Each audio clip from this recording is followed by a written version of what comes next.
it. All right, that was better. It could be just a little further, but y'all go pick that up.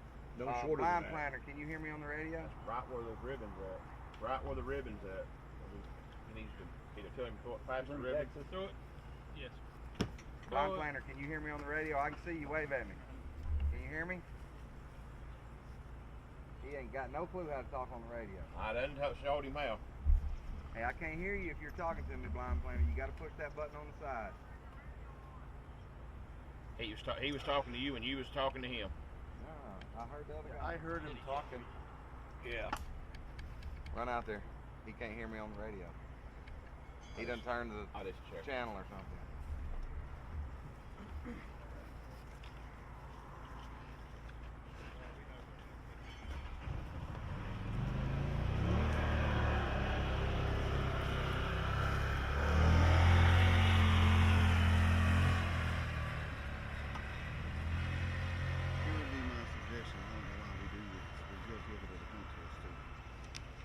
Test data. Why don't we send somebody out there with these one of these kids in the blind and make sure they know how to do everything in sequence? I mean, I know we've taught them how to shoot that boom. But there you go. That was perfect. That was great. All right, that was great right there. All right, and twirl pick that it up, and and we're going to go through the cattails. sequence. I'm going to show you how we're going to do it. We need shots and throws. See, I think you need to do it without them so they get a little pressure to do it right. I understand it both I ways. see both ways. I do. I know what you're saying. Yeah, because they're going to have All right, what's going to happen? I'm going to say guns up. You stand up, get your gun ready, get in your position. What they've done to get here. Ideally, you'd run 5 test dogs. Well, yeah. Just choose And up start, you start priming your gun when I say dog to the line. All right, dog to the line. They're going to come up here. They're going to stand here. They're going to wave at me. All right, here, let's do the whole sequence, okay? Y'all ready? All right, here we go. Bird 1.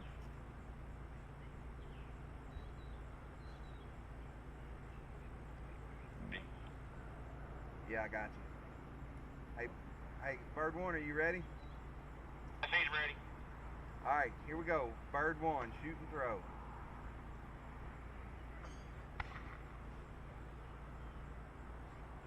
Bird 2.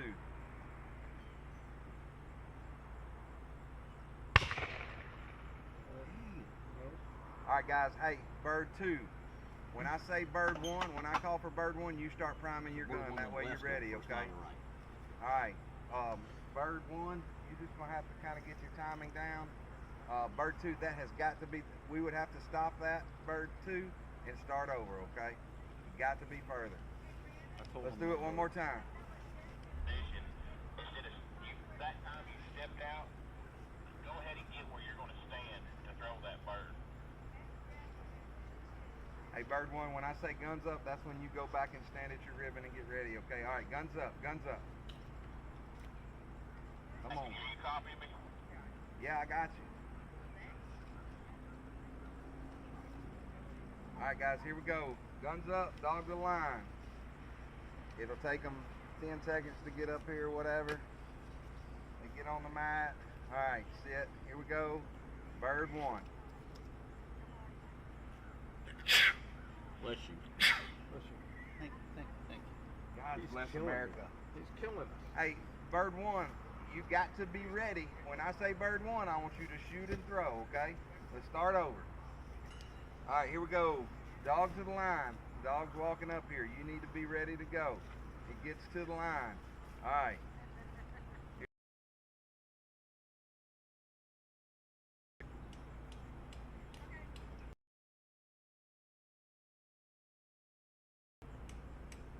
What the fuck are we waiting? What's going on? What's so difficult about this? It's not. Prime your gun and you throw. I went over all that over there. So think of the problem we have if you hadn't done that. All right, dog to the line. Gets up here.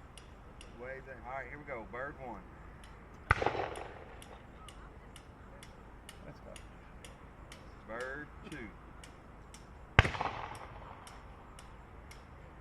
All right, bird 1, if yours could get just a little bit higher, that'd be great. Hey, and once your boom gun goes off, take your time. Don't get in a big hurry. Just make a good throw.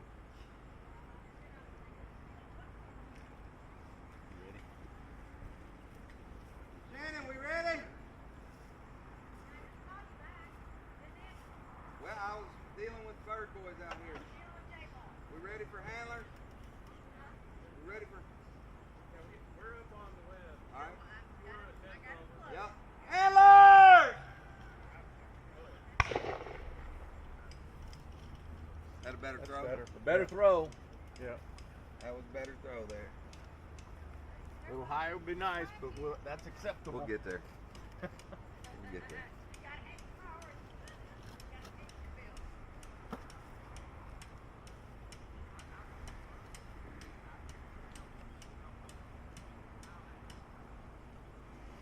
Kevin out there. Kevin out there, he's dang good. Just 95 more times. All right, Kev, come on in.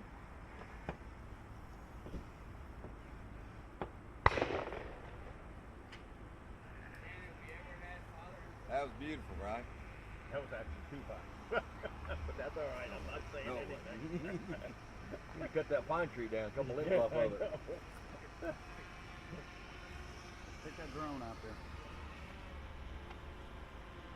Zip it on. Wow. Yeah, zip them on. What'd you forget? Whistle? No, he got a little. Oh.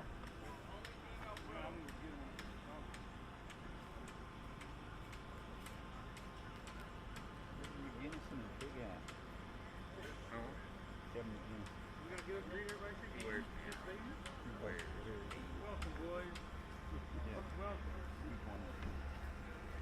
I know. All right, y'all sit down, just relax. Morning. Morning. That's a good copy, sir. Good morning. Can you see the dog? I didn't recognize you without your whistle time. No, sir, I haven't seen any dogs. I know, but where you're putting your bird down, can you see it? You also got to pick what you did and see the dog.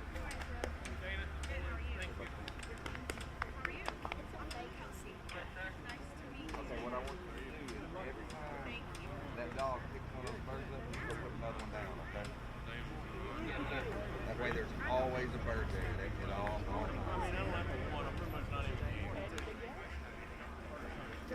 Oh, easy, Ricky Bobby. I'm Karen. Nice to meet you. Morning, sir. How are you? What? Look, I don't remember that.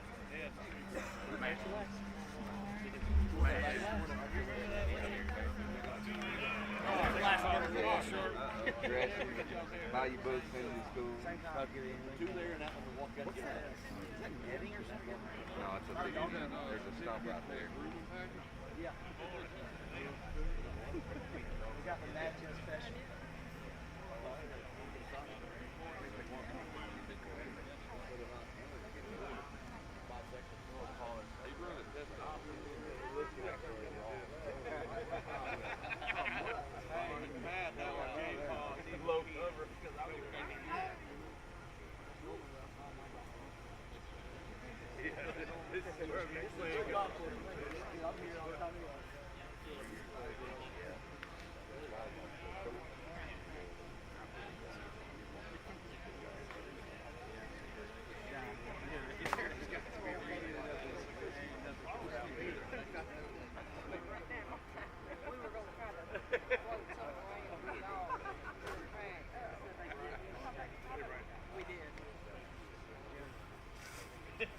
Alright, here we go. Good morning, everybody.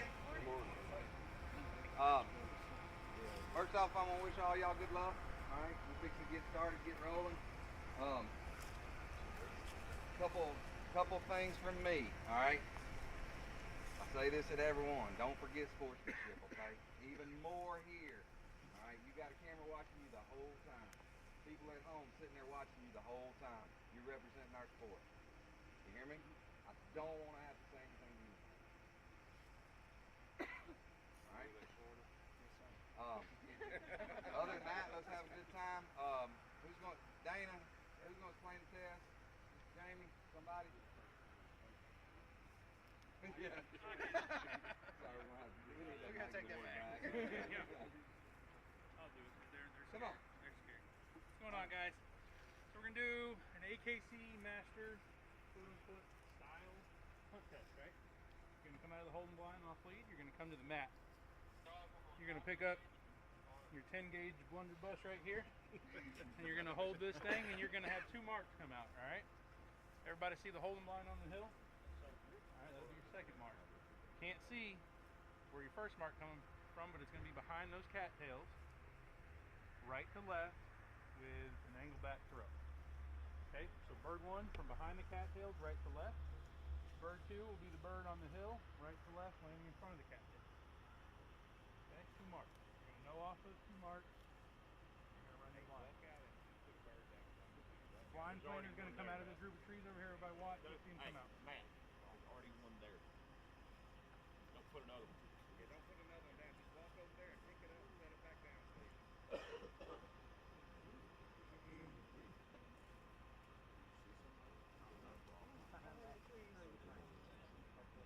That's right. Just pick it up and set it back down. Okay? There he is. Everybody see that little bushy pole thing left of them trees? Everybody got it? No, have him do a little wiggle. Hey, Everybody see him? There it is. I see that little. So it's a blind pole wrapped in a tree branch. everybody good with that? No off your 2 marks. Run your blind. After you have picked up your blind, Not the board. the dog delivers it to So you. we got pick up the your big 2 tree marks, on you the do it. right edge. Look at the left edge. That's You tree make up it second. You bet. That's it? Just the 2 marks on the board? 2 marks on the blind.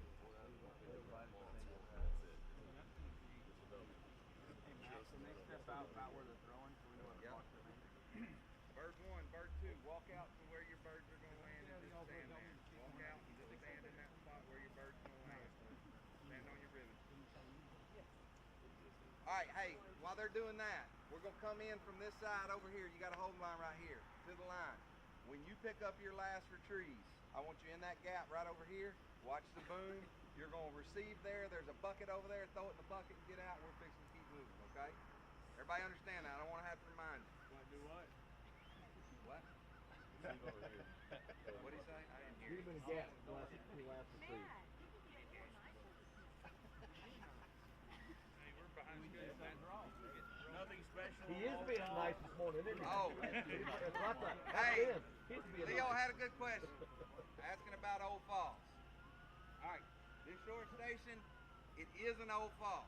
Now, we are going to be very cognizant of the fact that a dog can get around that back and then pop into the Old Fall on this side. And we're going to, if your dog gets in the Old Fall, puts his nose down, and starts hunting, you're going to be assessed that penalty.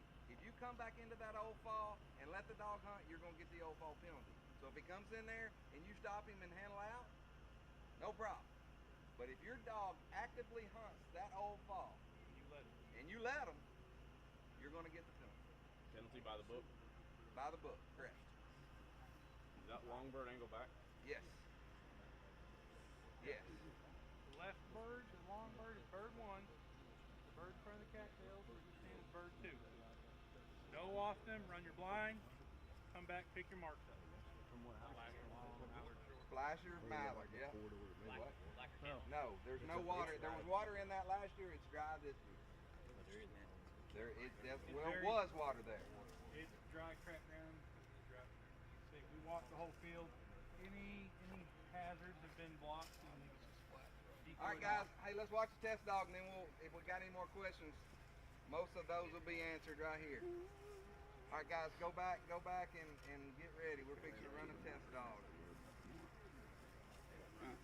Hey, let's give the test dog plenty of room, please.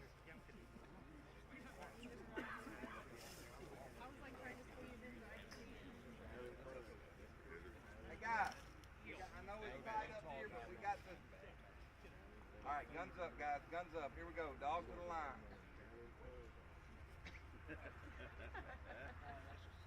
Dang, I can't stop y'all over here.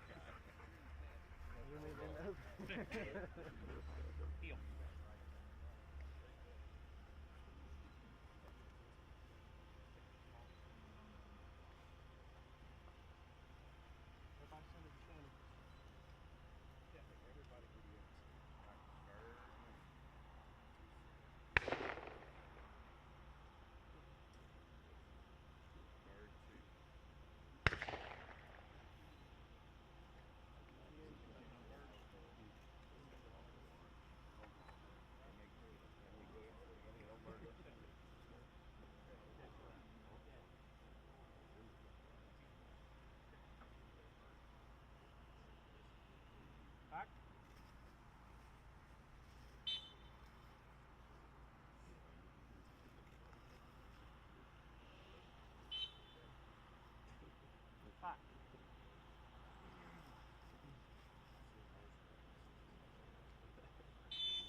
this way, don't go out in the field, okay? You can move this way all you want. DQ, Matt. Oh my dog. Yes. Yes. You do not want to be over there. Sure, bro.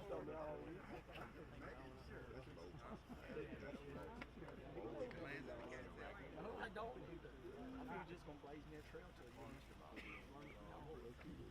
Cats ever rattle? No, you gonna do it like you want. 24 and 2.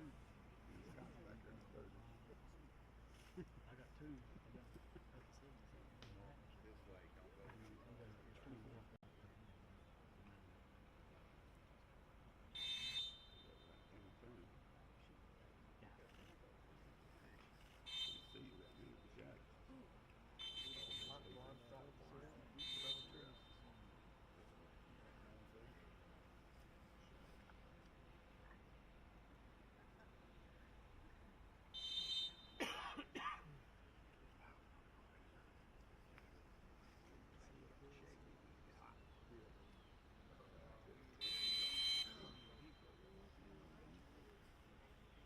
This way,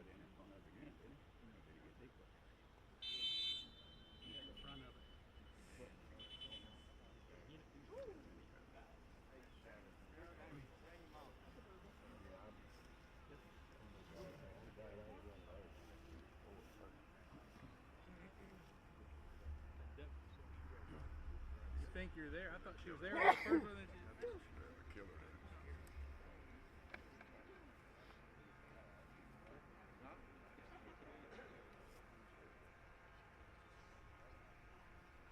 Here, hey, man.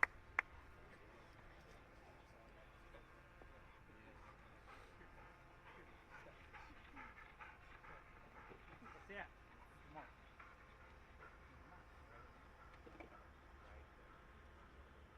Tag says.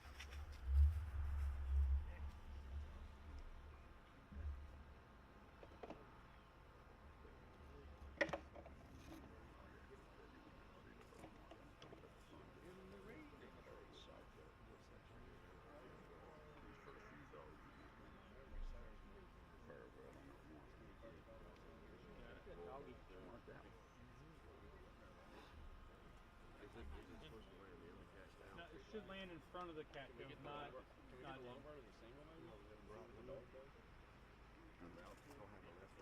Matt.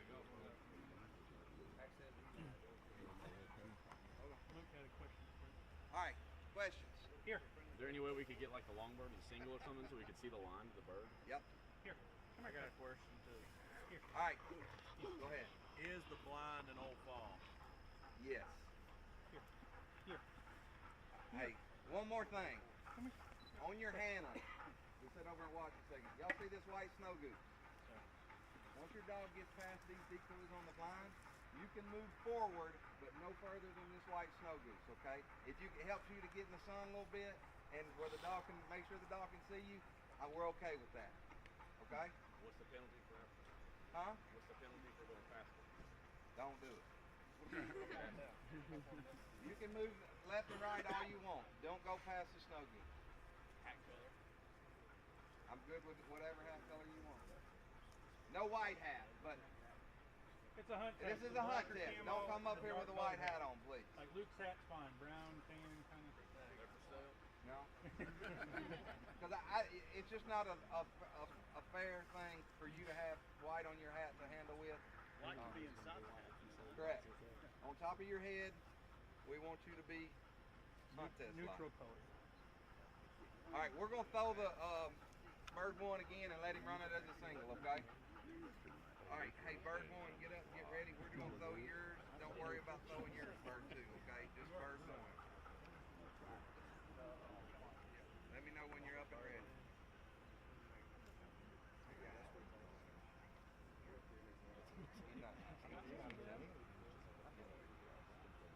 You good, bird one? All right, here we go. Bird one. Oh, he wasn't out? Just whenever you get out there, get ready, let me know.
guys.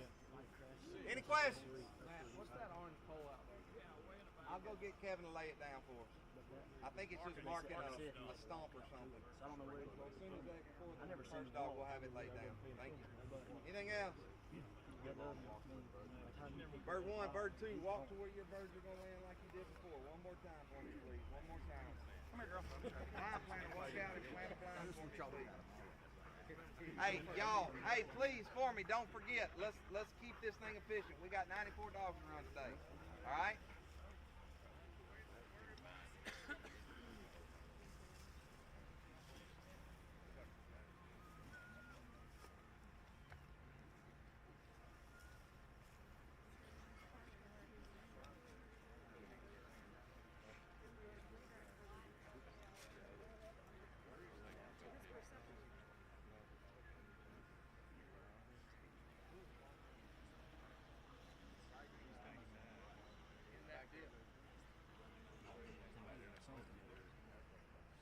All right, guys. Yep. Any questions? Good luck to you guys. Let's go.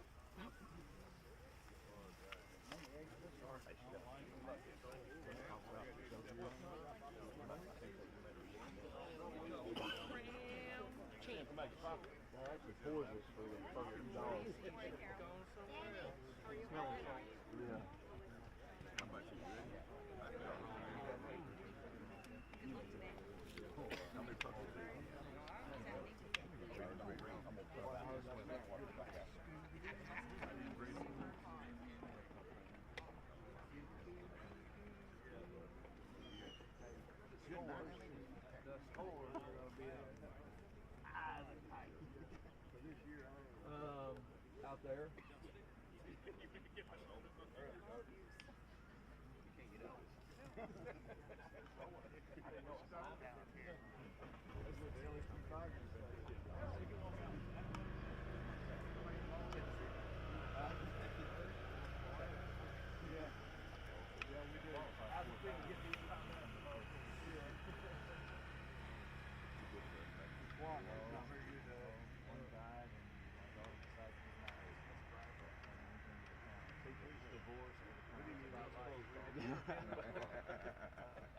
It took you a while to think about that one. Yeah. She should have told her husband, he said, you didn't ask me, when you asked me permission, you didn't say what day it was. I told him this year. Don't die. Don't get sick. Don't Very obvious. They were intimidated. That's what If you are, I'm not responsible. I'm not responsible.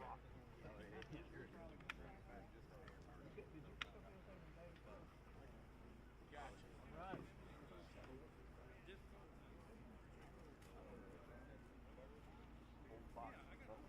Did y'all mean to put these decoys somewhere other than right there?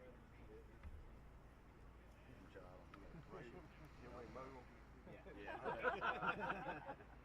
You ain't got to protect the 19. Yeah, I ain't got it no more. Are you that guy? Do all that. Y'all want anything y'all need? Let me know. Are you that guy when you hunt that's always moving the decoys? You kind of, it just feels natural to you. Yeah. Oh, they're flaring. Look, they're flaring. When we get done. Always that one guy.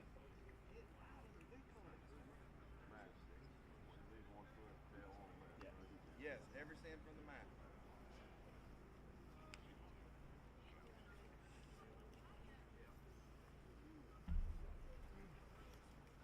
Standing on it.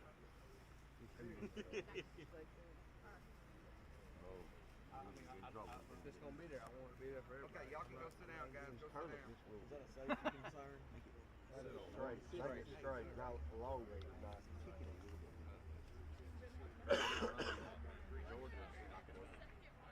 Georgia was the next pass. It might not be a good pass, but it would be a pass. Full grand, always. trails off through that grass. 13 this year. He's got where he was George hitting them and just blowing them up. I mean, he literally seeked them out and blow them up. He loved it.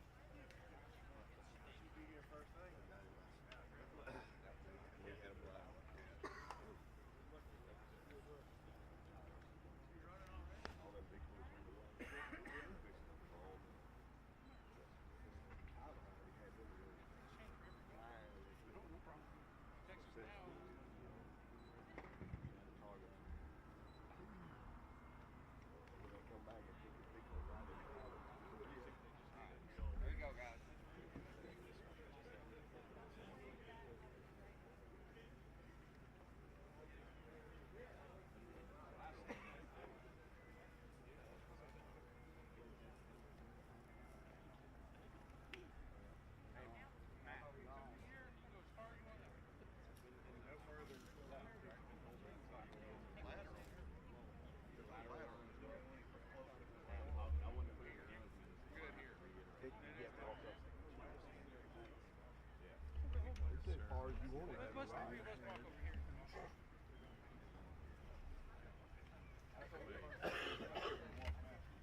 video over there? Looked like we're missing a bunch.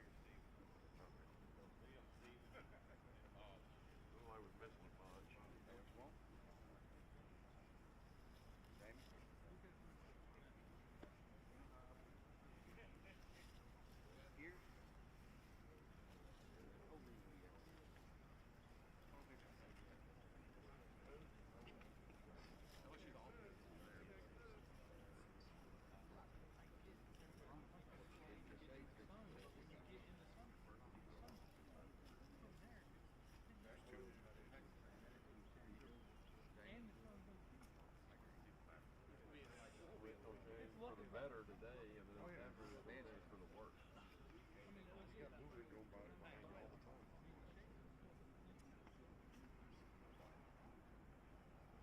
I understand it, but we were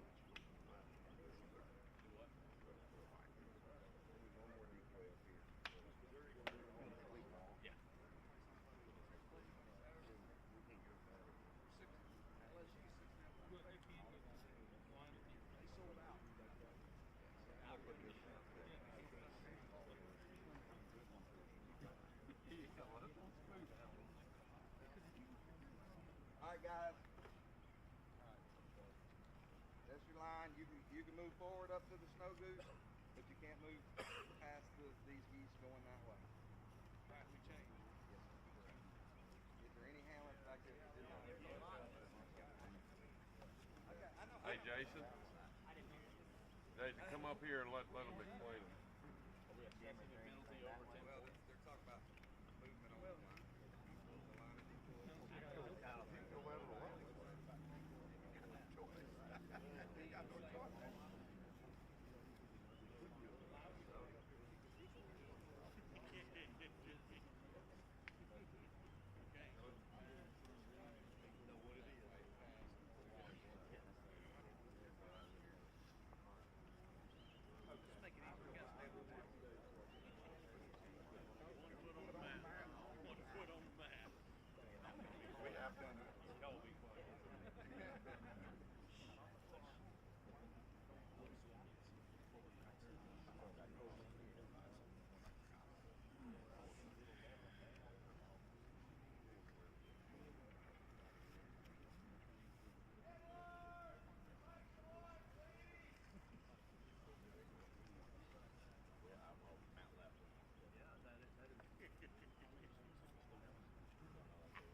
Now when you run 90 off late.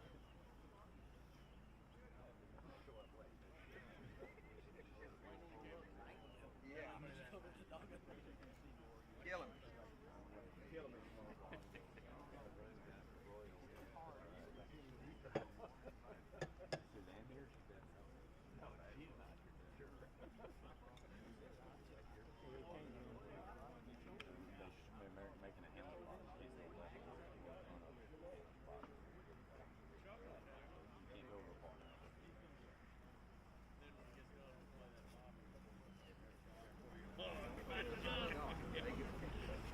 If they're helping them. All right, guys. Is everybody up here? No, Clark's coming. I'll be all right. Clark's coming, Stewart's coming. Hey, you're good, buddy. Stewart's right here, Marty. Oh, I'm sorry. Don't be Guy putting that juju Guy on him. almost as good looking as you is walking up behind her back there, okay? Hey, Jimmy Rogers. real quick, handling on any marker, okay? Y'all see the decoy? That was Jared. That's our line that we don't want you to go this way. Now you can go this way and give a cast. Every cast you give down the hill is 10 points. So you can do it, but as long you can be over here as long as you're not helping the dog. And don't go forward. How far? Where did you? Snow goose. The snow goose. Don't go past the snow goose. Yes. It's basically a handler's box. Where's the other side of the box? This way that you don't care which way they go, right? You can go that way to the Eukanuba tent, to the Eukanuba sign. Don't. I mean, obviously you don't need to be way over there. Hey, to the Eukanuba sign and the decoys. Any cast outside the box is 10. Come over here if we're not casting. Yes, but if you stop, help the dog do whatever over here, if you engage the dog on this side, then you're gonna get this one. Yes, you can be over here all you want. You can blow a whistle over there too?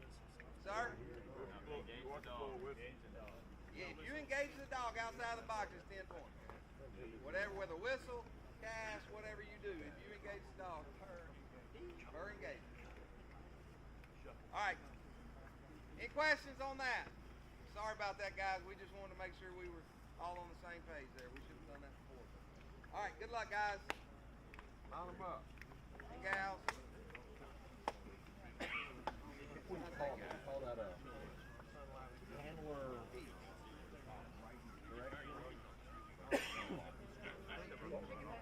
I'm how to put it online. Just handle anybody that has the handle outside the box. There you go. Will be a stress. All right.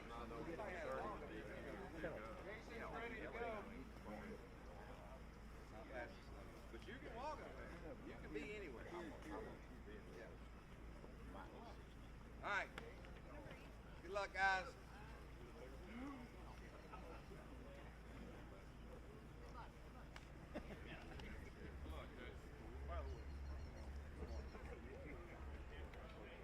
Hey, let's go, guys. Go. We gonna run dogs. I know you do. Not me, Lee. I didn't get no love. They don't love y'all no more. They used to. They don't no more.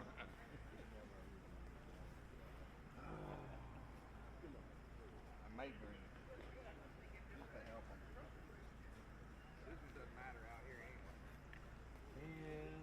10-point penalty. The penalties for the Yeah, I'm just adding All right. verbiage. Y'all good? Yep. Product? Yep. I'm ready for 94. Let me make sure camera's ready. Camera ready? Sounds so Hollywood. cameras up. Action. Jason's ready. You know Jason. You say yes? Ready. Jason's focused.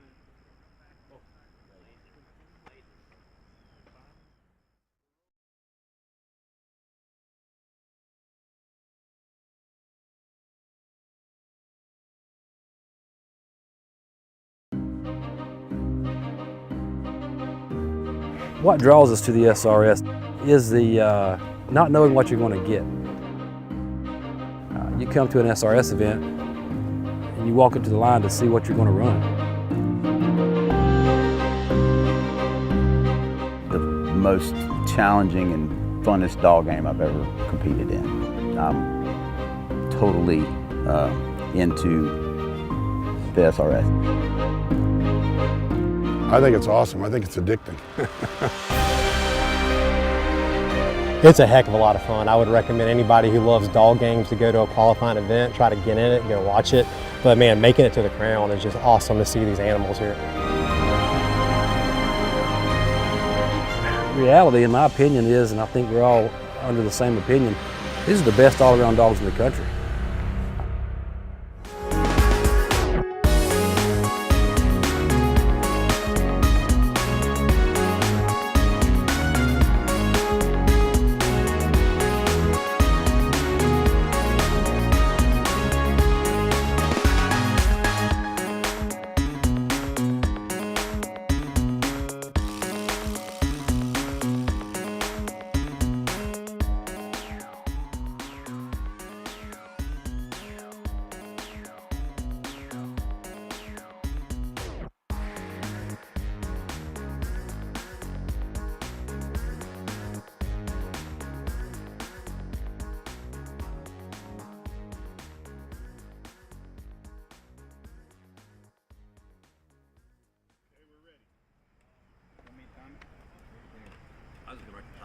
there, Judge.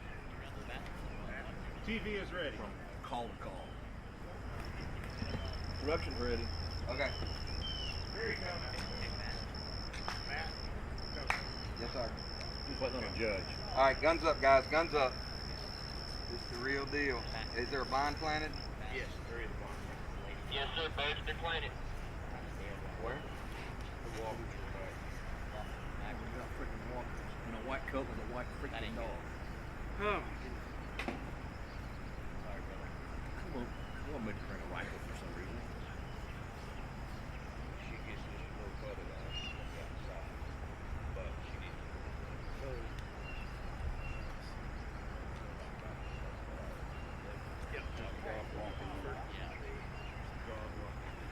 Dog walker. So there's a dog walker. What it is.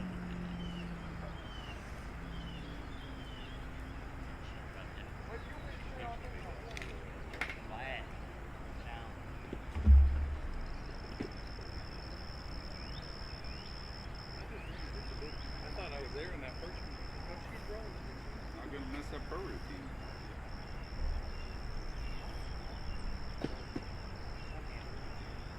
Here's my thing.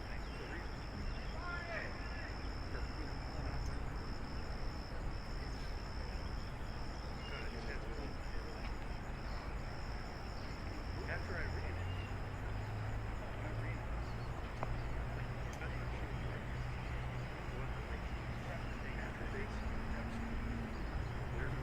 Come on, Matt. Go. as soon as it gets that decoy, you walk over here. Then it's different.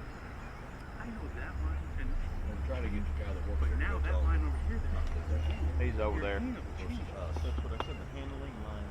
Yes, and then they Not the line to where the dog is going. It makes it easier for the handler. So, yeah, it does. Yeah. Oh, I mean, I know it did because I just did it. I watched that. When I was running over there, I was like, oh man, as soon as I stepped over here, and you thought that, I'm gonna walk up there. Hey, how'd Texas do on the mark? Well, she picked up the first one in the wrong order. I thought she was at the line. Eddie just saw the bird come out. He sucked in there. And she got Good morning, folks, and welcome to the 2023 Super Retriever Series Crown Championship presented by Eukanuba. I'm J. Paul Jackson here, joined along with Pat Burns, a real legend in the retriever community. Pat, great to have you with us. I'm excited to be here. This is quite a deal. I'll tell you, we've got a beautiful course here. Of course, we're at the WK Palmetto Event Center right outside of Shreveport, Boozer City, Louisiana. We ran test dog just a few minutes ago, and we're about to start. But Pat, looks like right now we're waiting on a couple of dog walkers to get off the course. See you. Yeah, they got some folks walking in the background, and this test is hard enough as it is without that distraction, isn't it? It definitely is. You know, we're going to see plenty of dog work today, but that's definitely not what we were looking for there. But this is a beautiful place. I'm sure there are a lot of people that come out every morning and enjoy it. It looks like our marshal's gone out there to let them know that they're in the middle of the course. Speaking of course, you know, this WK Palmetto Event Center, this is a former country club. This is a golf course. And I tell you, the setup of this, we ran here last year. It is perfect. It is perfect for a hunt test or a field trial. Absolutely. Lots of wide open spaces, but also a lot of obstacles. Great bird placement we saw last year. I'm sure with these three judges, we're going to see a lot more of that. Had the test dog run just a few minutes ago. Why don't you talk us through the test right quick? I'll tell you what, it's full grown. This is the real deal here. They're throwing two marks. The longer mark is, both of them are thrown from right to left. The longer mark is a pretty big throw angle back to the left, and then the right-hand bird, which it's not really the go bird because you pull off it and run a blind, is thrown right in the hip pocket of that long gun, right in those toolies. And after the birds hit the ground, you know the dog off the marks, you pull over and you run a land blind with a really tight keyhole. Goes through I guess those are all oak trees there. And the blind is on the right side of the keyhole, right side of the corridor. It's difficult to tell the depth a little bit. The wind's blowing left to right, so they're going to smell it on the right side, but there's not much room on the right side. The blind planters on the right as well, and it doesn't look like he's very far away. So you lose sight of your dog on the right, and you're going to be in a world of hurt. The test dog actually ended up picking up the long mark while doing the blind. Really? Yeah, he got, I don't know if he couldn't see him, but he got to the right. He tried to bring him in. When he brought him in, the dog went over and picked up the right-hand bird. So it's really, even though it feels separated, it's probably not very far from the blind. So I think you're going to see a lot of difficulty here. This really is this would give dogs of any level a lot of difficulty, you know, and so I tell you what, I can't wait to watch. Yeah, from looking at this test, watching the test dog run, to me it looks like, you know, it's all about control on the blind. These guys are going to have to really challenge the blind, run it tight. There's room to get in a lot of trouble if you don't particularly let that dog drift over to the right, get over into those tulies and into that mark. And then after running the blind, you know, with the challenge of the blind, you're still not done yet, because dog's got to have some memory. Even though it's just a double here, it's double poison. So, you know, a lot of time to elapse to erode that memory. And these dogs, yeah, we're going to definitely be able to see some separation between the dogs that mark well and the dogs that don't. It's not just about handling. And of course, coming up first here, we've got Bougie. Bougie is a hunting retriever champion, 2-year-old black lab, handled by Jason Flaster, who we saw at the Big Hats and Bow Ties last night. Okay. All right, so both marks are down. Here. No bird, heel. Now, I'll tell you what, there's some patches of cover right in the front that are going to affect your line. If they dodge the cover to the left, you'll have an early whistle on them. Back. You see Jason there in the handler's box. Now, Okay. if you take a look at that snow goose decoy out to the front, the judges have instructed him that you cannot handle beyond that snow goose to the front. Also, the decoys to the left of the handler are a boundary. You can go outside of the decoys to handle. See him getting close to that edge. But if you actually give a cast to the left of those decoys, you incur a 10-point fault. So, tight handler's box to the left, and you can't see it right now, but when we come back with a view of the handler, you'll also see the signage there to the handler's right. Indicates the handler's box to the right. Same deal, get out of it to the right, 10-point fault. If you give a cast. Oof. You've got a left to right crosswind, and it's not strong, but I'll tell you what, it's definitely affecting the dogs. And this is, I bet you the handler cannot see the dog there. No. Tell you, he is challenging it though. He's keeping Bougie tight. Okay, he does. Problem is the dog. But he's in the right side of the keyhole. You see that? Okay, I think he just winded the blind right there. There he goes. He got it. Or did he get it? I tell you, I thought he was in the corner, but yes. But actually, you see the there's a thicker cluster of trees with a small tree that is the right border of the keyhole that you're supposed to go through. He showed up right of that, but he was able to pick up the bird.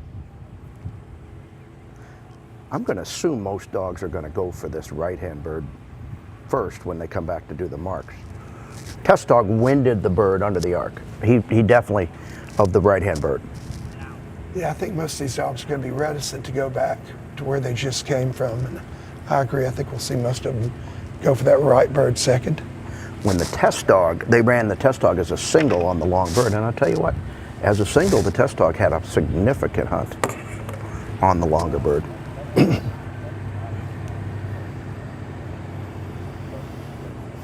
Ooh, he just...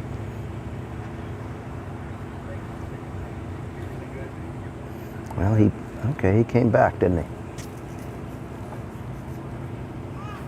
Acted like he winded it right there. Yeah, looks like he got his nose full.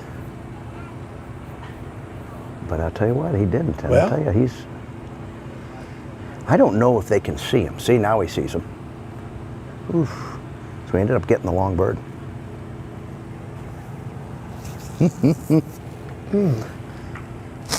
I couldn't really tell if he got in the area of the fall of that right-hand bird. Well, he was under the arc of it, and there just is not a lot of separation there. Well, I've been in this situation. You send for one, you get another one. You got to go. This is called Plan B. And you got to talk him in there now. Yeah, So- Jason's definitely got to take his time, I think, here and try to talk him into it, because you're right. You know, the danger here is he sends Bougie, and Bougie thinks that he's already picked that bird up. Oh, absolutely. Yeah, and sometimes this is the more trained they are, the more they're careful not to go back to the old fall. Now, is he? Be darn, he's. We saw him there just a second ago, and he didn't wind it. Let's see if he does. Went back. He lined through it. He's going to have to handle here, keep him out of the old fall. It's not an easy handle either. No, he's got some real estate to cover for sure. And you see, you don't see. Boy, that was a nice come-in whistle. Yeah, it was. But he's the long thrower is right on the back end of those cattails, not very far from where this short bird lands. Well, okay. Pat, how did he not pick up that bird the first 2 times he went through there? I don't know. He acted like like he scented something. Yeah. But well, there haven't been many birds thrown, and you've got the foot scent of the guys walking around out there, and I think he got a little deep and found the longer gunner and then hunted off of him.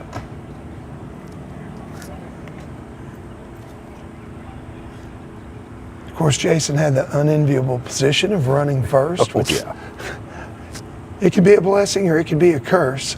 You know, a lot of times the judges are pretty lenient on the first dog because they're trying to sort it out, but other times it can really work against you. So, just the luck of the draw. This test, after I looked at it, I think it'll hold up all day. This is sometimes after the day goes, you know, there's paths build up, but this just doesn't look like that's going to happen. Looking at the cover, and there's a lot of changes in cover that are going to make this really challenging.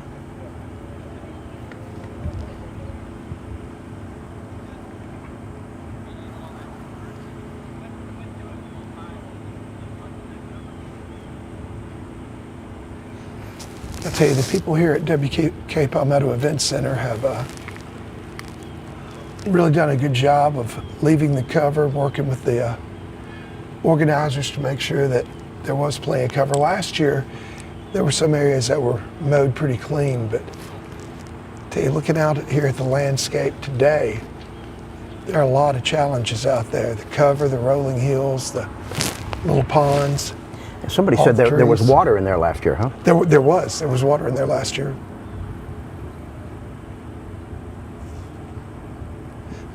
Got a good look at our judges there. Dana Giovanello, Michael, and Jamie Moss. This well-experienced crew, 3 really good dog guys right there. I think we're going to see 5 very good series. Of course, Dana is practically a legend in the Super Retriever series as both a judge and in the early years as a competitor with Wendy. All 3 of these guys know bird placement.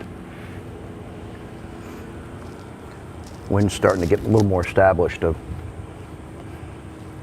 Yeah, I think as the morning goes on, you're going to see that wind pick up and become more of a factor. Lee Howard at the line gives him a... That's a pretty darn good line. The line's just to the right of those Canada goose decoys.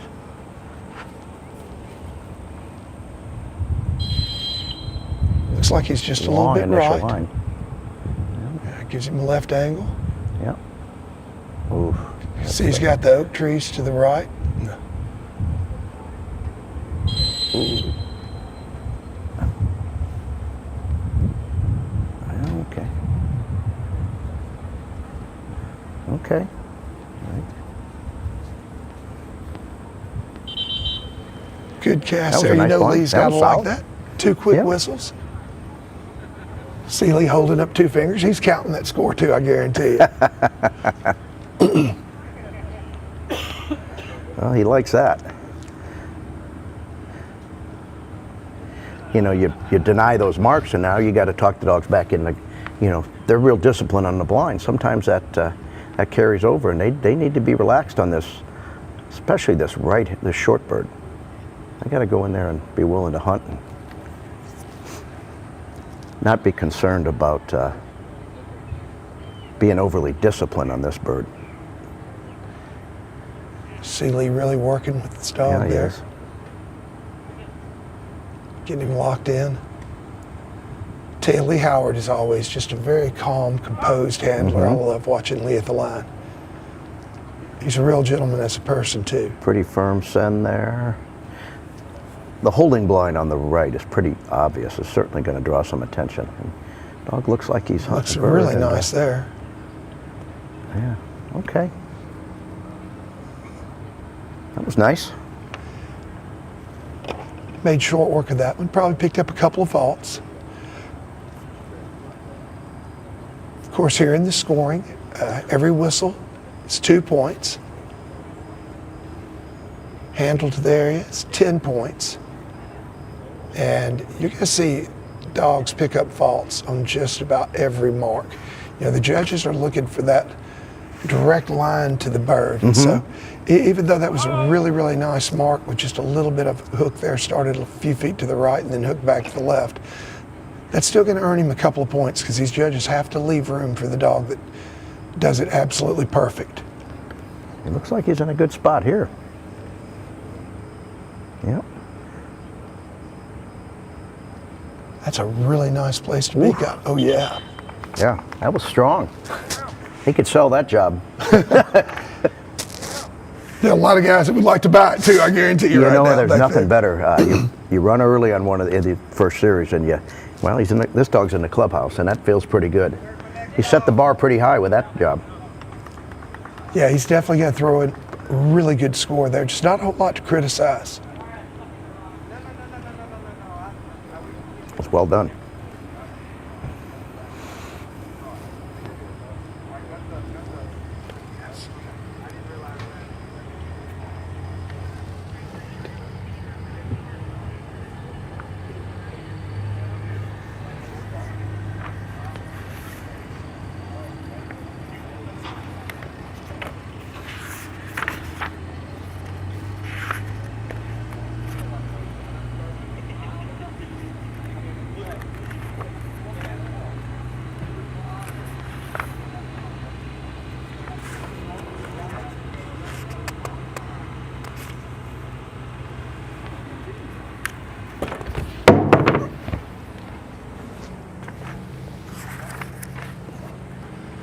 All right, Pat, looks like we've got our dog number next 92. dog handler. Yep. Of course, we have 94 dogs here in the field. See, everybody's got their armband on. These guys, they drew for their initial starting positions.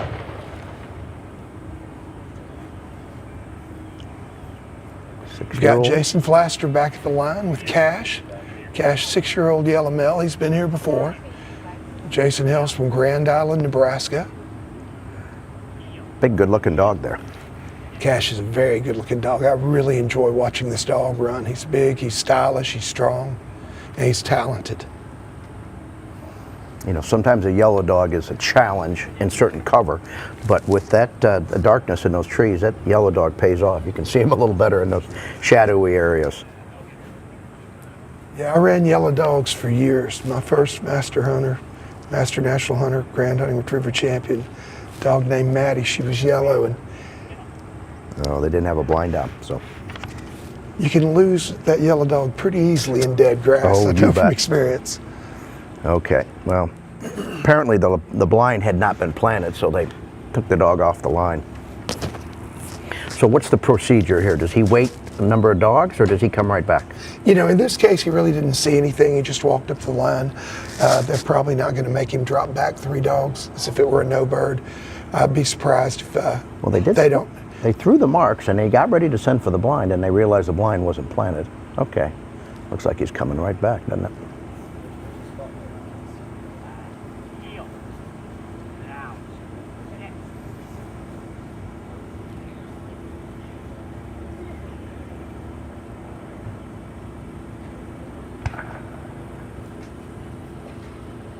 First bird's down. Sometimes getting the 2 looks at the marks is not a bad thing.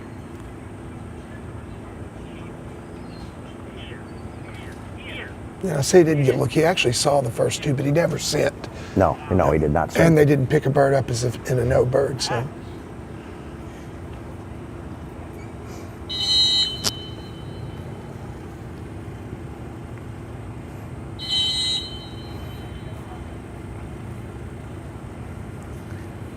You've got multiple factors pulling them to the right. The marks, That is exactly the wind. what I was just thinking. Yeah. Sure have a lot of factors causing suction there to the right. Well, there's a good look at that keyhole. And you see how the blind is in the right, well, like 10% of that keyhole, so. And here's got Cash hanging right on the right-hand edge. See the pine trees to the left that form the boundary to the left. There's a risky spot now.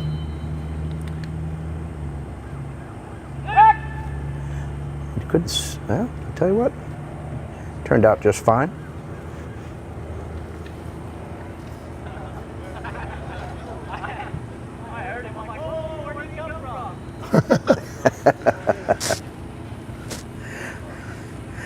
Looks like the handlers and the judges are having some fun up there.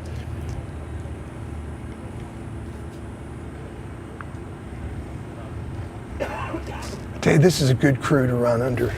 These guys, they're going to make it fun. They want these guys to be relaxed. A lot of nerves here in the first series, but Dana and Mark and Jamie, they're going to be very serious about their judging, but they also want the handlers to be at ease. He's trying to influence him a little towards the bird. I don't know if he thinks he's looking too far to the right. Yeah. Yeah, it looked like he was trying to block just a little bit with that right. Well, you see knee. how that cover kind of forces him a little right, and if they, well, it's going to be under the Also, arc of those that snow bird. goose decoys really draw him in, but he ran right on through them, no problem. A little bit deeper to the right.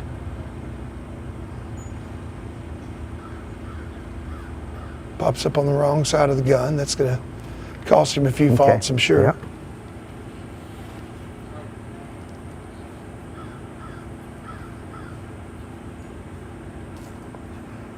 For those of you just joining us, this is our third dog to come to the line.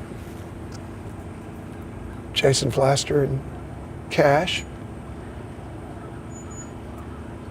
Of course, we had a record number of entries, 94 dogs here in the Crown Championship, largest field ever. Tell you, Pat, the sport just continues to grow. Well, I can see why. It's a lot of fun.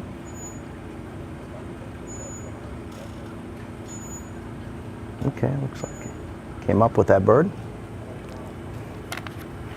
The thing you'll see is how the other dogs will relate to the hunt patterns of previous dogs. The foot scent of the other dogs. They use a lot of different types of information, the dogs do. And it's not just the bird or the mark, it's the person that throws the bird, them walking out to pick it up, and then the previous dog. So you'll see how the savvier dogs that learn to use all of that in their favor.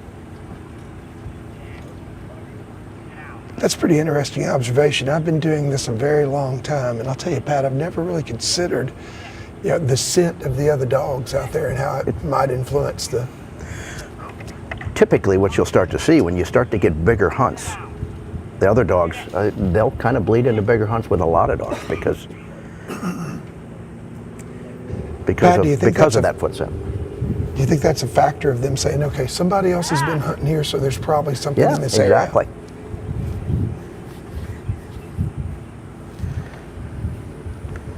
He's a little wide here. Yeah. You push a little too hard, you miss that bird on the left, you're not going to smell it. But hey, looks like he's breaking in towards the bird and got an idea. You can watch the change in their gait when their tail starts cracking a little bit more. Hey, that was nice. That was a really nice one.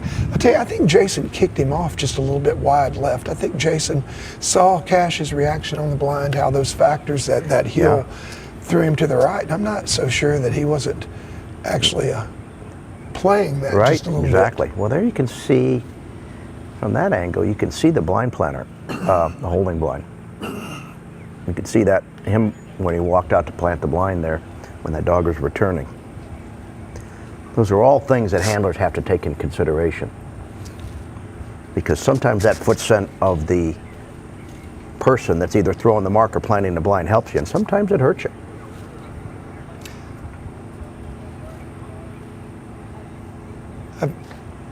I've no doubt that these dogs, you know, the savvy ones get out there and they smell that human scent. Okay, somebody's been here, that means the bird's probably in this area too. They definitely relate. You know, sometimes they actually rely more on that than the bird scent itself. The other thing that'll influence them is four-wheeler traffic. Yeah. You know, when they drive out to rebird and things like that, the dogs will really acknowledge that.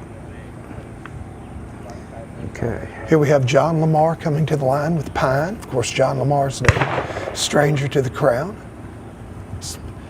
Statesboro, Georgia. You've been there before, haven't you? I have. I ran a national in Statesboro. How'd you do? I gave the 10 series to Lardy, and he ended up sneaking in under the wire. It was one of the national that I had a real chance to win, and actually had a couple finalists there, but it was quite a national. That was Mike Lardy with Lottie, who won her. That was her third national win. I did my darndest to keep him from winning that thing, but I couldn't pull it off. Who were you running there?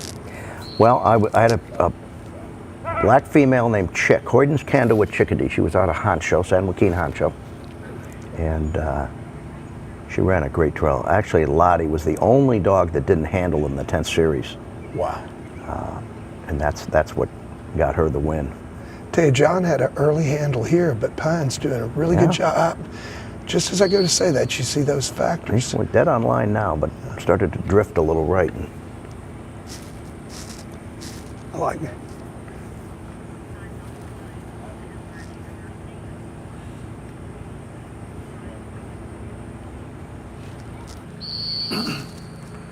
Pine's a very experienced dog here, 7 years old, experienced with SRS, not only with John handling, but Pine is also placed in the SRS University, I believe, with Brian Boykin.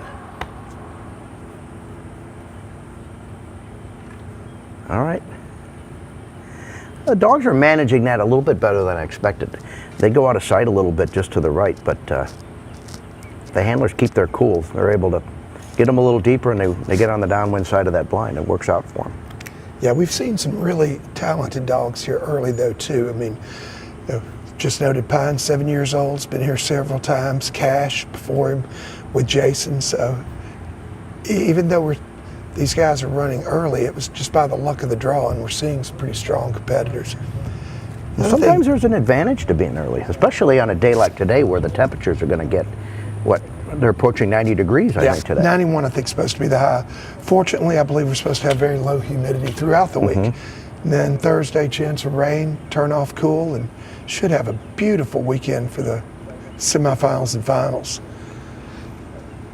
Judges have to be pleased with, you know, this test is going pretty quick. If they're going to get 90 dogs running a day, you got to be on task. I'll be very surprised if we don't finish this first series today. These guys, they're going to keep them moving along. They took the heat into account, I'm sure, when setting up this test. You can see it's one where the dog has lots of challenges, but hopefully not going to see anybody overheat today. These guys are very mindful of that. Tell you, Pine, again, started to the right, just like we saw Cash do before him, but he's falling in here like he knows exactly where he's going.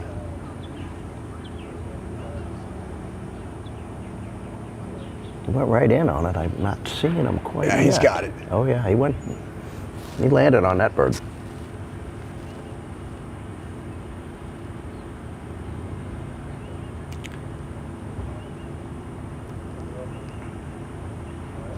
Here in the opening series, we should have some scores coming up. Usually they give the scores after about every 5 dogs. Okay.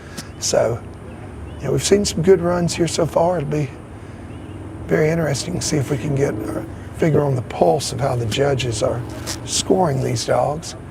You saw Pine go out, had a really nice mark there, Pat, but again, probably picked up a couple of faults because he did start a little bit wide to the right on the initial line. So the strategy of for the handler standpoint, when they see these scores come out, it's certainly going to affect the way you manage things. And I would think the blind itself is going to be, that's where I'm sure that the savvy handlers are paying close attention to what the judges' priorities are. Sure. And these guys that are back in the back watching, same deal. They are, you see the decoys that the judges have placed out there. They're there for a reason. There are corridors. Handlers all right now are sitting back, mentally trying to take notes on where these first initial dogs went, and then take a look at their score. And man, that's a nice. Tell you what, he there. wasn't 3 feet off on either one of those marks. That was superb. Well, I can tell you this, Pine didn't pick up very many faults here on these marks for sure. I would be surprised if he's got to be probably in single digits. So we should be able to learn a lot about how the judges are scoring the blind when we see Pine's score coming up here in just a moment.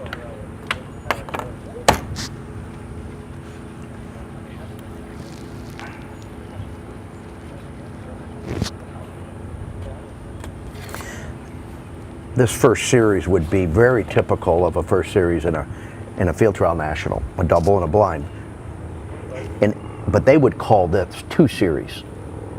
But they're going to run 10 series in a field trial national. So one series is going to be the blind, and the second series would be the marks. Right. Gotcha. That's exactly how they would manage it.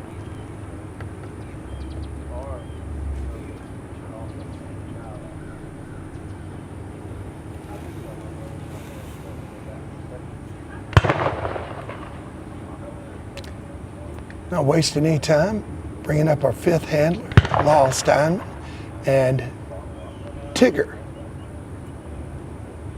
Tigger's 6-year-old black male. Field trial champion? Field trial champion and hunt test dog. Well, that's a strong resume right there.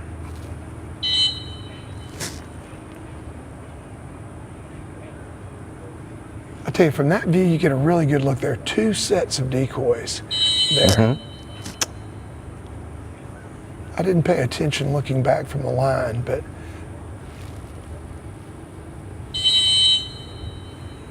I'm sure those decoys set some sort of boundary that the judges are looking at.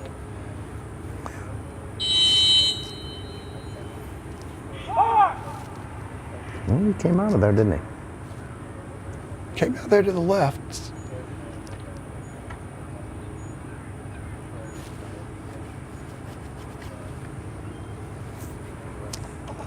Picked it up with a few whistles, but I believe that Tigger probably got out of their quarter and took some points there. So what would be your guess on how they would score when they're not in the corridor or the blind and they pop them? Well, to have any penalty, I believe it is over 10 points, they have to notify the handlers, hey, this is there. But, I would say probably there's a spot where they get to the right or the left of it. They're giving them 5 faults. And for every cast that the handler gives that the dog stays outside of that boundary, they're taking, faults again.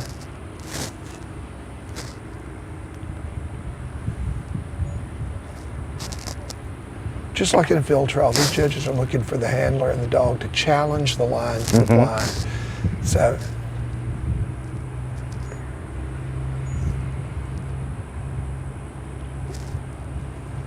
tell you, I thought Tigger was going to blow through there. He definitely winded that bird under the arc, didn't he? Yeah.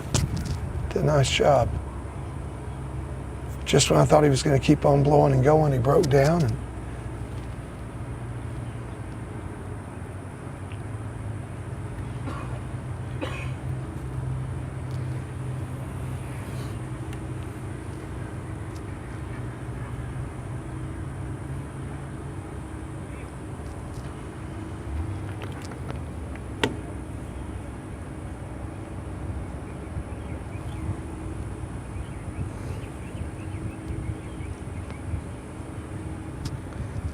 tell you, there's still a lot of shadows out there. Boy, there sure are, aren't there? Yeah. Lyle's running several dogs early here, and last night he told me he was really excited about that. He felt like the sun later in the day would be in the dog's eyes, but I'm not sure that it's not a little bit of a handicap being in the shadows. The dogs seem to be seeing the handlers better than I thought. I thought maybe they were going to have some trouble with that. Okay. Okay.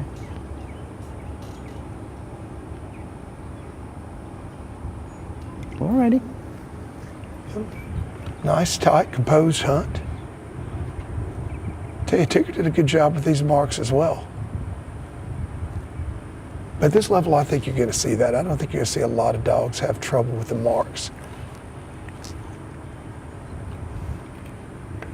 Yeah, they are managing the marks a little better than I would have expected when I saw the test.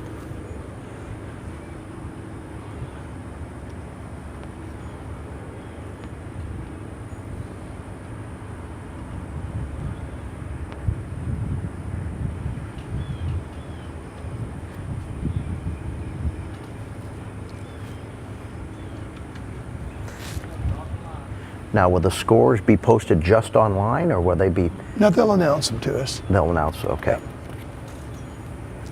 Got Moon, 7-year-old black male, handler Jason Moffitt. Of course, Jason's amateur out of Jonesville, Louisiana.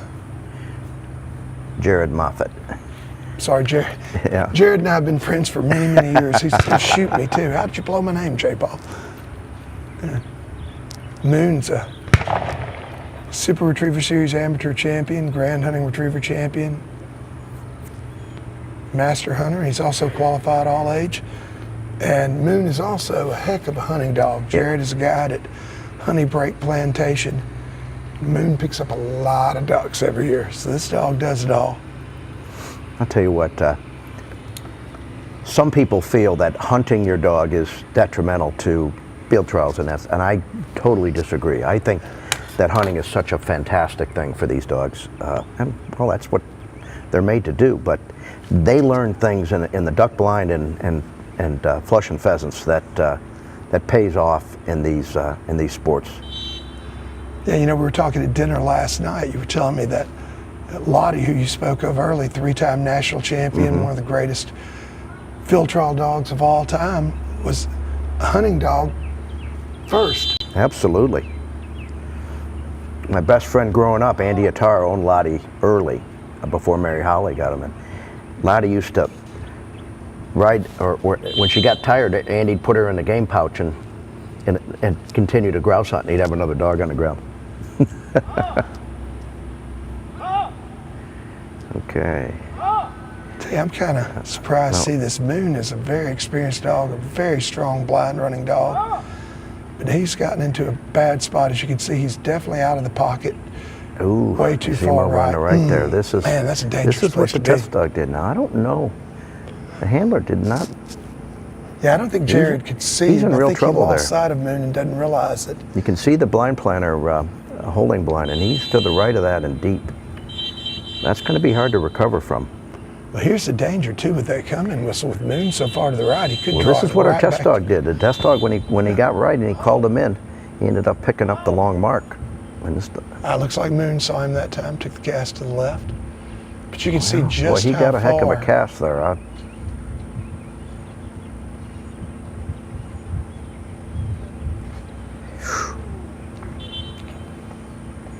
Definitely not the start Jared was looking for. Yeah, that's not what Moon. he was looking for.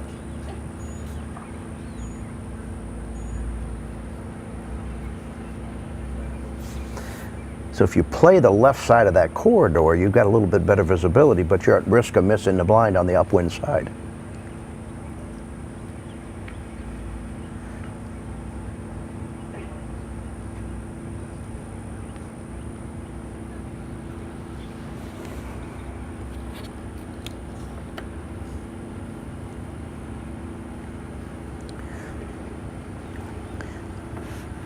Handler did a good job of actually picking up the blind at that point. It was he was in crisis mode there for a minute, wasn't he? Yeah. Yeah, I'm sure the pucker factor came into play for sure with Jared just then. But Jared's a very experienced handler. He's an amateur, but he spends a lot of time training and a lot of time hunting with his dogs, a lot of time at the line. He sent without a hand, kind of cueing him on a short check down kind of scenario, which is exactly the way I would handle that mark. Heard the inflection, nice soft send. And nice mark. Winded it right there, very similar to Tigger before him. Tell you, if that bird was a little more downwind, that bird would be significantly a little more difficult. Well, and I think it helps that we don't have a lot of wind swirling down there right now too, Pat. You know, as we get later in the day, if this wind picks up, those reeds, cattails, tules, whatever they are down there, they're gonna act kind of as a barrier, and that scent will just hold there in the pocket. Right now it's drifting out just a little bit and they're catching wind of it.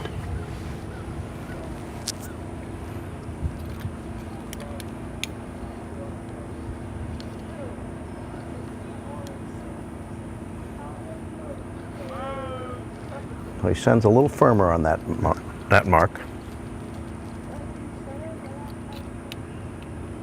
You see Moon cues into that too. That's a little looks like where he wants to be. Giddy up to his gate.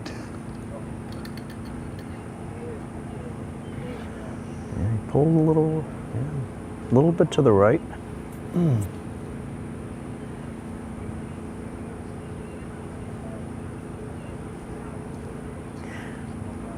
This is a scary point. I can't, oh, there he is, okay. That really surprises me. Moon is a very experienced dog, Pat, and he knows not to return to an old fall. I'm very shocked that you see him pop back in there close to where he just picked up the bird. He's to the right, but I don't know if he's hunting off of that same gunner.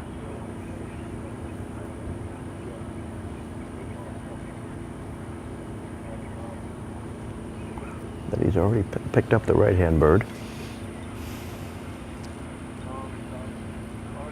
I'll tell you, that's not the easiest handle there either, because of the visibility and where you lose sight.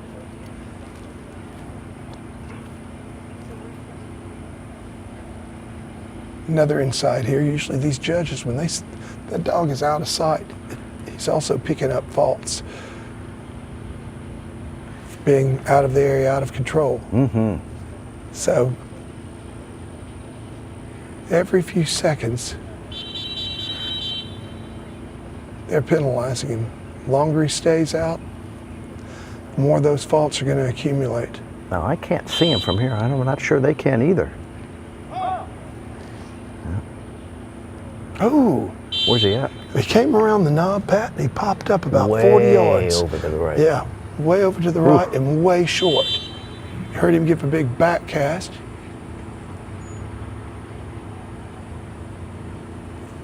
Now he's too far to the...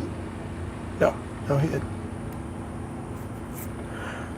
I wonder how much the fact that he was to the right and near that mark at the end of that landline affected his hunt on that mark. You know, the dogs are gonna, that are trained, they don't want to go back to where they've been, and I think the fact that he was to the right there on that blind really influenced his hunt on that longer mark. The thing that shocked me was to see him come back so close to the old fall and actually get behind the gun to the right. I mean, this dog, Moon's 7 years old, I believe, lots of experience, won SRS amateur, a lot of SRS points. Not a dog that I would have expected to return even close to an old fall.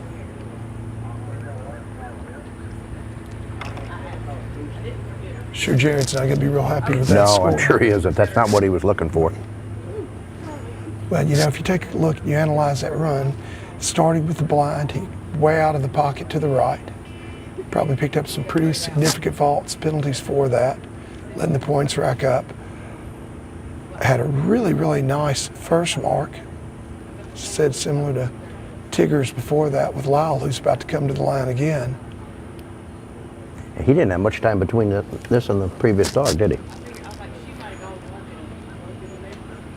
No, he did not, but I tell you, Lyle's very accustomed to this, I'm sure. Yeah.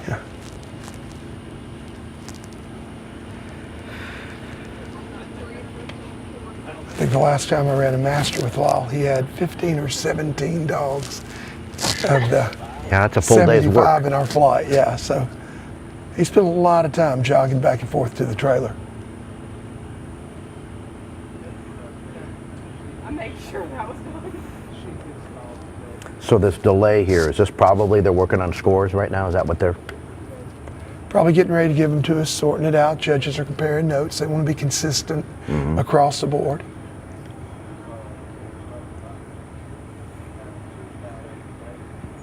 So you talked about, we talked about that Statesboro National that Lottie won her third one, and I actually had 2 finalists in that one, but I had one. Boy, I wished I could have looked at the leaderboard going into that 10th series because I had a decision to make.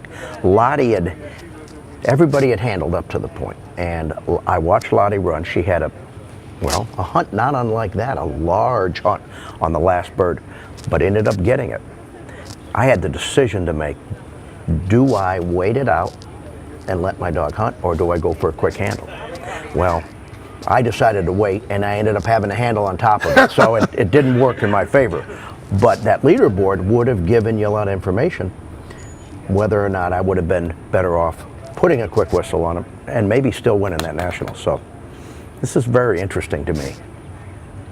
You'll see Lyle. Lyle is a very patient handler. He does not like to handle on a mark. Now, Hatch, 8 years old, hunting retriever champion, master hunter, SRS champion, and a field champion. Don't see many FCs with HRCH in front of their name as well. You're right. It's got to pay off in this game because you got to do both the field trial scenarios and these hunt tests. Yeah, that's what I've always loved about the sport, Pat. I've never been serious about field trials. Didn't spend a lot of time running in your world, but I've done a few, and I can say this about the Super Retriever Series. It definitely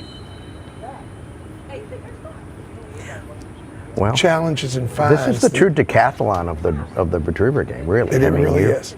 You've got to be pretty good at everything.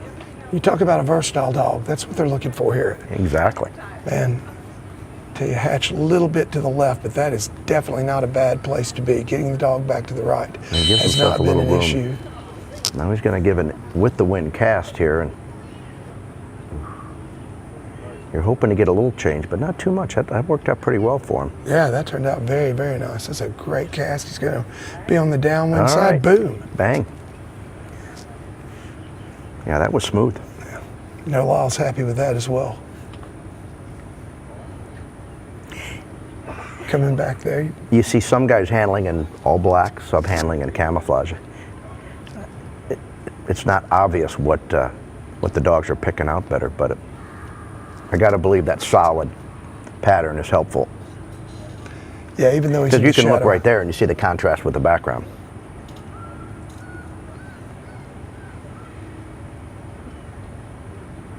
A lot of people think, well, you know, with it so dark back there, why do you want to wear black? But you're exactly right. It's that contrast. You know, I'm a bass fisherman, and you know, when you've got darker conditions in the summertime working a plastic worm, you know, go for something like dark purple. Exactly.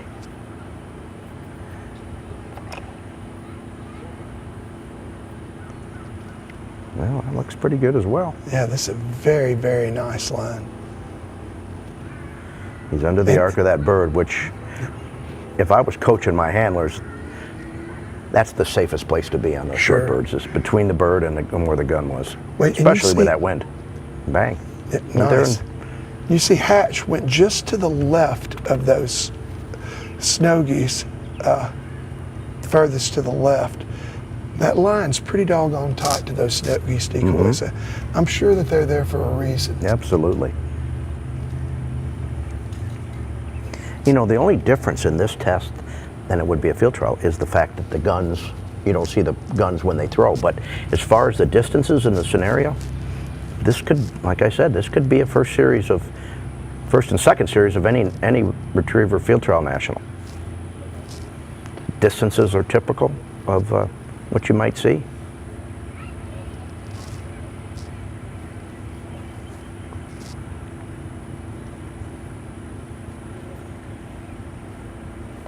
Well, I think this test was very smart of the judges in several ways.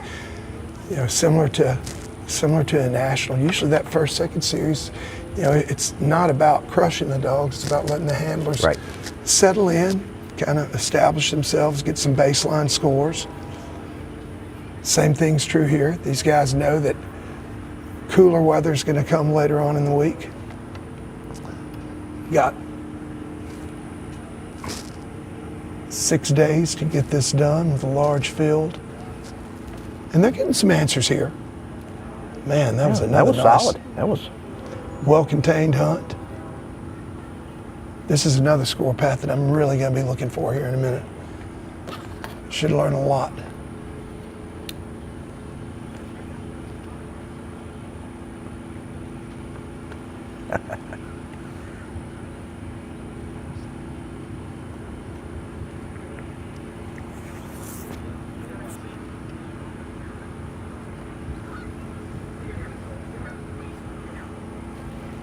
We should see some scores here pretty quickly, huh? I would expect.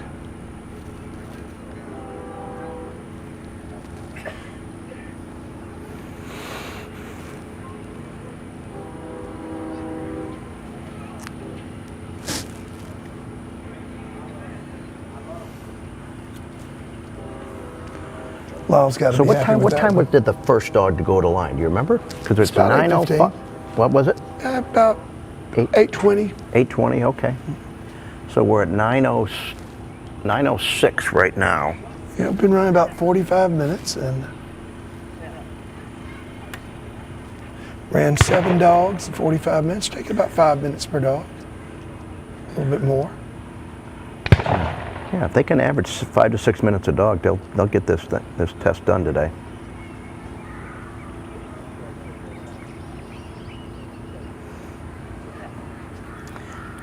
Big male Labrador there.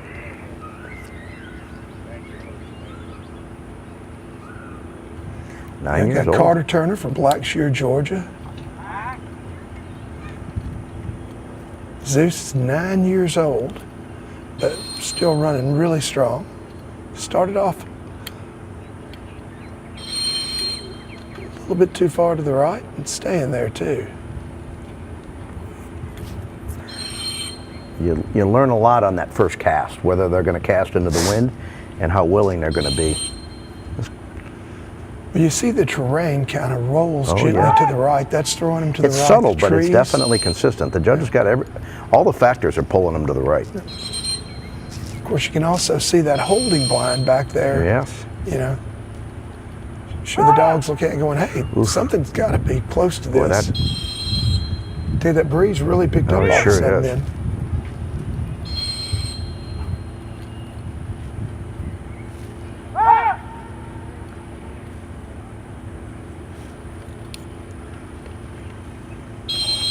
Did he wind it right there? Yeah, he did. Winded it there, but you could see he was on the wrong side of that keyhole. Yeah, and he pretty much stayed down it all the way. I'm sure Carter would like to take that one back.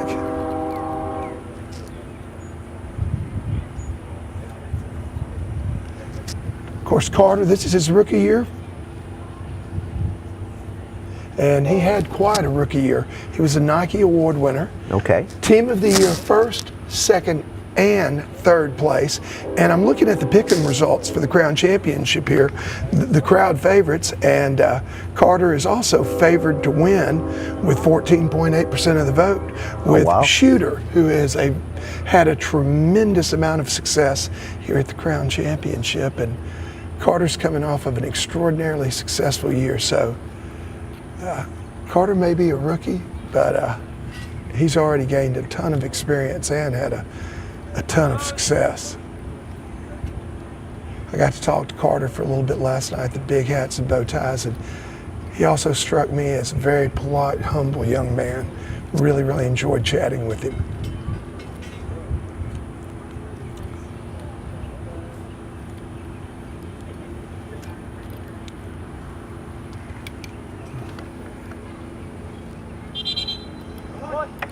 Okay. Zeus struggled a little bit on the blind, but he didn't have any trouble with that mark.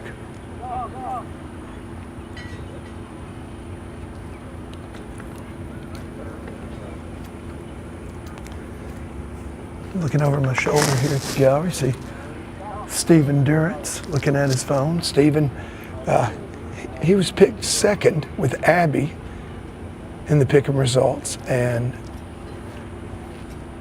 Justin Haggart and Chief third in the open division. In the amateur, no surprise that Ron Anderson and Rip, former Super Retriever Series Crown Championship and runner-up last year to Ron's other dog, Smoke, are the favorites with a whopping 27.35% of the vote.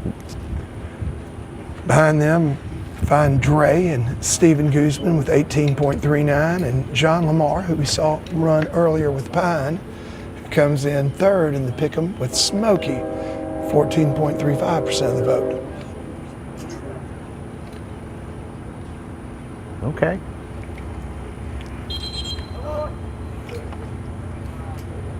Well, if you can get under the arc of both these marks, I mean, the wind's your friend, because you smell the birds on the right.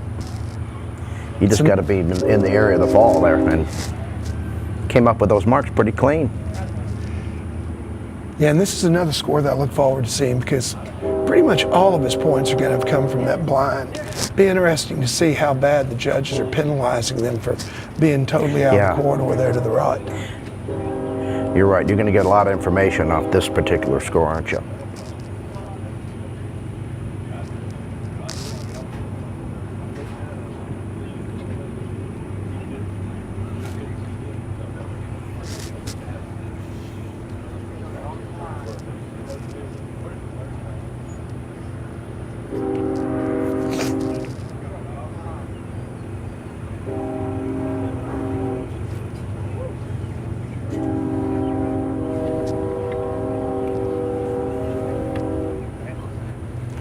Carter just finished up with Zeus, the first of 8 dogs that he'll be running here today.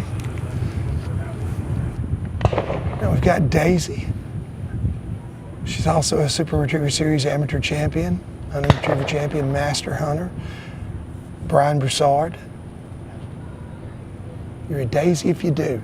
Little gray on her face there. Yeah, and I believe Daisy's only 4 years old, huh?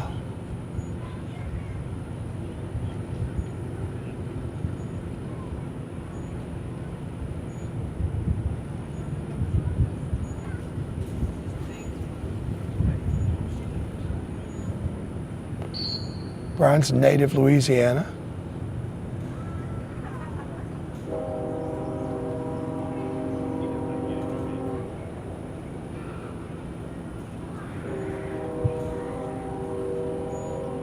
Playing the left side of that corridor a little bit, the upwind side. Starts to bend in.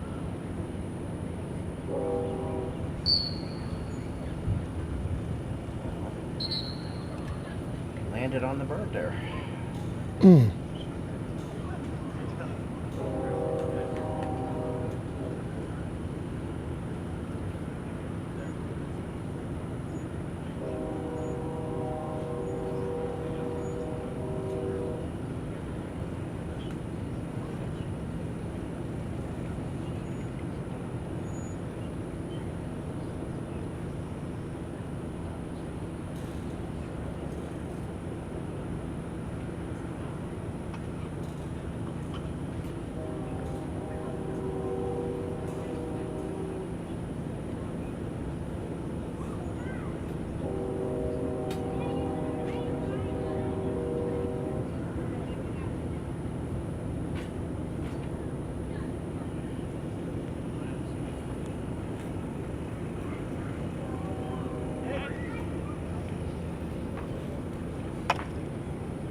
All right, you see, he went just a little bit left in the beginning. Yeah. Dog wins that bird from there. Well, the wind is, you know, It laid down here for just a second, didn't it? yeah, it's virtually died right now.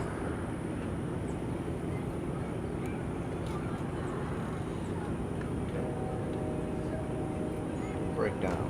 He's having a hunt there, isn't he?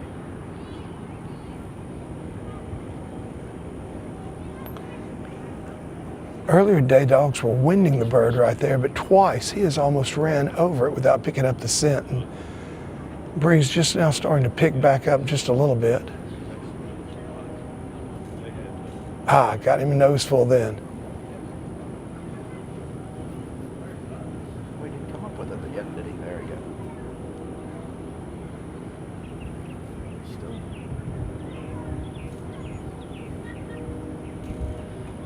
Still struggling a little bit to win that bird.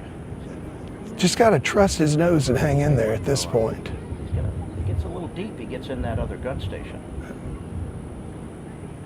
You know, I didn't see the throw. They've been very, very consistent. I'm very interested to see where the dog picks the bird up here. Got to be all over it right now. Brian's being really patient there at the line. Oh, look at where he picked that bird up. That bird, for a little longer throw. Yeah, went well along of where it's been going. Well, that explains maybe why he didn't smell that on the right, like some of the other dogs did. I'm impressed by the way Daisy, she trusted her nose and hung in there.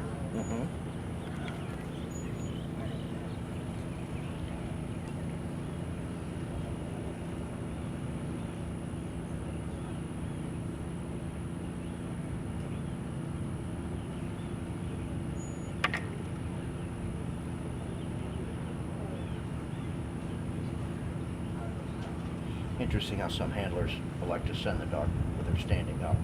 Probably, as much as anything, they're trying to keep in a more relaxed marking frame of mind. Especially on the short birds, oftentimes they like to send them in that a little bit more relaxed state. This bird's a little different, but comes under the arc here. How did you feel about sending dogs standing versus sitting? I'm sorry? As a handler, how do you feel about sending a dog standing? Well, what are your thoughts on that? My thoughts are, if I'm going for a bird that I want the dog to be in a real loose, relaxed state, sending him standing is going to have him in that state. Now, I don't typically do that very much, but maybe a couple. You know, this short bird has got a couple.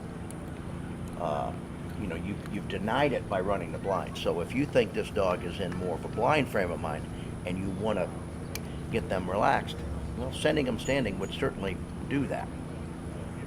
There are other things you could do. You talk softly. You use more of an encouraging tone, and some people use easy. But as much as anything, it's more your posture and how aggressive you are on the line. Sending them standing is probably the least aggressive you can be, because you're letting the dog be a little bit more relaxed. And some dogs that might pay off. You know, and some dogs just are not going to sit at the line. Yeah, my partner Bobby Wills won the crown in 2010 with a dog named Colt 45, you may be familiar with. It started out with Hal and Sharon Gearman, and Colt would not sit after he went for the first bird. He'd sit like a statue while the marks were going down. But once he picked up that first bird and came back, he wasn't going to plant his hind end again, no matter what you did. There was an earlier dog that would turn on the whistle but wouldn't sit. Yeah, I believe that was Zeus. Got Lyle back here at the line again with Bazooka. Nice firm send there. One of the things you're going to see a little bit of a path build developing right there, can't you? Right short of those goose decoys. This dog broke into the wind on its own. It's the second dog of Lyle's we've seen, and only his two that really ran to the left. A little bit of an overcast to the right. And that can happen when you're casting with the wind.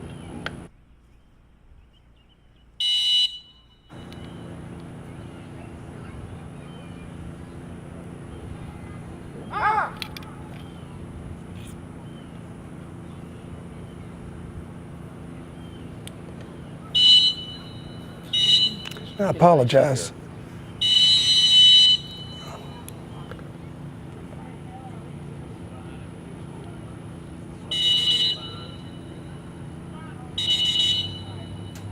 Give them that come-in whistle when they're deep, and they usually come in with the wind, and that's not the direction he wants to go. No. I apologize. I incorrectly spoke, said Lyle Steinman. This is actually part of Team Castile Creek, Clark Kennington with Bazooka. I'm so used to seeing Lyle step to the line and that country vet on the back of that shirt. And pretty hard to mistake Clark for Lyle, but watching his mannerisms, he was even sending like. Yeah, I shake his head a little bit. It was interesting. The dog broke into the wind on its own, which usually tells me that the dog is really trying to do the right thing. They sense that crosswind, and they've been taught to not fade with it. He gives that first right-hand silent cast. The dog takes an overcast, and then he got himself in a little bit of trouble there. He went to some verbal casts, I think, as much as anything, because I'm not sure he could see the dog very well.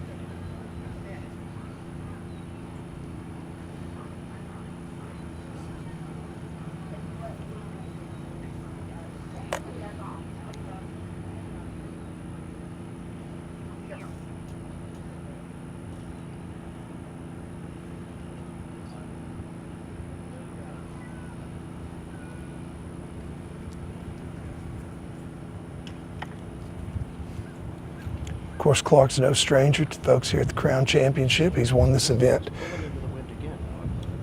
Yeah. Gonna get the long mark.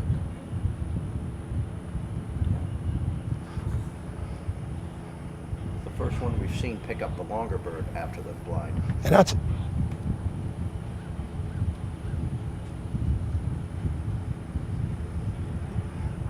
tell you, I think Bazooka deliberately went. All right, there we're starting to see our first scores. Brian Broussard and Daisy with 61, previous dog.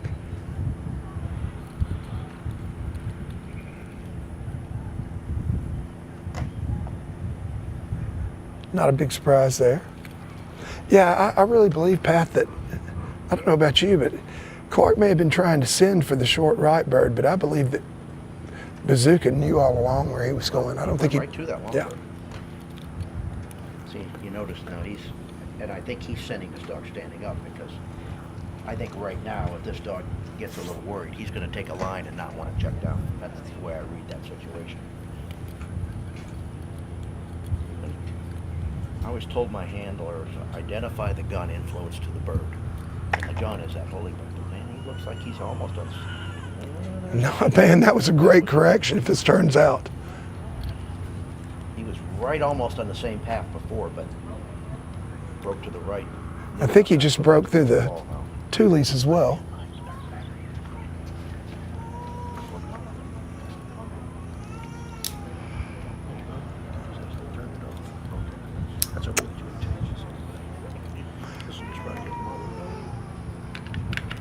Tell you, for a minute I was worried that Bazooka might be in real trouble. You could see him break through the Tulies. Okay. I was afraid he was going to drive long, but you can see he checked up. He's come back now. He's... Oh, he did not come up with it. I saw the cattails move. Thought he'd grab the bird, but I do like his composure. You can tell that Bazooka knows not to go back where he just picked up that bird. Twice I've watched the dog actually look over there and... Wow. Yeah. I tell you what, that's tough to recover from that spot. I firmly believe that good dogs are decision makers, and twice I watched Bazooka's head turn. He looked literally to where he just picked up that bird, and I think he made a conscious decision. Hey, that's not a good place to be. I'm not going back there, and that influenced him and eventually led him to finding the bird. You know, at this level of competition, that's where you see dogs make decisions that just sends chills down your spines, really.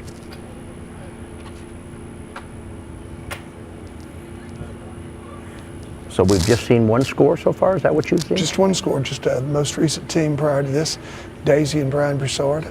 We're going to see some more here in just a moment. Sure, right now our great production team over in the trailer, they're working on getting us a grid with all of them.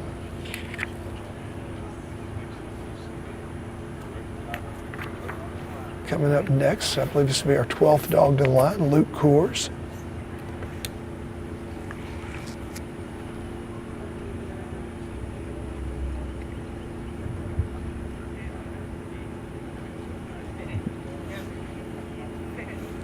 See the handler take a nice deep breath there. Relatively young dog, one I haven't seen with 3 years old.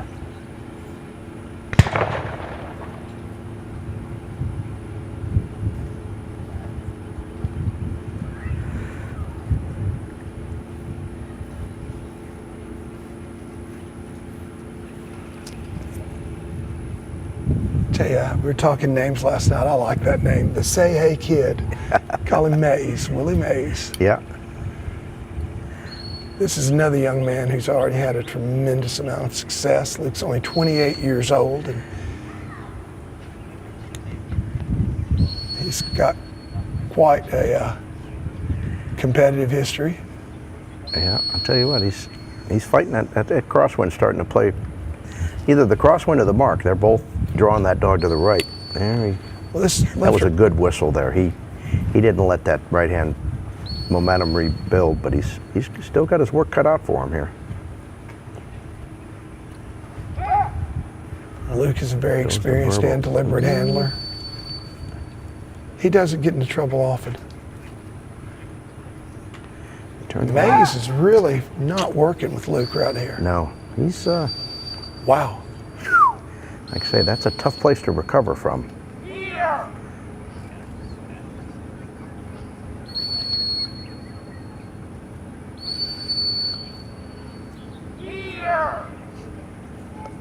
Tell you, that's a pretty dangerous call in too. Still a little distance from that long mark, but that was helped him get the cast, but he still. Yeah, that's a cast he really needed to get, and he got it well. I think Mays got to smell it from there. See, score of 85 for Clark Kennington and Bazooka in the previous run.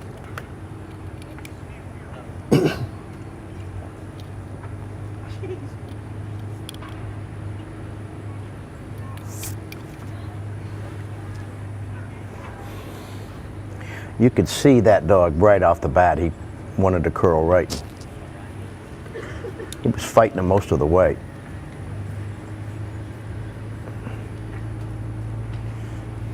There's not a lot you can do sometimes as a handler when that starts to develop.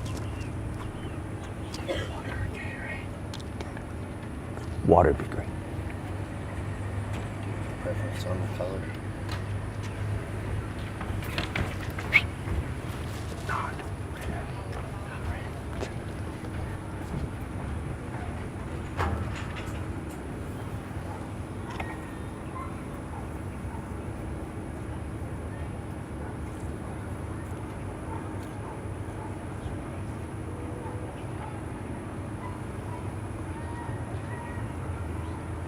That's another one that a little tighter to the holding blind where the bird came from and putting on a bit of a hunt here. Luke's very patient though, I'll tell you. This young man is, as I was saying earlier, extraordinarily accomplished. Patty's only 28 years old, started running in 2016, had immediate success, got a third in the very first event that he ran with Indy, who's had quite a storied career also here at the Crown Championship. Qualified for the 2017 Crown with Indy, and then came back, qualified with 4 dogs in 2018. Got first place in the Eukanuba Team of the Year with Indy and second place with Goose. 2019 had 9 dogs make it to the Crown, with the second place finish with Fire. Down in Natchez, Mississippi, and I tell you, it was one of the favorites going into the finals there. Big test, and really one mark. Short bird didn't fire in, but oof. After second and third place in Team of the Year in 19, came back with first with Bang. It's the first place team in the Eukanuba Team of the Year. And then later that year went on to win the Crown Championship with Bang.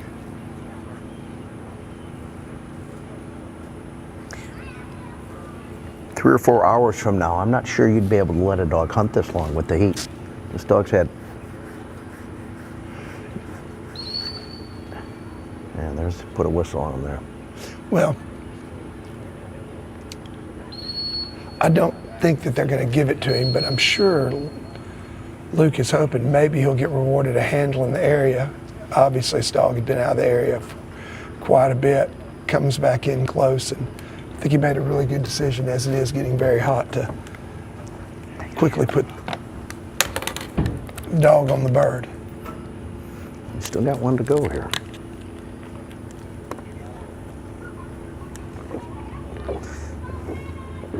Sometimes a good strategy right here is you want to get that bird out of their mouth so they can catch their breath. Sometimes you just got to let them take a blow here. Let that dog breathe. But I'll tell you, this dog doesn't look particularly hot. He's not panting really hard. No, his tongue is not curled that bad, but it is out there. You can see the dog's trying to make sense of this whole thing and trying to regulate its heat. See that tongue way out there.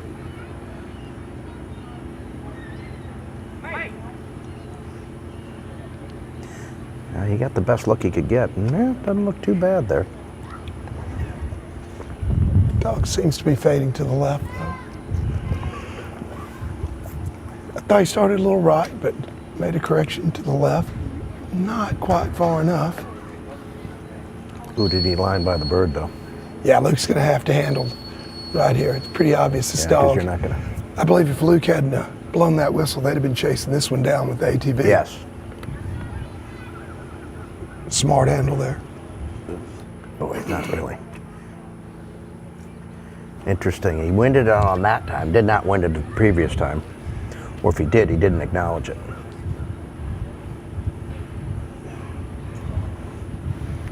I think the heat was definitely a factor there, and that dog going out, not winding that bird, doubt. you know. Blowing off that heat, not breathing in.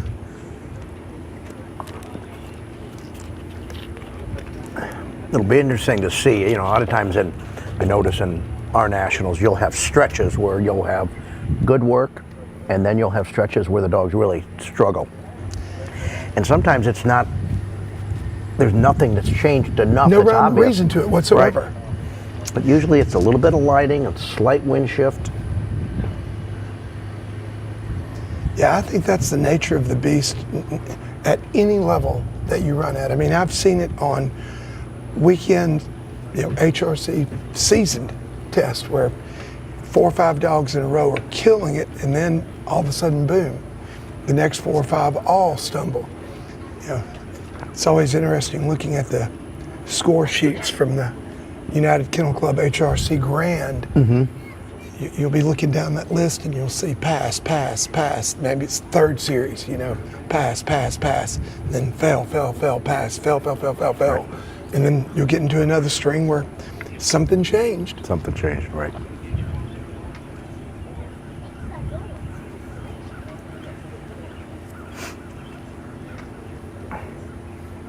I think they said they could run 20 dogs before they had to rebird, so. Several years ago, I attended a national open at Weldon Springs, Missouri, and it was a cloudy day, and there was one mark that all the dogs were just nailing it. Tired gun on a triple, and the sun popped out for 30 minutes, and 4 dogs ran, and every single one of them went out on that bird. As soon as it became overcast again. Yeah, sometimes that sun pops out and something draws attention. Oftentimes when you have round bales in a field, all of a sudden the sun will hit it and all of a sudden it'll highlight it and draw the dog's attention, and it can really make it challenging. Well, the speculation in most of the gallery was it was the shadows that were caused to influence the dog. They've got those big bunkers there, and I ran a lot of nationals. Finished my first national at Weldon Springs. Really? Yeah. It's a really neat place to run. Oh yes, a lot of history there. Yeah. Bush Wildlife Management Area. Old friend Tommy Sorensen, great professional and quite a gentleman. Defiance, that was Missouri. That was his backyard.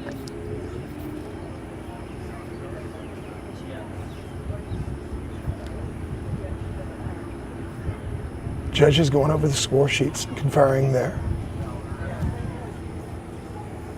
I've had people that are new to the sport, watching it maybe for the first, second time, coming over, ask about, what are the judges, doing there? Well, I can tell you, these guys, there's nothing nefarious about this whatsoever. These guys, they're taking a look at the test, they're taking a look at their score sheets, they're comparing dogs, they're making sure that they're being fair and consistent. I can tell you with all three of these guys, there is no favoritism. They are all about keeping the playing field level and being consistent in their scoring, and that's all you can ask from a judge. Absolutely. I don't care how high, how low they score it. I just want them to score it the same. And you can bet these guys are striving to do that. All right, this is our first peek, I believe, today. It's Stephen Durance. Comes the line here.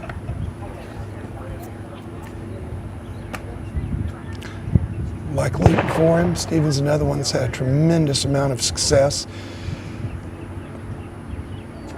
with the Crown Championship. And he's got a bunch of dogs qualified.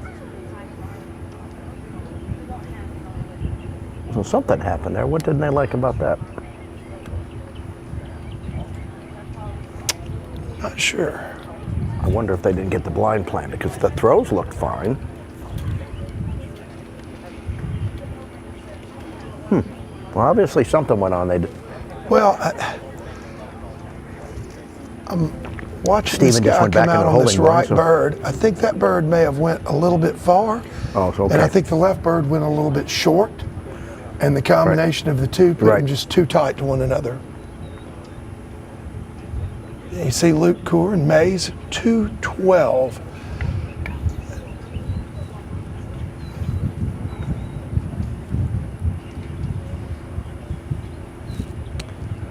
I think Mays had a double whammy there. That was probably the weakest blind that we've seen today since the test off. All right, here's Stephen coming back up with Cooper.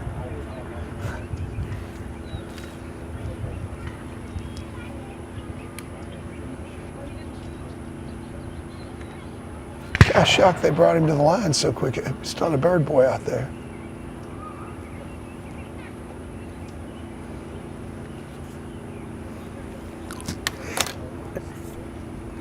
Most all the handlers are using the same procedure I would use. You reheel them, take them off their feet, get that mark off their mind, and put them in a blind frame of mind here.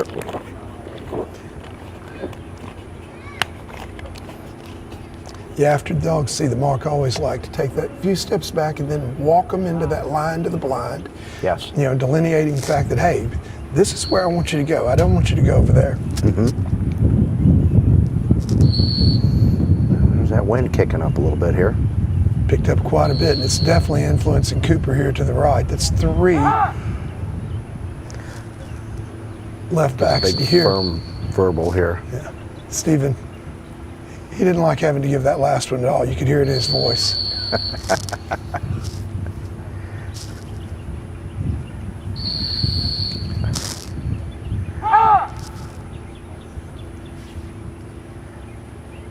Stephen might as well put that right hand in his pocket. Yes. I'll tell you what, that was good handling. I'll tell you, he could feel the dog getting away from him a little bit, and you could feel the intensity in Stephen. Whistles were a little louder, a little bit. He didn't wait for something to happen. He made it happen, and he went to a couple big firm verbals. Yeah, I think he was probably to convince this dog that asserting he's himself. in charge. Yeah, exactly. Yeah, definitely asserting himself. So Pat, the faults here, of course, 2 points for a whistle, 5 points for a cast refusal, and I've got to think all those lefts, most of those were probably interpreted as cast refusals. So. Yeah, when they turn it wrong way, that's an easy call. But when they turn the right way and scallop, and well, he sent him pretty quickly. Never really here. saw the dog with those left casts improve his line to the very end. So now, yeah, it's interesting. I'll be darned. Okay. It's a tricky spot. He's upwind.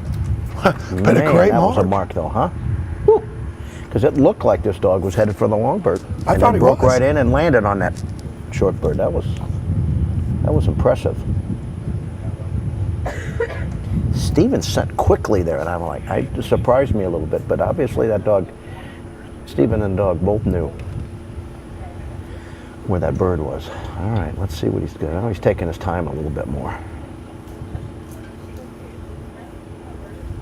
Well, I think Cooper came back and gave him the look that he Uses was a hand loving. here, sends a little firmer. Makes perfect sense. Uses the hand there to emphasize the line a little bit more. Now, but I'll be darned though, he's cutting back in there. Put a hole.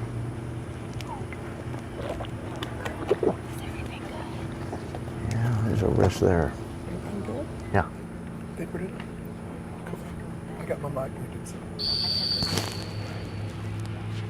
See everything like that. I was wondering if you could see. And sorry for some strips. I had a kid jump in the pool. No, he broke his neck. It's bad. So I had to take that call. That's why I'm at. Got me all choked.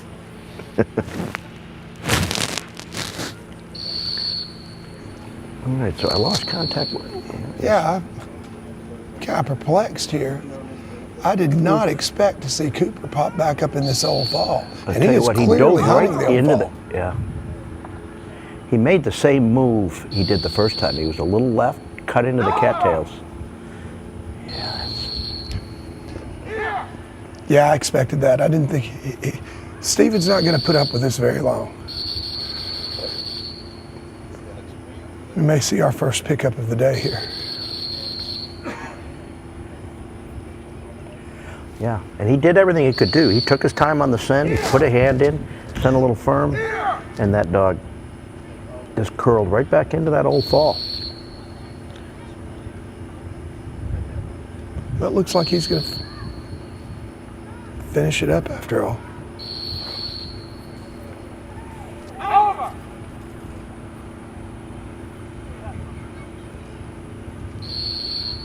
Well, he certainly wants to go back in those toolies and hunt, doesn't he?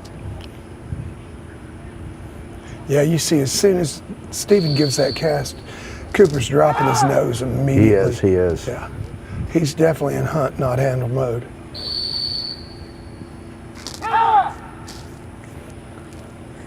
Steven's got a big, powerful voice, doesn't he? He's using all of it here to get him out of there. I don't think Cooper was very intimidated, though. No, he wasn't.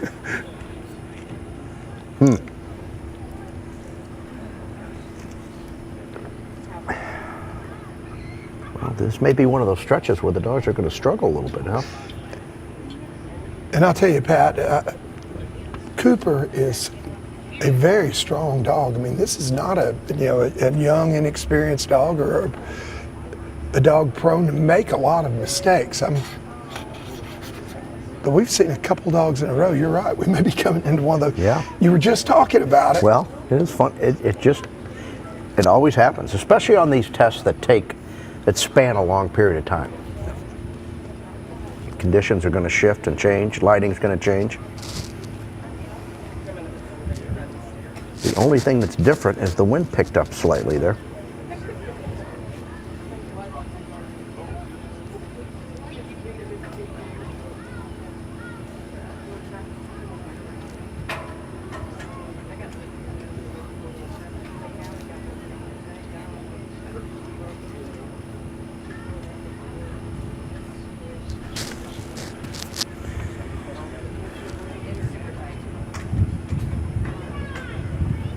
Discussion going on up there. Well, I'm sure the judges are scratching their head. I mean, you're talking about a dog, Cooper, that made it to the finals. He finished 6th here last year. Steven, of course, won last year. Steven's actually won this event 4 times. Started competing, I believe, in 2009. And had his first win in the Crown in 2014 with Dude, repeated that with Dude again in 2016. 2019 down in Natchez, Mississippi, won with Georgia. Great run there in the finals.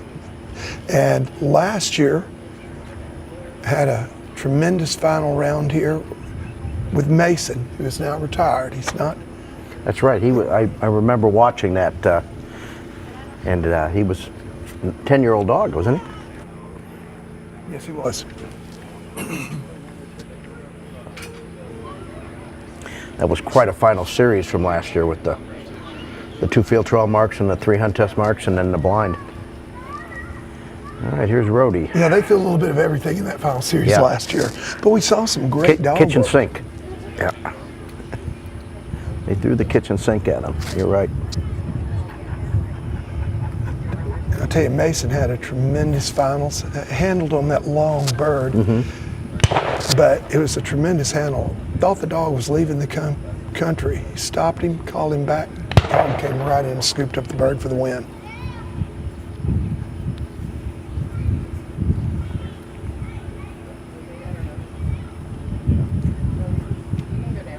Got Rhodey best here. I believe Rhodey has 8 as well in the crown this year. Well, he's got some of his team there, and then didn't I hear that Rhodey and his son are it's the first father-son team? I believe so. Yes, that's right. Yeah, he's got 8 or 9 here. He has had quite a year. You know, the things you're looking at here is the pace of the dog. You're trying to get an instinct on what's their state of mind, you know, and if they leave it a little more measured pace, you think they're more in what we call a blind frame of mind, one that they're typically going to be more compliant. And that's certainly what I witnessed there. Yeah, the body language of this dog definitely shouts compliance. But here, now you're entering a different phase. You're entering that keyhole, and you're trying to get a read on this. Well, give him a nice into the wind cast there. This is where a tight sit is really helpful. A looping sit to the right here can be problematic. Well, I'll give you a little contrast here. That was a great whistle there. He'd have been a little slow on that whistle, he'd have got himself in trouble. And Rhodey's very experienced and talented handler. Been doing this for a long time. I'll tell you, that second to last whistle was just dynamite. You know, and to make a contrast here, I was talking about Cooper and all those lefts. The dog, I feel like Cooper probably picked up there. You see the score 156, a lot of cast refusals there. Similar blinds. Stephen would give that left cast. Cooper would pretty much dig right back in. You know, we watched this dog. He had repeated left cast, but Rhodey would give the cast, the dog would take it. He would carry the line for a while, and then he would fade in. Well, that's certainly what you're looking for. On game day and in training. Well, it goes back to what you were saying, the difference between a scallop and a true cast refusal. Right. I think here, you know, if I'm a judge, I know you've judged, yeah, I'd be judging that as a scallop, not a refusal. I give the dog the benefit of getting the cast. Whereas that dog that turns the correct way but immediately digs back to the right even though he turns left, in my mind, that's just an outright refusal. You're not gaining anything. You watched him gain with every cast.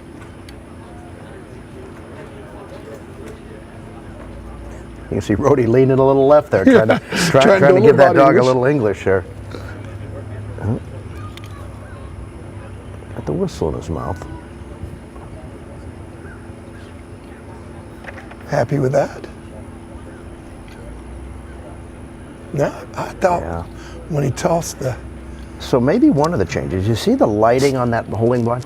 Mm-hmm. It's glowing right now. Yeah, exactly. It's certainly going to draw attention to the right. And once they set up a hunt on the downwind side of that gun station, it's hard for them to leave. Can't see it on camera, but he's popped back up between the blind and the bird. Yeah, puts a horn on him there. He didn't want to let him get back over on the wrong side. Yeah, I think that was a smart handle. I think that could have gone on, and the dog just dug itself a deeper and deeper hole.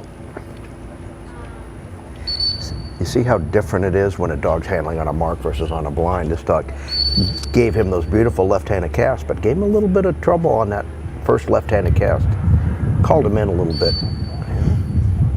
I mean, you pointed out earlier, this dog's demeanor was very different running the blind. It was, you know, looking very, very compliant. Now he's looking more confident and, hey, I'm going to do the work here, boss. Exactly. Yeah, it's a whole different animal when you're handling on a mark versus a blind. And most of it is because of the dog's state of mind. They're looking for a bird. They're not looking for help here. In your experience, the more talented the dog is as a marker, a really, really talented marking dog, is it easier to handle them on the mark or more difficult? Typically more difficult. We had a saying, some of those powerful dogs, I said, they may be often wrong, but they're never in doubt. and you know, you love their confidence, but sometimes that it makes them difficult to convince them to do it your way. And again, this dog gave him beautiful inland casts on the blind, but he's having a hard time getting him over to that bird. There, I think he's finally made game on that bird. Well, I think we are looking at one of those stretches where the work has gone downhill a bit. Haven't we had 3 in a row handle on these marks? We have, and this dog had a pretty good blind, a better blind than the previous 2, but man, no one has done the marks well. And you know, in the early going, I mean, we watched they went in there and first 5 or 6 dogs come out and pick up both marks clean. So, a little bit surprising here.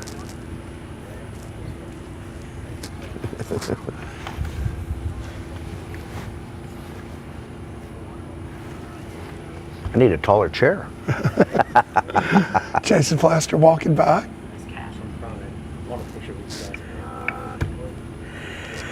All right, well. Tell you gotta love Jason's t-shirt too. Don't stop retrieving on the back of there. All right, he's kicked him off here. I tell you what, there's something as a handler, if you've handled on a mark and now you have to pick up another mark, it's a tricky deal. You have to, you get too aggressive and oftentimes they just kind of blank out and keep going. Well, he went in there and salvaged that bird. Yeah, he definitely made up a little bit of ground there. He was smart on his handle, but the dog just didn't want to handle very well on that mark. Well, look at him.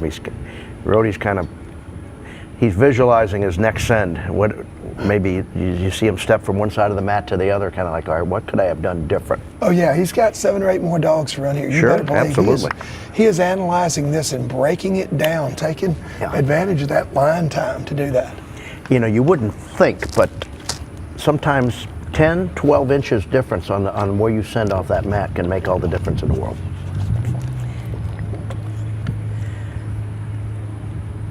Well, I tell you, we were talking about, you know, dogs handling on marks, and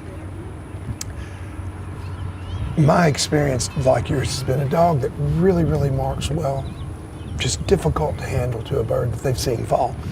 Yeah, one of the, and you can have great handling dogs. One of the best handling dogs that I ever ran was a dog named Yodi. Made it to a couple of ground championships. Very successful dog. Possibly the best blind running dog that I ever laid my hands on. He was also a tremendous marker. But as good as that dog was running blinds, and he was amazing, if I had to handle on a mark, it was done. Really? He would not work.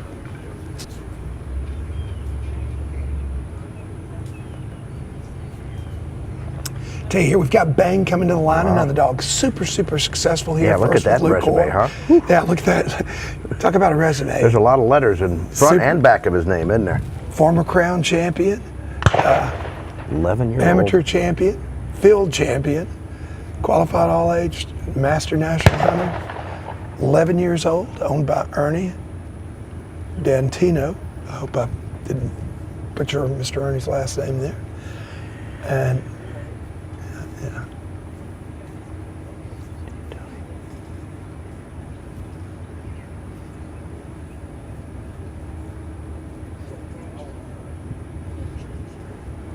Okay, there's Rhodey Rhodey's and score Cookie there. picked up 120.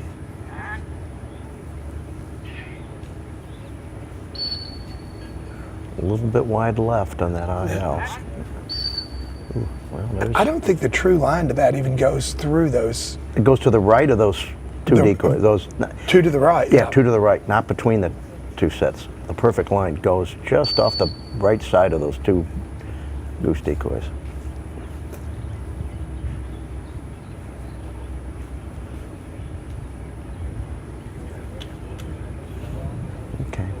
Bang's doing a very nice job, and Ernie's doing a good job of handling here.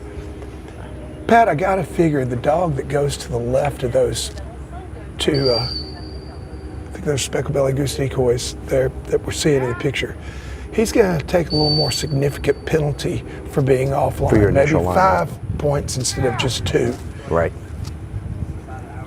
Ooh, he's in trouble too. See, he's way over to the right there.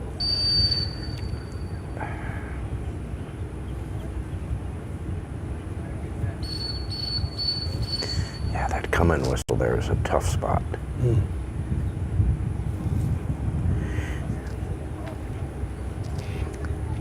You know, there's sometimes you blow that come-in whistle and it gives them permission to hunt. Exactly. Versus making a disciplined cast. And sometimes you try to blow that really firm, multiple blast whistle that tells them, no, you're not hunting, you need to come in. That's something you got to practice and keep sharp. Kind of lost Bang in the shadows. Yeah. Looking at his body English, I think there was something Mr. Ernie didn't like about the response he got on the previous cast.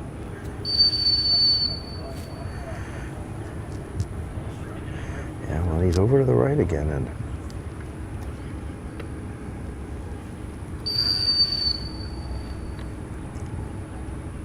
tell you honestly, I expected to see more of this on this blind. I was here yesterday watching these guys set this up, and I thought, boy, oh boy, you're going to have a lot of dogs over there.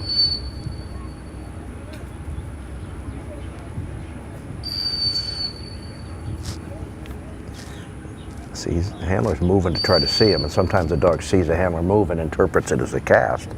Yeah, and that's something you've got to be really, really careful about as a handler, particularly in those shadows.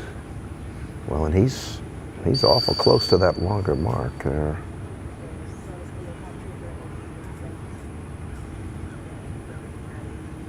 He's trying to walk that cast out. The dog's not. Without hitting those decoys and incurring that 10-point penalty for leaving the box. That's going to be the least of his worries at this point, isn't it? If you guys just joining us, get a look back at Mr. Ernie here in the box in a second, you will see there's some decoys to the left of the handler. And the judge's instructions before the test were that you could walk outside of those decoys to see your dog, but if you gave a cast, you were outside of the box. It was a 10-point penalty for that cast and every cast given out of the box.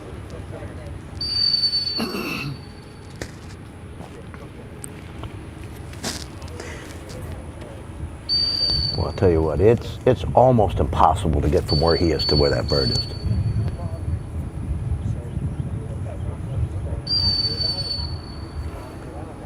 Throw his nose right there, up. I He think probably Bang. either winded Yeah, I think he got a nose something, full. but Now, would you have given a verbal or a silent back there? well, if it was a verbal, it would be an over, it wouldn't be a back. A back's going to drive it. Oftentimes, you know, we always say a verbal cast there isn't going to change direction. It's only going to enhance the momentum in the same direction they're wanting to go, which is right. The problem is, you see now he's giving the silent cast. Not sure. I think sometimes he's giving silent and the dog isn't moving. And I picked up the mark. Yeah, that's. I believe it's over there. Yeah, I think that's the death sentence there, is it not? Tough break for Mr. Ernie, Dan, Tony, and Bang.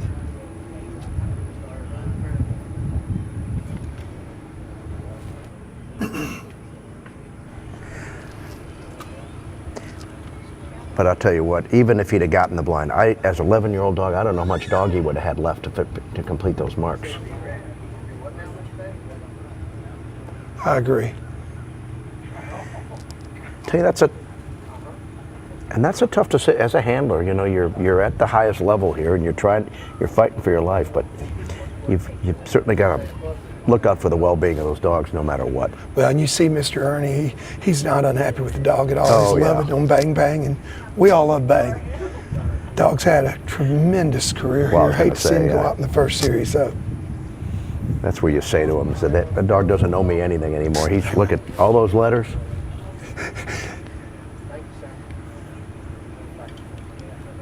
Amen. Very well said, Pat. Yeah. All right, here we have Clark Kennington coming back with Daisy. 3-year-old black female, Grand Hunting Retriever champion already at 3 years old, master hunter.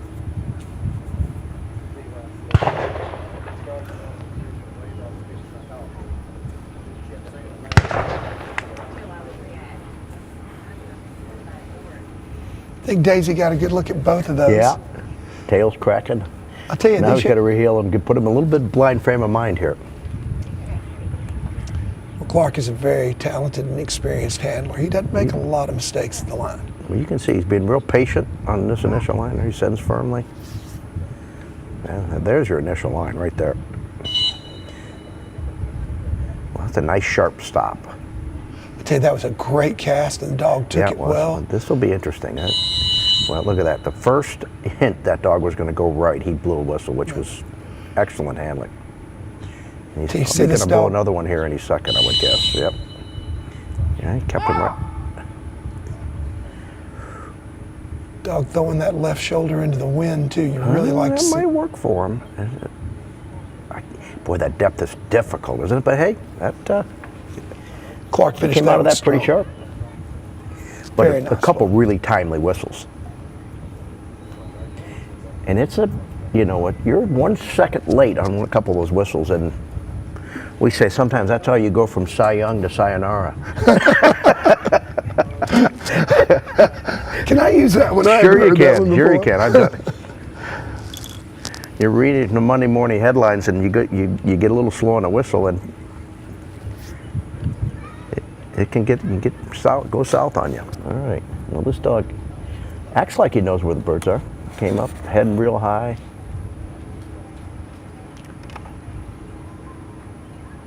Yeah, I think the handlers are trying to stay away from that holding blind on the right a little more. I tell you what, this dog left with purpose. Yeah. What I really like, he got within 4 or 5 yards of the bird. His gait changed. Yes. Still had his head up. Okay, I'm right.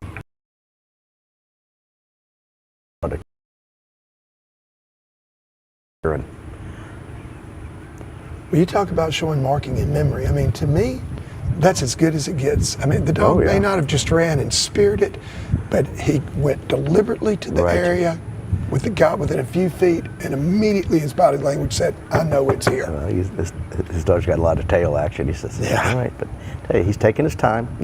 We used to say, let that Polaroid develop. Let that dog kind of remember that mark. You don't want to send too quick there. I'll tell you,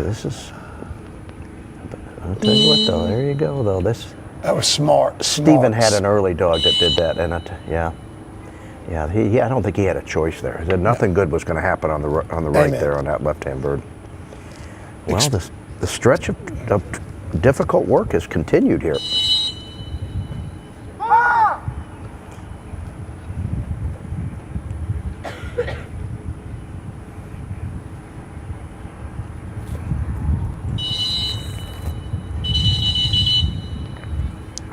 Because of those cattails, the handler can't see the dog very well there.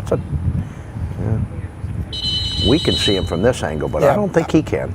I guarantee you Clark can't see Daisy at all behind those cattails. You blow that come in, and that just almost encourages him to come back and hunt that short fall.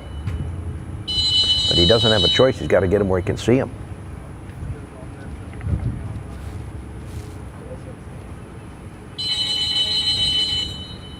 Let me ask you a question.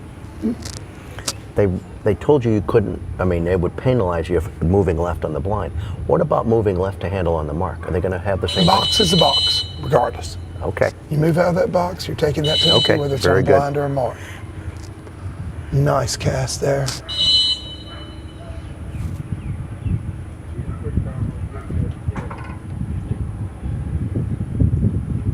Well, he got that cast, he needed it.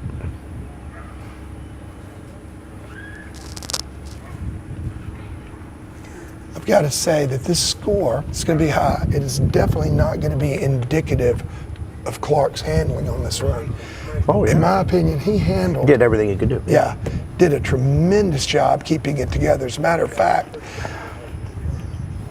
I think this score had Clark not handled so efficiently and so timely, would have been he probably would have picked up. Well, Here we go. All right. Wow, Snow and Lee Howard with a 14. I think that's very appropriate. Well, is that our best score so far? It's our best score so far. And as you may recall, we spoke afterward, he probably had 2 points on each of the 2 marks. I'm betting the other 10 came from the 3 whistles on that blind. Probably picked up, there's somewhere in there where picked up a 2-point penalty or 2 for being offline. But that was a great, great run.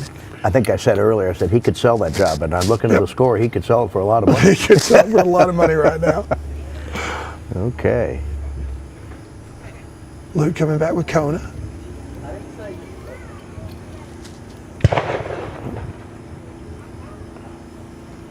Handler did something really smart there. You notice how the handler was watching the dog?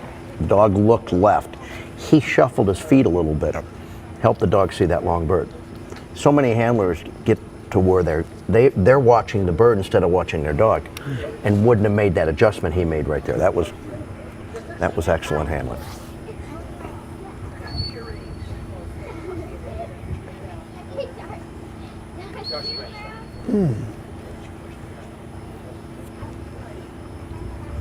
Well, Kona appeared a little bit confused there for just a second to me. Let's see if there's this. Now, one thing you can do here at times is, he's handling fairly quickly, but sometimes the dog starts to get away from you. Slow it down. You wait a little longer in that next cast, you sweat him a little bit. If you can control the tempo of the blind, you can sometimes turn it back in your favor. That's one of the, if you, wait a 2,000 count after they sit, sometimes you want to wait 4 or 5.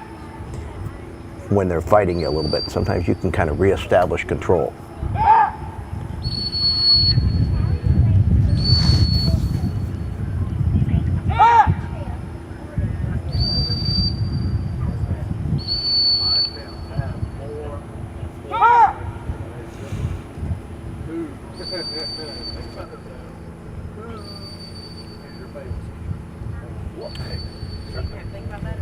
He's had to work on this blind, and I'm not sure where the dog is. Do you see him?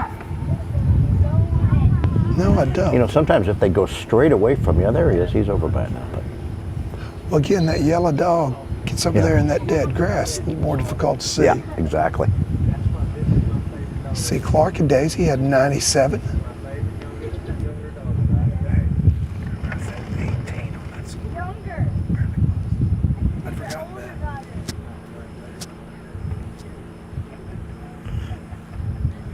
Looks like they're starting to settle in for a rebird here coming up. Yes, we definitely have a rebird coming up here, and stick with us though. We're going to take a short break here in a moment when we go to rebird. And for those of you just joined us, we're here at the 2023 Super Retriever Series Crown Championship presented by Eukanuba. Beautiful WK Palmetto Event Center. Former golf course, makes great grounds. And also, for those of you who may not have caught it earlier, got a special treat today and hopefully for several days this week.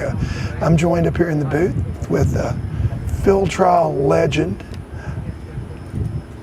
trained a ton of field champions, very, very well known Mr. Pat Burns. And I got to tell you, Pat, it's been a pleasure already to be with you. I've learned a lot in a very short period of time. Well, I'll tell you what, I've done this 40 years and I never get tired of watching these dogs work. Amen. And it's just a true treat to watch this. And watching this handler up here, really solid. I loved his technique. This dog's had a little trouble on this bird, but I tell you, I love the way he came in with that blind. He got a good look at that mark prior to taking the bird out of his mouth. It was exactly the way I'd like to see a handler handle. But I tell you what, that holding blind's giving him trouble. And remember what I said about the foot set? Yes. I think that's what you're seeing. You're seeing the more dogs that hunt around that blind, the more the following dogs that are going to hunt around that blind. Exactly. Yeah. It kind of continues the pattern. I think what you'll probably see these handlers be a little more aggressive pointing at the bird. Well, to his Shake credit, his head a little bit. But Kona he didn't came up blow with it. Smack up. I mean, to his credit, Kona worked it out. Absolutely. I think that was a very smart no handle on Luke's part. So he's sitting there, you can see him, he's looking at the long bird, the handler is, he's trying to visualize, all right, how do I want to manage this? I say to my guys, I want you in your head to assent your dog 3 times before he comes back to the mat. I want you to go through the routine and visualize, where do I want him to look? How am I going to use my hand? How aggressive am I going to send?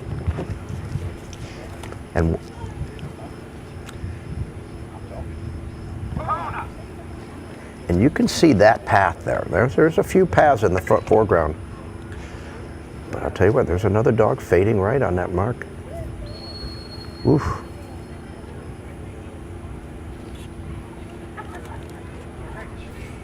Yeah, definitely starting to get a lot of scent out there. How many in a row have handled? 5 or 6? 7 or 8, I believe. I mean, the streak has just continued. It's. You see the handler starting to get in the sun now, though.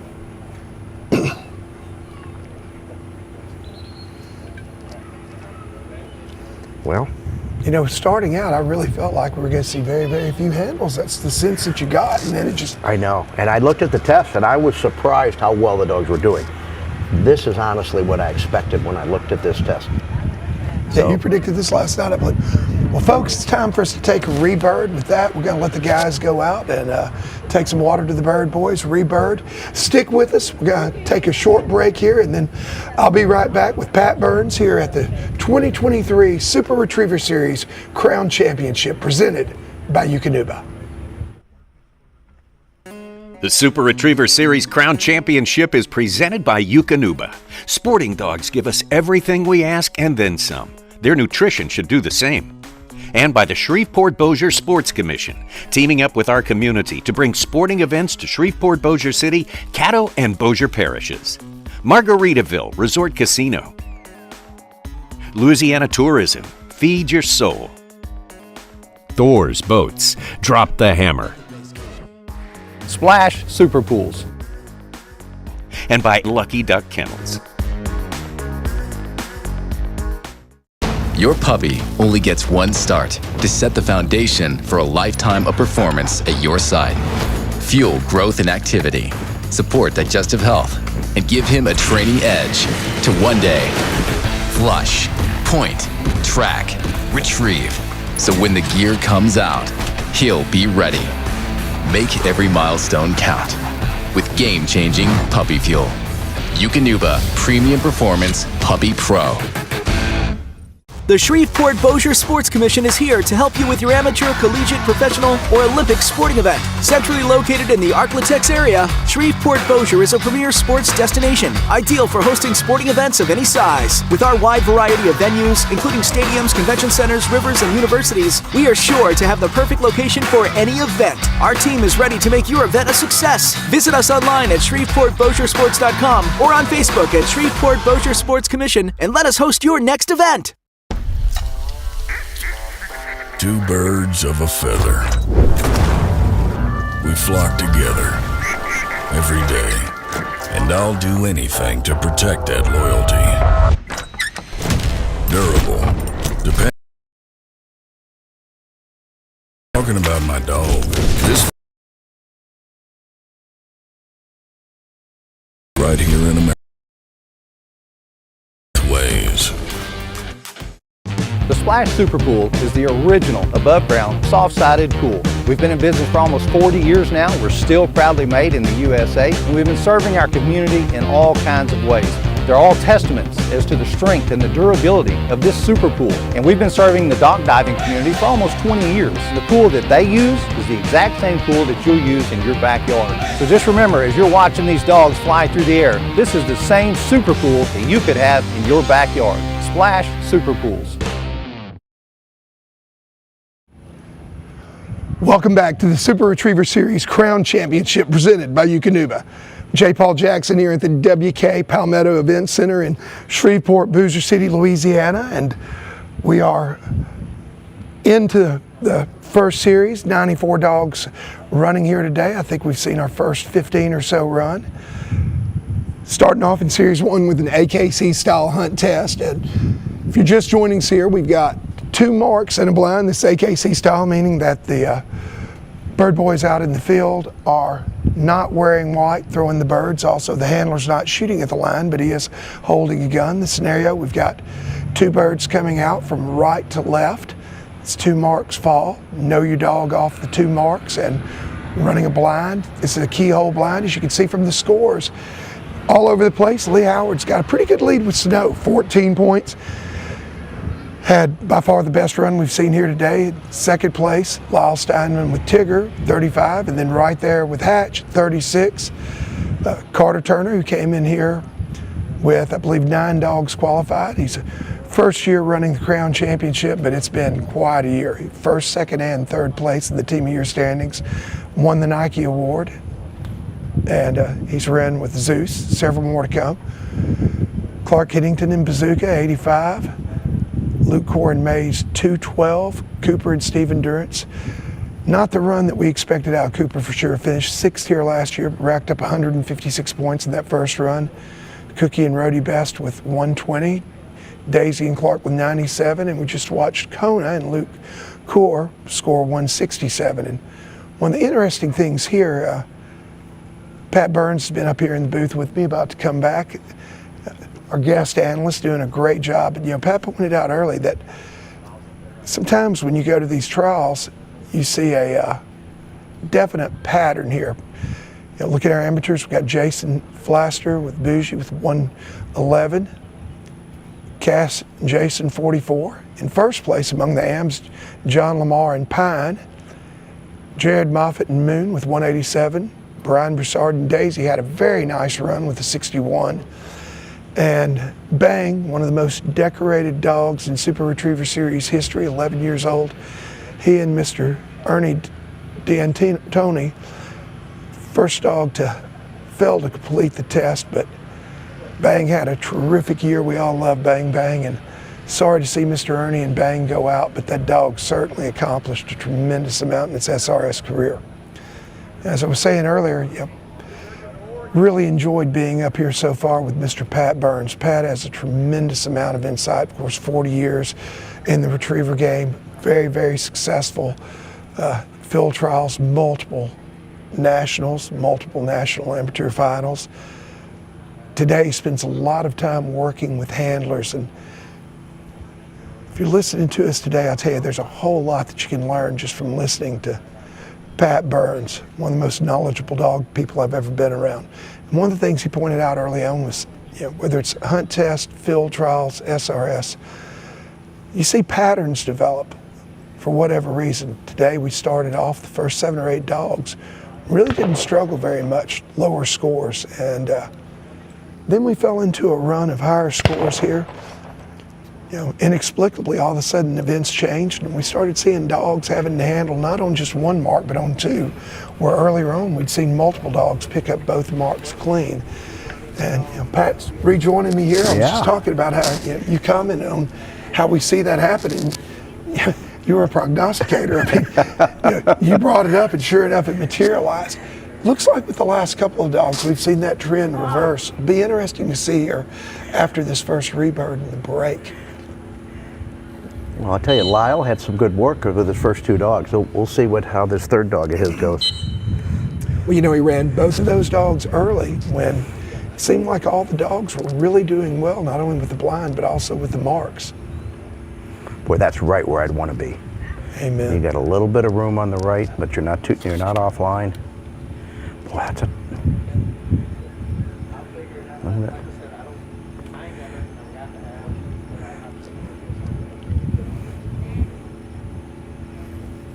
I'll tell you what's interesting. I never liked to wear sunglasses when I was running a blind, because it really skews when you're looking into those shadows for a black dog, those sunglasses can be tough. I found myself, I'd cover my eyes or squint, but I really, if I had sunglasses, I'd put them on top of my head when I ran blinds, especially in the shadows. But I saw Lyle was working that, and that was a beautiful blind. Yeah, I'm like you. I never liked running with sunglasses, but Lyle does it all the time, doesn't seem to bother him at all. And there are a lot of handlers say that way. But it seems like there's definitely a preference one way or the other. You either really, really like them or you really don't. Right, exactly.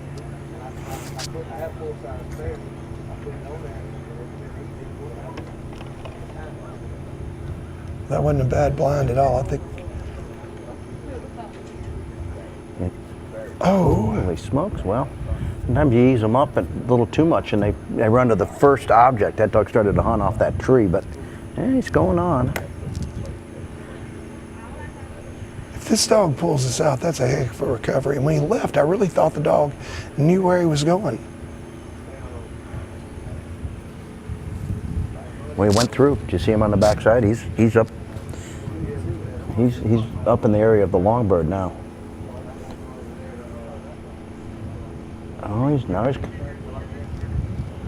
now he came back. Oh. He's gonna come up with that longbird. This is not going to be easy from a handler standpoint to talk him back in there. No, it is not. And that was a big hunt. I mean, that dog hunted all the way from the pine tree. He stopped right at that first big pine tree, put on a little hunt, went right into the tulies. Right about there, dog started to hunt. This is a new addition, by the way. You're seeing at the bottom of your screen, our ticker. Yeah. All right, here he goes.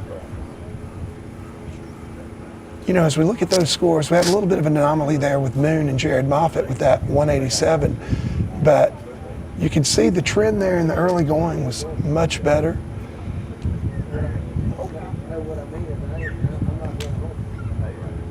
Pretty much after Daisy and Brian, you saw the scores really start to creep up there, and that trend began. You see Cooper and Steven with a 156, and dog that made it to the finals last year. What's he going to do here when he hits this branch? He's going to cut to the right. Yeah. I can see why he'd handle quick there. As much as anything, that dog didn't show any indication of breaking down. His pace was, I'm sure if he wouldn't have blown that whistle, that dog was just going to continue on that line and keep going. No change in stride, no crack of the tail that indicated he was thinking there was a bird there. And I'm wondering if the dog is a little bit confused too. You saw the dog break down early, almost hunt its way into the fall area and then work its way back to the left. Well, I think he probably thinks he got that bird. I think so too.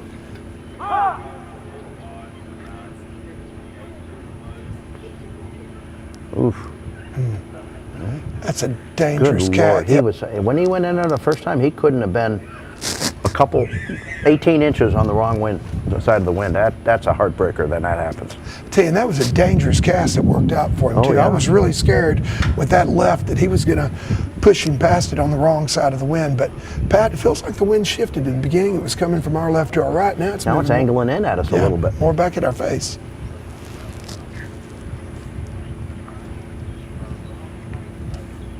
Well, the handling trend on these marks is continuing.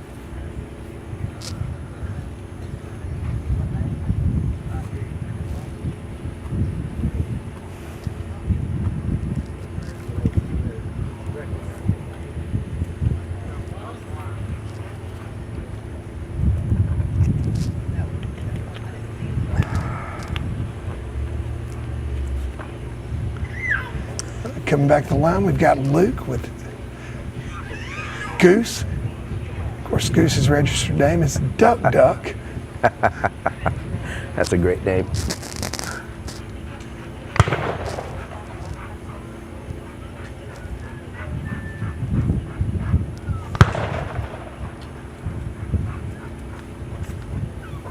Dog standing up nice and proud, watching those birds good.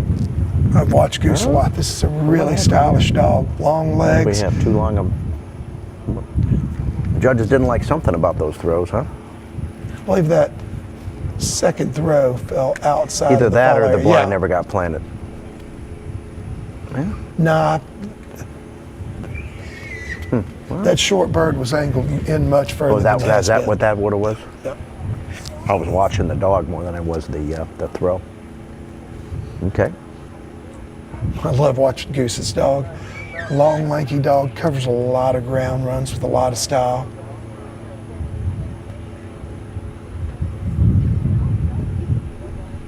Yeah, that's a big, handsome dog.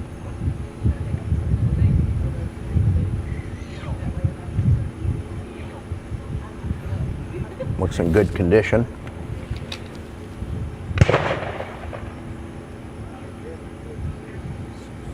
Good throw there.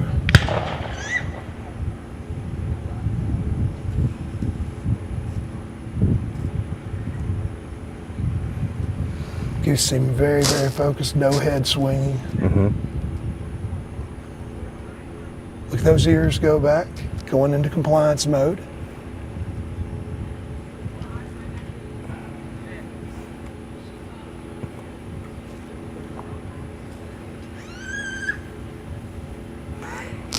He's got an interesting hand position. His palms are up. You can see a little different style of where he puts his hand and how he holds it. Just his own style. Well, you can't argue with the success that he's had, so it obviously works. Did you notice one thing? I was really taught that, how he cracked his wrist on that cast for visibility and made a little bit of a wave. That was something I was taught a long time ago. Just helps your dog identify and see your cast a little bit better. Just subtle enough for the dog to see the movement, but not enough to you get the make flash of your palm, cast. right? Yep.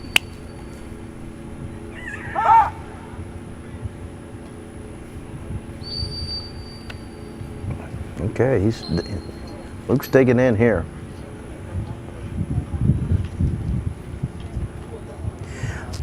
Good strong finish there. Yeah. Stuck with the dog. I tell you, that's another thing you see Luke is very, very good at. I use the term red zone at the end of a blind, and this is a perfect example. Once they enter those trees, you can watch these handlers. They change, their intensity increases. Their whistles are a little bit louder. They're closer together because you're really trying to guide them into that bird without losing control.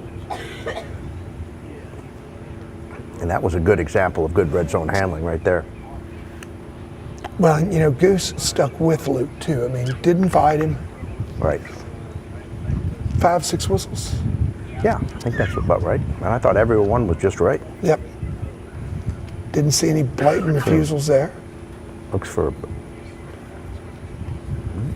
just to readjust them here a little bit. Yeah, I don't think Luke really liked what he was seeing there. You know, each dog has their own different style of telling you when they're ready to go. And you can see Luke, some dogs stop breathing, sometimes they close their mouth, there's a little delay, but you have to learn your own dog's body language about when he says, oh yeah, I got it. Yeah. So, and let's see if I can watch him, he's just got him settled. Well, he pulled the trigger there. Had a great one named Ella, and she would cock her head, and if she cocked that head, you knew she not knew where he wants to be, though, is it? Darn it.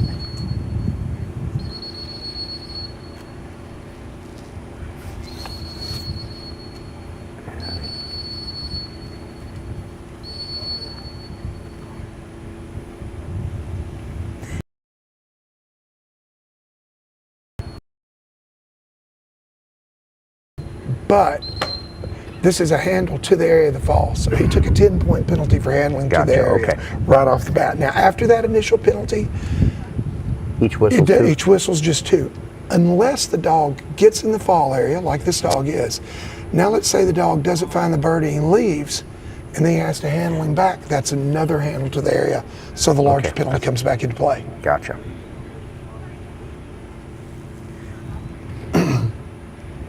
And they're not finding this bird nearly as easy as they were earlier. Not at all. I mean, the streak is really continuing. Even when they're in the fall area. You know, as a handler, you're thinking like, well, if I blow another whistle, I don't know where I'd handle him up. Where different from where he is right now. Yeah, he is definitely all in the fall area. He's just not digging that bird out. I think he's, wow. Boy, this is unnerving as a handler. You know, when you're, all right. Well, so. That could go either way. Yeah, he didn't actually get out of the fall area, but he was definitely headed that way.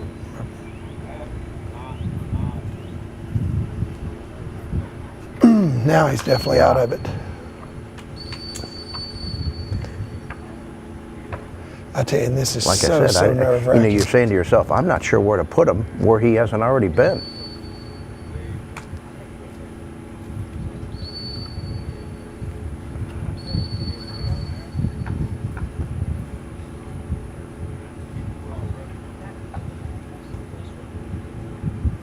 The dog's hunting deep. I believe the dog's behind it, hunting right in the edge of those cattails in that cover. Nice. I think he just got it. Boy, he was close to that bird a lot of times. And that bird fell into the thicker cover, I believe, too. I don't think we've seen a dog pick up a bird exactly where that was. Well, you got the cattails themselves, and there's that line of brown cover just this side of the cattails. And I think it's been landed between the cattails and that. I think that one got a little further into the cattails. It's a shame, too, but just one of the breaks.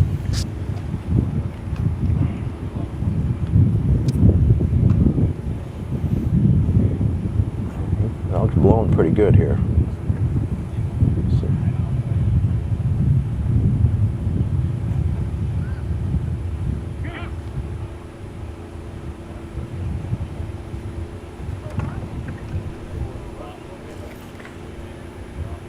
He's pushed him a little wider, but the dogs have been bending right, and this is, I would expect to see handlers that's a good place to be right further there. left on this bird than they were earlier. And he goes right to it. Good blind, good long mark, but pretty rough on that right-hand bird. Definitely one handle to the area, maybe two. The one thing that I didn't see was a lot of refusals out of Goose, though. It did look like Goose was working with Luke. The first time you put him in there, his dog was cracking his tail looking for the bird, and just when I finally saw him pick it up, he was just a dog length or two left of where that bird was. Yeah, that's just one of the breaks. I mean, these birds are shaped like a football. They take, bad bounces. Sometimes you hate it, but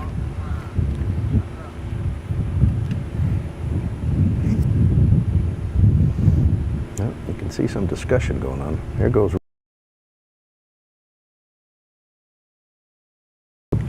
Remember I talked about glasses. Well, it was interesting. He took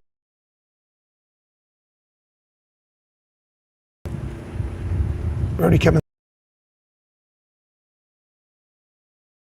Special Agent 99.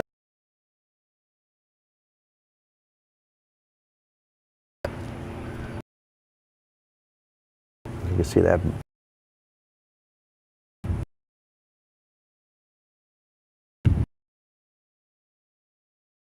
Off now, walking.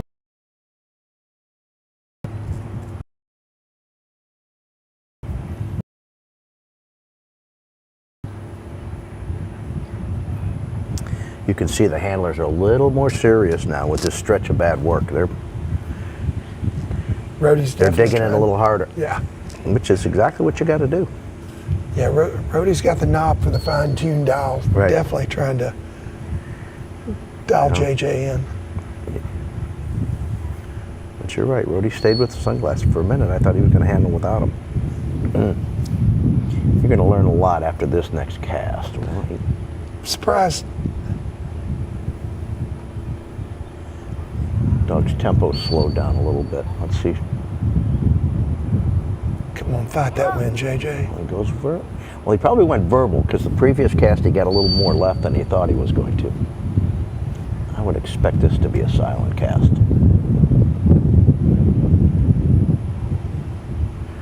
My rule of thumb was I would use silent on into the wind cast and verbal when it was with the wind. In other words, your left-handed cast are into the wind, your right-handed are verbal or with the wind. So your left-handed cast, most of the time in my world, are silent. Yeah, wanting to get a little bit more angle out of it, not use that verbal to drive that dog back, but really finesse the angle out of it. At this point, he's trying to get deeper, but he's trying to just stay on the downwind side of that blind, and I think he did just what he wanted. I believe he did too. You know, very interesting there. He did something that you said earlier that you would do. He gave the verbal cast, and he really needed more of a back cast, but he said the word over. Yeah. He did not drive the dog back with back, and he got the result he wanted. You said earlier, I'd give it verbal, but I would say over, never back. Yeah, sometimes you just gotta, like, if what you're doing isn't working, you gotta try something else. Sometimes you wait a little longer for the cast, sometimes you add voice, you walk a little more. All right, so what's he doing here?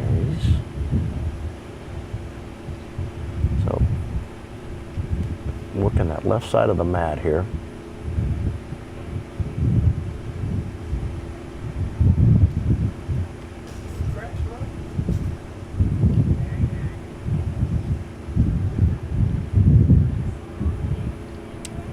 Rody definitely pointed harder at the bird, and looks like he's where he wants to be.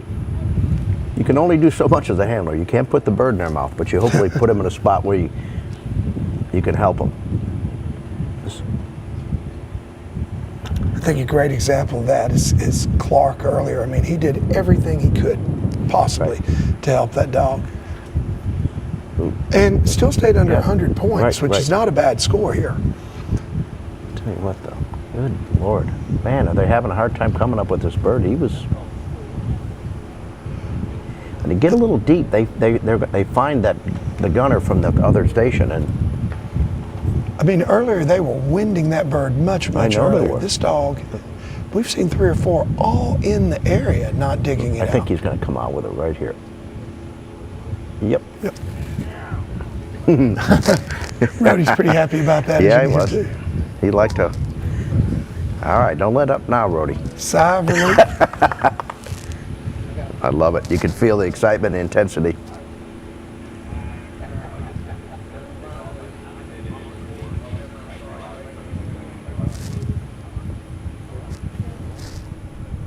You know, all in all, that was not a terrible mark. No. The dog was under the arc. Yeah. Just for a minute, it looked like he was going to leave and go head for the long bird, but didn't hook the gun. Came back. No. Or hook the blind. I mean, a lot of people would say you can't hook the gun on a hidden mark like this, but sends a little firmer, a little stronger hand. But good Lord, here you go again. Here's that deal where they smart handle early. Dog's clearly going back to the right. The dog faded with the wind repeatedly on the blind.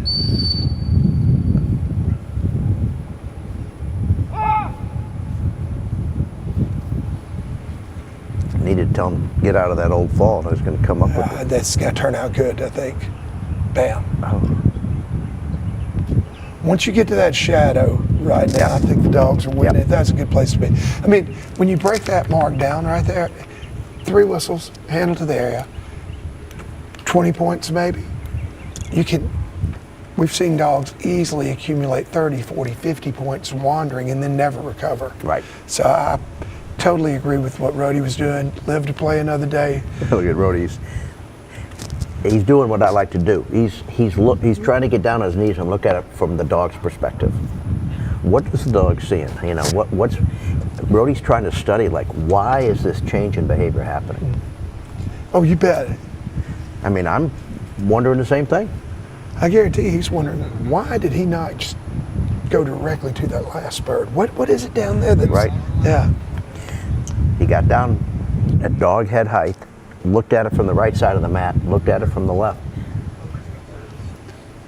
I'm sure he's also thinking, okay, let's look at this. Where's it better to? Where's the dog got the better view? Yeah. Look at it from the dog's perspective to see what the dog sees. And see. All right, next we've got Luke Core and Quincy.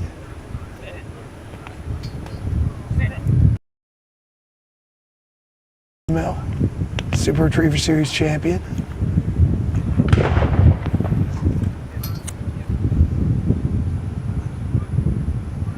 Good throw there.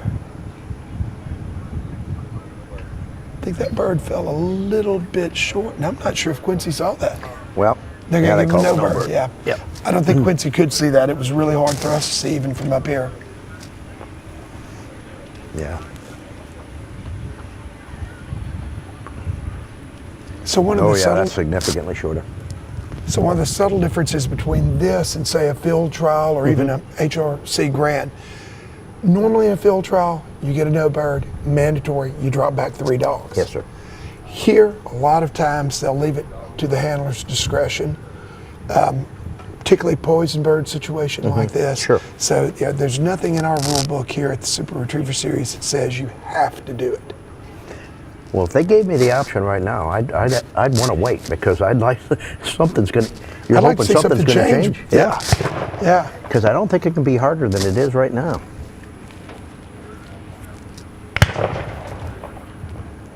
That's Another throw that low, wasn't short great, throw. was it? Quincy did not see that either. Oh, I got it. All right, they're going to let that one roll.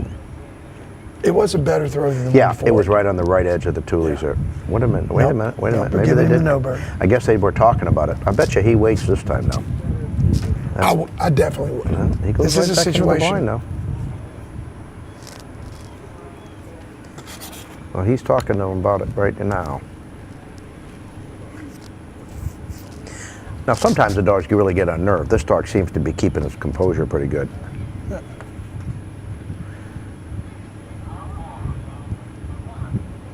Yeah, he's going to go ahead and lead the blind. Now, will he wait 3? What is their normal routine? Not sure. He's definitely going to wait at least 1 or 2. Because in our field trial nationals are different than weekend trials. So typically you wait 6. And if you get... I did not know that. Yeah. Wow. Typically you wait 6 at a national. In a weekend trial you usually wait 3 dogs. And they'll usually say if you get 2 no birds, or then you go to the end. Wow. Yeah. I think that's very fair.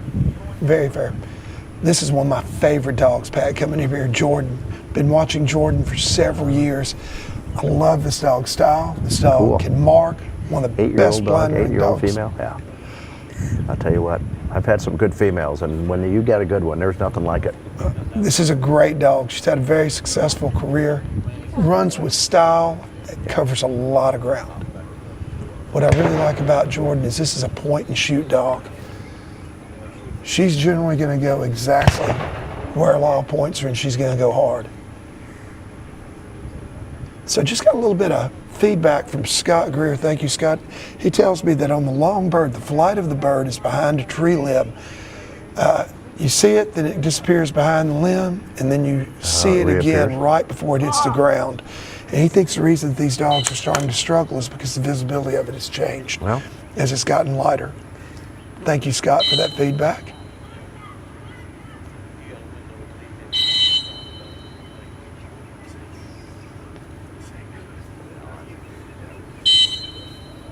Got a good cast there. Yeah. You notice he's using his hat. He's got a white inside of the hat. He's trying to take advantage of everything he can for visibility. Boy, that was a nice silent. Good correction there from this dog. Yeah. He's definitely hugging the left side. Ah, there he goes. He starts peeling into the blind there. He's got to use his hands to shade his eyes because he's got the hat, his hat in his hands. Ooh, man, I thought she had this finished. I mean, stumbled a little bit early. He got That's it, still though. a strong He got finish. it, though. Yeah, you bet. Yeah, very strong fish this blind. He's probably mad at himself he didn't blow one whistle there, but I don't think it hurt him very much. He can come up and hit these marks. He's gonna be satisfied with his effort.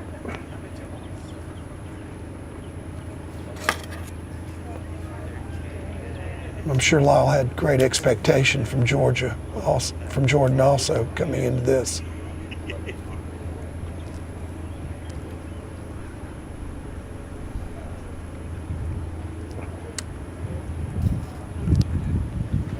He's bending over. He's really trying to talk her into that bird.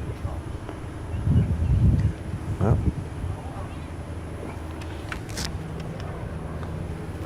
Not a bad place to be, Pat. No, it isn't, is it?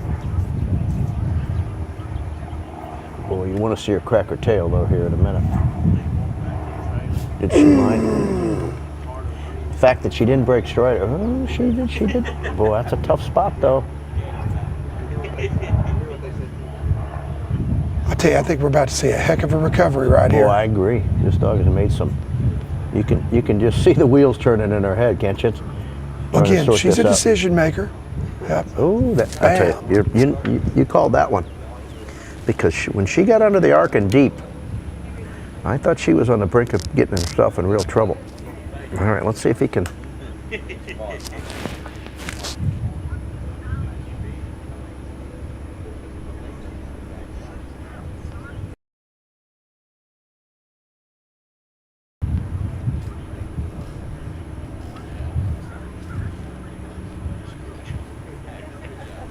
I just took a look here. I misspoke.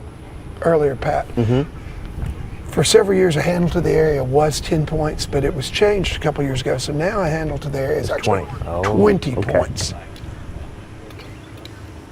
Apologize for my mistake there. You got a lot to keep track of here. Okay, well, this dog is just either going to be really good or he's going to miss it on the upland side. Miss it on the wrong side. This is not going to be good. And I'll tell you what, you get in the scent of that blind planter, Olding blind. I'll tell you what, this dog, once again, is trying to figure this out, but she's got the body language. She's a little nervous to come. Well, look at this dog come back. She recovered on the first. Oh, God, you got to be rooting for this dog right now. She's trying her heart out, and she's going to get it. I'll tell you what. That turned out very, very nice. I'll tell you about this dog. Like I said, this is one of my favorites. I just enjoy. I love any dog that runs a blind as hard as it runs a mark. But in the earlier in her career, Jordan would not have made that recovery. John Straka, once we were talking about dogs and aging, and Jordan just turned 8 years old, and we're watching a similar run at a field trial. He said, that dog has gained a lot of sagacity over there. That's not a term you hear very often when people are talking about dogs. But well, that was a prime example. That dog, I don't know many dogs that would have recovered on either of those birds, let alone both of them. Now, that is definitely age and experience. She has definitely become more sagacious. And well, she got out by those clumps of pampas grass on that far mound, and just didn't get any information. Didn't smell any other dog scent. Didn't no human scent. And I thought that dog was at risk of getting into the blind, where the blind planter was. But man, oh man, that was really impressive.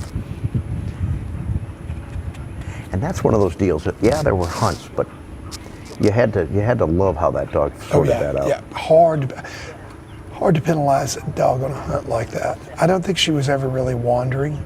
Right. So, got rookie Carter Turner coming back up here with Joe.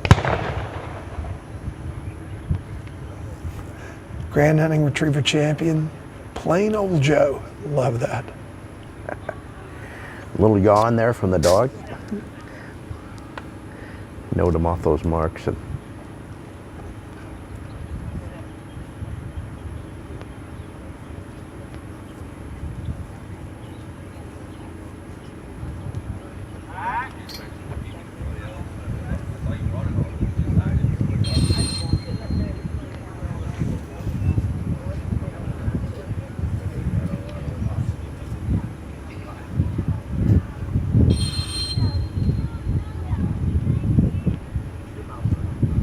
gives a big walking silent cast.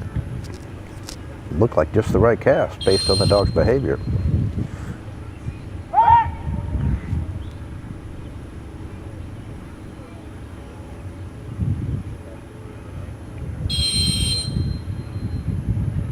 Oh, that was a nice blind.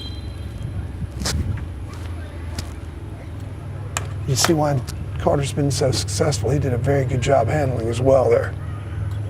Yes, it was. All right. Clapping his hands, trying to get his mojo going.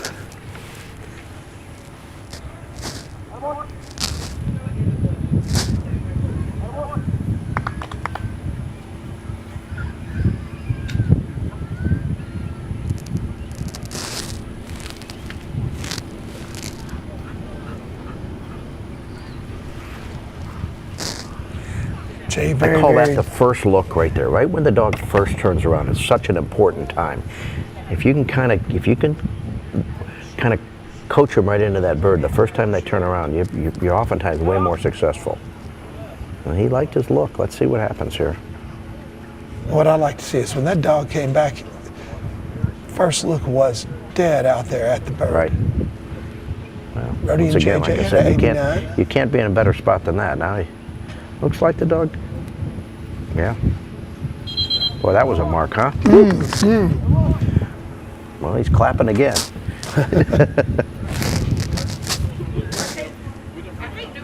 I tell you, Carter's just a cool kid. He gets really, really excited. And I love the fact that you can tell he loves the dog. He is so happy for Yeah, and the dogs feed off of that. I mean, you look can at watch this him. dog's You can body feel his English. energy. Oh, yeah. Absolutely. Joe comes back, just man, I Look like at, that. Look at him. He took a look at his pre-delivery look, and now he's going to take his time a little bit. From this angle, it's hard to tell, but I really think Joe looked right out there, and it doesn't seem like Carter's really. Sends pretty firm. Yeah, He does. yeah. Trying to fight against that crosswind fade. And he figures if he can get past the Tules and get under the arc of that bird, he's going to come up with it. And Well, you know, Carter didn't spend a lot of time fine-tuning. I think Carter liked what he saw in this dog's body language. I'm liking what he saw in this dog. Look at that. I was going to say, not a lot of bad goes on from right there usually. I'll tell you what, that was a fabulous job. Yeah. Very, very nice job. I'm going to clap now. Yeah. Well, I mean, I don't care who you are. If you love dogs, you got to love that one. Those last two efforts were, I mean, this was, you know, really sharp. The previous dog used her head and sorted it out, but these, maybe the trend's going to change back in the other direction. Be really interesting to see the contrast in these two scores here. Of course, we just saw JJ and Best with an 89. And again, you know, Jordan picked up both those marks without a handle. Looking back at Jordan's blind, similar to JJ's, got Jordan pretty good probably for a little wandering there. Yeah, and you see that quick handle by Rhodey, only 8-point separation. It looms as a very, very smart move now. Got one of our amateurs, Kevin Baggett, and Satchmo coming to the line.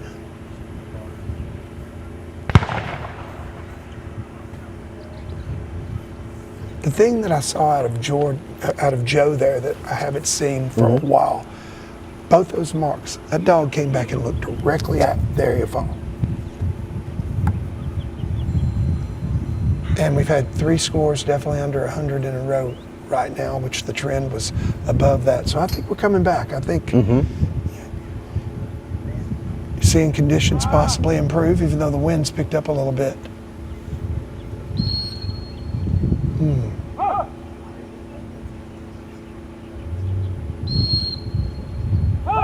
Well, he's definitely wanting to keep him, not let him get downwind here. Well, I think he definitely avoided a pop with that second whistle. Right.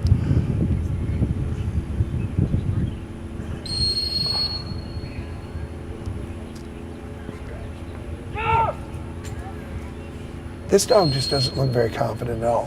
No, there's something peculiar about his gait. Look at Look that. at that 22. Yeah. Puts him in second place behind Lee Howard with 14. Good place to be, too.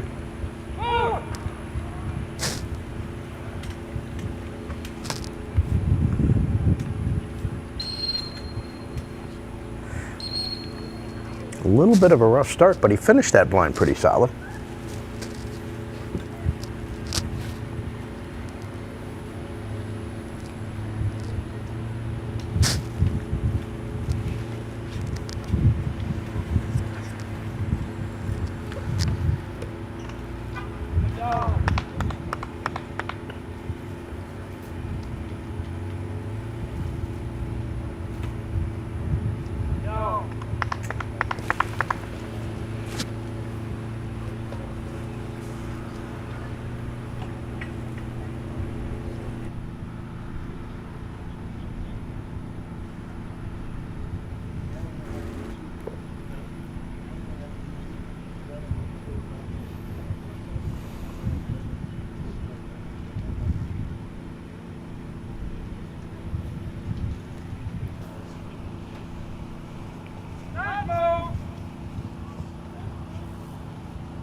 Spot on this bird.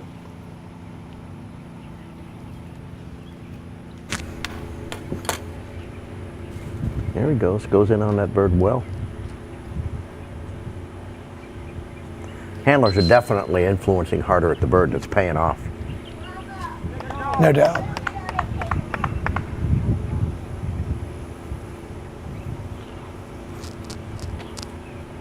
tell you, that blind started off pretty rocky, but yeah, came in there and jumped on that mark. Finished the blind pretty solid. Yeah, came in there and nailed that mark.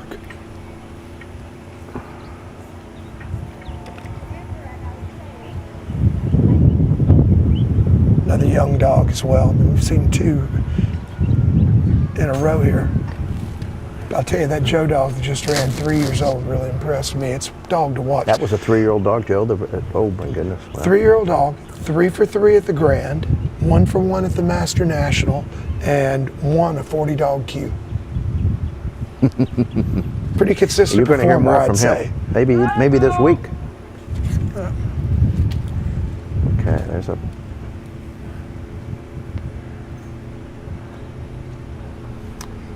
This may be the first person that's pushed a little left, too hard. Yeah. Pop there's a in there. break towards the bird.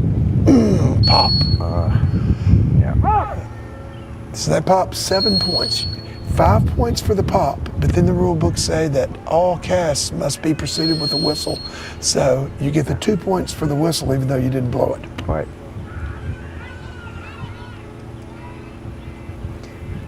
Well, he went for the bird hard. Dog definitely just forgot it.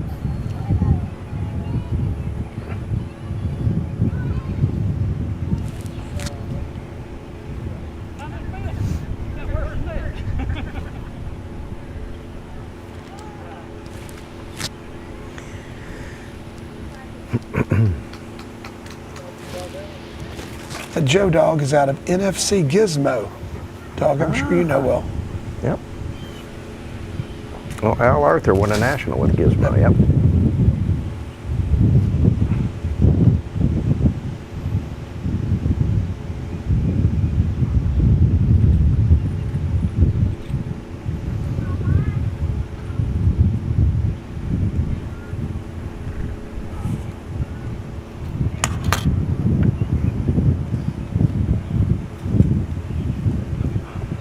Luke Core coming back to the line again.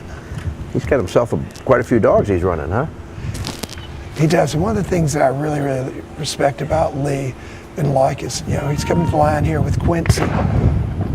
All of Lee's dogs are happy dogs. They seem to just be joyful and but they're still very biddable with him. Right. And you see Quincy there comes bouncing to the line, tail wagging, but very, very steady, very good line manners, and working right here. Young Luke's working to get Quincy lined up.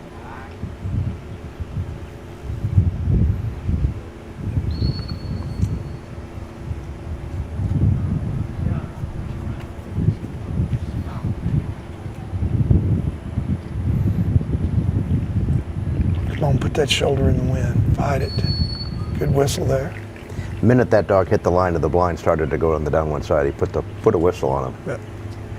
Got a nice cast there. Oh yeah. I bet you there's another whistle coming here real quickly. Tell you, this thing about a black dog, hard to see Boy, down that in is there. hard. Yep. I guess Oh. Okay. When did the? Yeah, that's a tough look in there. That really is. That was not a bad blind at all. No, it was not a bad blind. No, it was a good blind.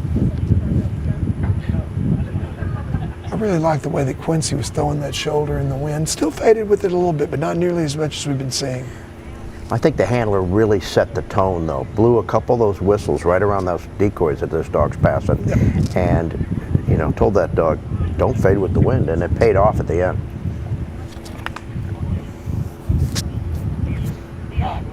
If you can discourage that wind fade early, a lot of times it pays off later in the blind.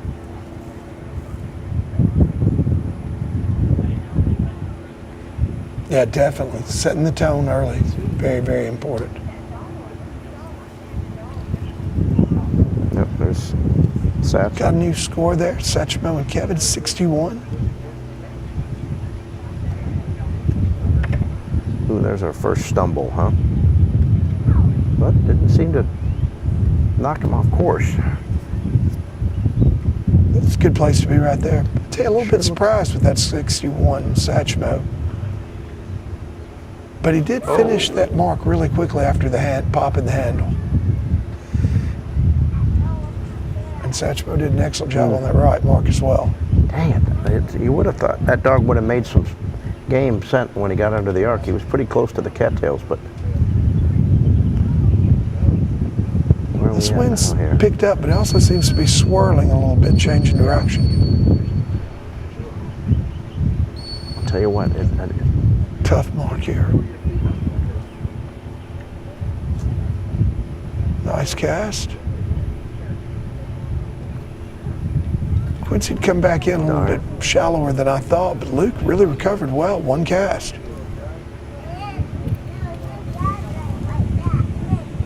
I think that's one of the hardest things as a handler, deciding when to handle on a mark.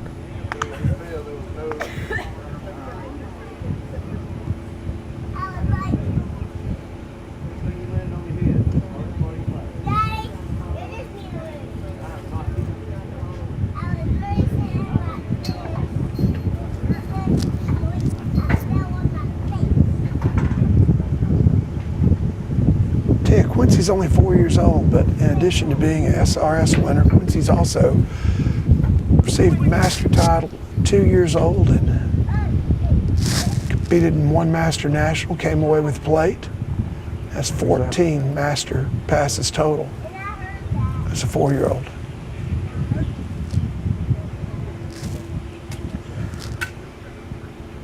Either gonna, ooh, man, right on it. Geez, for a minute there, I thought he was going to miss it just on the upwind side. Well, that was a dandy mark. Front-footed that one, right on it. Sure, Luke would like to have that right hand mark back now. Mm-hmm. I tell you, and I really thought Quincy was in a good position to wind that bird. Yeah, when it went under the arc, just did not crack a tail. It was just something a little bit made me as a handler. I was a little concerned that something was not going to go quite right there. Well, as you may recall, Quincy also had 2 no birds. Remember, this is the dog that fell back, I believe. I gotcha. Yep. Yeah, somebody correct me if I'm wrong, but I do believe that Quincy was the victim of the no birds and dropped back in the running order. And that may have played a little bit of a influence on that right-hand mark. Well, the wind's definitely getting a little stronger here. I see some leaves coming out of the trees there. Check it.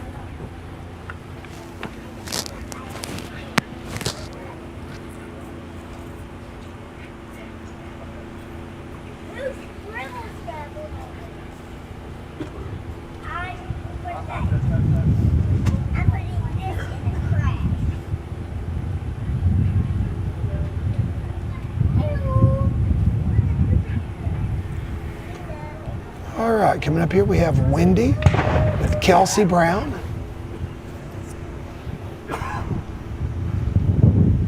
Got to visit with Kelsey a little bit last night at the Big Hats and Bow Ties. She's very excited to be here. Tell you, I like Wendy. Good looking dog. Yeah. Great line manners. I think Wendy definitely got a good look at both those birds. Kelsey here working with her to get her lined up. Work that map, right? Yeah. Where she wants it. Wendy wanting to look left pretty hard here. First dog we've really seen do that, Pat. Right. Let's see what kind of initial line we get.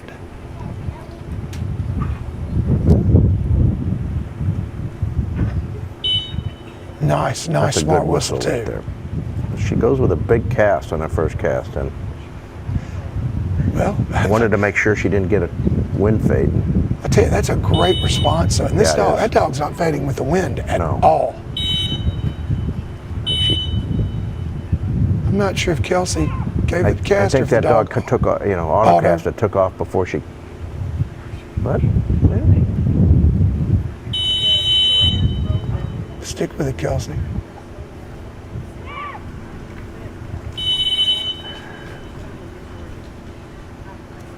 All right, so Kelsey just got 10-point penalties. Yeah. Stepped outside those decoys. My guess is that, I don't know if she can tell the dog has not moved. We can see it from this angle. There it went. Got a nose full about the time Kelsey stopped her. All right. There you go. Quincy and Luke Court with 47 on that last run. Picked up almost all of those on that right-hand bird, I believe. Yeah.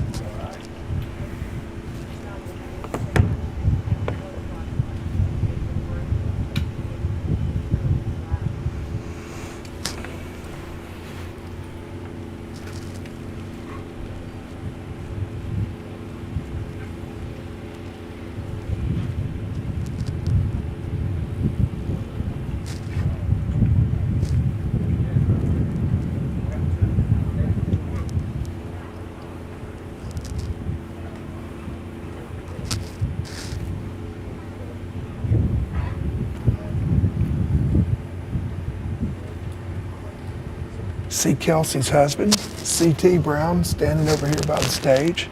He'll be running Reba later. CT, you more nervous now or when you're running? I think I get more nervous watching her. I black out when I run. CT says he gets a little more nervous watching Kelsey than running the dog himself. Oh.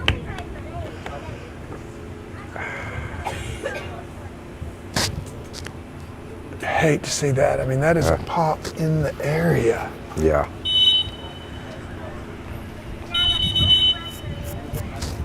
Ah, darn it. Well, and you saw, I believe Kelsey was waiting that out for two reasons. Number one, a lot of handlers here on a pop will wait to see if the dog will initiate on their own, so they don't take the 2-point penalty for the cast. But in this case also, if the dog had resumed the hunt, she wouldn't have had the handle to the area and that 20 points.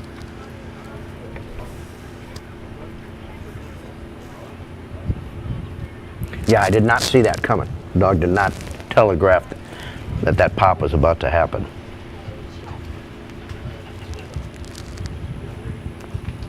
Wound up cleaning it up pretty nice though.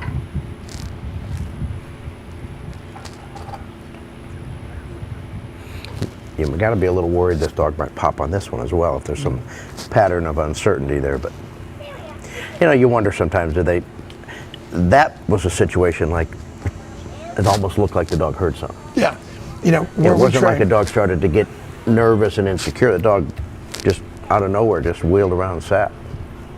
Several years ago, I changed my whistle because where we trained, in the spring, we'd have a lot of red-winged blackbirds. Yeah, exactly. And that Gonya whistle sounds a lot like the call of a red-winged blackbird. And after having a dog pop a few times because of that, switched over to a different whistle.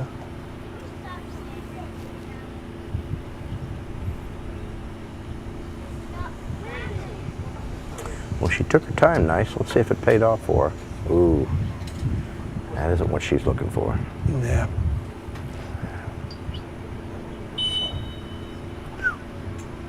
A lot of ground to cover here. Yeah.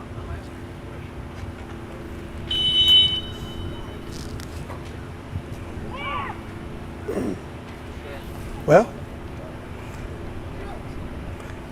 she got a lot better angle than I expected, especially given the verbal right there. Yeah, I know. I was wondering about that myself. Man. Got out to the bird. Well, that's a little shorter throw. She winded it from further away than most of them have, but I think it was a shorter throw also. From our angle, I couldn't tell, but she took her time. But that dog went right just almost immediately.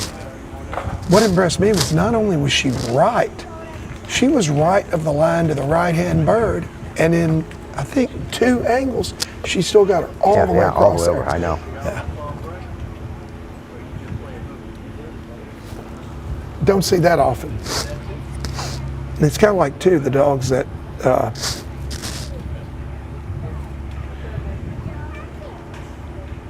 Pop, you saw her waiting it out there, hoping that she would recover, and that's not something that you see a lot, but you know, occasionally you'll have a dog inexplicably pop like that, realize something's off, resume and go straight to the bird.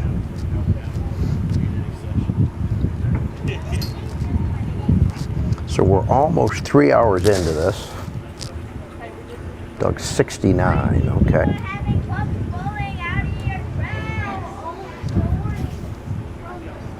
So we ran, this will be the 25th, 26th dog. Yeah, okay.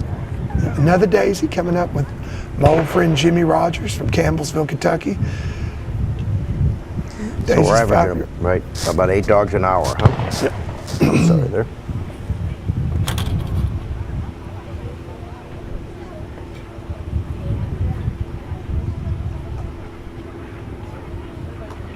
Oh, they didn't like something about the throws, did they?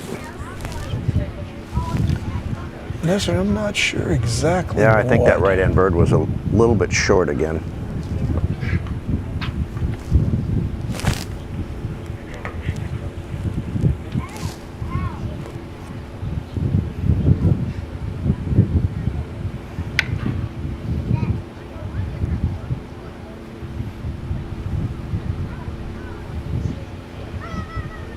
Daisy qualified here by getting a second in a SRS club event. 5 years old at hunting retriever champion, and at 5 years old she has 17 master passes.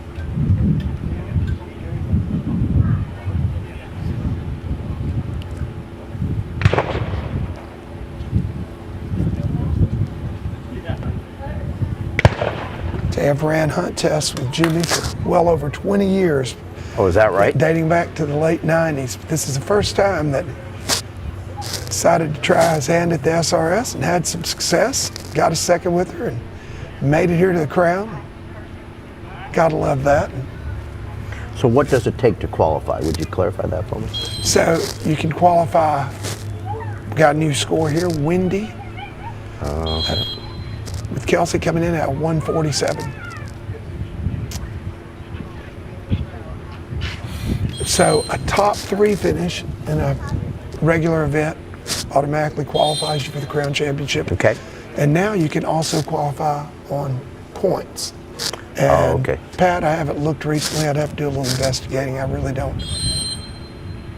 I'm sure somebody will give us some clarification here in a moment, but got a little too big a right-handed cast for my liking, but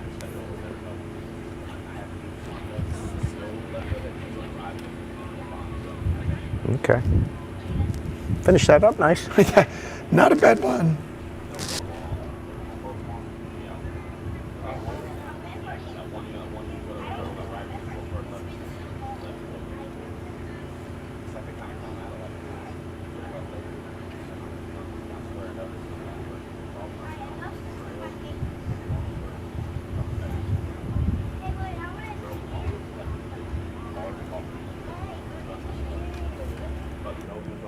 So taking a look here.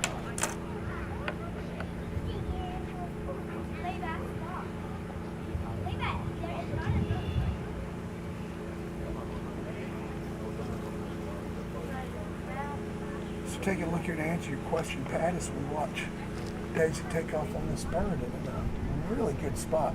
Mm-hmm. So since the very beginning, the first, second, or third, top 3 finish in a regular event automatically qualifies you.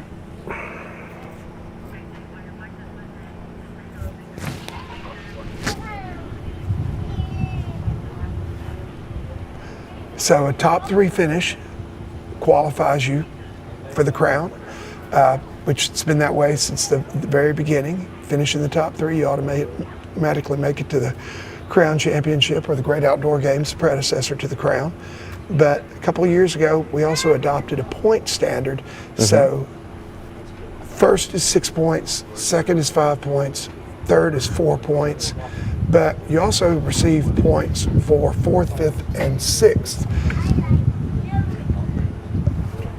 A 4th place finish, giving you 3 points, 5th, 2, 6th, 1. Okay. So if through the year you accumulate 4 points, which 4 6th place finishes, you're rewarded for that consistency, and you gain entry into the Crown. So either a top 3 finish in a regular event, or accumulating 4 or more points during the year. Okay, very good. And this year we had a record number of 94 dogs qualify for the 2023 Super Retriever Series Crown Championship. So is that how many dogs qualified or how many dogs entered? 94 entered, I'm sorry. I'll get you a number on qualifications in a minute.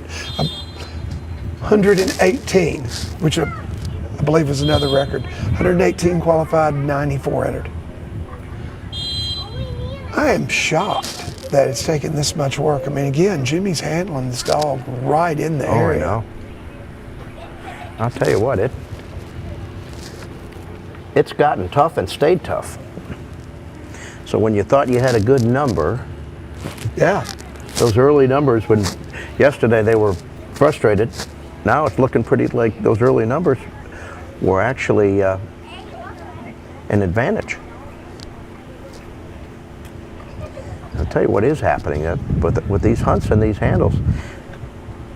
It's slowed down. They're going to be pressed to finish this now, I think. I thought we'd finish really, really easily, as fast as the first 6 dogs went, but you're right, Pat. I'm not sure we'll get this done today or not.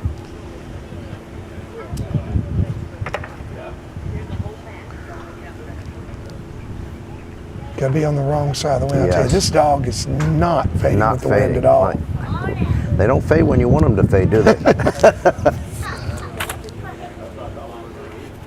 Yeah, you see him now, and now he smelled the blind planter. Yeah. And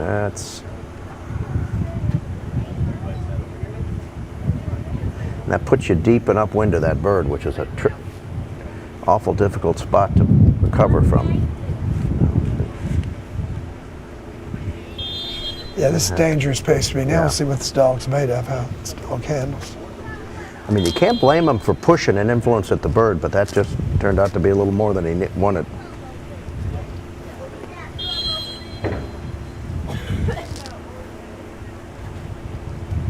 I think the dog's still a little bit left.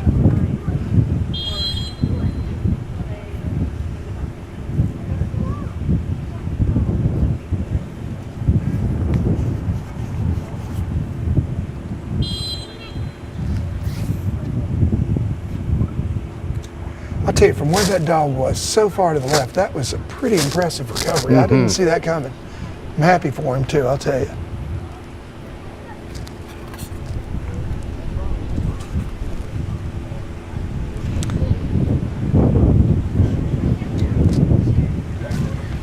I know the temperatures have gone up, but the breeze is still going, and these dogs don't seem to be laboring too much with the temperatures. No, they don't at all, and the lack of humidity is helping that tremendously. It's got to be a good 15-mile-an-hour wind right now.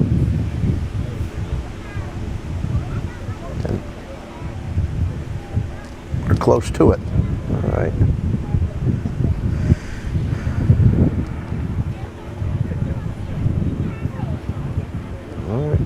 Got Toombs coming up with Clark Kennington, Grand Hunting Retriever Champion. Casey's General of the County. So Master Hunter, 4 years old. See Clark really, really watching Toombs there as he gets ready to call for the birds, making sure he's looking in the direction that he wants him to. So Toombs lick those lips. That's usually a good sign that they saw it. Yeah, I bet you this was a no bird here. That was a short throw on the right. Yeah. I didn't see the bird, and I don't think Toombs did either. Again, as Scott Greer said, that bird disappears. Both of them actually can, but that bird disappears behind that limb and makes it difficult.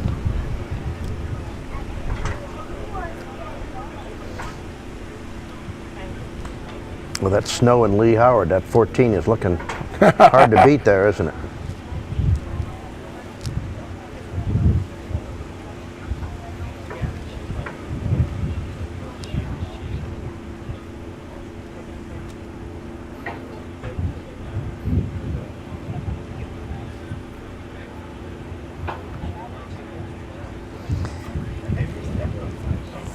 Lyle had that 35 and 36.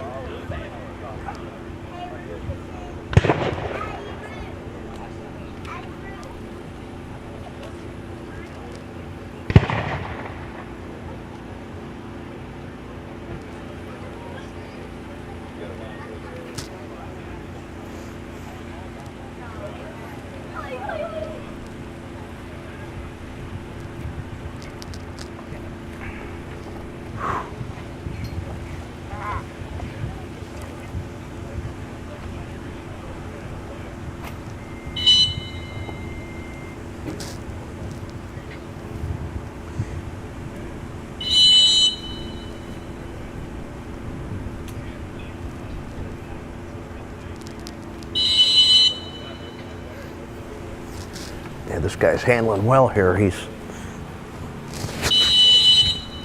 Dog's wanting to fade, but he's staying on him. Let's see if it can.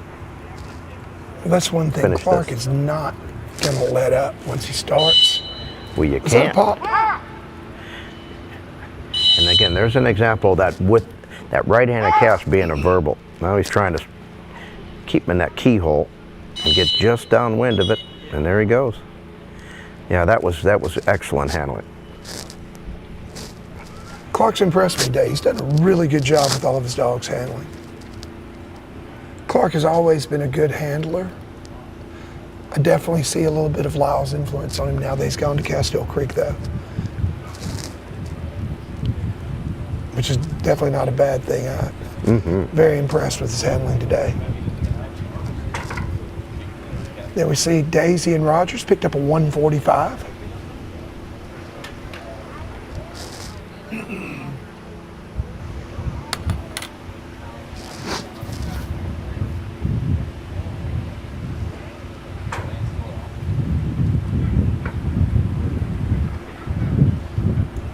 No hand send, dog standing up, just he liked what he had. Yeah. This dog looks like he knew exactly where it was going. Oh yeah, that's what. Nice mark. And I gotta believe. Let's hope this dog comes. Yep, should grab it right there. Kept that dog relaxed, and that dog, you know, sometimes they get a little worried to acknowledge scent. Well, that did a nice job there. I'm gonna be interested to see his style on his scent on this next one. Is he a little firmer?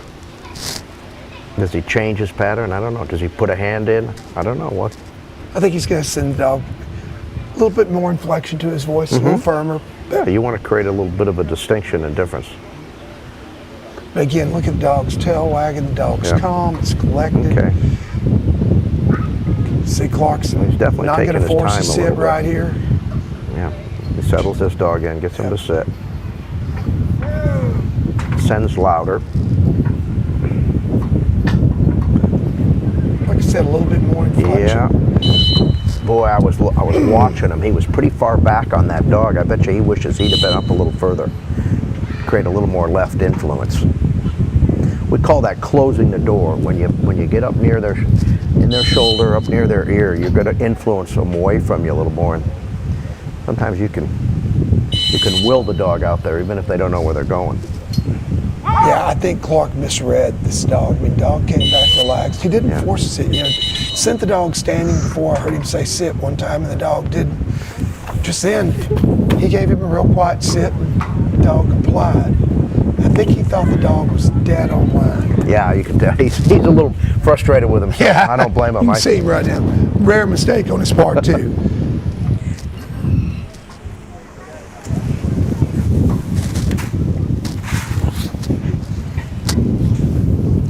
Still not going to be a bad score. No. Yeah, got a few refusals there on that handle to the bird.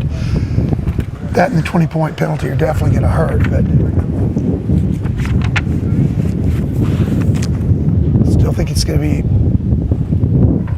upper double digits.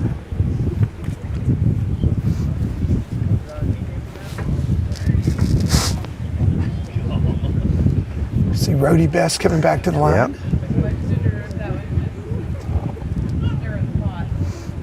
This one's a little bouncy one here. 8-year-old. Luciana's Bewitched Bullet.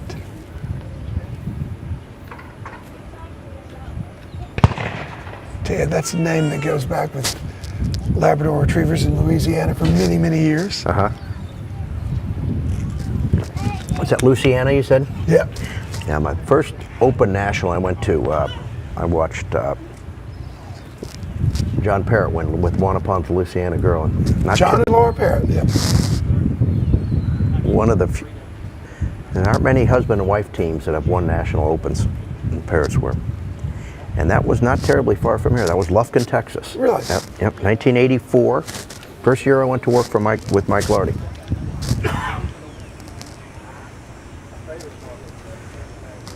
You were just a kid, still wet behind the ears then, weren't you? 22 years old. Yeah. And I tell you what, I enjoy watching these dogs just as much now as I did back then.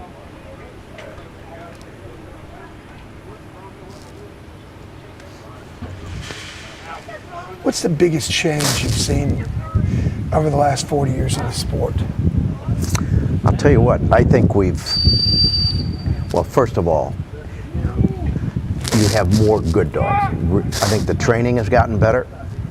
And I'll tell you, I think, especially the Labrador breed, I think we've gotten so much smarter about training more sensitive dogs. Hey, I think the Labrador breed as a whole, the dogs are a lot easier to manage. You know, I mean, there were some good dogs back in the day, of course, but some of them were just really overpowering almost. Yep. I agree with that 100%. And they were difficult for, amateurs to manage and difficult for professionals to manage too, some.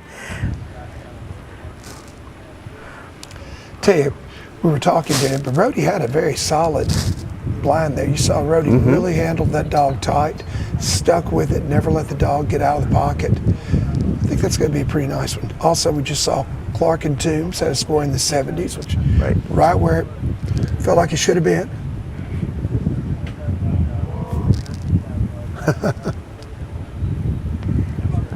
He's going at the bird heart. It's looking pretty solid. Oh, geez. Gosh, darn it, that just, tell you what. Didn't. My goodness.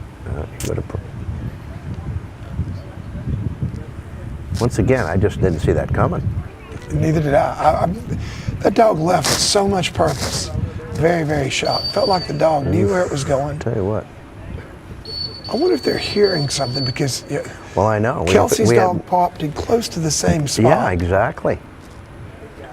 And running hard just like this dog was. Yep. I'll tell you what, though, his job's not done. He's got some work to get him into that bird. Look, dog just looked right over in that direction and did not trust his nose unless. Yeah, that. Yep. Oh, he did. That breaks your heart as a handler. Particularly after a really solid blind like that. So, you said that you feel like we're sensitive dogs that perhaps back in the day would have been washed out, wouldn't have held up under the pressure. Without a doubt. What do you attribute that to? What do you think? What was the change that really made it? Well, I'll tell you. I mean, my good friend and colleague Mike Lardy really found a way to reward sensitive dogs, and it became a change in the style of training. And it's just like anything in breeding. If you breed, if you find that sweet spot between the right amount of desire and sensitivity, and you breed more of those dogs, you're going to get more sensitive dogs. And there was a time where you thought sensitivity was a bad trait. It certainly is not when it's coupled with a willing dog and good training. And they certainly got to have desire to retrieve. Nice mark there. Yes. Yeah. No Jeez, pop, Pete. no hesitation, no lack of confidence. He's kind of kicking the ground there, and I feel for him. Me too. Yeah, I really believe, and I started training my first dogs back in the mid-'80s, also about the same time as you did. We're about the same age. Of course, I wasn't professional then.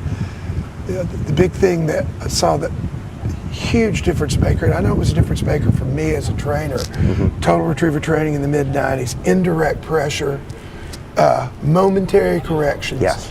Indirect pressure and momentary correction, I think, were, huge. I mean, a lot of that stuff I know started with Rex Carr. Right, yeah, exactly. You were under his tutelage as well. I talked to Judy Aycock about this a few years ago. But really, when you guys, and I've got to give you credit in that too. I mean, you started, with Lardy in the mid-'80s, 10 years before Total Retriever Training came out and shaped that. I think you guys took a method of training that was really in its infancy and shaped it and honed it to get the most out of dogs that were very, very intelligent. Yeah. And that's the thing about a lot of the super tough dogs. They just ran hard and they were tough. you know, they weren't necessarily always the smartest dogs on Right. the truck. But, you know, and a lot of the really, really sensitive dogs are that way because they're so dang smart. Right. They were so intelligent. So, you know, to develop a training method that allowed those dogs to flourish with their intelligence, I think was a game changer. Well, and the technology in electronic collars. No doubt. I mean, that certainly. I remember when Tritronics, it was Tritronics at the time, delivered the first, they called it the Rex Special. I was in California then, and it was the first variable intensity collar. And we looked at it like it was a spaceship. It was like, wow. Remember the A1A with the antenna that was as long as I am tall? And antenna, and but when they came out with that variable intensity, and then we learned how to use it properly, that made a big difference. All right. well, and also the transmitter on that, you know, not only could you change out the, I called it the little module there, the different colors for different intensity, but also that plunger allowed you to nick for the first time ever. Yes, exactly. And there were guys that became really, really good at that quick little nick. Well, and some of those early collars, they weren't very many frequencies. They would get set off by accident. So I mean, it was. I'm glad we've come where we have, for so many reasons. I'll tell you, Lyle's really, really looking out there. Yeah, what happened?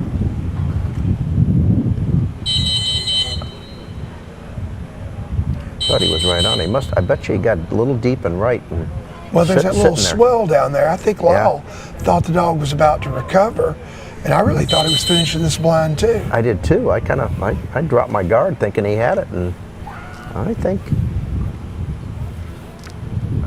I'm not sure he can tell where this dog is, but yeah, look at him. He's deep. He's quite deep and right.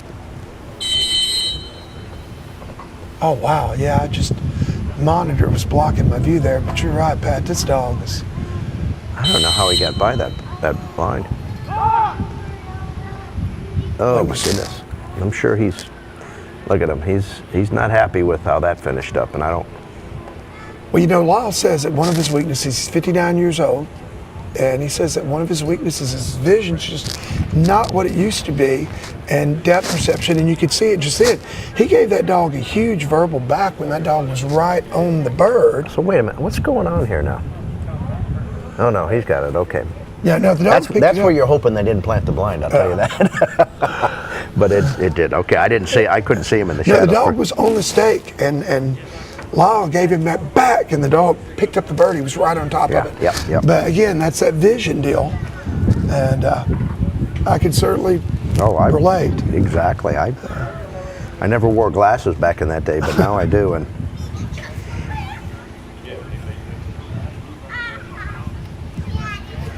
so, are there any other breeds entered here? Are they all Labradors? Do I see? Are there any Goldens? There might be a Chessie in the field. I've got to take a look, but I do not believe there is this year. Because we got talking about the '84 National Open, where John Parrott won with Lucy. The next year was in '85. That was when Jackie Mertens won with a Golden Retriever, Top Brass Cotton.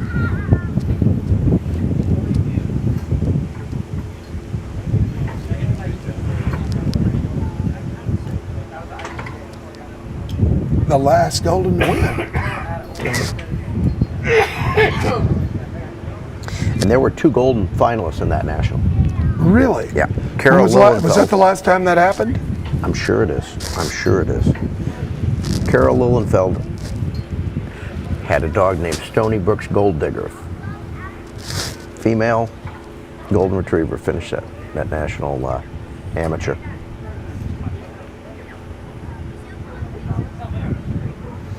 So he ended up with that long bird. He's got to talk him into this short one.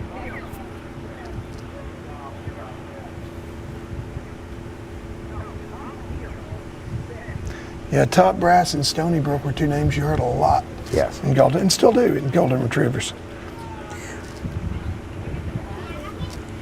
Carol owned really nice golden male named Stony Brook's Jersey Devil, who was a doubleheader winner and just one of the nicest Goldens I was ever around.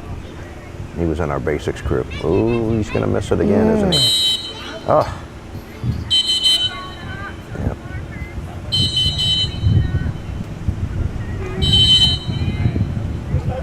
Tell you what, it's been a while since we've had a clean job, hasn't it? It has. It's been quite some time. And I'll tell you about Lyle, too. I mean, I said earlier, Lyle is extremely patient when the dog is hunting a mark. But if he doesn't feel like that dog knows where he's going, he's also extremely quick. Yeah. And good choice. Very, Yeah, very. he didn't have a choice, right? He yeah. was- But I mean, one of the things that I really like about Lyle, and that you can learn from if you're watching him, if he feels like the dog is putting on a hunt, and he has faith that that dog may dig that bird out, Right. he's not going to handle to the area. On the flip side, he'll blow it in a heartbeat if he feels like that hunt's never going to happen. Well, I'll tell you, when you end up picking up that longer bird before the short one, you've got your work cut out for you to talk him Amen. back in there.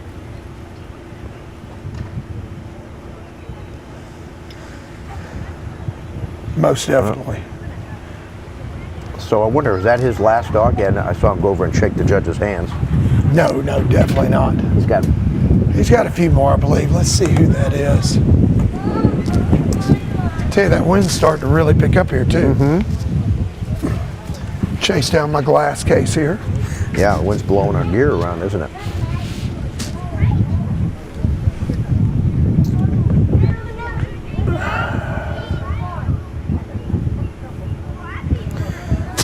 But these bigger So hunts we've and seen handles are Lyle- really slowing down the pattern. The dog, the time. How late do you think they can run? When is sunset here? They can run until 6:30, I believe. I believe Lyle has 9, and I think that was his 5th dog, so he's got a few more to go. Thank you, Mrs. Burns. Pat's lovely wife, Robin, comes over to bring us a little sustenance here. I'm good. I've got Lane Blatchett and Maddie coming to the line here. Yeah, I think Lyle was just thanking the judges, doing a little politicking maybe, but he's got a few more to go. Okay.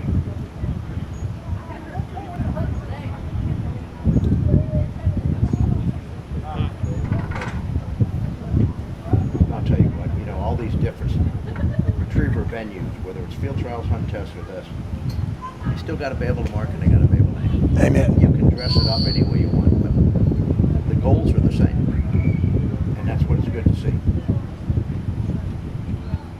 I'll tell you what, when I came out here yesterday and they were showing me the tests they had, I thought, this is a really good, solid, hard test.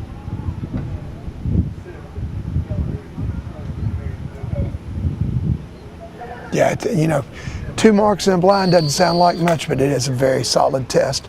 Looking at our ticker there, we see Lee Howard still in first place with Snow with 14. I believe Pine and John Lamar in first place among the amateurs with that 32 that we just see. Top amateur. Yep.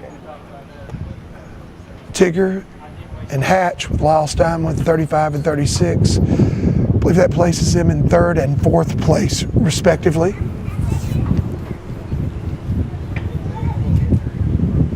See, Carter Turner had a great run with Zeus, 51.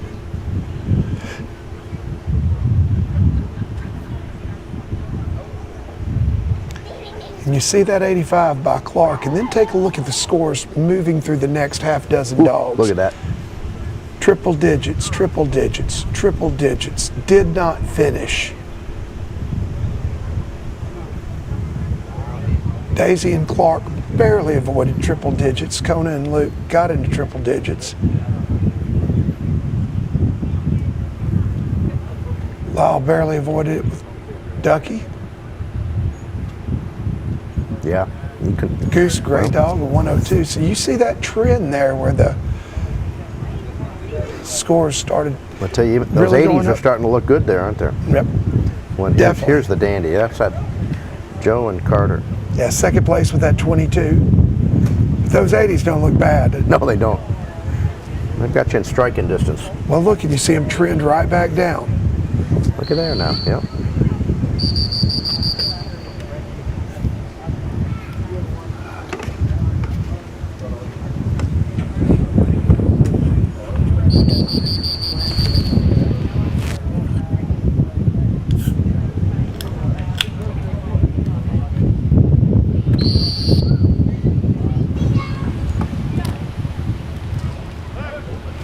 I tell you, Lyle's got some work to do here.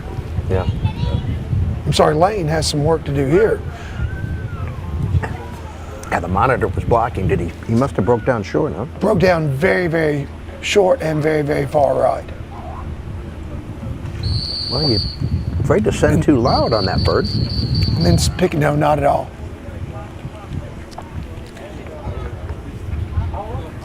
To me, Maddie seemed a little bit confused. Oof. He's not done with this mark yet. No.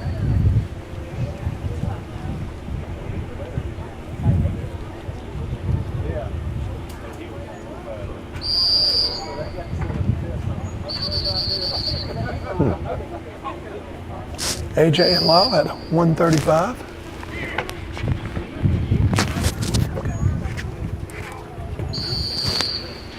Yep. Okay. Alrighty. Well, there's had a pretty substantial handle on that short bird there. Broke down short. It's really puzzling here why these dogs are having a hard time smelling that bird when they're in that zone. This dog still hadn't come up with it. Pat, I'll tell you, I really think it's because this wind has changed and it's still left to right a little bit, but it's also been quartering in a lot. And you see that levee back there, that's dried up pond right now with those cattails. That levee really blocks that wind, and everybody knows what an eddy is in a river where the water just sits there in whirlpools, and something gets caught in that eddy, it stays. I believe we're having the same effect with that breeze, that levee's forming an eddy, and so the scent, it's gathering there and not really dispersing. So unless they're right on it, they're not going to smell it. And that's a testament to these judges with their bird placement.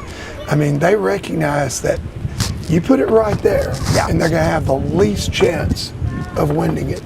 You know, they're going to have to show us they know where that bird fell.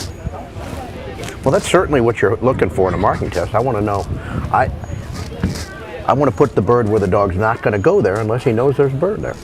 They're not going to stumble on it. And I don't think anybody stumbled on any of these birds here.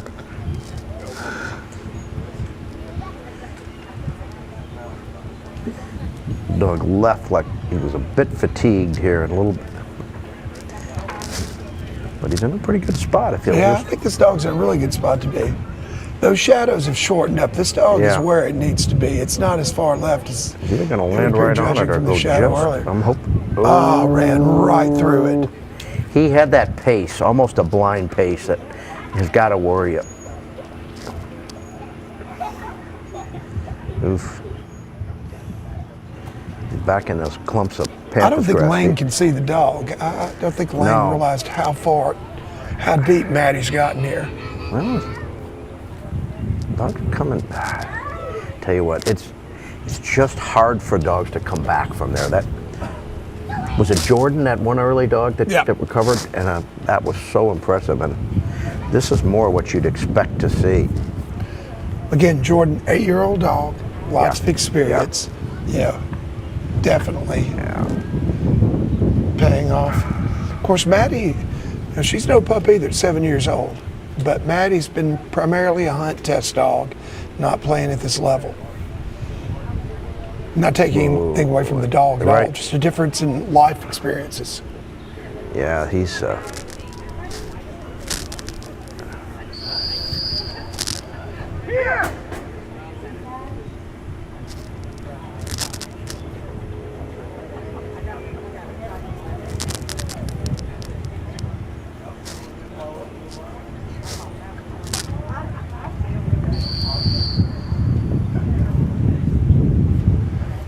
another one of the subtle differences between SRS and, say, field trials.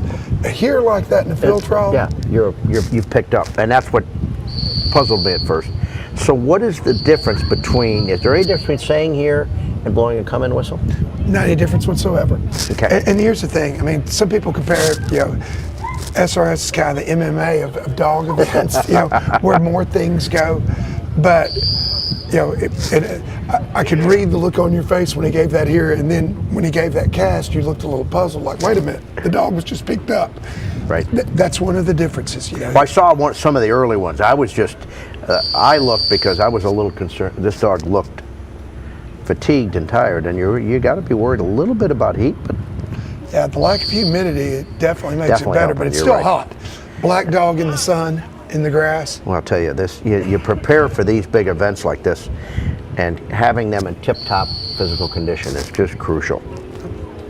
Now the thing about that here, while there's more latitude, that giving the dog a verbal here isn't automatically you're done like it would be at a trial, but it is a cast. Sure. Just like the tweet, tweet, tweet, come in whistle. So you give the dog here, and the dog turns and goes back, boom, you've got a cast refusal. Well, and I always wondered about that. I said, okay, so we give verbal backs, verbal overs. Mm-hmm. Why is a verbal here any different than those casts? And that's the way it's looked at here. Yeah, that's exactly the way it's looked at here in this event. No different. It's kind of almost a common sense thing, and that's one of the things that, and one of the first field trials that I ever ran, I was running a blind and the dog disappeared around a little knob there, and I said, here. Thought I was calling the dog in, got the tap, when I went to cast again. You're done, so. And some of those things, I don't know if they were ever in the rules, but they became convention. People even just blowing a come-in whistle en route to a blind now is pretty much the death sentence. And that wasn't the case at one point. No, definitely not. This is Stephen Guzman and Dre coming back, guys. So remember our pick'ems. This is a dog that was picked to finish second, I believe, in the amateur. Dre has had. Okay. Tell you, Pat, you need to watch this dog. This animal and Stephen, they just have a special connection. Saw this dog first time 2 years ago at its first Crown Championship, and heartbreaker. It looked like Stephen had the amateur won until the last burn of the last series. Still had a great run. Showed it was no fluke coming back and making the finals last year. And look at this dog, how straight and hard Dre runs. That's a great whistle, right there. It'd have been easy to fall in love with that, how that dog cut in behind. And the dog faded just a little bit more, so it was a really good whistle. You blow that come-in whistle a little bit early, and it can. And that crosswind blind, you've got to be a little brave and stay on the downwind side and go, because the depth is very difficult to tell. That's the dog still sitting there? Tell. Yeah, that dog, he's behind the trees from the handler's perspective. Yep. Oh. From my perspective too. And he's coming in quite right. Oof. I don't think Stephen realizes he doesn't have the bird. Well, maybe. Now he's got it realized. He definitely does now. I'll tell you I don't know if Stephen was trying to get the dog in where he could see him better, or.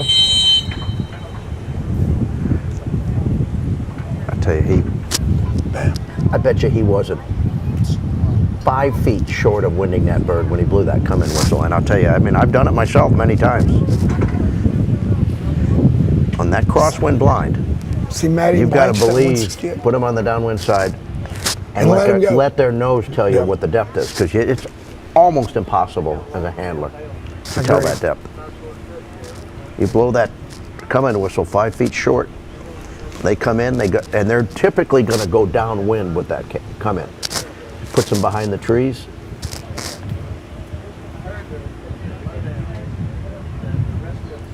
Oh, he's got to be frustrated with that, because he made some really good handling judgments, and that's what happens at this level. You make one misjudgment.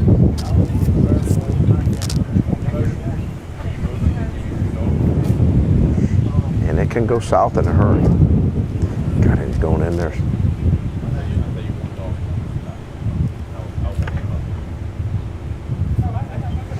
And then they're just stomp that bird. Yeah, I tell you, this is a very, very talented dog. That was an uncharacteristic blind based on experience watching Dre. This is one of the best blind running dogs. And I tell you, through 2 whistles, I thought he had it. I did too. Now, I don't know that, that third whistle that he blew, you comment, was a very, very smart whistle. I agree, but knowing Dre and how straight this dog rolls, I think that he was going to come close enough on the downwind side. Yeah. Yeah. No, you're right. Sometimes, rarely have I been mad at blowing one too many whistles, but that might have been the case. Quick handle to the area. How is that blind going to be judged, in your opinion? How do you? I think they're definitely going to get him on being out of the pocket because he called him in so far. Yep. Probably got a couple of refusals in there where he's trying to get that dog on the come in. Right. I don't think they're going to just kill him on it because the dog ran in the keyhole. Oh, yeah. And even though he pulled him out of the keyhole, he put the dog back in it again. Yeah, it should be fairly easy to tell because you can figure the dog probably picked up 26 to 30 points on this left-hand mark, killed the right-hand mark, obviously.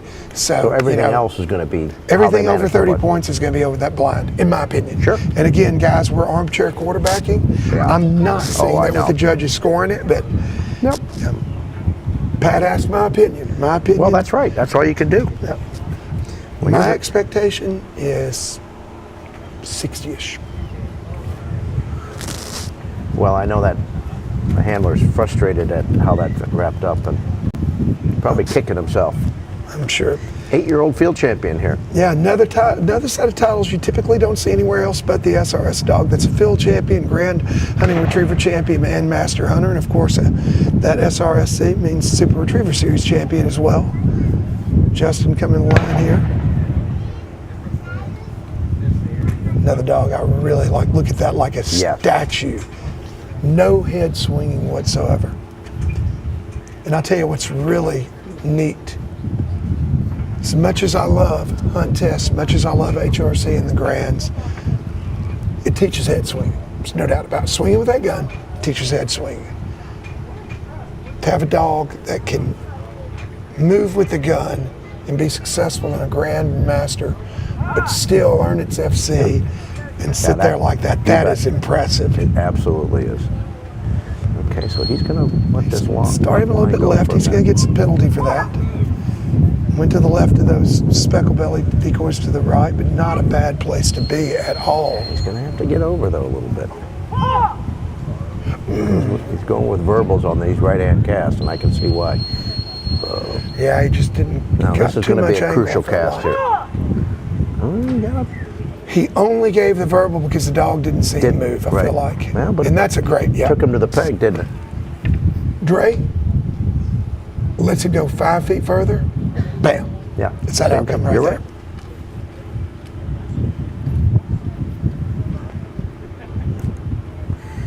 And I'll tell you, well, when you blow that early coming whistle, and you're not deep enough. I mean, look at that. The reason, there you go. Yep. Dre and Gooseman is 60.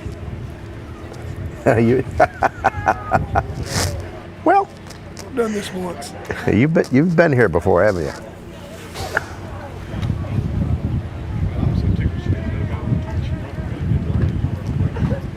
Well, it's cool that dog can recover from that because you're right. In the world of field trials, he'd be checking the flights for ticket home. No, but the dog didn't do anything major wrong. I mean, the handler made an error, so I think that is an extraordinarily appropriate score. That's exactly what I expected.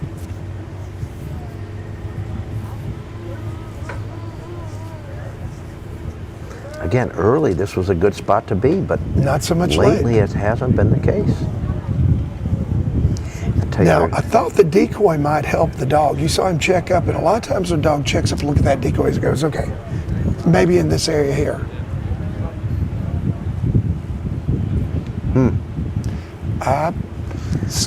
I wondered if he made a mistake by not handling.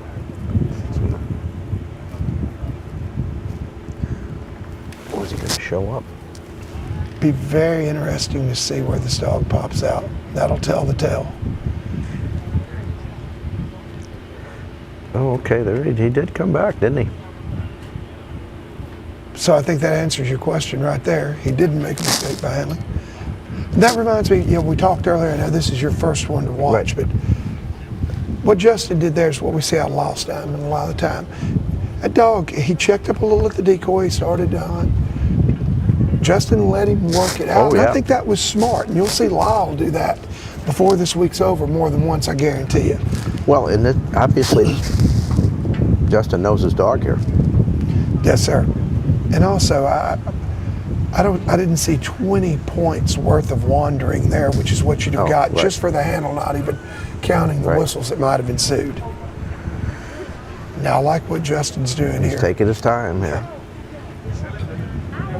And letting him catch his breath, too. Yep, exactly. A lot of guys would have, it looked to me like the dog was looking directly out at the mark, standing there. A lot of guys would have went on and cut him loose, but I think it was a smart move to let him catch his breath, settle back in.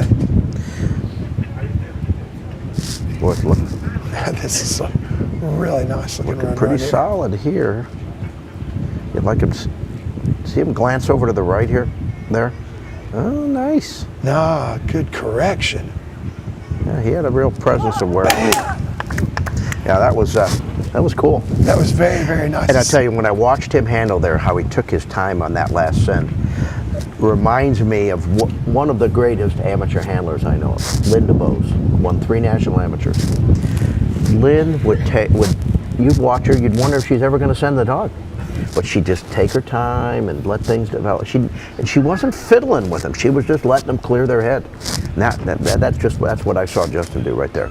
Let the dog kind of look out there and kind of, all right, I've been there. Think about it. Yeah, that was fun to watch. Well, you know, again, dog gets hot, they're breathing heavy. That dog came back, standing up, looked right there. He could have kicked him off then, but then the dog still wasn't certain, even though it looked out there. Yeah. Dog looked around a little bit and he just waited, let it regain, gather its composure. Really good handling job by Justin.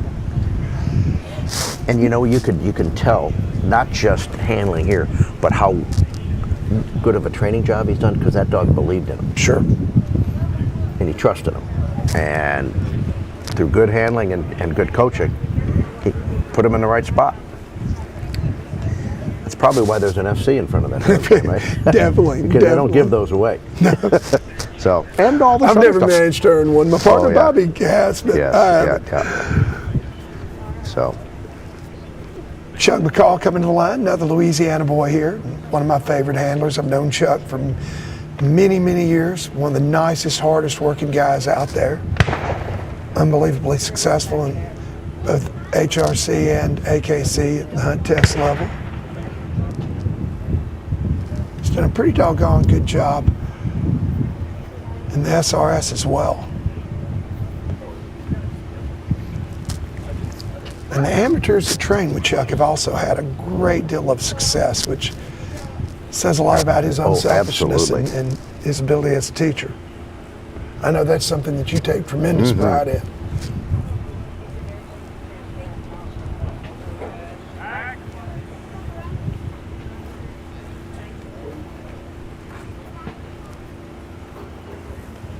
Yep. Okay. I tell you, they hit Chief harder, I have to believe, on that right-hand bird than I thought. Because I don't see more than 20 points between the left-hand mark and the blind. Blind was what, 3 whistles? Right. Now, he did go to the left of the decoys. Yes. That could be 10 points right there. I'm sure it was. Yeah, it just about have to be.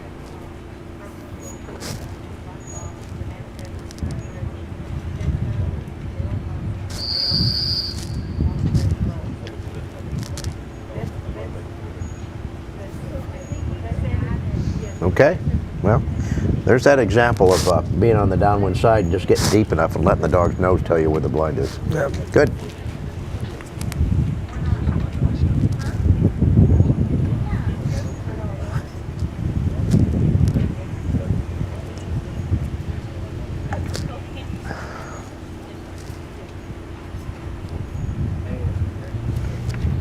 You know, the judges obviously saw something on Chief that I feel like, you know, I know I didn't see. They've been extraordinarily consistent in their scoring. The dog got really far right. You asked, would a quick handle have been better? I think that answered your question. Yeah, it would. Yep. I don't blame him for not handling it all. No, I don't either. But if I'm watching this and I really saw that dog's run, I'm going, okay, there's a spot where you're better off to handle than be there. Don't know where that is. Perhaps we'll figure it out. About a third of the way through here, we ran about 30 dogs down. You can see that path right there is really getting developed. That dog's on. Now see, here's a dog in that spot. Yeah, this is what they were doing earlier. They were. Well, he made it just like Chief did out to that snow goose decoy. Yep. Big difference. Checked up and came back in. Yeah. Chief fell off behind out of sight behind the levee. And that's probably the place you don't want to be.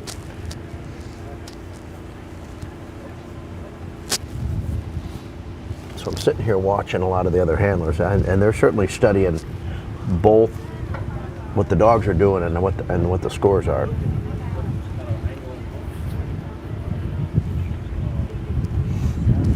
So there was something I noticed yesterday when I went and met the judges and listened to their tent. I've been in a lot of nationals with 3 judges, and you can feel the chemistry. These guys really gelled together. They were relaxed. They were having fun. It's good to see that. Yeah, they definitely. It makes for a great experience for everybody, and that's not always the case. And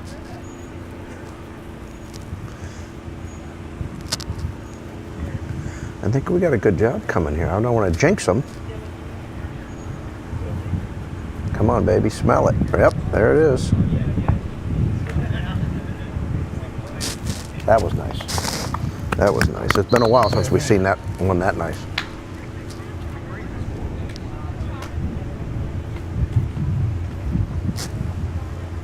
Proud to see it for Chuck also. Yeah. Yeah. Somebody congratulated him up there on a good effort, and he acknowledged that, and it was.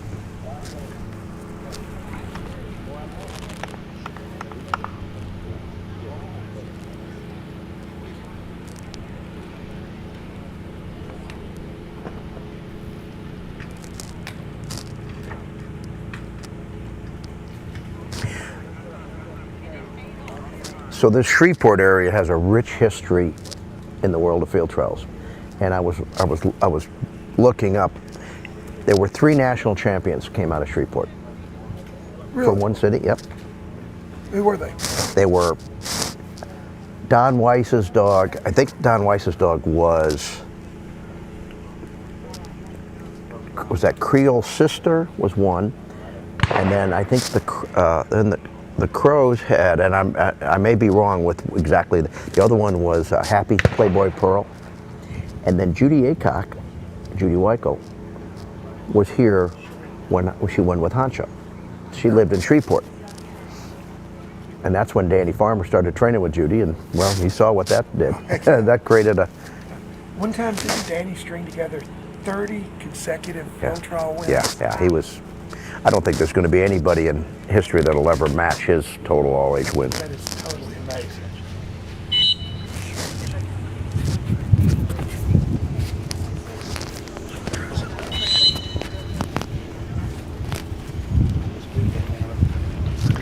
Yeah, 30 wins, 30 weekends in a row. That is unbelievable record.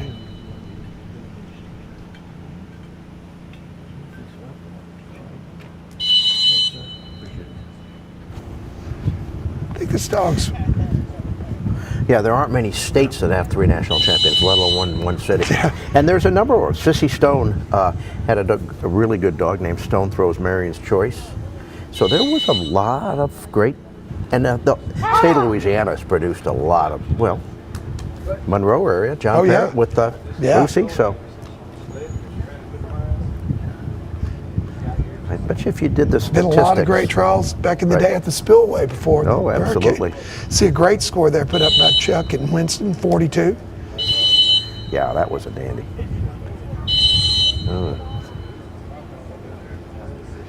You know, there was nothing really flashy about Winston's run. He just went out there and did it. Right. Yeah. No cast refusals. Had a few whistles on the blind, but no cast refusals. Just did a good job. Yeah, you score under 50 here, and you're certainly in a pretty good spot.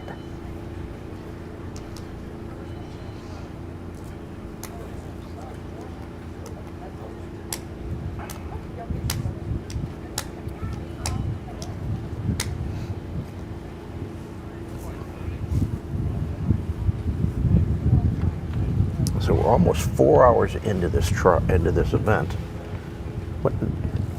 What number just went to line there? Yeah, I'll be shocked if we get done today. With this, we're gonna get close. Low 60s. I guess yeah, we're still 61, isn't it? So we'll have ran 33 out of 94. A little more than a third of the way in.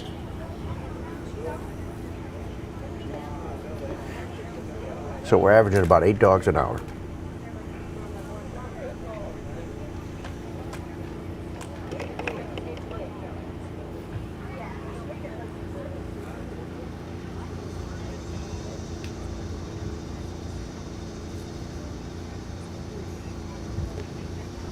Nice mark there. Dog started a little bit right. Now that dog winded that bird from much further away. Well, that's than what we've they been were seeing doing lately. early. Yeah, just like they were earlier. So in why the does morning. one dog wind it and the other one doesn't? You know, Well, and that's a hard. But feel the breeze. It's, I mean, my Yeah. glasses case isn't blowing off the table again like It's it was not earlier. quite as strong. And I it's think- a little more left to right instead of quartering in at us, more like it was in the beginning. Yep. Well, I told you it was going to change one way. Oftentimes it changes back. And if there's anything I've learned about these big events, you've got to overcome some bad breaks running at the wrong time to win one. So many variables involved. Right. It's not just you and the dog and the training.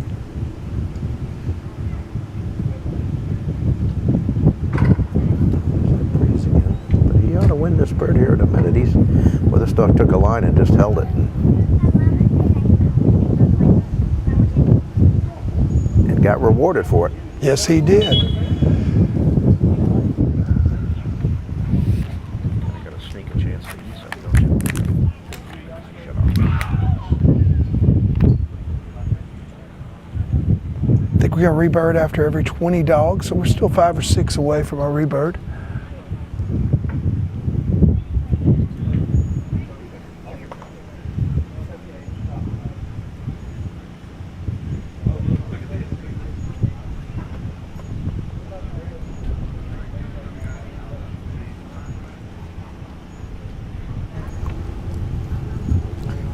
Here's a look at the mat and the scene.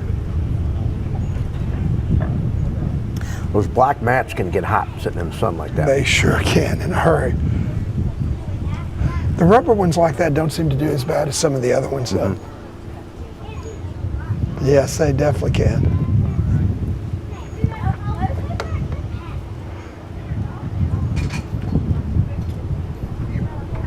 Do you train with the mat every day?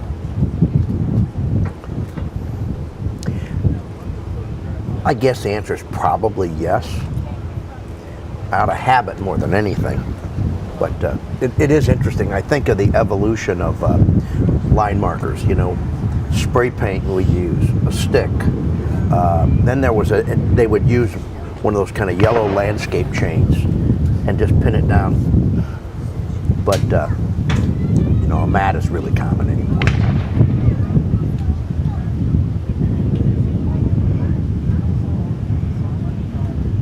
On hot days like this, instead of a black mat, I used to use a hula hoop. Oh, yeah. Yeah, just ring, something to have them yeah. sit in it. Yeah. Tell you a funny story about a mat. A couple nationals ago, I ran into Kurt Nesbitt from Nevada out west, and Billy Sargenti won a national in California with his dog Teal.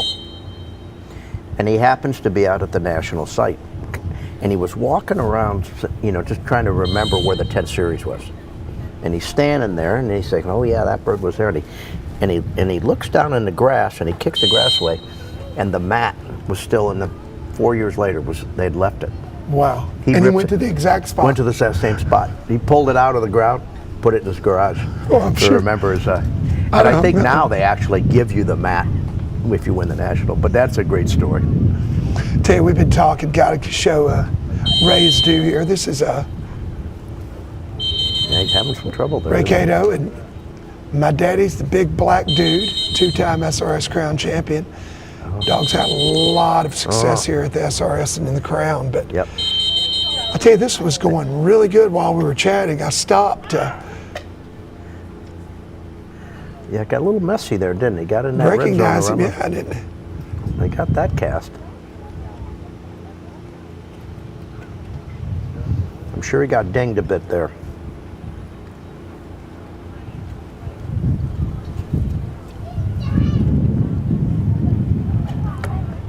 Well, you know, we saw something similar happen earlier. Who was the dog? Scored a 60.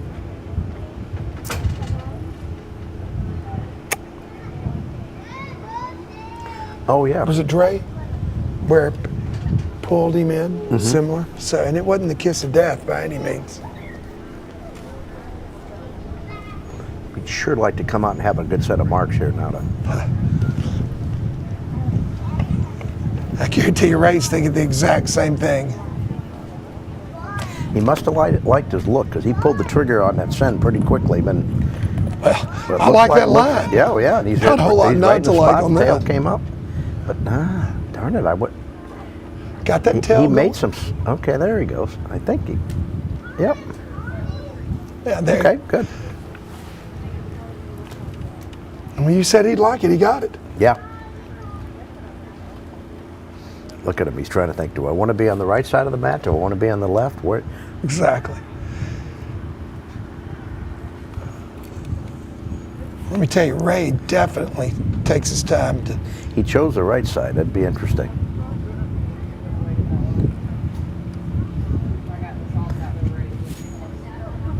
Good friend of mine and colleague, good dog man, Chris Ledford. He would say, if I want to influence left, I want to run from the right side of the mat, usually. If I want to influence right, I want to run from the left side of the mat. And I always thought, you know, when he made that statement, and I've oftentimes I've looked at it and said, yeah, a lot of times that is the case. Especially when you're playing, now these paths to these, there's good paths and bad paths. Well, you know, that's a lot of it too. For me personally, running, you know, filled with a lot of dogs running late. A lot of my time on the mat is spent about, okay, well, how can I start this dog to make sure he hits the right path and not the wrong one? Yeah, exactly. Yeah, Chris Ledford, I always liked Chris. I showed up about 20 years ago, I think it was 01, for some pre-master national training, went out to Butte, Montana. Yeah. And Chris had been out there with his chassis mount, and I think he had a trailer in his Harley. Oh, yeah. Won the field trial at Treasure State the weekend I arrived. Got to watch him take the win. Well, and won his national in St. Louis. Weldon Springs, we were talking about that earlier. He won a national at Weldon Springs? Who did Chris win with? Ruckus, Candlewood's Razor Ruckus. That's right, I'd forgotten that. I'll tell you a funny story. Lardy told me the story behind that. You know, Mike was training with Chris. He said that dog trained so poorly all week. All they could do were singles. The dog couldn't do anything. He said, you wouldn't have thought that dog would have got out of the first series. Wins the national.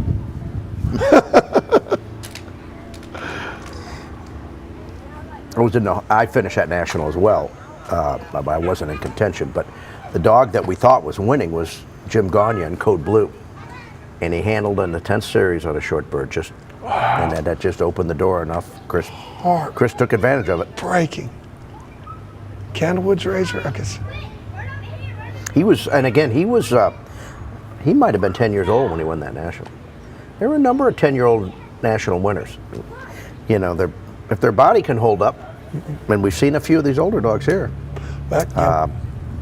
you know, their experience level. Colt 45 that won here with Bobby was 10 years old. Mason last year was 10 or 11. Won. When I won it with a dog named Achilles, and at 7, and then got second the next year at 8, and second the next year as a 9-year-old. Dog ran really, really well. Then his hearing started to go because we hunted him so much. Yeah. We've gotten better at keeping dogs in shape and using, physical therapy and identifying things and keeping them healthy. Well, I tell you, gotten a lot smarter. I know at least I have, and some of the guys I hunt with if you do hunt with that dog, where we place him. Right. Putting him out there in front of the gun, putting him right beside you. Probably the worst place in the world to ever hunt your dog if you want to have any longevity in their hearing is a dead-gum Arkansas rice field still pit. It's just so loud, dogs sitting right there in the dog box beside you. Made that mistake with my first dog, Maddie. By the time she was 7 or 8, her hearing was done, and it was a shame. Ella I was able to hunt and compete with till she killed more ducks over that dog than any other dog, but hunted smart. She never was where that blast was going to get her. A lot of times I'd set that dog 20 feet away remote behind me. So one of the early, Auburn University used to support a sports medicine symposium, and I went one year, a number of years ago, to speak at it, actually, and I met a veterinarian there, Dr. Arvil Marshall was his name, and he had written an article about hearing in hunting dogs, and promoted actually having hunting dogs wear foam earplugs, just like we do. Wow. You ever think of that? Nope, never did, but it makes total sense. Yeah, for that very reason. And I tell you, I wish I'd have done that earlier. I mean, it's just, you see some great dogs. We all love to hunt our dog, but you got to be smart about it, Pat. I mean, and I wasn't in the beginning, just like and I still don't wear hearing protection like I should, and that's why. I know, exactly. My wife says I suffer from CHS disease. I think my hearing failed more from whistles than gunshots. Really? Blown whistles, yeah.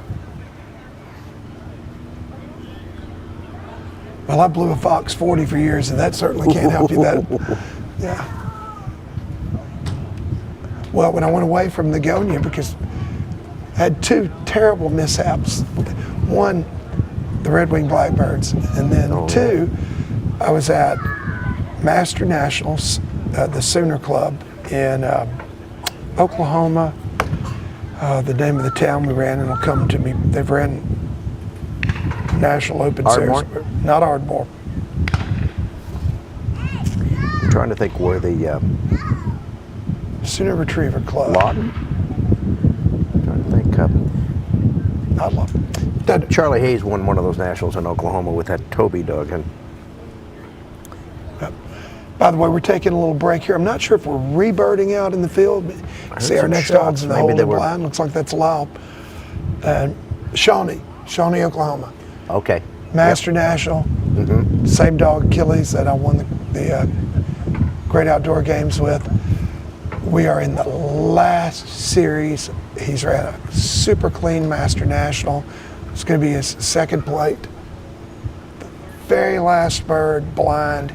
He went by it, couldn't have missed it by a foot on the upwind side. And the dog ran so straight and so fast, and my depth perception's never been great. By the time I figured out that he'd passed it, I grabbed my whistle, go to blow it as hard as I can. He stuck. They literally had to chase him down with a Honda 4-wheeler. Oh my goodness. That son of a gun would still be running. And went out. Boy, that's a heartbreaker. Nothing could be done about it. Couldn't recover. And it was after that I switched to the Fox 40 and then realized that it was deafening me. And now I blow there's them. nothing more painful on going out of a national late series, last series like very last bird. I think it was 6 series of that Master National. Was the very last bird he hadn't handled on a mark. And he lined the blind. I mean, he came within a foot of lining the blind, and he stuck. Yep. Oh my goodness. Standing right there at the line, I ripped that whistle off the lanyard. Threw it. Judges were so disappointed. Getting a good look at our scores. Yeah, it is. Here's what's interesting to me about this. 4 scores under 85 that we're seeing there on the first page. I tell you, gotta believe that Lee and Snow feeling pretty good. And Lyle, Tigger and Hatch, 35-36. Only Carter and Joe and Lee and Snow standing in front of him. Lyle struggled at the last couple of grounds, and he'll tell you that. He's got to be feeling really, really good right now. Yeah, with those the 35 and 36. Then we see Carter, Turner, and Joe, 22 in second place. That one. Forgot about Rhodian Bully, 62, and Winston and Chuck in the thick of it, sitting in 5th place overall with 42. There's a 58 there. It's been my experience coming out of this first series, 85 points or better, you're looking good. 85 is not going to be a bad score here at all. Unless the conditions take a drastic change. I mean, you're talking about half a dozen dogs under 85 right now. Well, there's a lot of trials. Yeah, yeah. 2/3 of the field is at 85 plus. So, unless we see something drastic change, I think you're going to see scores under 85 looking pretty good.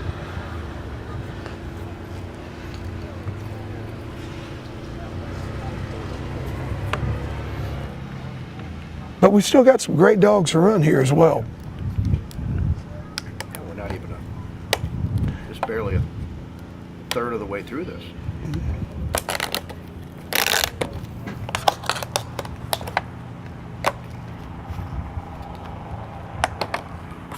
I think we're taking a little break for them to have a snack too. And I'll tell you what, I could use a snack myself. Yeah, stick with us. We're not going anywhere, folks.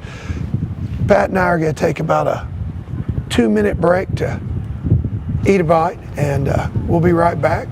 2023 Super Retriever Series Crown Championship presented by Eukanuba here in Shreveport, Bossier City. As soon as we come back, we'll be right back. So don't go away. We're just going to go silent for a minute.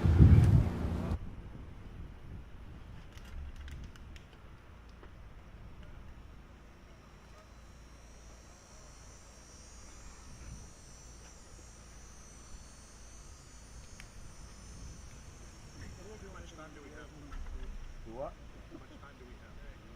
Well, Jeff picked something. How much time we got, Matt? 6 minutes?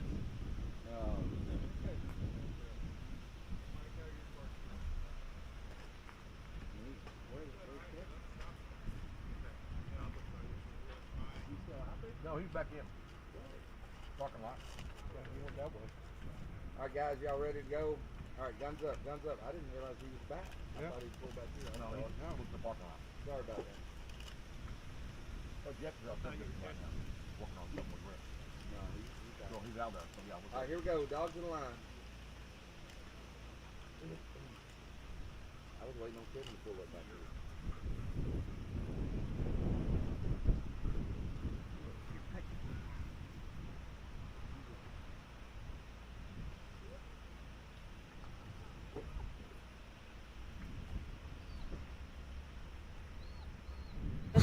Pardon? You happy with the switch? Oh gosh, I'm happy with everything. And this man, I'm not patronizing. This is great.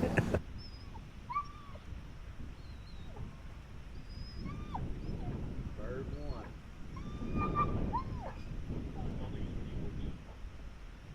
F.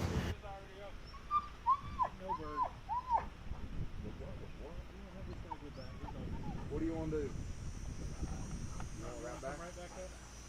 Hey, what's going on, Bird one? Throw it? We didn't hear a shot. Hey, go. Yeah, you got to go out there and pick it up. They got to send it. Go pick it up and let's get reset, please. He's thinking. No, he is. He didn't throw 2 birds. I mean, he is thinking. So, no, the blind's good. The blind's good.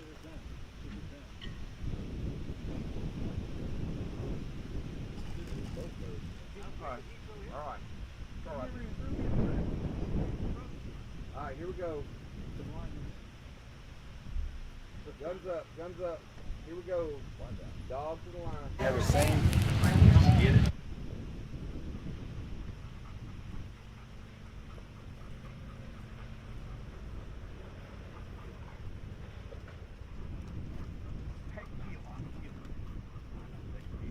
Okay, folks, welcome back. 2023 Super Retriever Series Crown Championship presented by Eukanuba.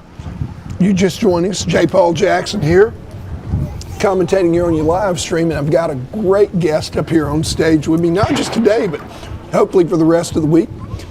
field trial legend himself, Mr. Pat Burns. Pat, glad to have you here. This is awesome. I'm having a great time. Having a great time talking to you about dog stuff. And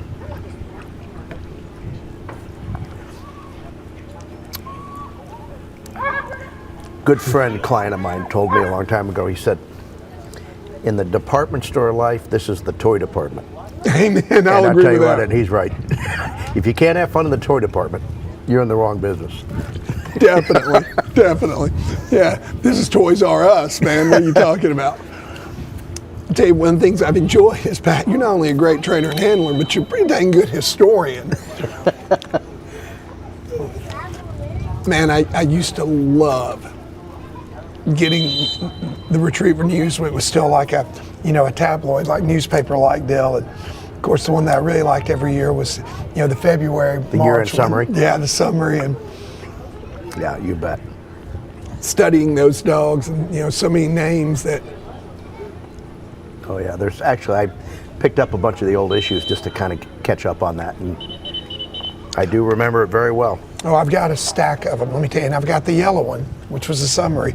I've got every one from 85, I think 86. I'll tell you a fun story about the Retriever News.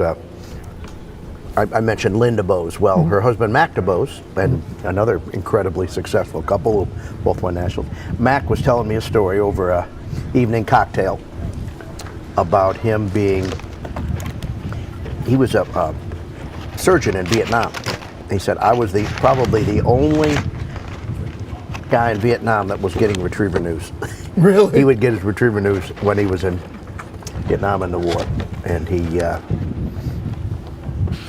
talks about that, and that was just a great story.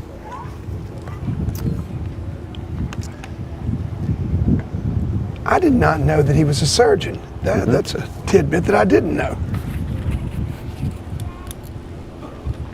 Mac won his national in St. Louis. Tell you, this dog is doing a really nice job here. Just gorgeous.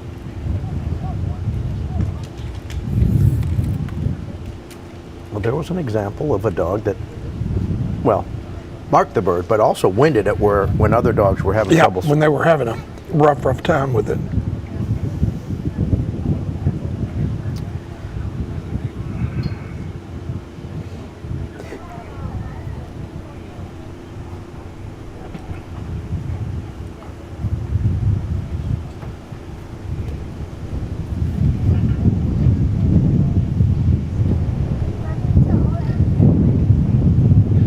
Tell you what, I just love that camera angle. That's just. Our crew does a great job here. Goodness, they do an incredible job.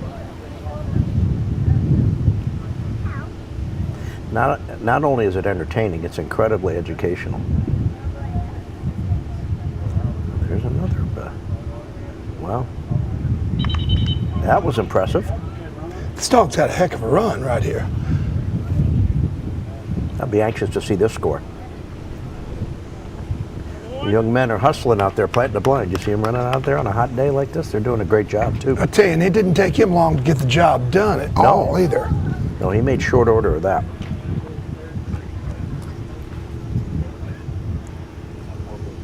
Well, coming back from the break, if that's indicative of what we're about to see, then the tables have turned again.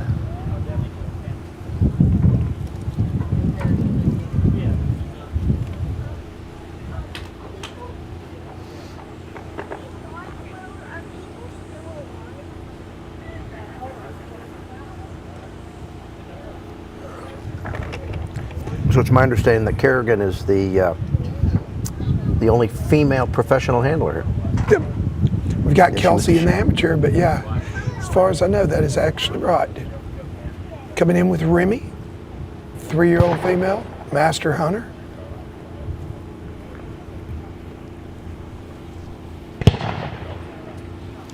Ooh.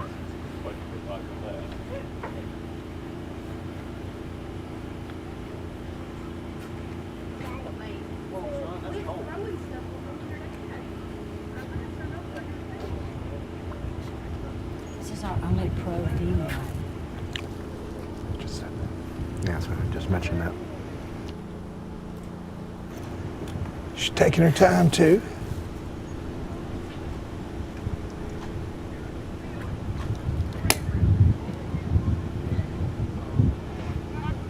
Now that's interesting. And we saw Luke palm up. We've seen several hand down. Yeah, I think that's the first closed fist style. Yeah. All right, you need to. I'm trying to remember. There was an older gentleman. He was around running field trials when I started attending in the '80s that did that. And I cannot. A pro. And I cannot remember. Who Yeah, it you was. can oftentimes tell what school of handling people have come from based on how they put their hand, where they put their hand, their casting style. You can usually tell who's been their biggest influence as a mentor. All right, that was a good whistle there. Do you always drop your hand on blinds? Yeah, virtually always. I've had a lot of dogs that I never put my hand down on blind. Several that. And when I say virtually, there's sometimes you do those blinds that are right at a gunner, and you're trying to keep them relaxed. So those are the types of blinds where you're going to try to keep them a little more relaxed. Which hell we got to go? Oh, she got herself in trouble here, didn't she? Darn Way it. right. And I don't think Kerrigan realizes how deep this dog is. That we finally get the come in.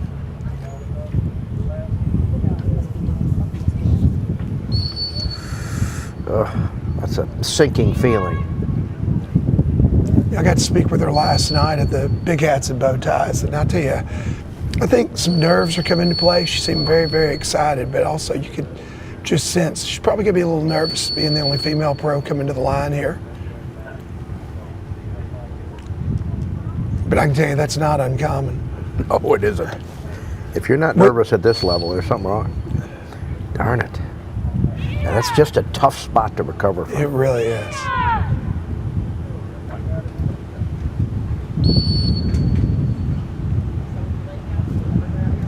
And you're still struggling with the depth here. You're afraid if you go verbal, you don't know which direction this dog may pop And out. I would think that dog would be able to see Kerrigan standing up there too. I mean, but sometimes they're in trouble, and then dogs are nervous, and they're just kind of anxious to move. I mean, and they may see you, but there's a anxiety factor. Oh, I 100% believe that dogs feed Because you're off looking of at your her nerves. there, and that, see, oh my goodness, yeah, that's just a.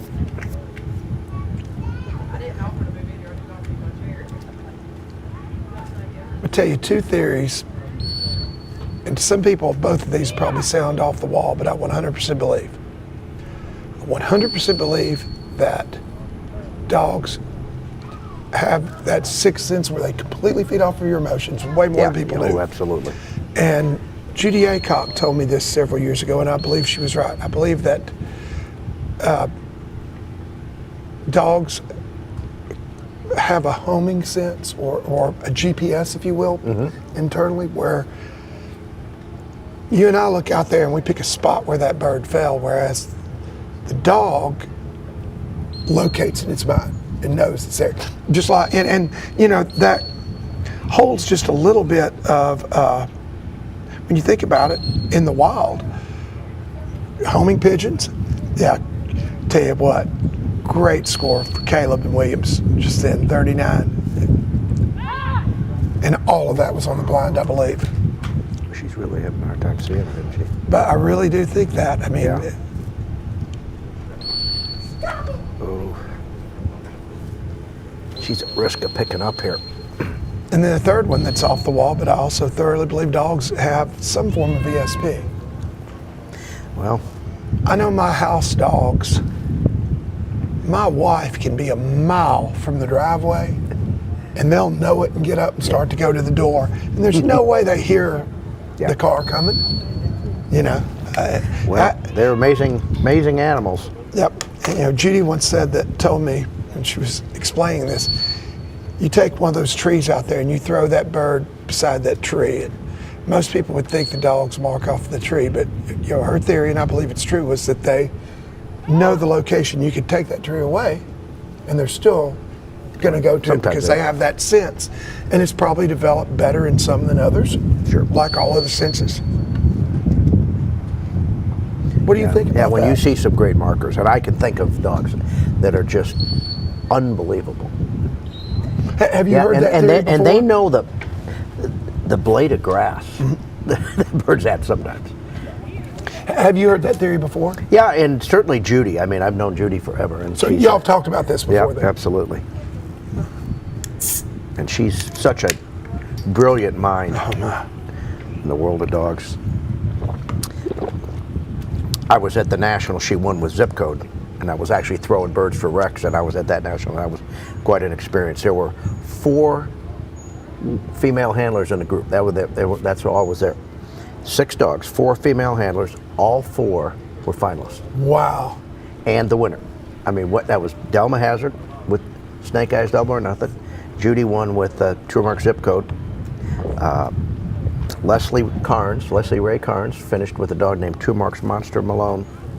And Bill Schrader's first wife, Betty Schrader, finished with a dog named Fred Sweetie Pie. But in 1984 in Stowe, Vermont, that was quite an experience. Wow. 1981 was the first national I went to, and I was with my dad. We were headed on a fishing trip, stopped in southern Wisconsin, and that's when I saw Judy and Delma handle for the first time. And I looked up there, and there was something so different about their style and their precision. And I turned to my dad and I said, I don't know where they've been, but I'm going there. And that's when I went to California to learn under Rex. And Delma won that national with Dudes Double or Nothing. And she finished this year's national. She took a break from the game, and she just scorched that 10 series. I didn't know she'd come back. Yeah, oh yeah, Delma's. Wow. Another great dog mind. She had just a real sense. Judy was is a precision technique.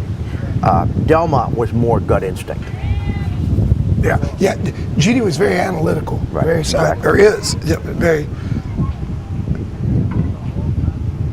I had the good fortune several years ago. My partner Bobby Wills and we got to train for several days with Judy and Danny. Oh yeah. And oh my gosh, I learned more in that time. It was really impressive. Boy, she came back and got those marks nice. She sure did. After that Well, she blind, needed it. tremendous recovery. Look at that smile too, throws that hair around. You Yeah. know, that brought her back. And she's still not out of it. Oh, the emotional highs and lows at these level are just. I'll tell you what, and I know, I'm sure, she picked up some points, no doubt about it there. But that notwithstanding, a 20-point handle to the area takes several whistles on a blind to be the equivalent of that. You know, so you can look at that blind and go, wow, she racked up a ton of points. She didn't get 20 points with one whistle. Now, what did she get for being out of the corridor? I don't know. You know, I'm not saying Yeah, that's we'll see. not That would going be to interesting. rack up some points by any means. I'm just saying from experience of being on the line, I would rather have 20 points from 10 whistles on the blind and maybe the collateral damage that comes along with that if you're out of, than, 22 points from one whistle but a handle to the area, and then all the other points that came around with having to do that handle unless you did it really early. So don't be shocked when we see her score if it's better than what you might think, because the marks are paramount. Yes, they should be. Does it? Amen. That might be a no bird.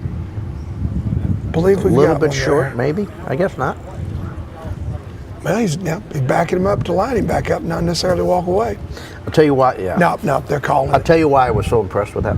And anybody can handle when everything's going right, but for her to, have so much Keep it trouble together, and yes. come up and regain her composure and finish that strong, that's impressive. She did a very nice job. Because that is, I'll tell you, that's the mark of great handlers, how they can overcome adversity like that, and dogs.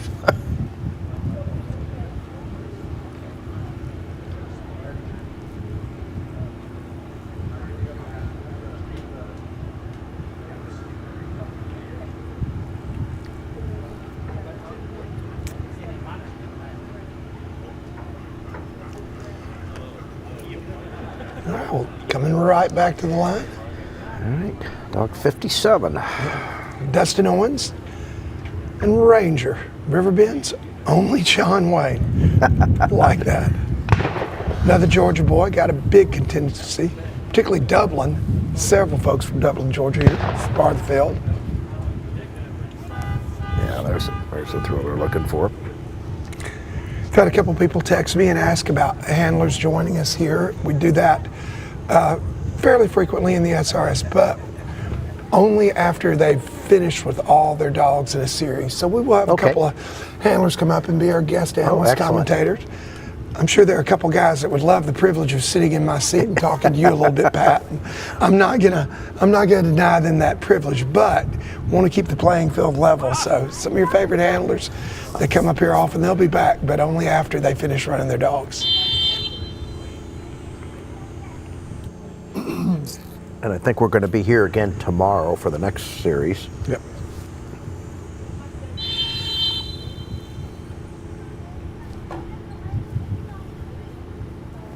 Yeah, Remy and Oda with a 290. Okay. That one shocks me a little bit.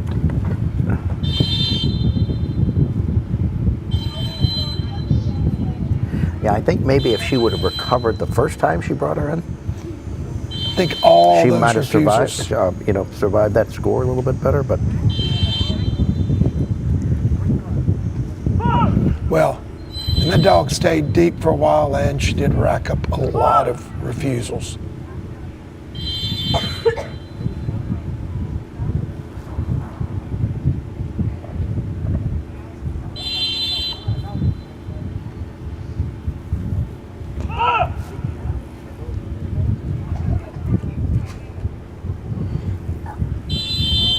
I'll tell you what's changed here too. It seems to me that the dogs are doing better with the marks than they were, when we were midway through the dogs I've ran so far. But this blind, it appears, is becoming much more difficult. well, certainly the stronger crosswind's going to be a big factor. And I think for a while there, when that sun was directly above, the lighting in there was really challenging. The angle's changing a little bit, and it's a little more lit up under those trees right now. Certainly going to help the handler see the dog a little better. But black dogs and dark shadows, they don't go together. Kind of like yellow dogs and rice fields. Right. So you asked earlier about other breeds. Wanted to check and see. Keith Hall and Woody have qualified again. They're back. Woody is a 6-year-old Chesapeake Bay Retriever that we'll be seeing later on down the road.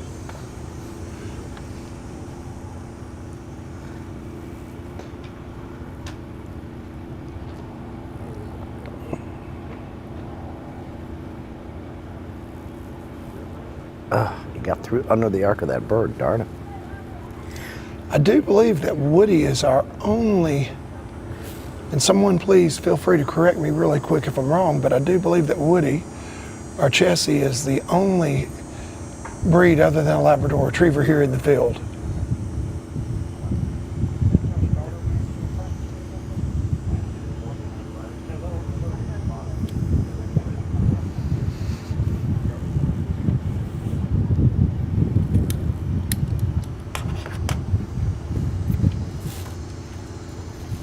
I was wrong. Woody is not in the field.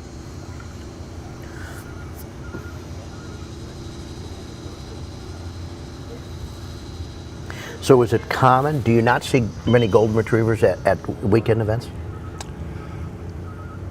Man, I can't remember the last time I saw a golden at an SRS event. Yeah, it's yeah. Well, you don't see many at field trials anymore either. No. Now, I don't go to many northern events, and I haven't ran an event in 3 or 4 years. When I started doing this job, that precluded me from going to the line. Right. But and I miss it sometimes too, I'll tell you. But now you don't see a whole lot of golds. Well, Woody has been, even though he's not here in this field participating, now that Chessie, he has been a consistent performer and made it to a couple of crowns. But Labradors pretty much dominate the field here, just like they do in trials. I was fortunate enough to be around some of the really top-end golden retrievers, one of which was a dog named Windbreaker's Mighty Mo from the West Coast. Jerry Patopia ran him, Mo, and he was special. And certainly Cotton, Jersey Devil. Yep. I think everybody that's been around the retriever game for as long as you and I have knows Cotton. One of the smartest dogs I've ever been around. He's just scary smart. We've trained some very, very smart Goldens. And just world-class marker. I tell you what, is this dog going to recover? Still deep though. Yeah.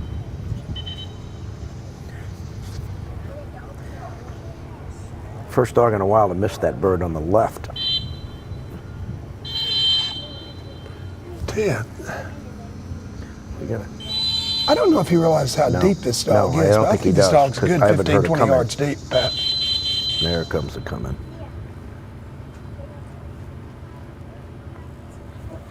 When was the last time you saw a Chesapeake Bay Retriever in a non-specialty field trial? Oh, there were. I'll tell you what, I saw at the National Amateur this year. Linda Harger with a dual champion named McQueen. Wow. And Linda, I think she's made close to 10 field champion Chesapeakes, which is And all of them are dual champions just about too. Right. Yep. But this dog, I've worked with this dog, that McQueen dog, and he is a really cool dog. Was running a great national, broke in the 7 Series. Was like flawless. And on a test that you wouldn't, flyer was not short, he just left. Well, Linda's had some tremendous chessies.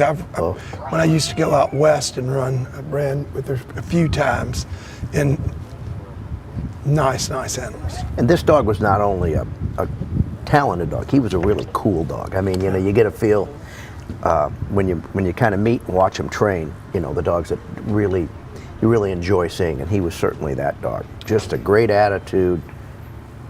Wanted to work. She's bred some great dogs too.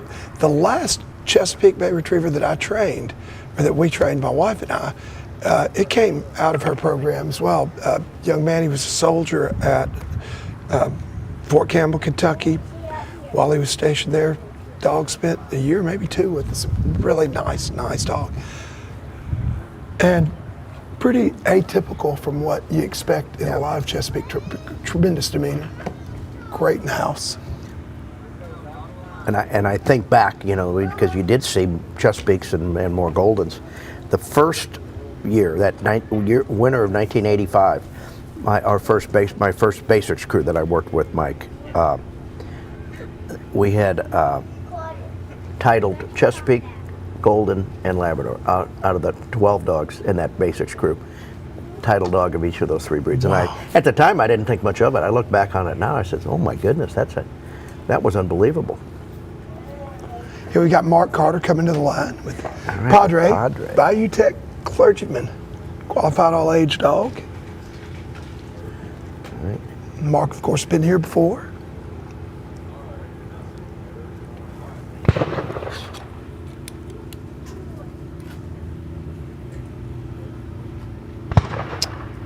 Whose kennels was Bayou Tech? Lauren Hayes? Lauren Hayes, yeah, that's what I was thinking. Lauren Hayes, yeah. That's right.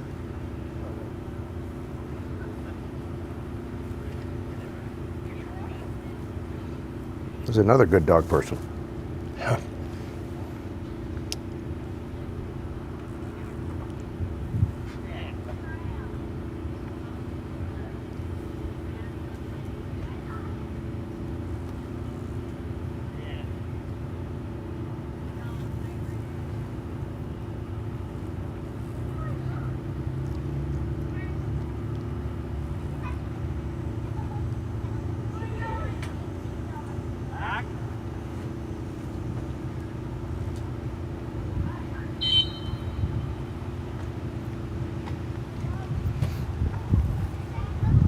Padre is a 6-time finalist here at the Super Retriever Series. Oh, is he? Okay. 2nd Crown Championship, and Mark will tell you real quick that the dog's biggest weakness is Mark as a handler. Well, oftentimes that's the case for all of us.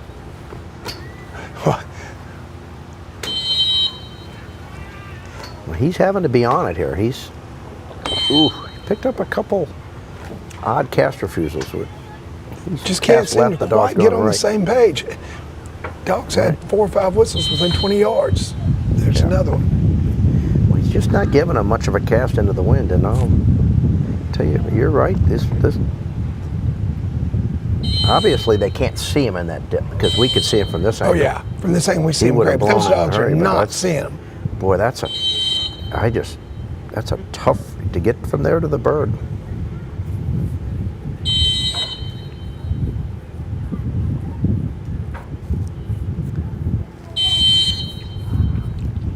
You know, and I was a little bit shocked with Kerrigan's score, but looking back at her and Remy had a lot of whistles to get deep and a lot of cast refusals at 5 points apiece. So it doesn't take long for that to add up. To rack that up, right? I was thinking more about the end of it, but just to get there was a lot of refusals in there. So I see that. Oof. And unfortunately, Mark is having the same difficulty here. I'm shocked, though, Pat, that they're having so much trouble seeing the handler, apparently. We'll have to look at it, but I flew the drone out there this morning, and a lot of times I like to fly the line of the blind, and I spun it around and took some pictures back at the line to see what the background was like. And you can see the, the clutter of tents and holding blinds, and it's truly amazing how these dogs can see what they see. It really is. He's all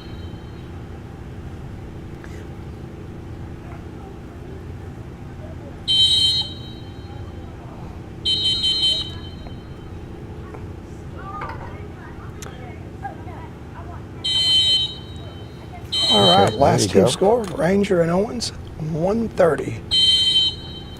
And that's the dog that handled on the long mark, was going back into the blind. Yeah. Yeah.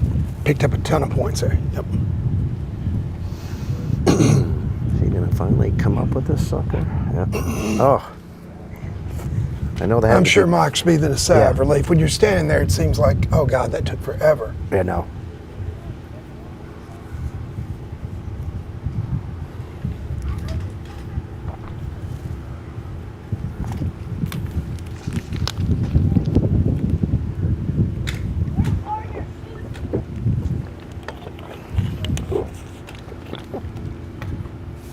A little bit of cloud cover. That might be a good thing. Help neutralize the light a little bit. Yeah, I think that diffusion that it provides definitely helps.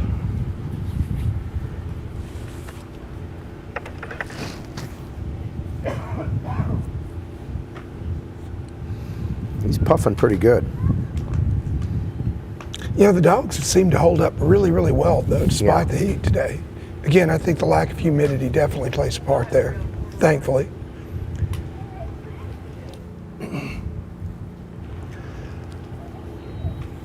This cover is really nice. It's enough to hide birds, but not so heavy that it's laborsome on the dogs. And on a hot day, if this cover was really heavy, it retains heat. A lot of people don't realize that.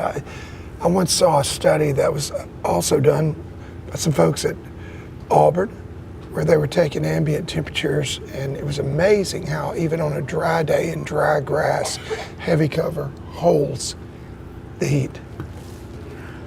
Oh, so you're talking about temperatures in the field, not temperatures of the dogs? Yeah, talking about temperatures in the field. Oh, that's interesting. Yeah, it was really, the higher the humidity, of course, the worse that it would be, but I was really shocked at how even bare ground, unless it was absolutely bare, which walking on bare dirt could be like walking on concrete, but the thicker the grass, even dry, the higher the ambient temperature in the field.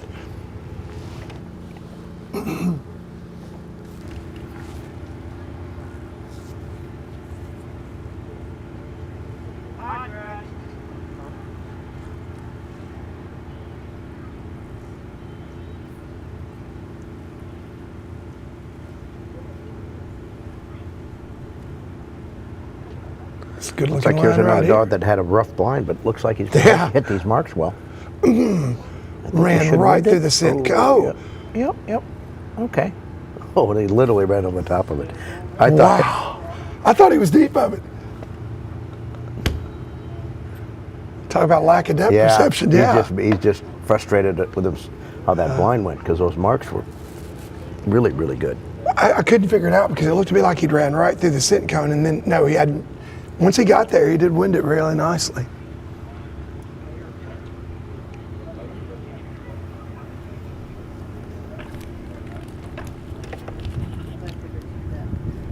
Now, will they have an honor? Will they honor? That's not something they do. No, and you know, people ask me frequently, why do you not see an honor in a SRS? Occasionally you will, but think about how creative the judges have to be because of the way it's scored. Oh. To have it where one dog doesn't interfere with another and artificially influence their score. So that's the reason why. You know, if it were all totally subjective, yeah, but it's not. When you've got the point system, it's a trick to figure out how to work an honor in there. Got Luke coming to the line again with Cruz, 3-year-old black male. Another young dog? Another young dog. I'm not totally convinced that Cruz saw everything there. Well, maybe he's glad he got the no bird then. Maybe I was watching the dog, not the birds. I'm sure he didn't see everything there. Now we see why that bird came out really, really short. Oh, see him go check the mat. I can tell you this whole crew, they are extraordinarily mindful of these dogs and their well-being. Matt and his guys do an incredible job. I suppose what you could do is you could change the mat every, if you had another one, you could just change it out every 5 or 10 dogs with a fresh one. So, because it takes a while for that to heat up. And cool down. Yeah, cool down. Luke coming back to the line and just joined us. We're here at the 2023 Super Retriever Series Crown Championship, WK Palmetto Event Center. I'm J. Paul Jackson here, alongside me, Pat Burns. Pleasure having Pat here from the field trial world. All right, got a good bird. I think Cruz may have seen it. Also, yeah, there's times where you're happy to get a no bird. That's when your dog doesn't happen to see the first throw. Also, if you hadn't been around, this bird on the right side, Scott Greer texted me earlier and said that when you're looking at from the line, the bird disappears momentarily behind one of the tree limbs. And if you don't get the right throw, it doesn't reappear. So we've seen a couple of no birds.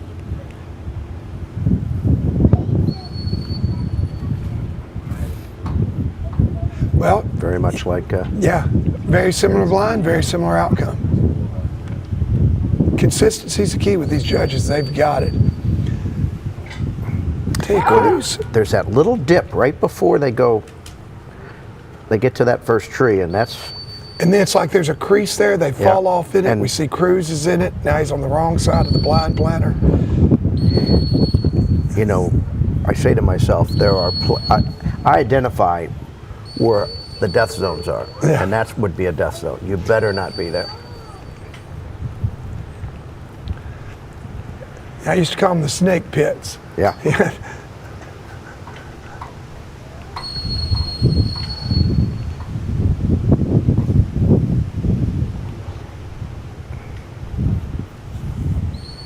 Tell you, this blind started really, really good, and then he hit that crease. And that suction to the right was just more. But again, this dog's 3 years old. Yes. And I don't think he wanted a voice there, but he had to do it to just to get him to again, move. they're not. The dogs just aren't seeing the handler. Right. And that confounds me. You know, you can't wear white because it is a hunt test series. Obviously, you could wear black, but I'm thinking a straw or a tan color might be really good today. Right. Well, he got it finished up, but not without taking some damage there at the very end of that blind.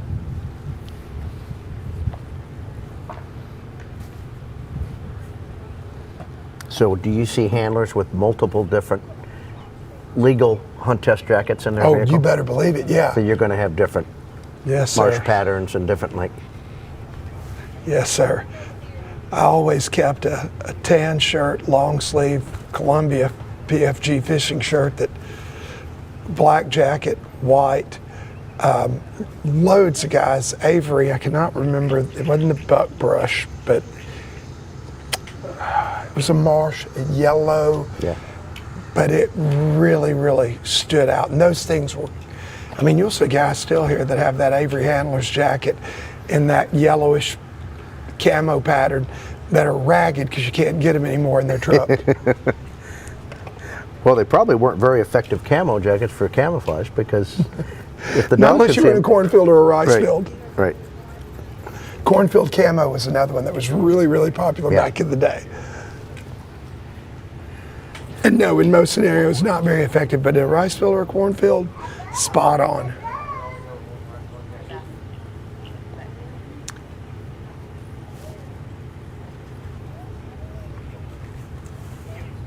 I've often wondered, when you have camouflage gear, you buy specific detergent that is a non-UV brightener. So you don't. Do you think dogs would, if you actually washed your camouflage in something that created UV brighteners, do you think it would be more visible? Sure. I mean, because Gotta if it's be. right. Who did he get?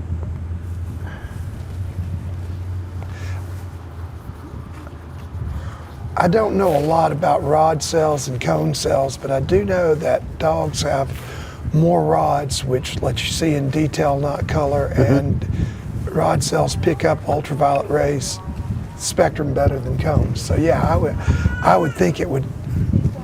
Never thought of that before either. You may have some guys going out there. That's right. You're buying the detergent that you don't want to wash your camo and then washing the daylights out of it, putting it through 10 or 15 washes. Yep.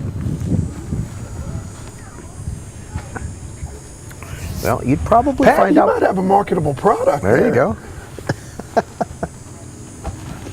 Yeah, somebody at Avery or Drake or one of those companies listening in is going to be coming out with the field trawlers Detergent. laundry detergent. Right, exactly. Yeah. Something to. Pat Burns Signature Edition. Exclusive. All right. Well, here's one of your. One of my favorites, yes, sir. Abby and Steven. Abby's 9 years old, and she's done it all. Super Retriever Series champion, Grand Hunting Retriever champion, qualified all age. Cedar Branch's Abigail McPowell. I'd love for somebody to tell me the story on how they came up with that name. Tell you, that bird's showing up now. Yes, it is. Boy, that mark is still difficult to see. Yeah, I'd love to see that dog's pedigree. When you see the Pow, I owned a dog named Spree's Power Play. Then you saw him bred a You friend. owned Pow? Yeah. I did not know that. I've had several of his offspring. He was the best big water dog I ever had, and he did it. The bigger the, and he did it just not out of protest. He just, if you had to swim across, you're talking about Reelfoot Lake, one of those kinds of looks, the dog was just incredibly comfortable. New score. Okay, All right. there you go. Cruise and core, most of it on that blind, 99. And again, falling off in that pit really, really hurt. Well, there's Cruise. another one in the same zone. The trend's coming. Oof.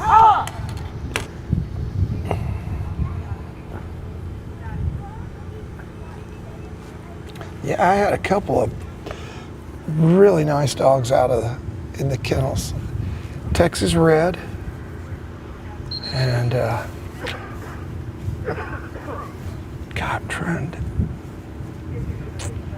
think of who the owners were of Texas Red. They were some of farmers' clients out of Texas. You'll know them well. All the Esprit dogs were dogs that I owned, started originally. Esprit out of the woods? Yep. Tiger. So what's the story on Tiger never getting titled, but a tremendous I take the producer? full blame for that. He was a phenomenal young dog, had a bunch of Derby points, got an open second a month out of the Derby. And we overran him. We thought, you know, it was a, yeah, I knew to us it was a foregone conclusion that this dog was going to be, you know, you were saying, let's get him FC before he's 3, because that, well, we overran him. And, you know, I take full blame for Tiger's, because it was one of the coolest dogs. Of all the FCs I made, he was as good as almost any of them.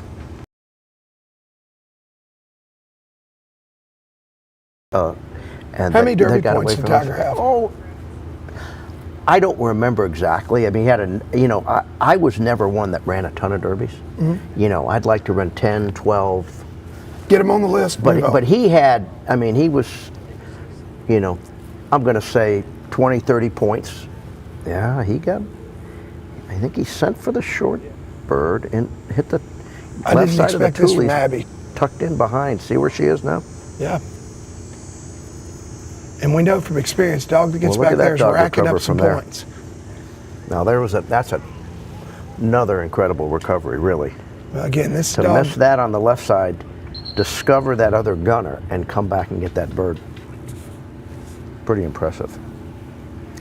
Yeah, Spree's out of the woods. Out of Code Blue. Code Blue was one of my favorite dogs. Sire of Grady, Chad Baker's Grady, who Cody Kettling Grady. I knew him well. Code Blue was a small, really small Labrador. Tiny, but one of the funnest dogs that you'd ever want to see run. You know, I like my history and know a lot about field trial history, and had the pleasure of getting to meet some of the better field trialers of our time and previous generation as well. But I never knew that Pat Burns was a Spree Kennels. Yeah. Was Spree. Wow. Yeah. I think, I don't know, 11 or 12 different FCs that we started that were Spree dogs. So did you own Powell his entire life? Pardon? No, John and Martha Russell. What we typically would do is we'd start them, put them through basics, start their Derby career, and you know, have a client, hopefully a client, purchase them. Yep.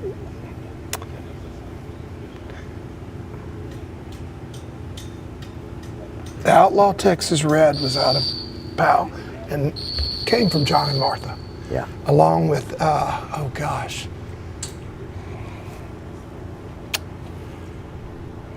Dog's call name was Mulligan. Was that, you're talking about? Also from John and Martha. I had 2 dogs that I got from John and Martha that were out of Powell that were both phenomenal dogs. Both had a lot of success here in the SRS. Neither one of them ever made a crown. Powell was an interesting dog. He was a doubleheader winner for John. But for whatever reason, he was snake bit at nationals. Never ran a good national, and I never could put my finger on it. Was he a big dog? He was a lanky dog. I don't think he probably weighed, maybe 75, 78 pounds. He was bigger than Tiger, longer, taller. Let's see if I've got it. Well, both Red and Mully were big dogs. Yeah, Powell was bigger than Tiger, but I'm trying to think. I think I have a.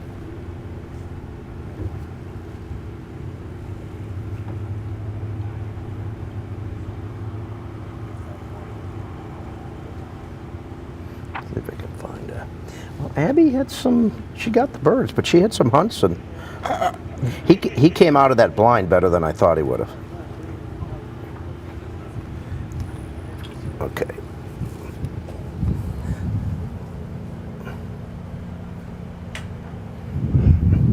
Got to check that out someday. Yeah. So, guys, y'all can't see this, and Pat, being very, very humble, opened up his webpage and taking a look at all the Esprit dogs from the spring of '03, and tell you what, got a that was a tremendous all-star team there.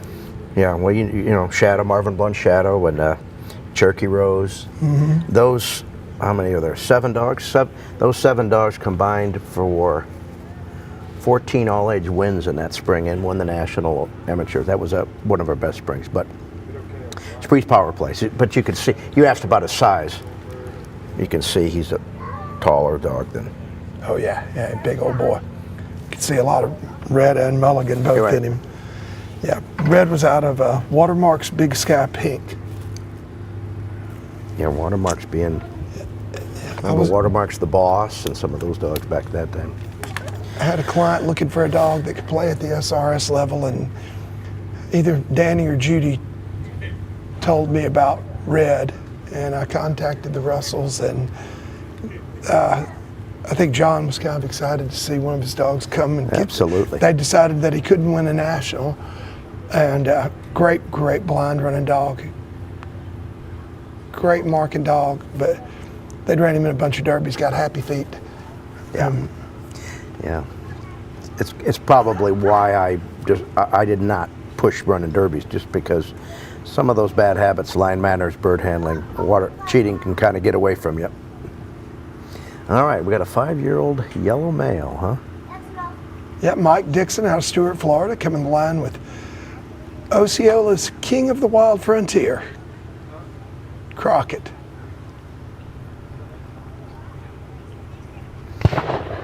You think some of the great yellows, Marathon Man. Had several cropper pups. Yeah, that Candlewood's MD Houston was a good one, and Lake Ridge's Charlemagne, do you remember him? He was a big, wonderful yellow.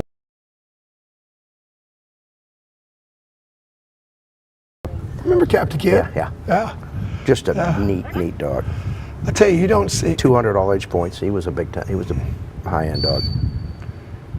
I'm surprised that he didn't produce more pups.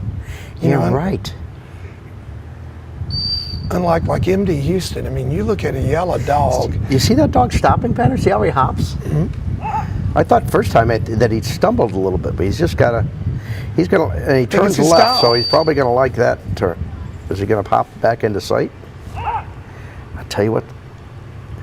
Oh, it 3 in a row, and that wasn't happening earlier, Pat. That was. It makes me want to go back and look at the line and see what they're seeing, because it. You're right.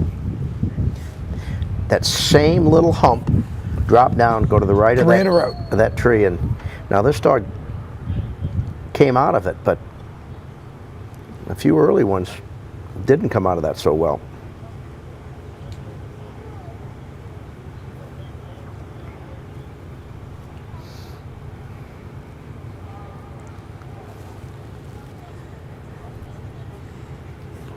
It's interesting how some of the handlers, they're real close together, and then they'll have huge breaks. Yeah. I mean, it's just, I know it's all a random draw because they pull it. When you watch Lyle for a while there, he ran every third dog, and then haven't seen him in quite a while. Just luck of the draw. He said that he felt like he was really lucky to get to run that early. And this morning I was kind of questioning that with all the shadows. But right now, I think Lyle was spot on. Well, sometimes you're trying to talk yourself into thinking that that's a good thing, but it turned out to be, didn't it? All right, does he wind it there? You would think. Yep. And you know, this right-hand mark has become very predictable with the last few dogs as well. Once again, this is what we saw early, and then, but the wind has come up. Now it's a little bit off my left shoulder and a little bit quartering downwind almost, isn't it? But that trend at the end of the blind to really fall off in that little valley there to the right, it just started occurring a few dogs ago. Yeah, that wasn't prevalent this morning.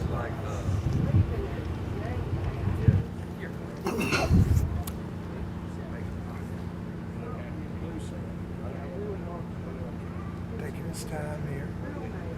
And again, it's hot with this breeze. None of these dogs, Pat, look No, you're right. I've not seen any tongues curled. When you see that tongue curl up, that's when you really got to worry. And when when that panning gets really deep, it slows down. Right, you get that. All right.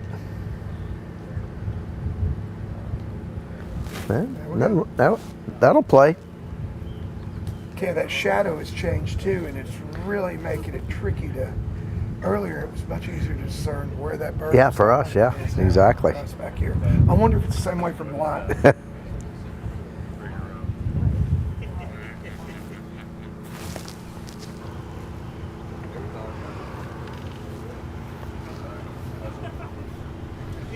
Having a little difficulties there. I apologize with the mic. But I love that camera angle. Yeah, I was just saying that left-hand mark with us, with the way the shadows has moved, it's really hard to discern exactly where it's hitting. And I wonder if it's that way from the line now.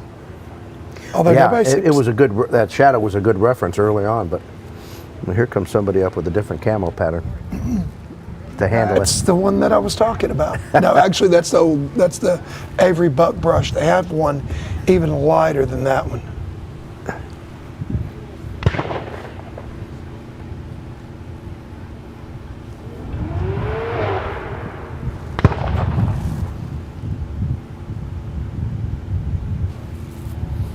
That bird has become impossible for me to see from this camera. It has gotten harder to see, hadn't it? That short one. Again, I don't know what it's like from the line. All right, here's Stephen again.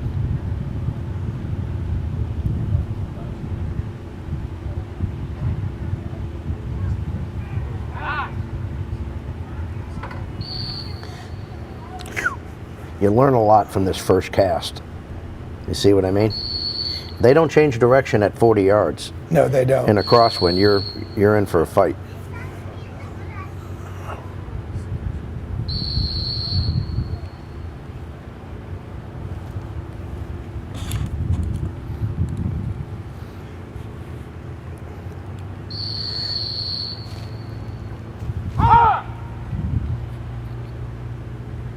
Ooh, well, he kept him out of that spot that's been giving him trouble. That's the Valley of Death, and dog wanted to go there. He just did a really good job of keeping out. By the way, the I'll tell you what, he started out fighting him, but Stephen just worked hard and finished that. Oh, look at and this dog's owned by Melissa Lutz and Duck Dog Clothing, one of our sponsors. Thank you very, very much for your support of the Super Retriever series.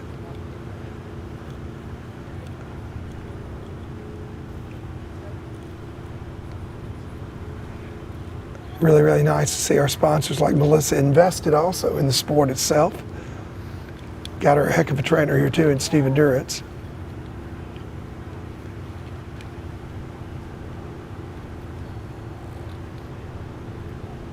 Got to give it credit to Stephen too. He very, very quickly.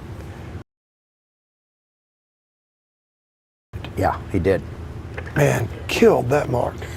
Well, and one thing I was thinking when I was watching this dog has a lot of tail action when he's running a blind, which can be unnerving because you think they're hunting. When they're cracking their tail that hard, usually it means they're hunting, and when you're running a blind retrieve, that can be a problem. But Stephen kind of rectified it with some aggressive handling in the first third of that blind. And you notice hand was down over the tip of his nose, a little further out, firm send. Yeah, really firm back. Well, he knows if he can get under the arc of that bird and keep going, that you'll wind it. Too far right. Well, but you see. Wow, Pat. You can punch, if you can get to where the gun stood, or you're going to come up with that bird. Your risk is not getting there or missing it on the left, but all right. Well, he's going to be pretty pleased with that. He's got to be happy with that. I mean, and our sponsor probably is too. Oh, I guarantee it. Duck Dog Clothing might be back next year. We hope so. Thanks again, guys. We really do appreciate the sponsorship and the support. And proud to see Melissa's dog running strong here. Did you see that score pop up a minute ago? Mike Dixon's dog I think it was a 45. With that big yellow dog that we looked at. Yeah, really nice score. It was solid. I think one of the differences too, even though that dog fell off, he immediately corrected. Right. Yep. Immediately. The longer you stay there, the worse off you are. Another one of the gang from Dublin, Georgia, Kevin Baggett coming back up with Pete.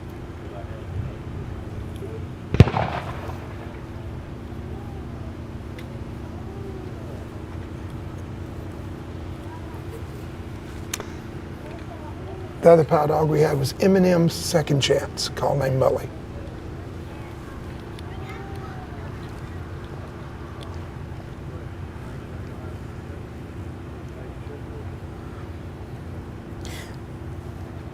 All of those dogs, the Code Blue dogs, were some of the nicest temperamented dogs I've ever been around. I mean, I hunted both Red and Mully, and they were both a pleasure. they just were. They're what when you think of Labradors, that's what you think of. You know, that kind of good with other dogs, just easy, you know, fun, easygoing dogs. Just tell you, this is kind of in the story of the day. Left hand, left cast, left back, left back. Look at this. And now down. I'm not quite as deep. Might be all. Oh. Yeah, when you get over there, you can't see them very well. So, you know, Pat, I don't know your thoughts on this. Personally, I think this is a case where the lighting has changed, and the factor to the right, whatever's causing that suction over there, as it's become more illuminated, it's getting more intense. It's the only thing You're right. And now that I'm looking at it from the perspective you just described, see how that pampas grass and everything is lit up? Yep. It looks like a more attractive place for the dog. Exactly. It's an attractive place for the dog. And this, again, good recovery, did not let the dog, you know, just fall completely off in the ravine over there, which I think is going to definitely pay off. But I think that the lighting throughout the day is really influencing this course and the way the dogs are running it. I just think that whatever's down in that little dip there to the right has become more and more attractive as the day has gone on. Right. Again, it's a combination of the crosswind, the marks, and what you said, that area is kind of, it's lit up now, and it certainly draws your eyes over there.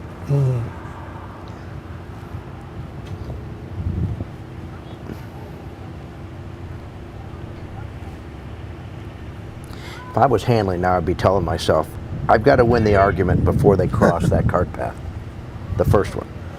You better win the argument before then, because if you don't win it there, the middle part of this blind's going to get messy. All right, what do we get? You know, and that's the benefit to having a bunch of dogs too running here. I mean, guys like, you know, Lyle and Steven and Carter. I do believe, I mean, I always experienced an evolution. When I was running, I really, really watched go, okay, so my strategy is going to constantly evolve. Hey, we need to be here. Tell you, Melissa's going to be happy with that score of a 53 also there on Jack. Okay. Not a bad run at all. No, and again, that was all about Steven didn't let the dog get out of control over there to the right, where others have. Okay. In a typical open, how many dogs would you walk to the line with? 12 to 15. With that many dogs, your strategy sometimes would have to change throughout the day, I would think.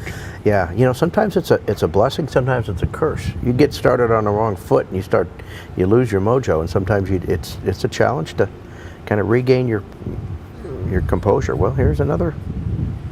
Tell you what, the pattern's changing, definitely changing again. Yeah, I mean, we went from seeing every dog handle on that bird to they're not just not handling, they're nailing it. Yeah. They're all coming in the same place right downwind, boom, pick it up. Well, good time to run. Well, the shadow is gone. Yeah. So now the attraction is to go to that spot. And like I say, it's a good time to run, but you better be on the ball on that blind. You sure can't take a nap before you finish it. Right.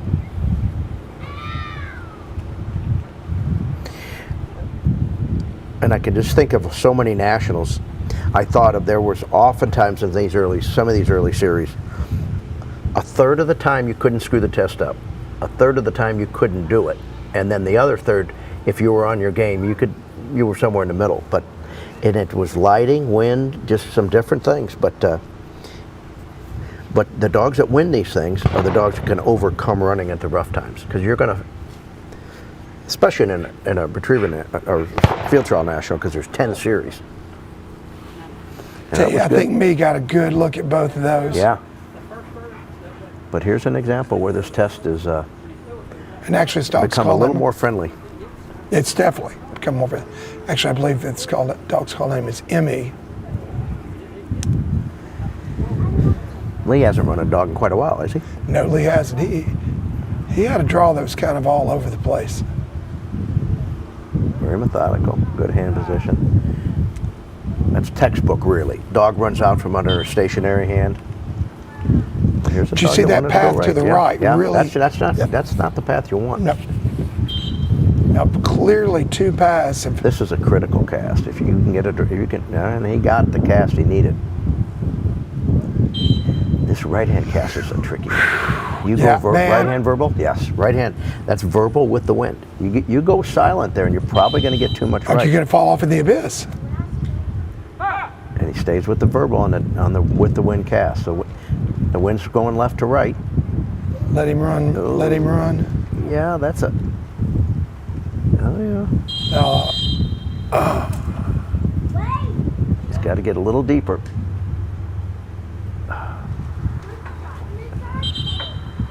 Ooh. Get a direction change, but no. Problem is with that coming, they go downwind. I wonder. No. You got him stopped again. Yeah, see, I think I would have let him roll. He was going to get on the right side of the wind. I don't think he get by it. Hurt him really, really bad. No. See, he winded it right there. Well, let him roll. And the wind has gone a little bit quartering away from us. So now they not only have to be on the right, they have to be a little deep. Yep, a little bit deep.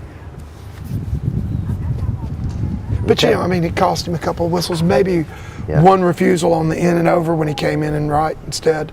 He wanted in and left, but still not bad. And Lee's a great handler. So we started talking about strategy, and I did a webinar, or a master class with Danny Farmer, talking about game-day strategies, and it was fascinating listening to Danny talk about his routine and just how he studies the test, how he adapts to changes, how he watches other handlers. It was really interesting. Well, you know, Danny's an athlete. You know, Danny played college football or baseball? I think baseball. Baseball, that's what I thought, yeah. So he's always been a competitor. Fierce competitor. Oh, probably one of the most. Danny's playing checkers with you. He's playing to beat your butt, I guarantee you. Yeah. I know. And I'll tell you what, I spent 4 winters in Texarkana. And I came over here early in my career trying to beat Farmer on his home turf. And it was a humbling experience, I'll tell you that. I always thought Timex's name was such a oxymoron. Vinwood's takes a licking, because Vinwood didn't take many lickings. No, they didn't. Danny didn't get beat often. And I came in bridesmaid to Danny more than once, and Timex's win was one of them in California. There were 4 dogs that in that national that everybody handled in the national unmarked. Only 4 dogs didn't double handle. I had 2 of them. Danny had Timex. Lardy had a Babe, Hank McNeil's Babe, who was a 2-time man. And Timex won, and I was, I just could not get over the hump with Farm. If I could have got Lardy and Farmer out of there, I probably won a few of them. I should have slit their tires or something. Exactly. Kicked Lardy in the knee when Mike wasn't looking. They all trained together. 2 great dog guys, and polar opposites almost. You know, but Danny, when I think of Danny, I just think of, the toughest, most intense competitor you'll ever see. All right. Look at him. Steven's going, go a little trying to will. Because he. Yep. I'll tell you.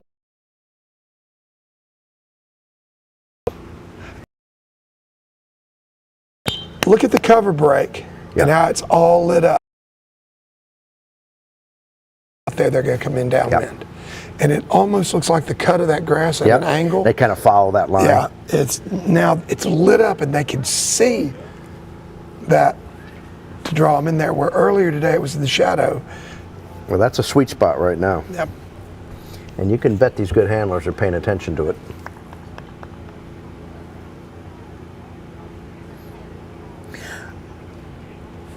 Here's the one thing that really struck me with Farmer. He may be back at the truck. He may be talking to you, but he's watching every dog. He knows.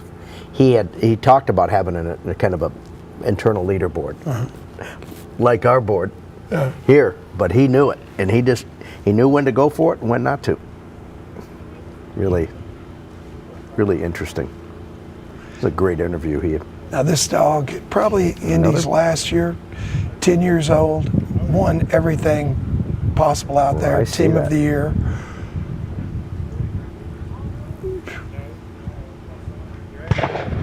Not sure exactly how many SRS points Indy has, but the number's way up there. But you're right. Boy, that bird is just incredibly difficult to see.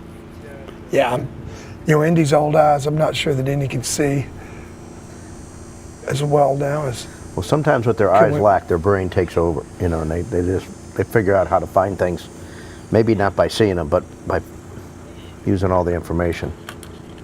We'll find out here in a minute.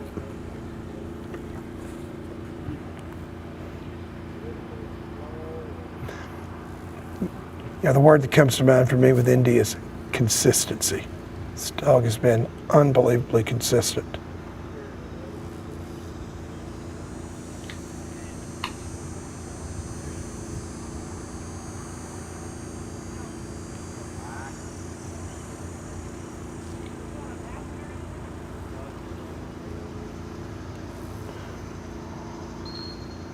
There you go. Timmy, 53, not bad at all. Lee's going to be really, really happy with that one.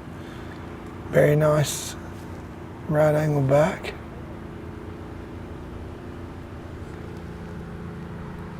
Well, he's in the right spot right there. He's a little bit on the left side of that corridor.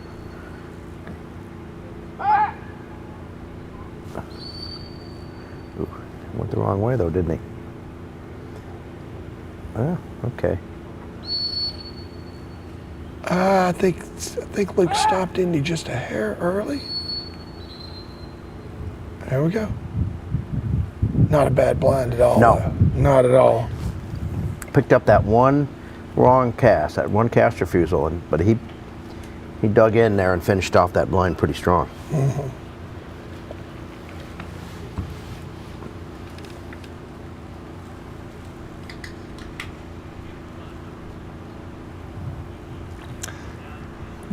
Very first time he qualified for a crown at his very first SRS event in 2016, Luke walked to the line with this dog, Indy. Oh. Yep. Well, he's a veteran. 2018, got Team of the Year with Indy.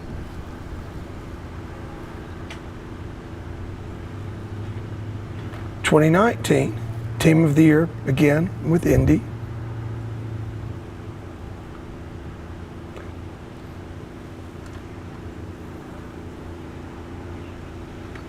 Well, just sent for the right-hand bird.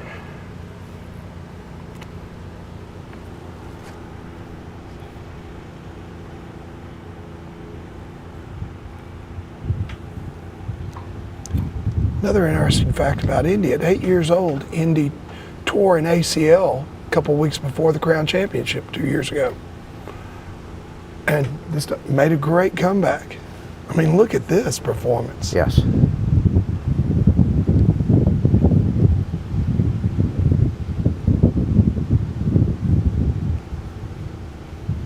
Knows it's in there. There you go. Yeah, dug it out, did a nice job. Remember earlier that high line more at the holding blind resulted in some big hunts, but now they're...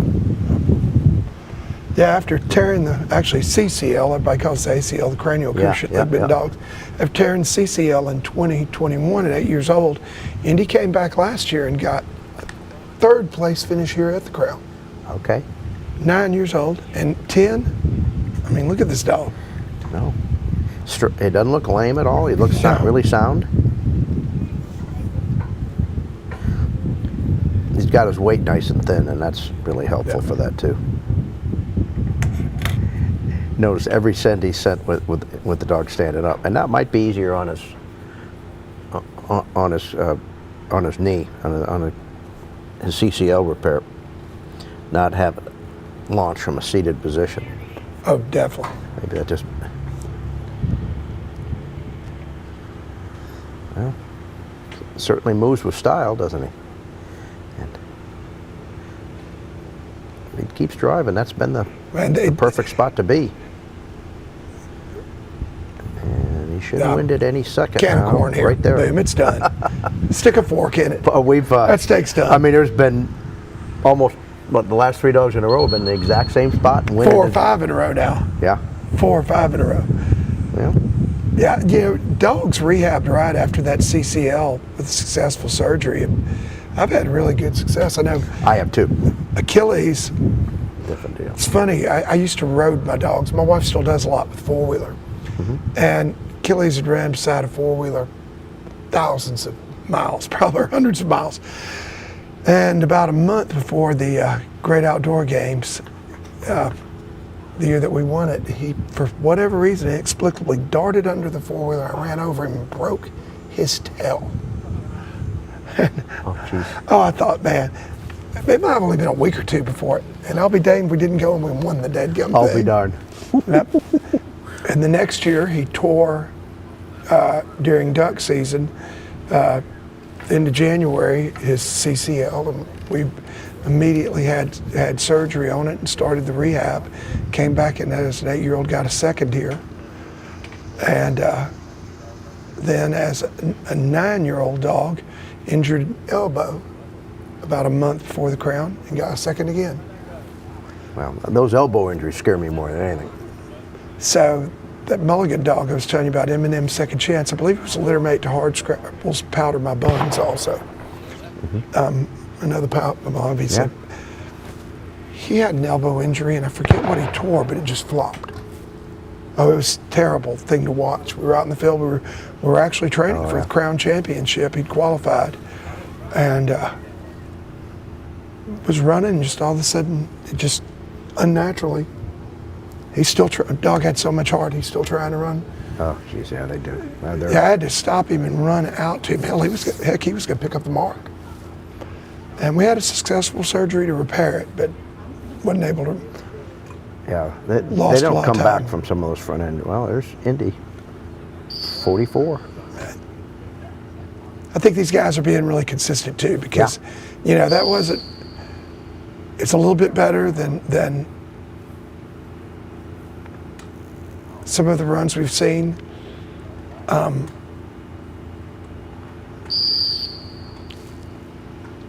Definitely not as good as, say, Carter and Joe or Lee earlier with Snow, but Lyle's got 2 runs in the mid-30s that looked very, very similar. Well, they're picking up some time too. It's going a little quicker.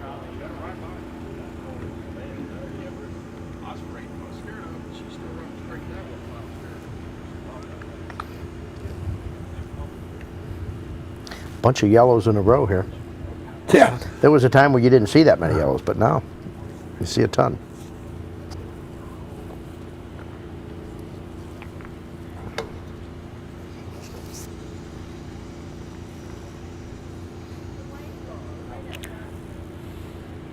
Was MD Houston out of Charlemagne?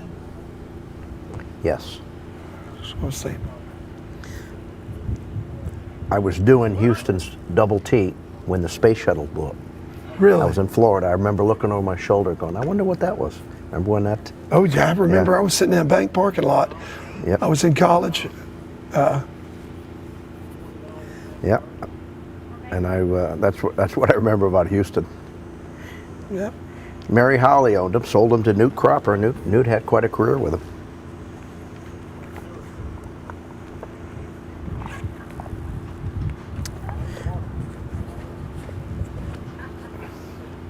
But Newton won a national with, not with Houston, but with Cropper. Cotton picking proper, yes, that's what, NAFC. NAFC. Yeah. And I'll tell you what, it was one of the most magnificent handling jobs I'd ever seen at a national. Because Cropper didn't like to do a water blind. And they had a couple dandies in that national. And Newt was spectacular. I mean, he made every move right. And it was, the dog could find birds. But that national was in Minnesota. It was quick. Wow.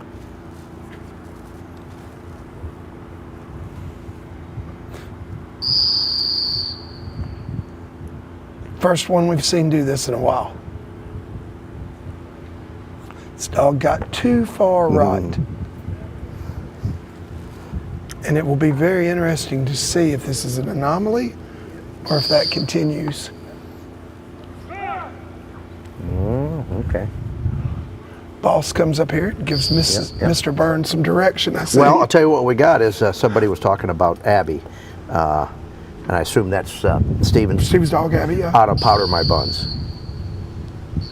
Did not know. Wow. Thank you for whoever contributed that. Yeah. Now, I think this dog wasn't Powder My Buns.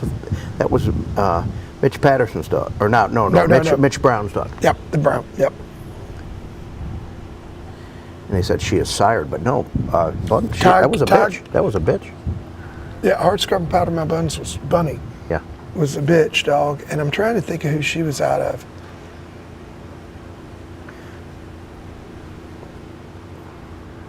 Who the bitch? Yeah, there was, and I think there were a bunch of good litter mates to those dogs. Did the DeBoses have one? That wasn't Jerry Lee in them, was it? All right, now you got me thinking, yeah. Thank God for Google. Yes. Did you see that dog's left bird? Then we're taking a look, but that's the first one that hasn't hit. We had 5 or 6 in a row hit that crease. But that dog started further right. I want to really watch that left-hand mark over the next couple of dogs, see if that was an anomaly or if as the sun's moving. I lost my focus here a little bit. Did the dog cut in short of the other ones? Yeah, he actually had to handle. The dog was going to crash. Yeah, ended up back in the right, near the right-hand bird. But went past to the left of the Tulies, almost over the top of where the gun is now, right? Yep. And probably just didn't drive quite deep enough to get the wind taken advantage of.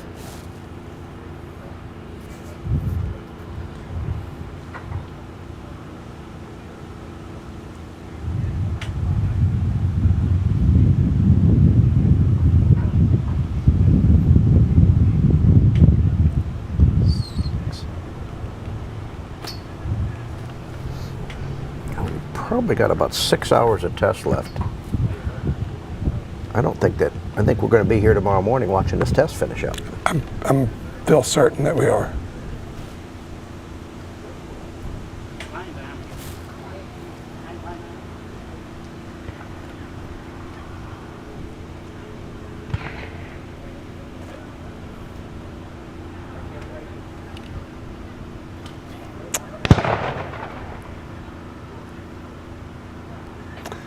Hard Scrabble's Powder My Buns was out of Power Play, of course, POW, and M&M's Buns of Steel. Oh, that's right. Yep, and was a litter mate to M&M's Second Chance Mulligan.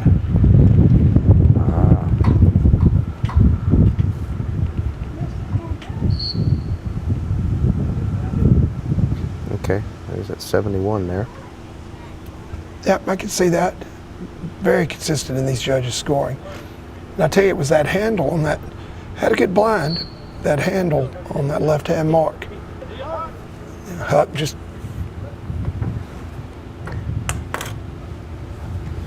There's I think it's a little bit right.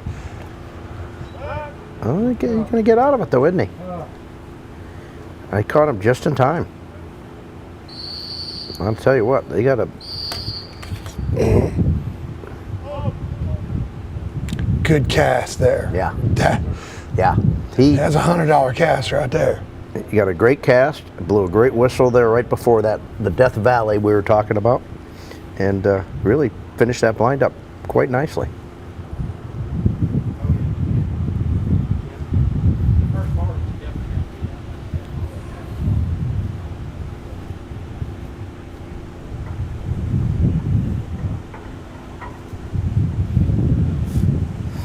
It's from what I saw, it's a short move to the next series, so it'll be an easy transition tomorrow.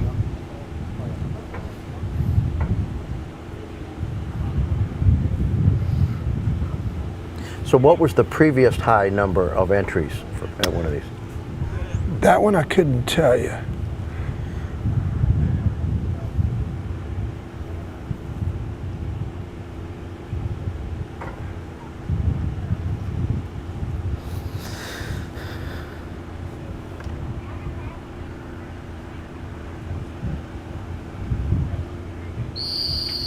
Well, you had Hattie McBunn. Yeah, who was the bitch that threw Eminem's Buns of Steel, who was the bitch that threw Hardscrapple's Powder My Buns, and I was wrong. That's not Bunny. His name was Pal. That was a male dog, Hardscrapple's Powder My Buns. There was another dog out of that litter, I believe, though, named Bunny. So wait a minute, was that the yellow dog? That was the yellow dog of Benji Griffiths. Benji Griffiths, yep. Now it's making sense. Yep.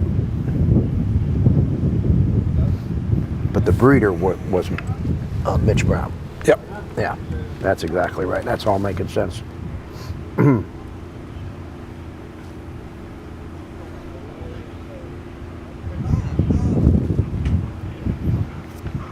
Eminem was Mitch and Marco Brown. No. If I'm not mistaken, the first Esprit Field champion was a dog we sold to Mitch Brown named Esprit's Playing for Keeps. His name was Wager. It was out of 2 Marks Hot Pursuit.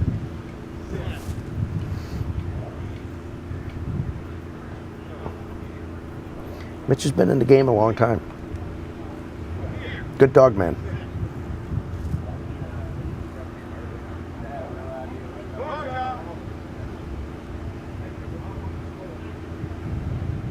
Georgia wanted to look wide and he kept pulling her in. I wonder if he... Let's see what happens here. Well, that's a good move right there. Yeah.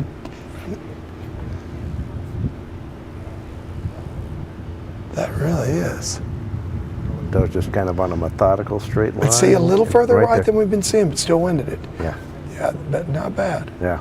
So, with the exception of that last dog, streak continues here. Well, that's a nice job there. We have seen a bunch of yellow dogs in a row. I know. That's exactly what I was thinking.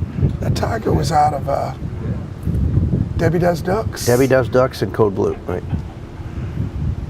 There was a litter mate named Candlewood's Rita Reynolds, which was a... Mary Holly. Mary Holly's Who was dog. her co-owner in that dog? Oh, Sue Reynolds. Yep. Then there was the story, and there was the person who kept all the statistics. Miss Reynolds? Sue, yeah. She was the person at a national that she scored every dog. She sat in that gallery. That's before they actually did what we're doing now.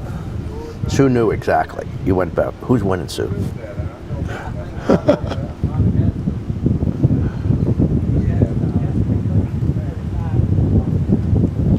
Got Justin coming back to the line. Cash, I'll tell you what, that mafia from Dublin, Georgia, they're well represented here, aren't they? Yeah. Yeah. I like Cash too. They're the stylish dog. Well, you can see him right there. Just. See, they moved two dogs in between them. See the boys? They got you. They got you picked up. Watch now. Can you help your guy out? What the heck?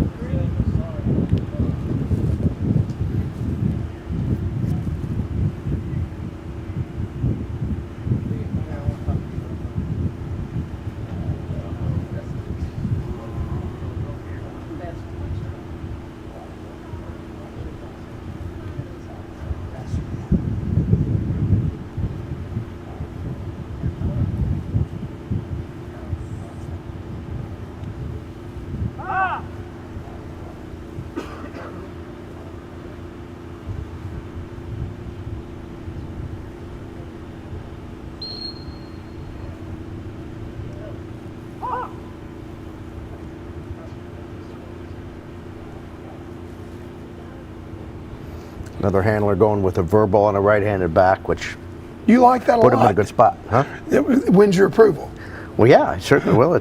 It's I working. waited to see what happened before I, but it put him right in the slot there.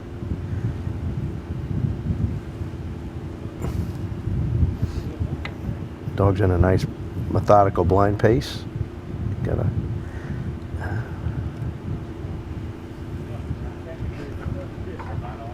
There you go. That was a That was a spectacular one whistle blind, wasn't it? Yeah. Getting that Justin's right got hand me verbal liking back that. with the wind, and he just put him right in the keyhole. Yeah, one verbal right back. If they hurt him at all, he was up a little high. He was between the decoys, a little bit left, but tell you what, they're not going to hurt him I don't much. think that's going to be a bad penalty. No, that's not going to be one that's going to be painful at all.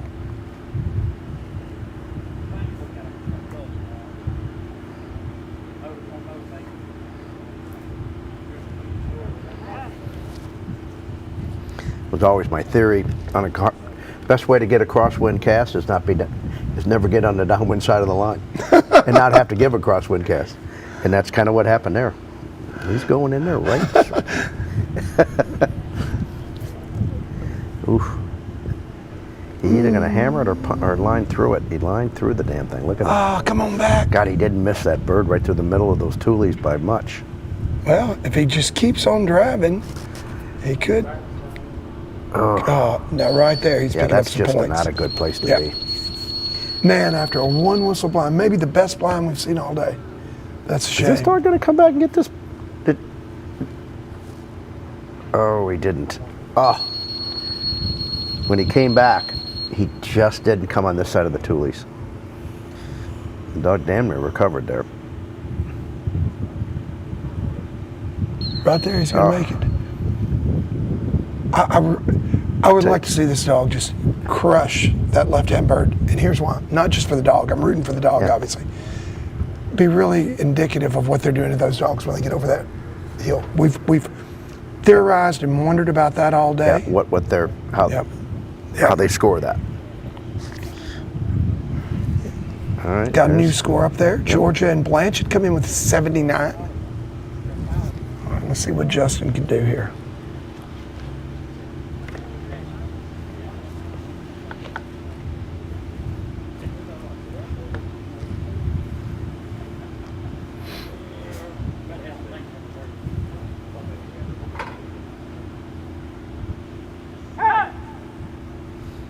Nice firm send with a hand.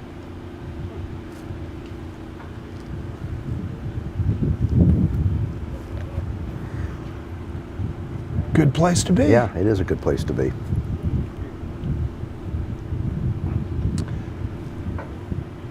I don't know, get Wow. Now you're going to get your wish to I'm see gonna it hit it. Justin, you can come thank me later. He's liking that, you can tell too. Right mark notwithstanding, that's going to be a good score. Yeah.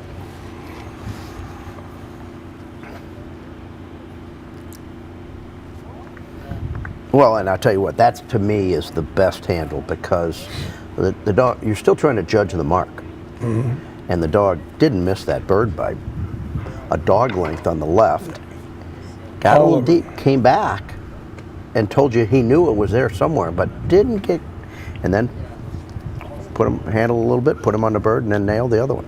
I think it was just really, really unfortunate that he missed the windward side of that bird. I mean, that it's still going to be a good score. I'm sure he went at the bird hard trying to hit a home run, and he might have, probably wished he could have put him under the arc a little bit, but that's the good thing about this sport is that you can survive that. Another dog that I really, really enjoy watching. Zeppelin. Okay. Like dogs get the lead out, 4-year-old. Don't know why it says yellow male there. Scott Greer, my hometown, Dyersburg, Tennessee. Okay.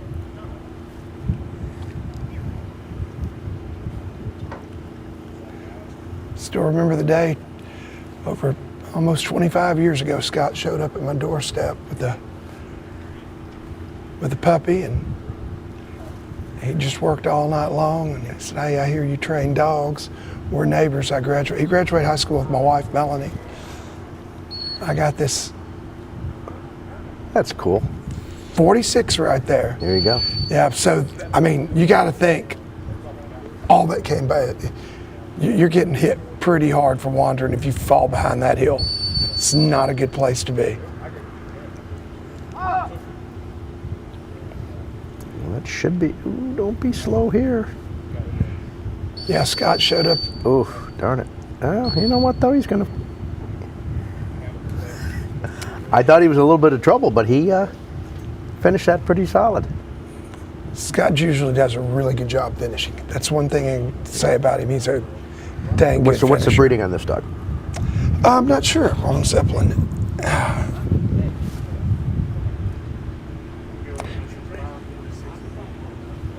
Yeah, Scott was working in factory. I was working 3 p to 3 a.m. as a nurse.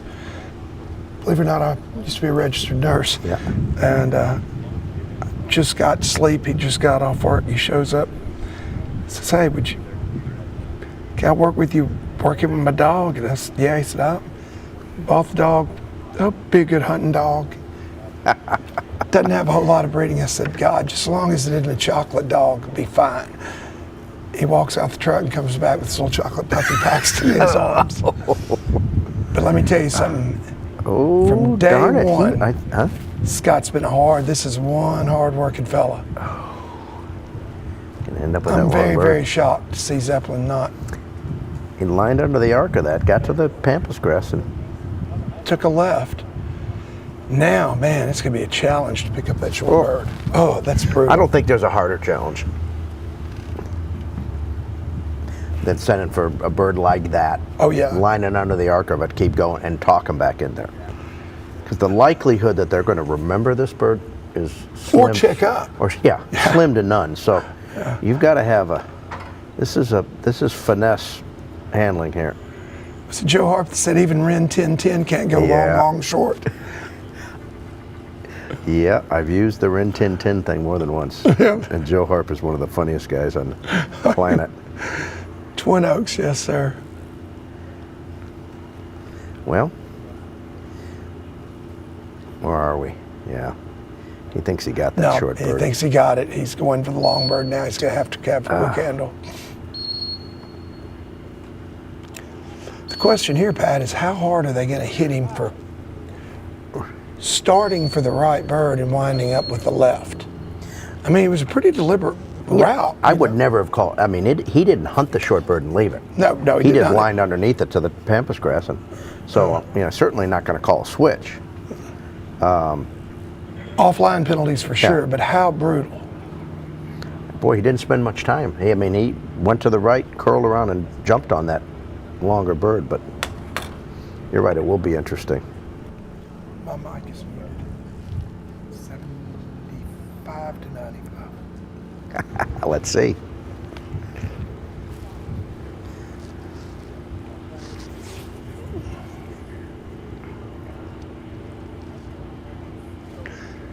Scott's been at this game for a long, long time. He actually was running it before I was, probably around, I think in 02, he may have went to Lake Placid.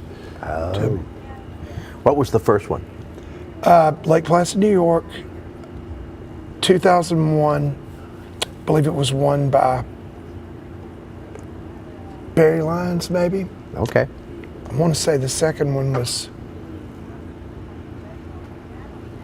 So this is the 22nd year? Yep.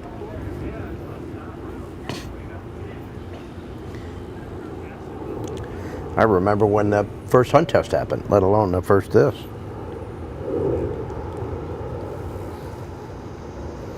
That was in the 80s, I think. Yeah, first. Yep. Actually, NAR and HRC were kind of born, I believe, at the same time. Yeah. Bill Tarrant, late Bill Tarrant, great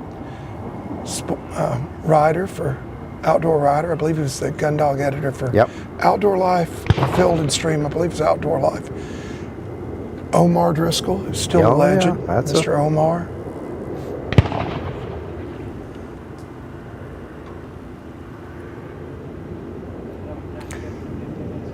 by the way, right now we got Smokey and John Lamar, who for the second year in a row were our Amateur Team of the Year winners, and one of the 3 favorites here also in the amateur. Statesboro, Georgia. Yep.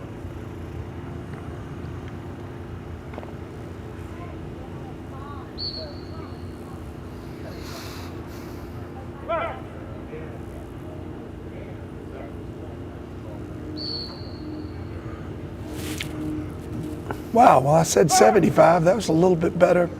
Yep. Not bad at all. So obviously, the fact that the dog proceeded directly to the bird really saved him on that left-hand bird, I believe. Yep, exactly.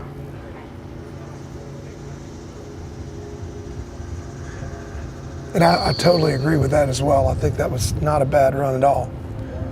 Unfortunately, he had to have the handle to the area on the right-hand bird.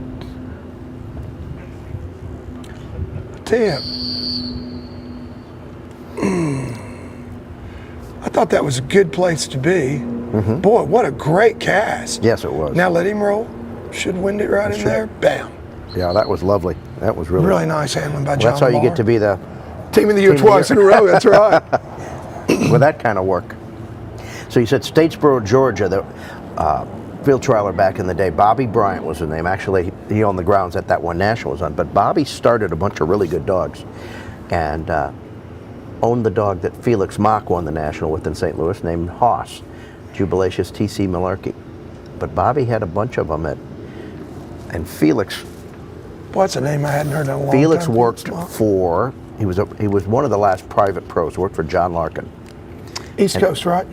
Yeah, Felix was in Camden, South Carolina, and won that national. That was the national that in St. Louis where they had to take chainsaws and cut the ice so they could do the water setups. It was 5 degrees in the morning. Did not know that. Yeah. How common was it back in early years of field trials for a pro to be exclusive to one client, be basically a private pro? The only 2 I know of were Felix and Billy Wunderlich. Worked for the Van Dyke family out of Milwaukee.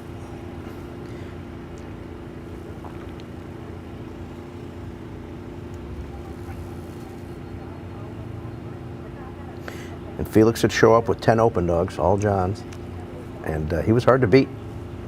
Well, this is an awful good spot where the wind is non-existent right this minute. I mean, that's the best mark we've seen today. But that's a zero. You don't right need there. to win when you know right where the bird is. Man, I mean, because it has died. You're right. It is totally I know. I dead. just like, well, there's no wind. I hope this dog doesn't just line by it on the right. But easy to judge when they know where the bird is like that.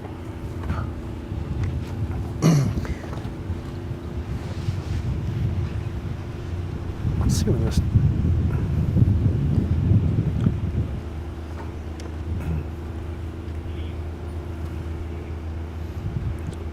He's opting for the right side of the mat here. You can see where he's setting up. Yeah, we're probably going to wind up the day with about 20 left to run, I would guess.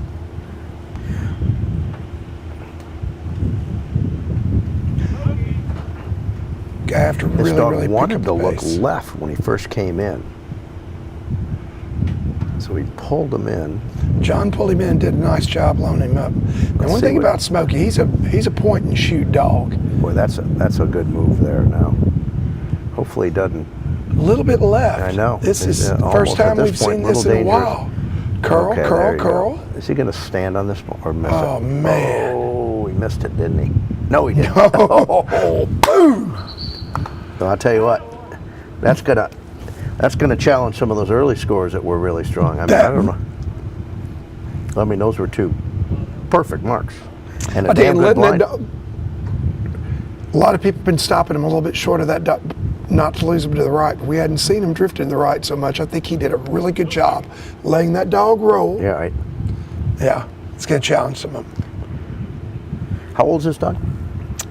What did we say? What did we say? I believe Smokey is 6, but yeah, he looks like he's in his prime. You can just tell the way he moves and. For sure. And you could watch the way he made sense out of that blind. He made good decisions. And he was really, you know, he had a picture. And here's Stephen with Up 6 years old. Yeah, well, that's at least in the field trial nationals, there's more 6-year-olds qualified for a national than any other age. It's usually 6, then 7, then 5, then 8. Those are the, but 6 is usually the one who has the most dogs. That's really when they're prone to Smokey got 3rd last year here at the Crown in the amateur and 5th the year before. And not only was he the Team of the Year winner in 23 and 22, but in 21 got 2nd place. And the amateur Team of the Year winner was also John Lamar with his older dog Sarge that year. Well, so not bad. I'm anxious. This score is going to be interesting. I don't think it'll take long to get it. No.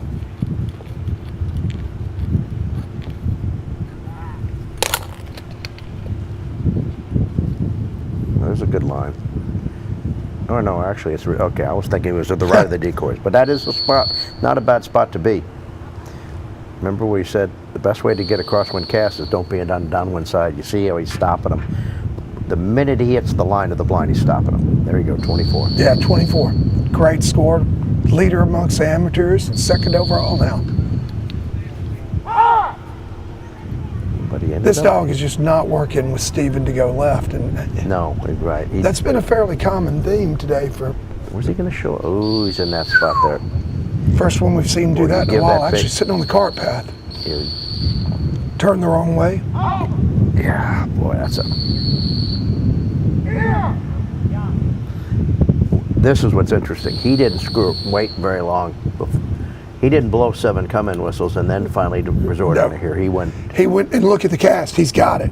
He reestablished control right there. Asserted himself. Yeah. Hey, quit playing your game. You're listening to me. Yeah. That's what we all heard him yell here. The dog heard him say, hey, get your stuff together. I almost got out of my seat.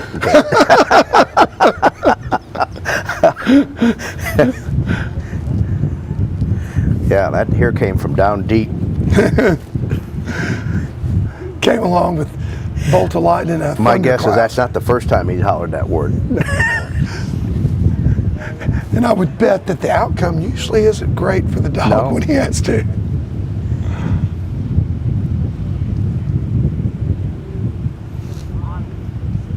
Boy, he did not take very long on that mark, did he? No, that was uncharacteristic. I mean, usually Steven's a lot slower and more methodical. He must have seen something, saw what he liked there. Well, he obviously saw something he liked, and it worked out. Yep. Well, maybe not. I thought he went right in there, but I looked. I did too. I'm shocked. One thing the dog didn't do is disappear over the hump out of sight. No. Stayed in. Now, I've got to say, Steven is... Don't go around the left. You got to believe that dog smelled something there, and he left, and he said, you know, I better go back and check that out again. Sure, yeah. Just the way it looked, you know. He got deep, and he said, because I got to believe he smelled a little bit of it the first time he went in there. Well, Steven has excellent communication with his dogs. I mean, it really is a team deal for Steven and all of his dogs. A lot of them come in the house and sleep in their bedroom. I mean, they...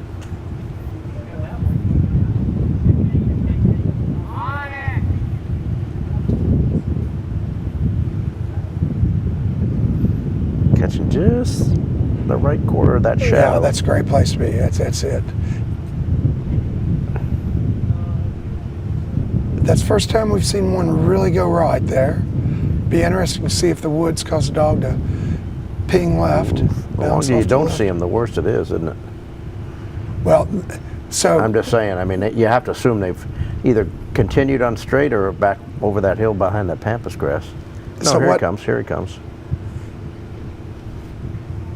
But he is hunting to the right. But what happens here is that dog disappears from view.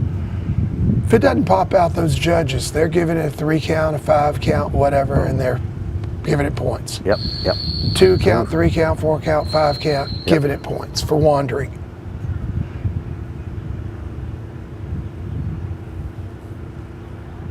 Alrighty.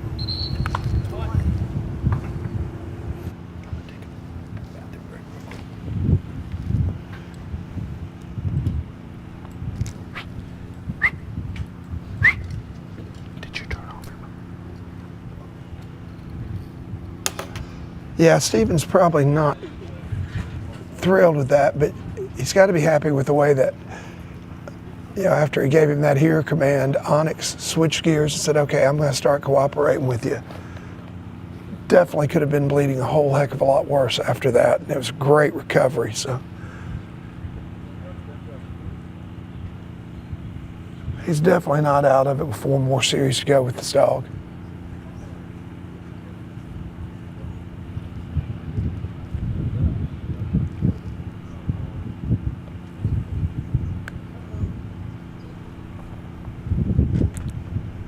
All right, coming back to the line for the second time today, Mark Carter, this time with this. Of course, graphics says 8-year-old black lab male. I don't know, Rip doesn't look very black to me.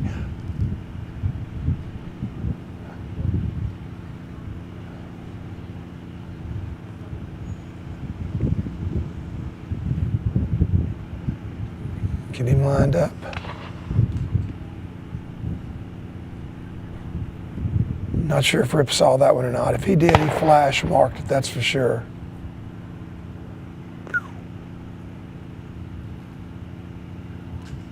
Tell you, I think we may be seeing Rip run 3 blinds here. That right-hand bird has become very difficult to see from our vantage point, and I didn't see a lot of indication that Rip really saw it to the ground.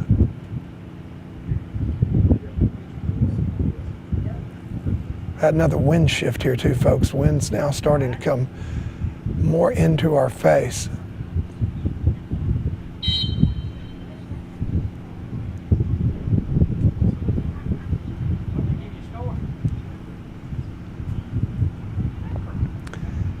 Tell you, Mark got a heck of a cast there. This dog's really, really carrying the line. I think he's going to let him roll for a little bit, see if he does like most of the rest of the dogs. And starts to break left just a little bit.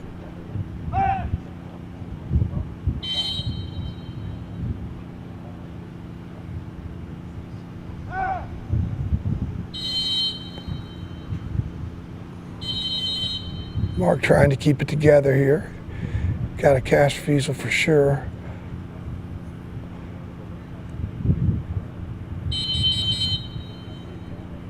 From our vantage point, Rip's disappeared, but he hadn't popped up down there in the Valley of Death.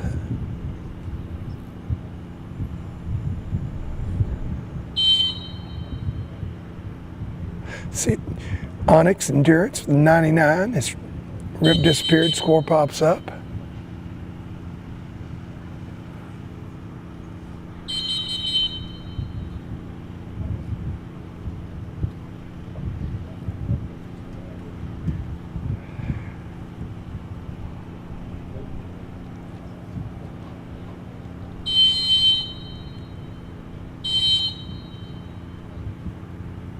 I thought he had it and was coming in, but I think he's probably going to get penalized pretty hard there.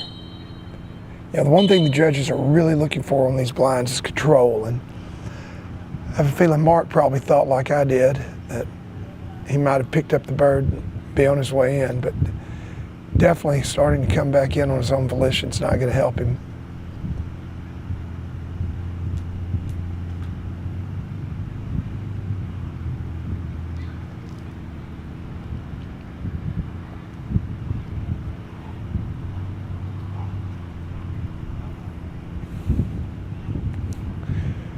Boy, that's a good looking muscled up dog though.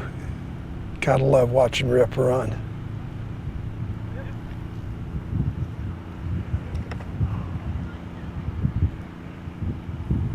Tell you, Mark gave him a very quiet scent, and I know his intention was for Rip to pick up the short bird. Initial line was looking like it was to the long bird. And again, we see Rick check up and working his way back in.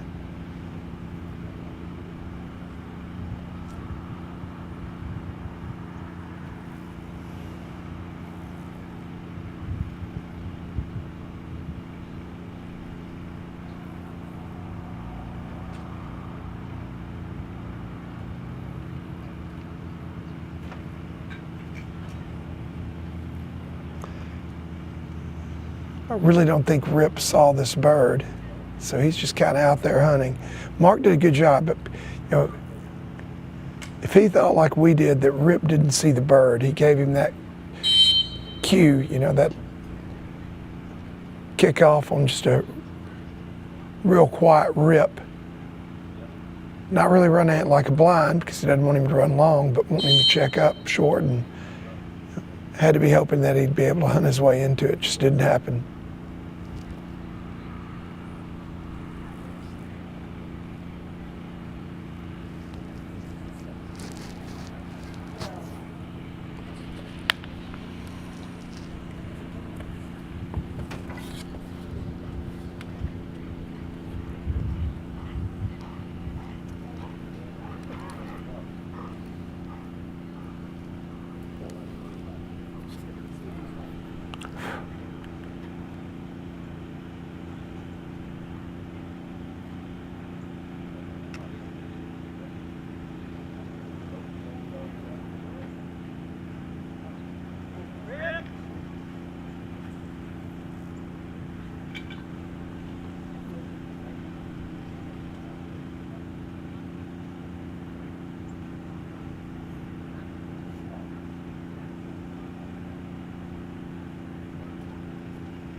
Well, finished up really strong there. No, Mark would like to finish that blind a little bit differently, but did a really good job on that left-hand bird to close it out.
A little housekeeping being done around the line.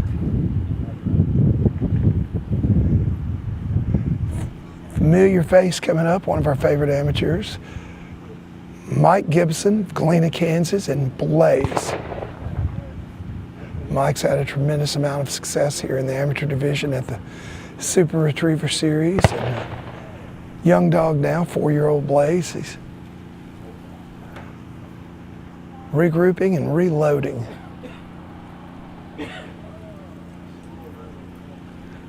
Any of the amateurs here will tell you that Mike's always dangerous. Maybe a new dog. Of course, tremendous success with Jeter and Trigg.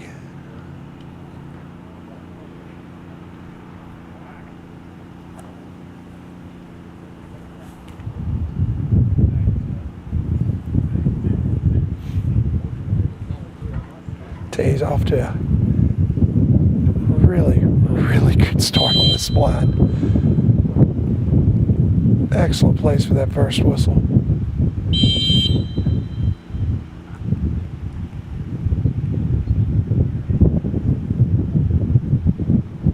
big silent left backs.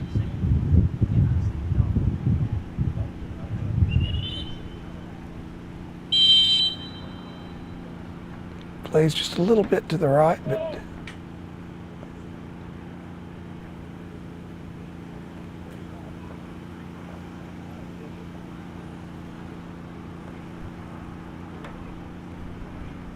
a little bit right, and he's broken down and started to hunt, but can work his way into it. Boom.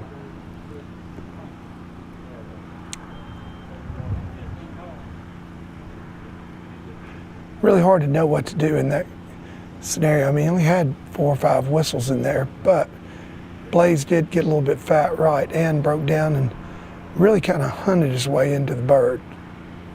Generally not the kind of control that you're looking for as a judge, but not sure extra whistles would have helped his case there any at all. Still in really good shape here.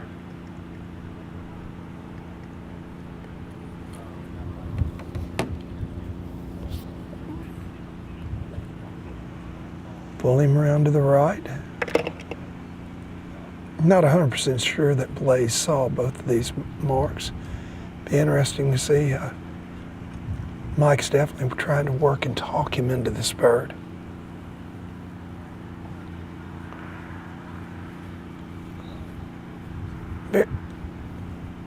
Very, very easy sin there.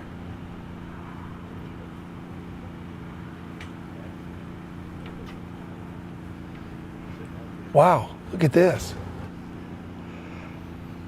Pat, What did I miss? Well, had a decent blind, 4 whistles, I believe, but got right and kind of hunted his way in it to finish it. I don't think that Mike could see him. And then you couldn't hear Mike kick Blaze off at all. I'm not sure he saw any of these marks.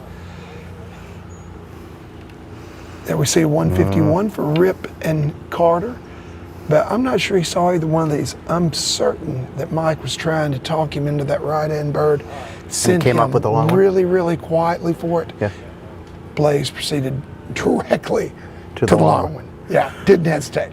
What's different if you go directly to it versus running through the short bird? I mean, Oh, amen. You And might he be able to didn't at talk all. him in there, but I'll No, tell you what, though. I don't think the faults are going to hurt you on that. What I'm But you worried- got to get the bird, and he doesn't look like he looks a little bit like where are you trying to send me? Yeah, Yeah, that's a yeah. Right now, Blaze is looking about as lost as that sock Yeah, but behind you know my what? dryer. I tell you what, if you Mike was one thing that I always said. I said the art of all age dog training is teaching dogs what to do when they don't know what to do. Yep.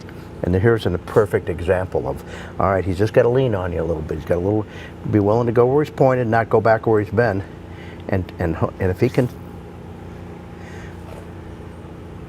But it's tough, and it's. I tell you what, that's Right he's back on the on that outside same of that. line. and Yeah, that- good whistle. Yeah, you're gonna. Now the good thing is, dogs have been wanting to suck right for the most part. He's got him in a great spot to work him into that bird.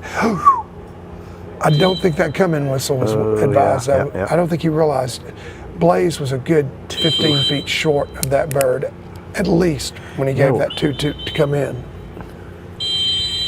Yeah. He's.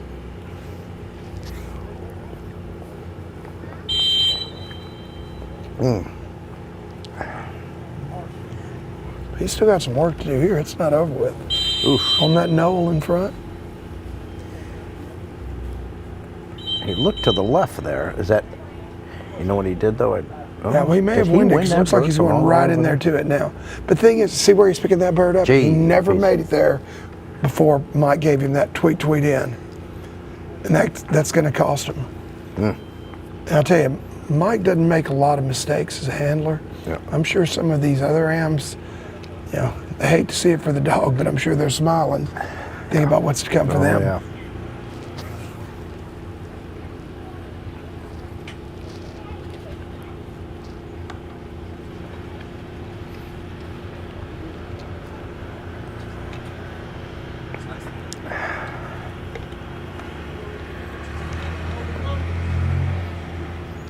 We got a rebird. Looks like it may be. Might be time for us to take a little break as well.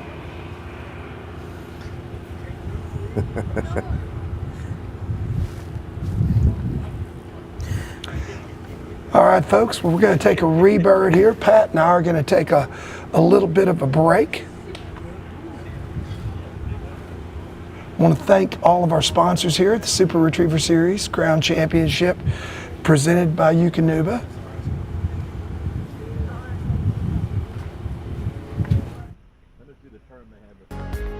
The Super Retriever Series Crown Championship would like to thank all our gifting sponsors for their donations to our competitor teams.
They're partners, ready to do whatever it takes. Athletes that pound for pound can outrun, outwork, and outperform anybody you're watching on Sunday. No contract required. You don't waste that kind of potential. You train it, fuel it, unleash it. You feed nutrition that holds nothing back. The Eukanuba Premium Performance Lineup.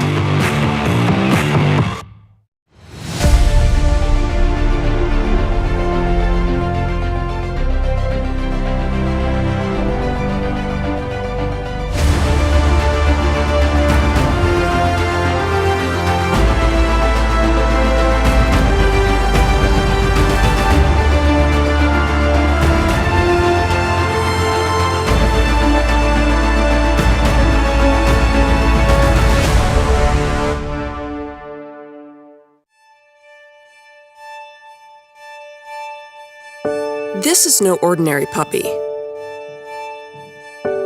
And this is no ordinary story. This is the tale of a hero in the making. He is born, raised, and fed to rise to any challenge. Because he is no ordinary dog.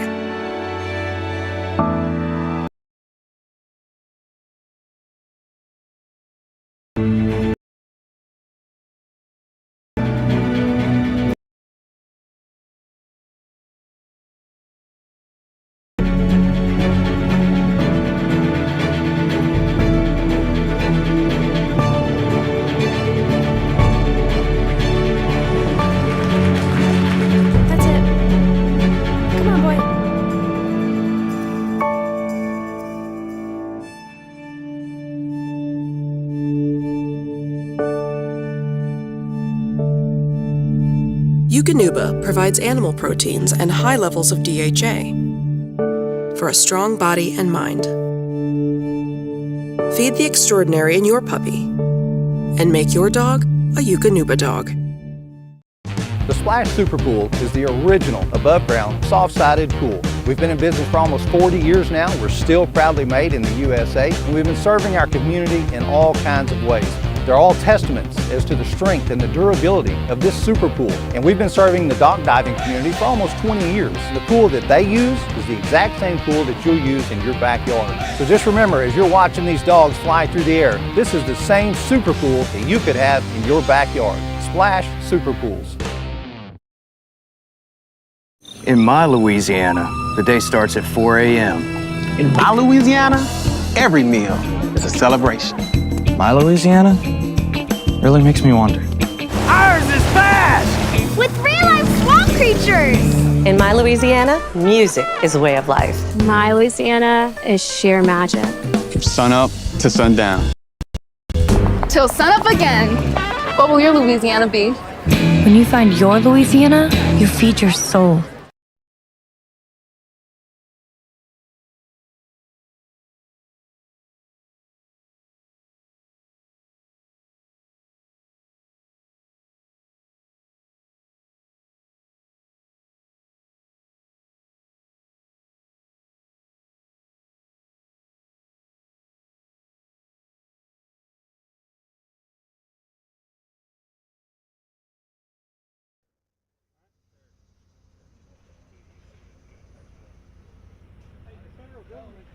Here we go, dog the line.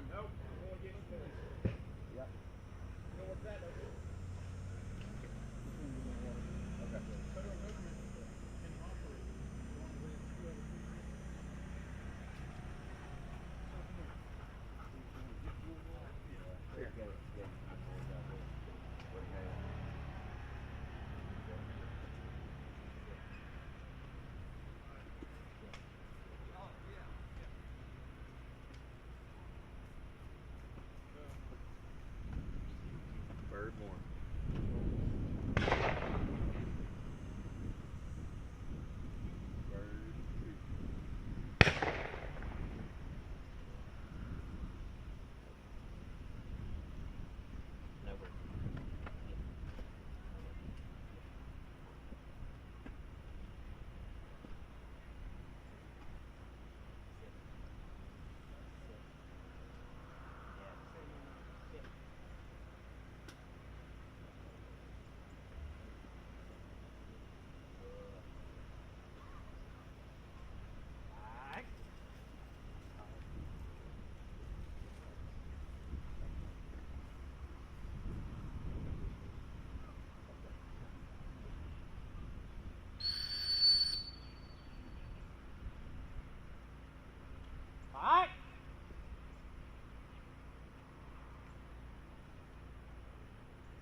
Welcome back to the Super Retriever Series 2023 Crown Championship presented by Eukanuba. Folks, thank you so much for sticking with us through the rebird and the break. And now that we've come back, as you see the last team score, Blaze and Mike Gibson with 74, we have the treat of watching the second half of the first father-son team, to my knowledge, to ever run at the Crown Championship. Of course, Mike Gibson's son-in-law has handled here and actually won at the Crown. But today, coming to the line right now with, I believe it's Kaizen, is Rhodey Best's son, Dakota Best. And I'll tell you what, Dakota has had a great run so far. That was one of the best blinds that we've seen today, and joined here by truly an expert analyst, Pat Burns, here with me. And Pat? Well, I'm on the edge of my seat here watching this dog. He goes under the arc of that bird and got by it. Oh man, he threw his head up for a second, like he winded something, but kept going, and he's just got a decision to make. Well, he's definitely hunting that gun station, but I tell you, early on, there were a bunch of dogs over in this area, and they had a hard time recovering. There hadn't been many on that side a while, but this guy looks like he might come back and get this bird. The key right here is just don't disappear out of sight and get those wandering penalties for an extended period of time. And I think he's about to pull this one out. That last move he made where he came in another 10 yards, that's hard to get dogs to do. Well, it just is. And I don't know why it's so hard, but it's really hard to get them once they get 15, 20 yards deep, especially when they find that dog. The fact that he came in from where he was and came back and found that bird certainly impresses me. Well, indicates to me that he's a good marking dog. I mean, I've got to feel like this dog, he knew the area that that bird was in. Yeah, it stops to tell the judges what he thinks about that mark. You know, we talked earlier about what's different. We found more the balance in natural ability and trained ability. And there was an example. This dog was a free thinker enough that he thought his way. He wasn't worried about getting in trouble there. With some dogs, in that situation, and they become a little bit uncertain where this bird is. Start to worry a little bit. Yeah, and once you start worrying on a mark like that, most of the time you don't make good decisions. That dog really used his head well. Now, I hadn't seen this very often. This is going to be interesting. You're right. I think it's going to turn turn out be good. really good, or he's going to miss it on the upwind side, Yeah. and I think he just. Oh! Wait a minute. He handled there, didn't he? Yep. Well. I don't think Dakota realizes where the bird is. He didn't have a choice. Ugh, rats. Dog was on a chalk line, but just chalk line just on the upwind side, and well, once again, blowing a come-in whistle and getting this dog to come in, not easy. So if he used the word here right there, no difference than a come-in whistle? No difference than a come-in whistle whatsoever, as long as the dog adheres and comes in. But see, but so often when you blow a come-in whistle, it's almost a hunt 'em up whistle. And in that instance, it's not a hunt 'em up whistle. You need to reel him in. God, he missed it 6-8 feet on the upwind side of that bird. And I think you're right. We thought about it on the blind, but on the mark, that hillside with all those clumps of pampas grass, just a real attractive place for dogs to go. I would have liked to have, yeah, but it's easy for us to armchair quarterback and second guess the handler here. I think Dakota, maybe a little bit of nerves. I think he was a little quick on that whistle. You know, that dog was You still. think that dog going to come back there, huh? I'd give him the Well, he opportunity. did come back on the right one. Yeah, I mean, after he worked out the problem on the right one, I mean, you got to credit. Great dogs are problem solvers. I would have given him the opportunity. I would have let him indicate to me, hey, I'm thinking about this, or I'm not trying to work it out. He must have. He saw something in that dog's behavior that just told him. And I'm sure Dakota knows it way better than we do, Right. Pat. So I'm not slamming on Dakota by any means. No, or no, picking I at know. him. It's just. Dog's wide open. You got room to stop him in any direction before you lose sight of him. Yeah. Like you talk about all that foot traffic out there, give him the chance to realize it's there. Right. Focus on it, break down. You know, I'd have liked to see him give him that opportunity. Who knows? Easy to second guess. Yeah, it is. Yeah, it is. Well, and it looked. I mean, who would have thought that dog would have broke into the wind like he did? He was in a good spot. He just, where most dogs faded right, he broke left. Hindsight's 20/20 for sure. And so Man, often that desire to break into the wind and fight that crosswind pays off, but in that instance, well, I'm not sure any of resulted these in dogs are seeing this right bird. That dog gave me no indication they actually saw the bird to the right. Wow, well, there are a tremendous amount of yellows in this.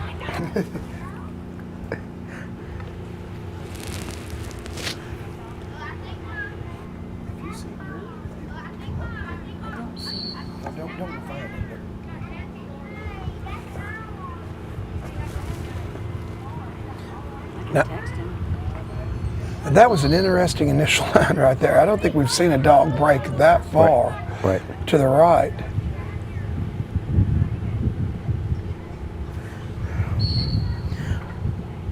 Remember what we were talking about earlier? I said, I think you better change your mind before they cross that cart path. Yeah, that right initial line's gonna hurt.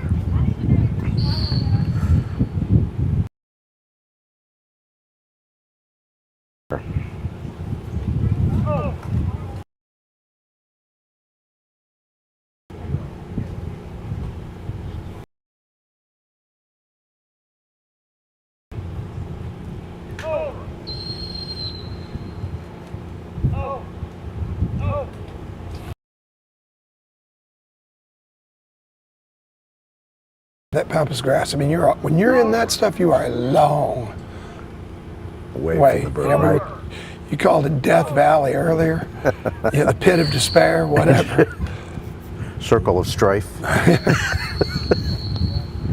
Yeah, I've been there.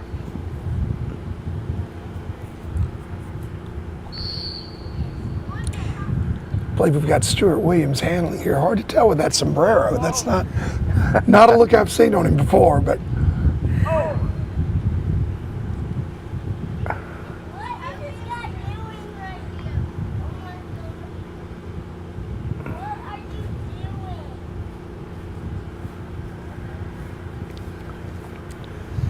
61. Well, that is solely on a great 3-whistle blind and working out, not falling out of sight on that right-hand mark. I would be willing to bet you that 65% of those points came on that handle out there. Yeah. Yeah. But I'll tell you, Pat, I think that's a really good indication. You can see how severe it is. You know, the judges feel like if that dog's out of sight, it's probably out of control and wandering. Right. And we've seen some big hunts on this right mark that went where the dog disappeared out of sight, and maybe even on a couple of instances recovered, but it wasn't pretty. Key to that score right there for Dakota and Kaizen was the fact that the dog stayed, I think, on the front side of that levee on the right-hand mark. What did we go, 10 dogs there for a while where nobody was under 100? Yes, and now they're all under 100. It's come back.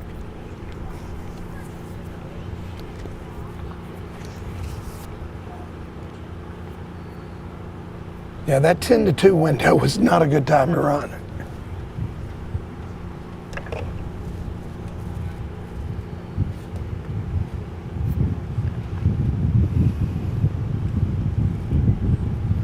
So what'd you guess? You thought we'd have 20 dogs to do tomorrow? That's what I guessed earlier. I think it will be at 20. You never know. Every now and then, one of these events, though, you'll see these last 30 or 40 dogs just really accelerate. Usually it's in the later series because we're running backward from scores, so it makes sense. But occasionally, even on day one, you will.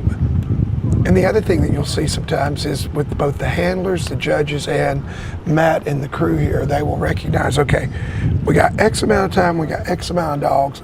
If we pick up the pace, we'll get this sucker done. And everybody cooperates, and it happens. You know. Didn't check what time sunset is, you know. I can tell you what they won't do, though, Pat. They will not rush the handlers. It'll be a concerted team effort from everybody. 6:57 sunset. 6:57? We can run to 7 o'clock. Actually, I always like that 10 minutes right after sunset. Oh, yeah. Just as long as that 10-minute run didn't become 12 or 15. Good job there. Okay.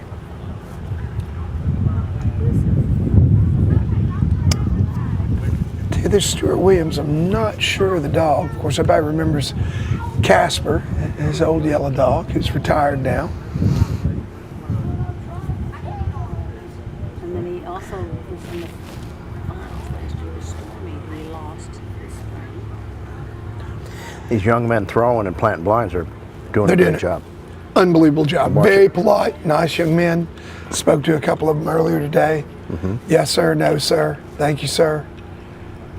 Well, he's sitting in that holding one at 90 degrees, and he's hustling, planting that blind every time. Yeah, running just started now as he was this morning. I tell you, this has got to be bittersweet for Stuart too. Not only is Casper retired, but he made it last year to the finals with Stormy, and then lost Stormy earlier this year. So It was his retirement run last year. Yep. Passed away right. Tell you, this is another one of my favorite dogs right here. Okay. Abby's Blaze of Glory call name legend. My good friend and partner, Bobby Wills of Lone Oak Retrievers East.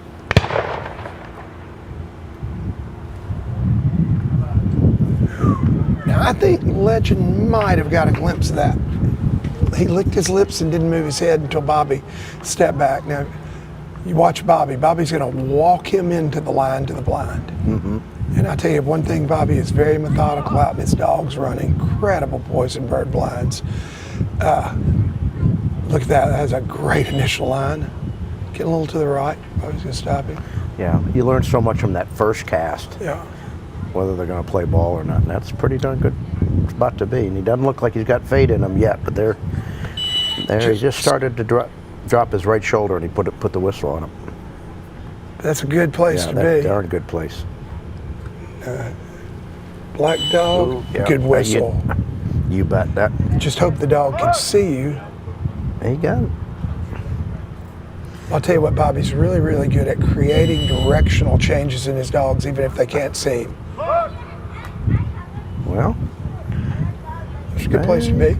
No, he's got it. Can of corn there. Yeah, that was well done there.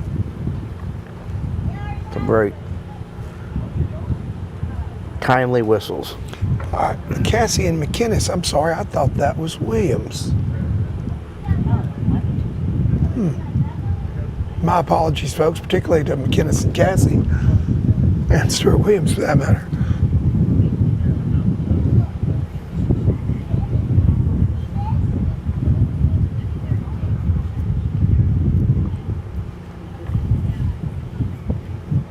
Yeah, Bobby's got to be happy with that blind. That showed good control, finished it nice.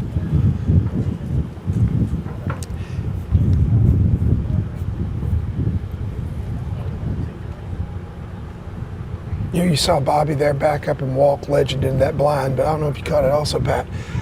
He didn't waste any time. Legend looked out there. He liked what he saw. I remember, Lardy saying, you can take all the time you want to line up every hair on that dog's back, but you're probably going to create more concern. Yeah. Bobby's really good. If he likes what he's seeing, Walking he ain't into gonna it, hesitate. right? Kind of like John Daly driving a golf ball. He's grip it and rip it. Well, that's a good spot there. Do you wind it right there? Come on, don't line by it. Oh, there's a little. But he broke down. He's broke down. He did. He made a little right-hand break there. He's in there. But Good recovery. Come back in. He's into that. I'll tell you. Now watch this. He makes that turn back to our right, his left. I didn't expect that.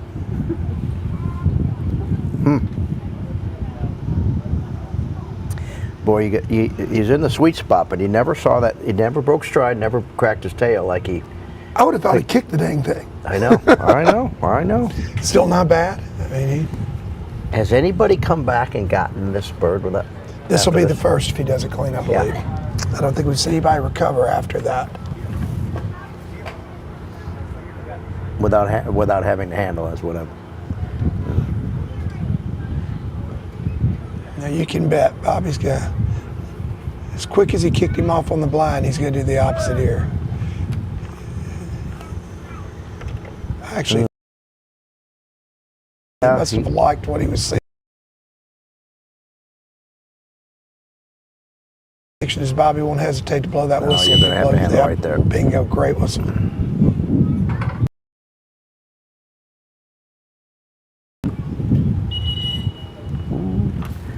There's that. Again, wasn't there's deep that enough. come in that you. Yeah, I hate that come in It right obviously there. looks different from the line than it does from this angle. Let that dog get back there a little bit before you give that. Ooh, you see him throw his head up there right after he sat down? Like he almost winded something there, but winded. Well, again, Bobby's dogs are great at directional changes. See, right there's a place to be. He'll come out with it here. Bingo. Yeah, something must look really, really different. I'll tell you, I look forward to talking to Bobby after this run because I don't know why he stopped and pulled him in there, but I'm sure he had a good reason for it. I'm going to be interested to go back up and look at the line when this, just now that I've watched so many dogs, and see how those paths have developed and what you can see them right there. A lot of different paths. A lot of different paths, yes. Yeah. Right now, I think you're probably wanting your dog to take that road less traveled by too. Yes, right. Got Larry Hall from Bethpage, Tennessee, coming in line with Ike. Hunting Retriever Champion, Master Hunter, Master National Hunter.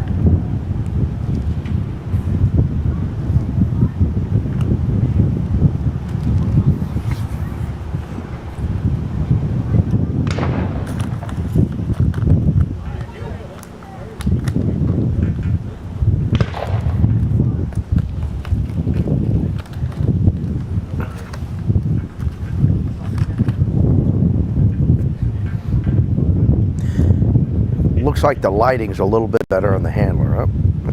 Yeah, we got a no bird there. In fact, that's the first no bird that we've seen in a while. Doesn't seem to phase Ike. He looks awful happy right now.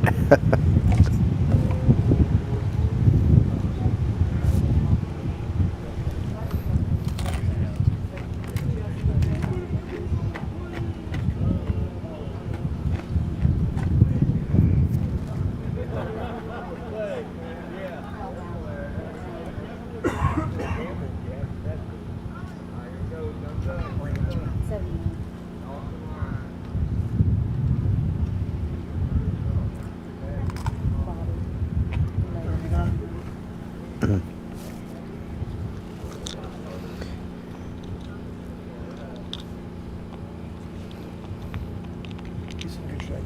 85 later.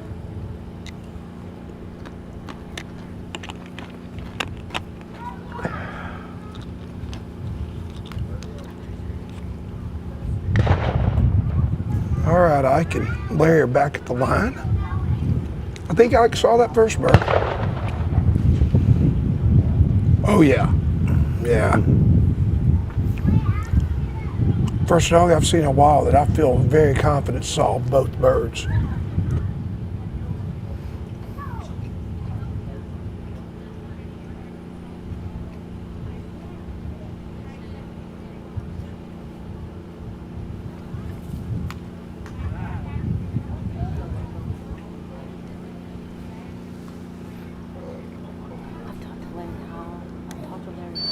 Yeah, there's your. Completely hit him a different look. Me too. Of course, see Bobby and Legend, their guy's 79, and I figured most all of that came on that right-hand mark, unfortunately. But I tell you, I still, I said it earlier and I'll stick by it. 85 and below, you're in really good shape.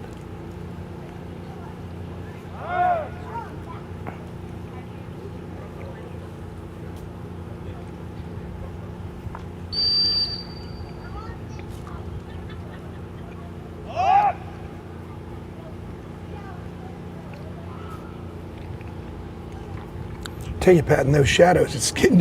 Yeah, I know. That looked really good, but for a second, I didn't know where the dog was. Okay.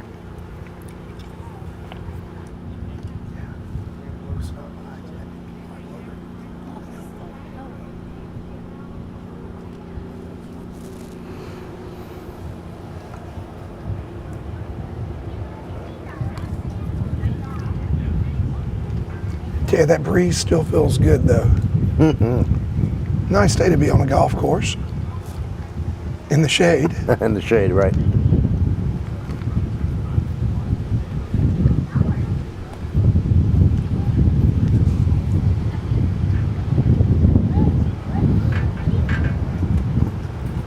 Chance of rain tomorrow, huh?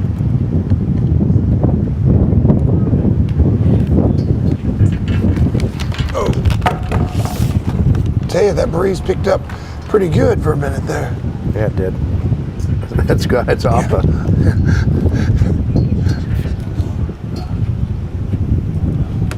Part of our production team up here running down our Gatorade bottles for us. Thank you very much. I'll tell you, earlier when the wind kicked up. Producer Chick, so no, don't take that. That's my supper, I guess. If I ever get to eat.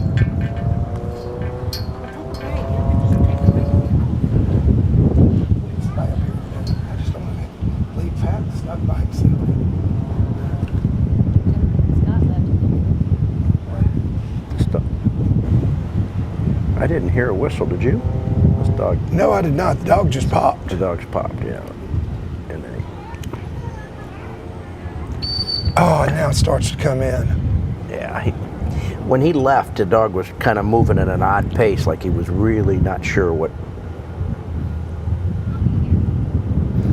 this bird was. Yeah. You very rarely see a dog pop and recover on its own.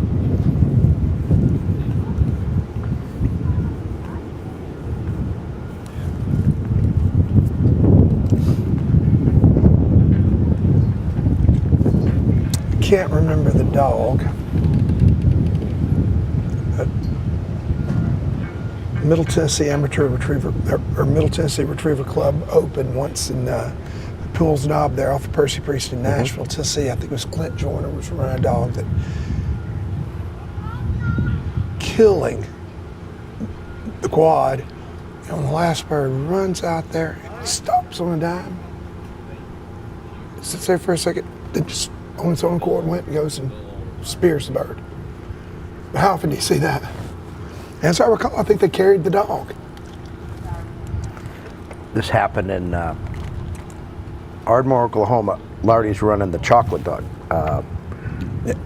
Riptide Star. Right. Storm's Riptide Star. 9 series pops.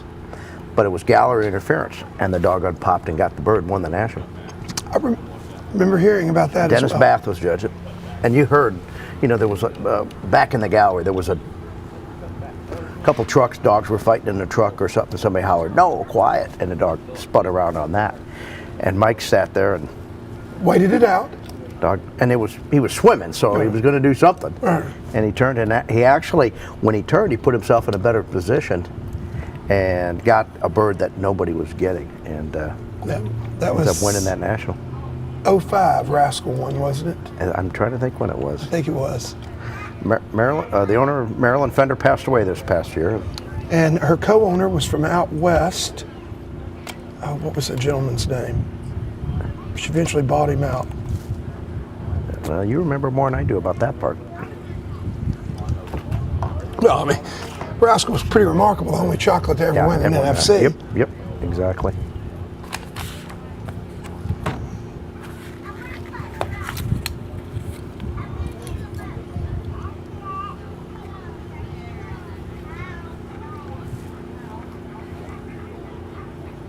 All right.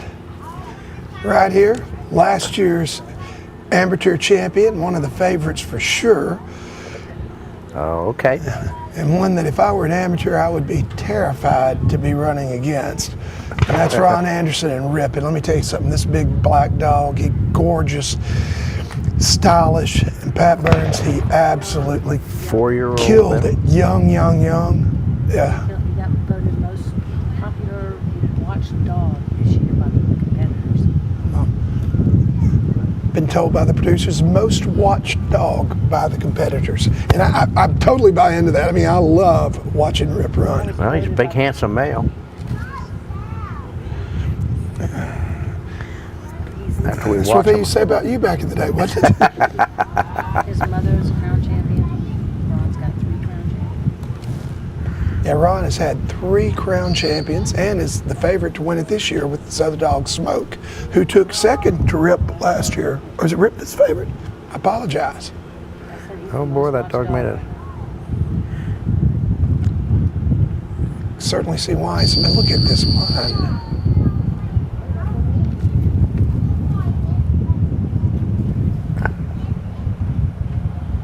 Might have waited a little too long. And Oh, did we jinx him by way. saying something?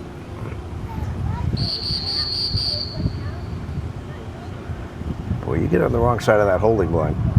It's tough to...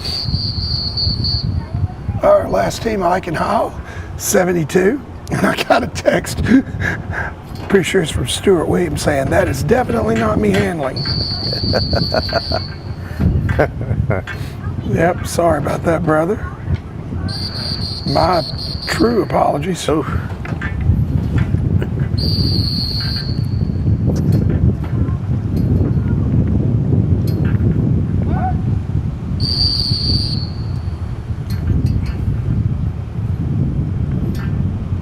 You often wonder when a dog doesn't move and you throw a voice in and they go the wrong way. Are they truly not seeing you, or do they not like what you're asking them to do? Don't you wonder sometimes? You know, we man, I've finally got a watched him catch. handle this dog a few times. As talented as this dog is, and this is definitely a hole that if he goes on and finishes it strong, he could dig himself out of. But I've got to think that he didn't understand what he was asking, because Rip is about as compliant as they come. And you know, and I think that's a big advantage too that a lot of amateurs have that are really good, like Ron, because they just develop a bond with that dog, and you know.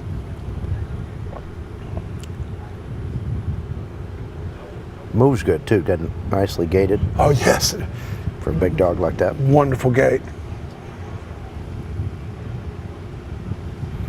Just got a text from Scott Greer saying that Zeppelin, you were asking who he was out of. Out of a female that goes back to Woody Thurman's Twin Lakes kennels, Jovi. And I think the grandsire may be Yodi, the dog that I used to run here that I was talking about earlier. He was out of Calumet Supersonic. Yep. Oh yeah. Boomer, I ran him.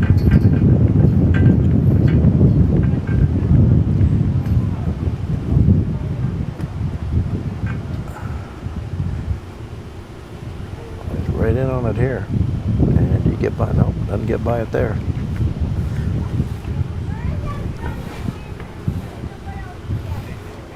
Calumet Supersonic, yeah, I trained that dog when he was up right out of the Derby.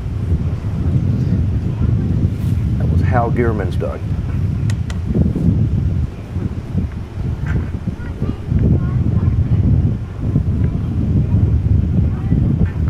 Really talented. Old. Yep.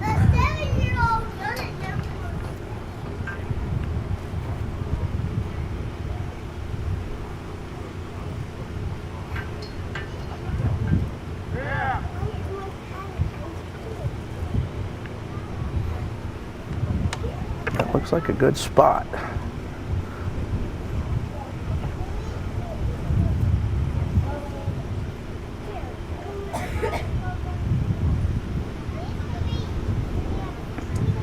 Boom.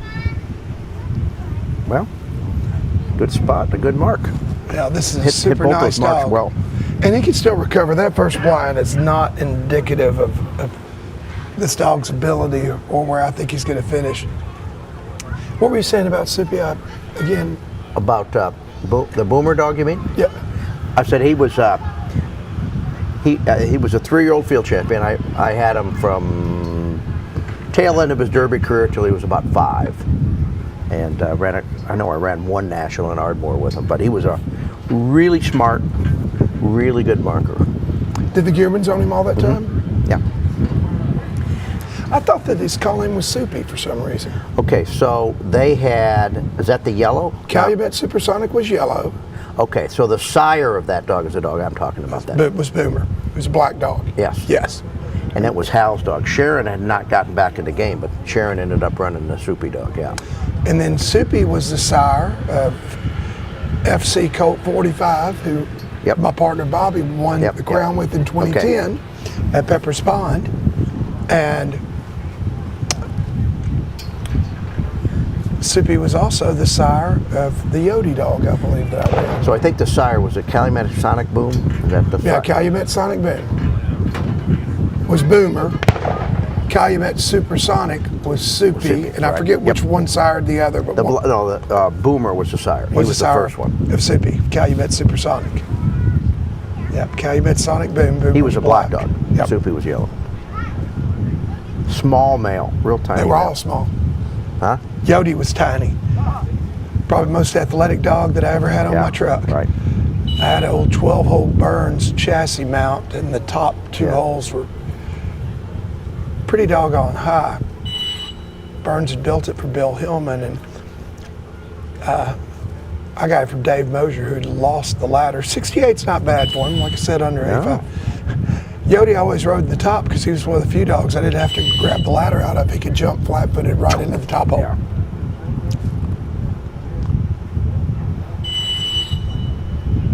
Bobby and Ace. Bobby and Ace.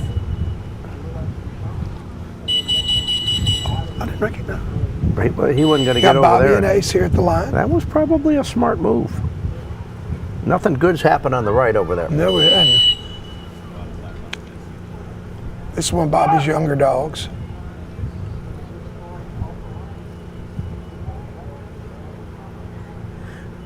It's a heck of a lot better than calling him in from the Pampas grass, It sure 75 is. yards deep and right. So it started a little bit ugly, but he finished strong. Yeah, that's for sure. He saved the day there.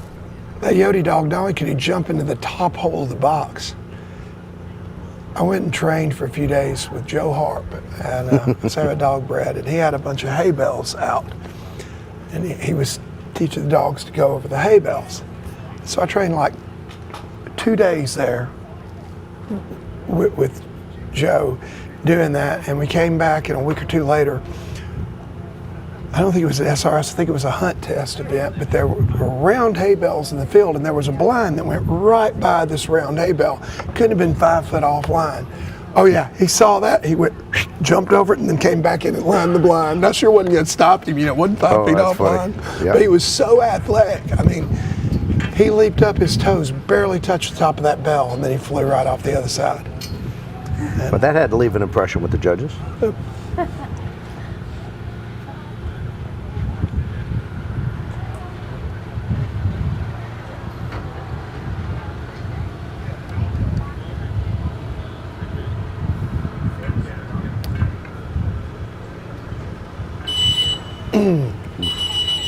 Man, he was hunting right in there.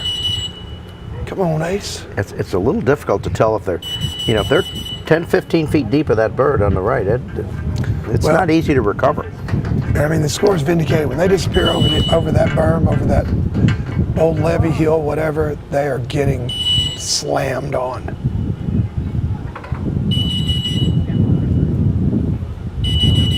And Yode's registered name, he had over 30 derby points. Maple Creek's Calumet Coyote. Do you remember that dog? Or did you ever? I don't. I actually don't. Was that one up?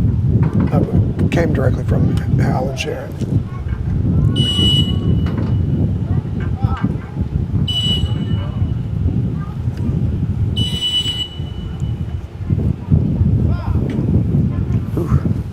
This is getting messy, isn't it? Mm-hmm. Having a hard time coming up with this bird. Ace just keeps wanting to dig deep. Yeah. I'm sure Bobby's been doing a lot of big training. Bobby really likes the field trial portion of these events, so Ace just wanted to go big there, I think. Far and farther, huh?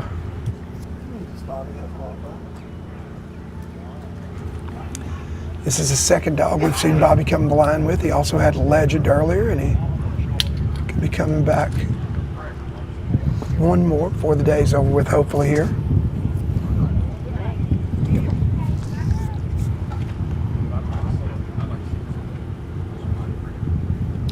By the way, I want to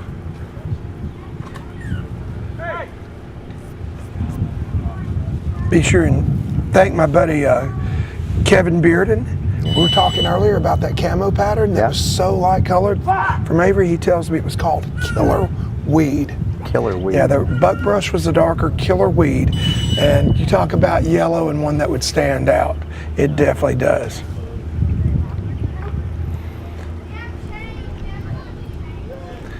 He also says, after Pat talking to you about the Louisiana connection, now you know why I always said that my biggest regret was while I was throwing birds as a kid for Danny, Judy, John, and Laura in Monroe that I didn't pay closer attention.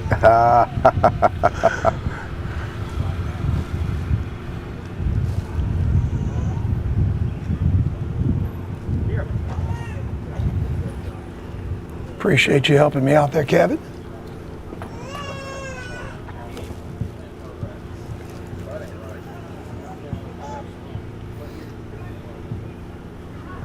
I guarantee you there were a lot of people that I wish I'd have paid more attention to when I was younger. Yeah, you think of the big time dogs that came out of Louisiana and Texas. This is pretty rich areas for great dogs over the years.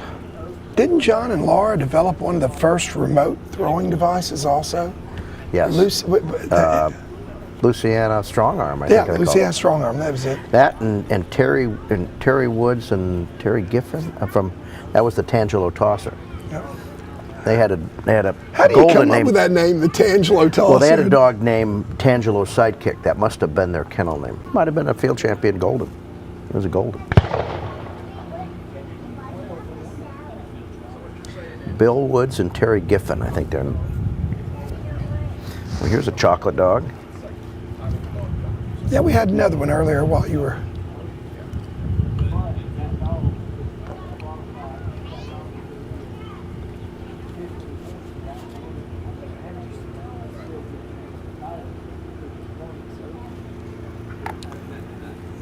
Is that Rhodey at the line? I think it is. Folks, where we're sitting at, we're watching a lot of this from a monitor, and the glare is a. And we're down into the low 30s.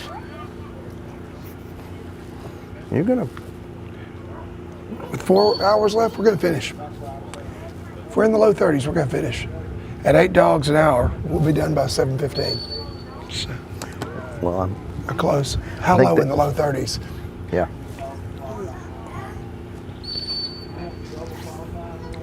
I wouldn't have thought that earlier today. No.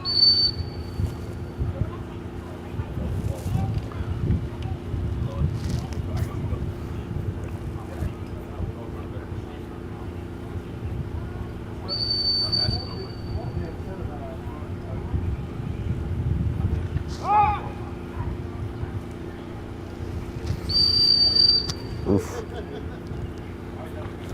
Boy, they hit that break point, those trees, and they start hunting it. It's tough to recover. It gets tough.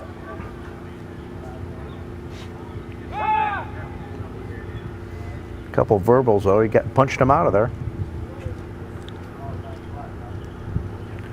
Bobby and Ace have a score of 135. Okay.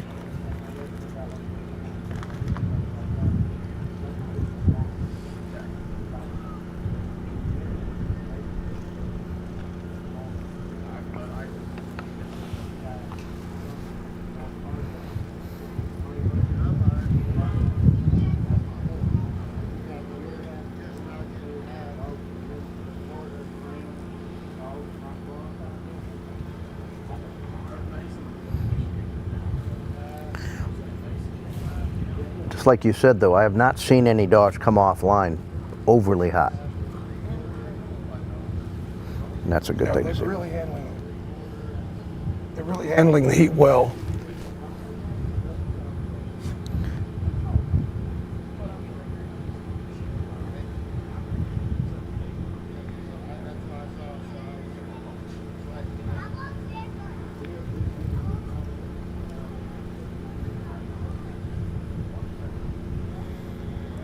Pretty right, though. It's the first one I've seen this far right in a while.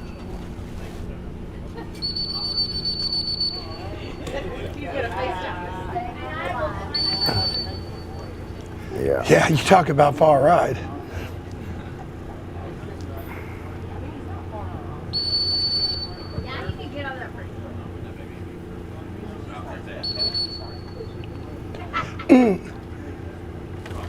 Again, that dog was just why they're seeing something different from the line. That's the fourth time in the last hour or so that handler's blown a come-in whistle when the dog was short of it.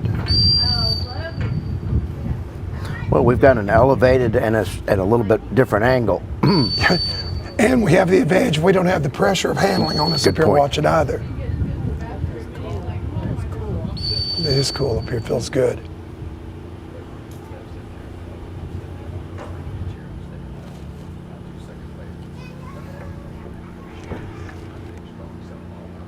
Oof. Okay. My mic's off. I am so sorry. Oh, put that big ass hat on. I couldn't tell. Why did you just run up here and smack me in the back of the head?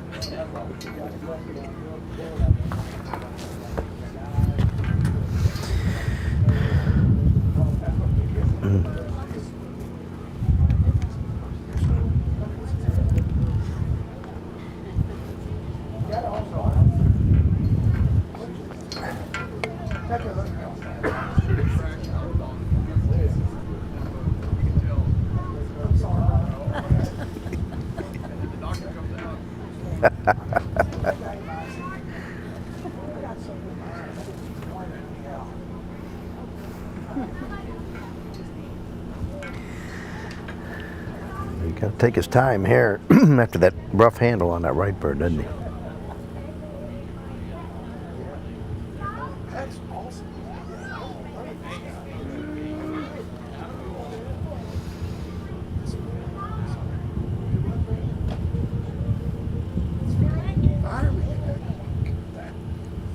Oof.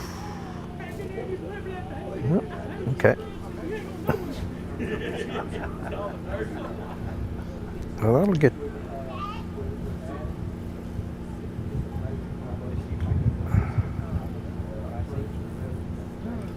All right.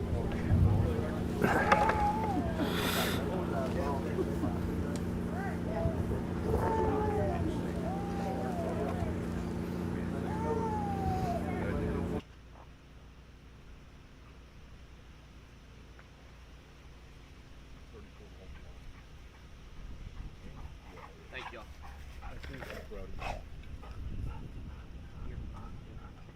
Plant the blind, please. Plant the blind. This dog is 34, guys. Good luck, Casey. Go get him, Bob.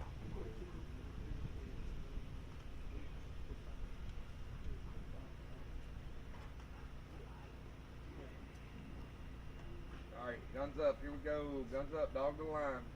Dog number 34. Thank you.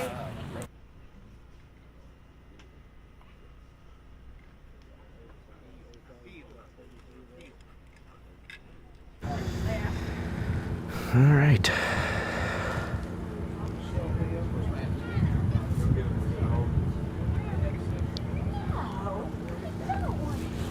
Bailey's an amateur dog. This 9-year-old Bailey, huh?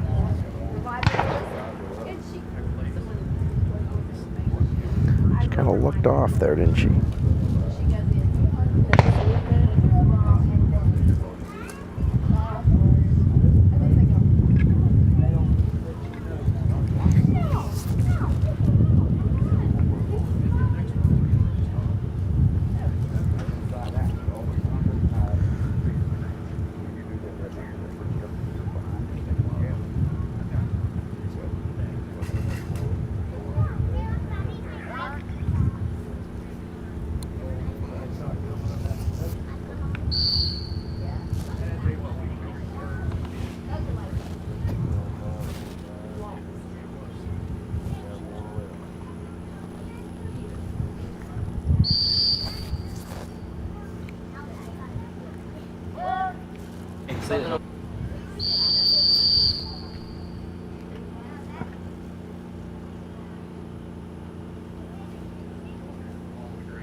Oof. There haven't been many too far left, but this guy looks like he's too far left. Oh. Okay. Ooh. Yeah, you missed that blind on the upwind side and get deep. Boy, he gave him a darn good come-in whistle, though. From there to... Whew. I thought he was in trouble, and he came out of that better than I would have thought a dog would.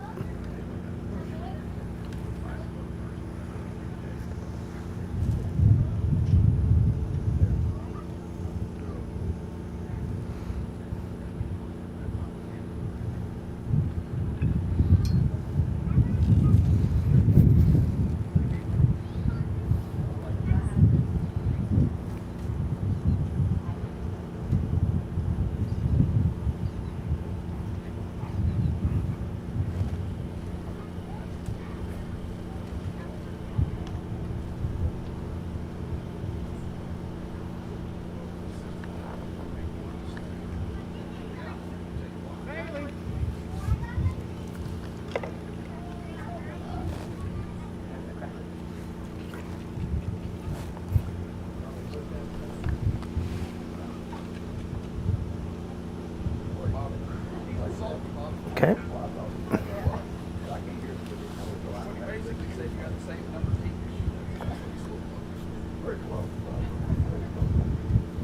Good mark on the right bird.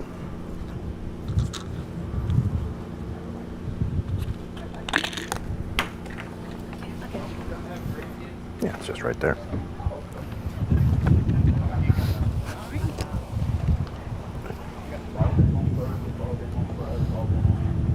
Okay, Brody with 145, huh?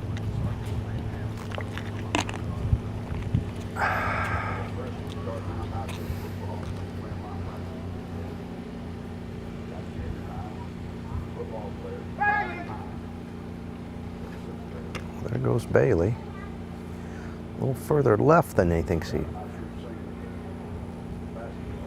Bending into the bird though now, it looks like a little bit.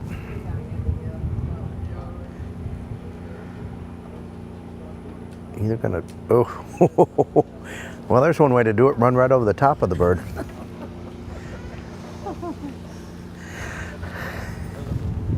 Because he had a head of steam. It looked, if he'd have missed that on the left, he might have been in the next county. But, well, two good marks.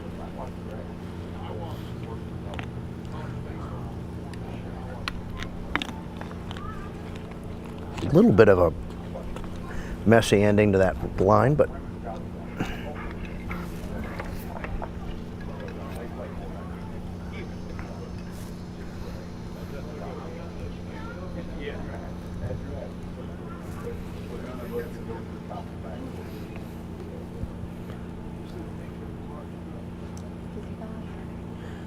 yeah. Or so you could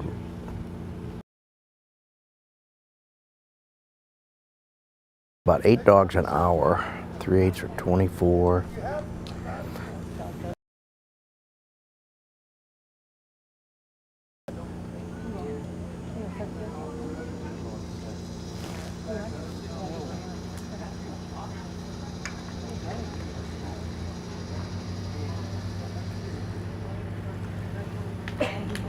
Oh, okay.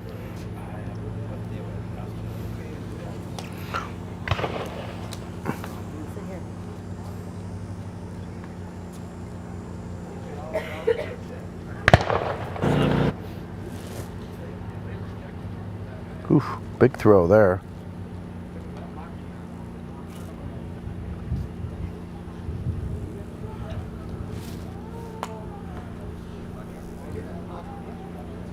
He's done. He's done. Tim's getting his high drop slam. Call Tim. So this is the Gus dog. And he finished last year pretty strong? All right, good folks. We got another treat. Pat, I'm sorry that I left you hanging for a few minutes, but come back up here. I went out and found Lee Howard. Lee's done for the day. He's ran both of his dogs. Awesome. We're waiting Oh, on cool. a microphone for him. And fantastic. Tell him to sit wherever you want him to sit. Well, this is Gus here running. He's definitely working. Second place last year. Second place last year. Didn't Gus do second last year? Yep. Yep, Leo and Gus finished second. I'll tell you, it was a tight when it came down to the very last bird of the last series. At one point, the dog, Steven's dog, I believe it was Mason that he won with last year, disappeared momentarily. We thought he was going to leave the country. A couple guys actually turned to congratulate Leo, and Steven hit the sit whistle, gave the dog one cast, and he came back in and picked up the bird to pull it out. So you talk about a heartbreaker. Now that was a tough one. Casey and Bailey, man, I hate that I stepped away and missed that one. 56 must have been a pretty tidy run. I'm sure he got hurt a little bit on the one. Missed the blind on the upwind side, got a little bit deep. And I thought he was in real trouble. Blew a coming and the dog came right in, handled it well, and then just hammered the marks. Well, you know, again, that goes back to what we were talking about earlier. I mean, Casey's an amateur, Bailey is his dog. Sleeps with them, lives with them. The bond that they have, the communication, I'll tell you, it's just hard as a professional to get that kind of bond with a dog where they will work with you so hard.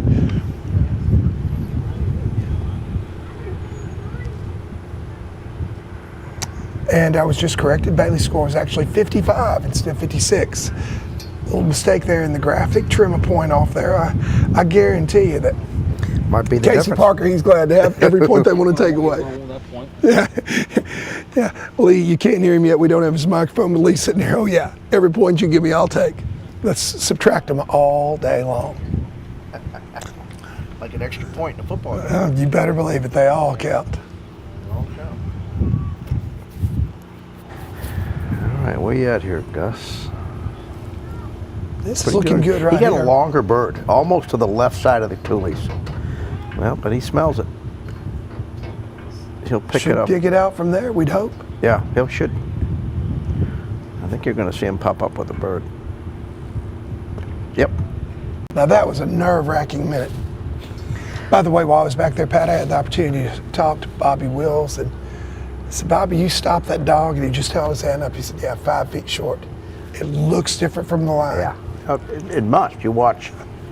He watched a number of handlers perceive it that way, and I'm sure we'd be doing the same if we were standing there. Yeah. He realized it after he did it. I guarantee you, with this last dog, he's not going to make the same mistake twice. It's not. But he said that definitely it just has a little bit different look now. And he ran earlier with Legend, and the shadows change. He really thought that the dog was all the way back on the bird. This is lubricating. This is like hay fever and itching. I actually, and this is like I didn't work with this dog very much, but I knew him. I worked with Laura when she owned him. That's a talented animal. Yeah. It seems bitter. Watching Leo running, it seems like very willing to do what you ask him to do.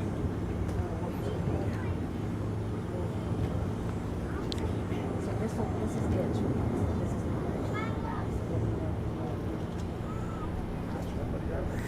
He's having to work him here now.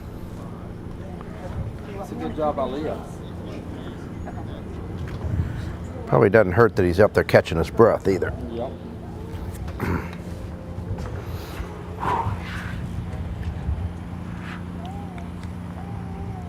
If you can get the line under the arc of this bird, you can get it.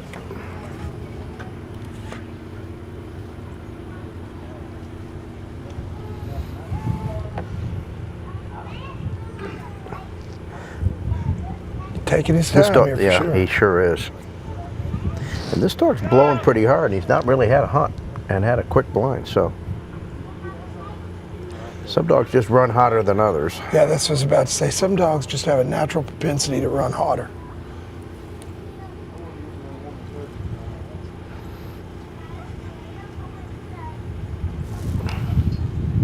That should work. You should wind it right. Well, that's a good start for him.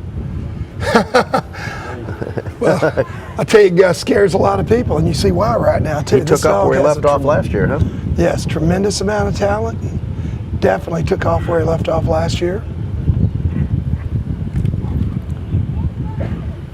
How old is this dog, did we decide? He's Gus, I have to take a look at my notes. Is it 6-ish? Yeah, 5 or 6. He's coming into his prime, that's for sure. Definitely coming into his prime. Nice dog. I just.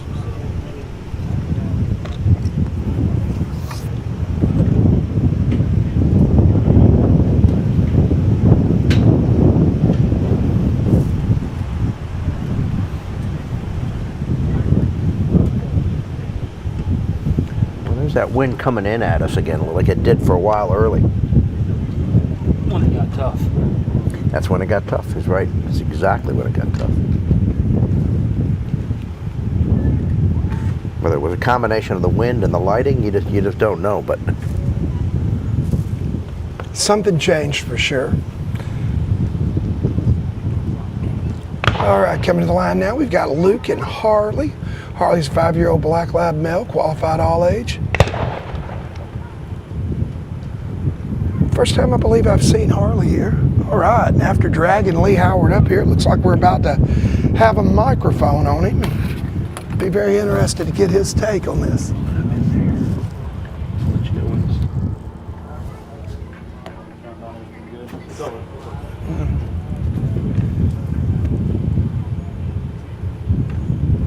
oh, okay, this is Rhodey?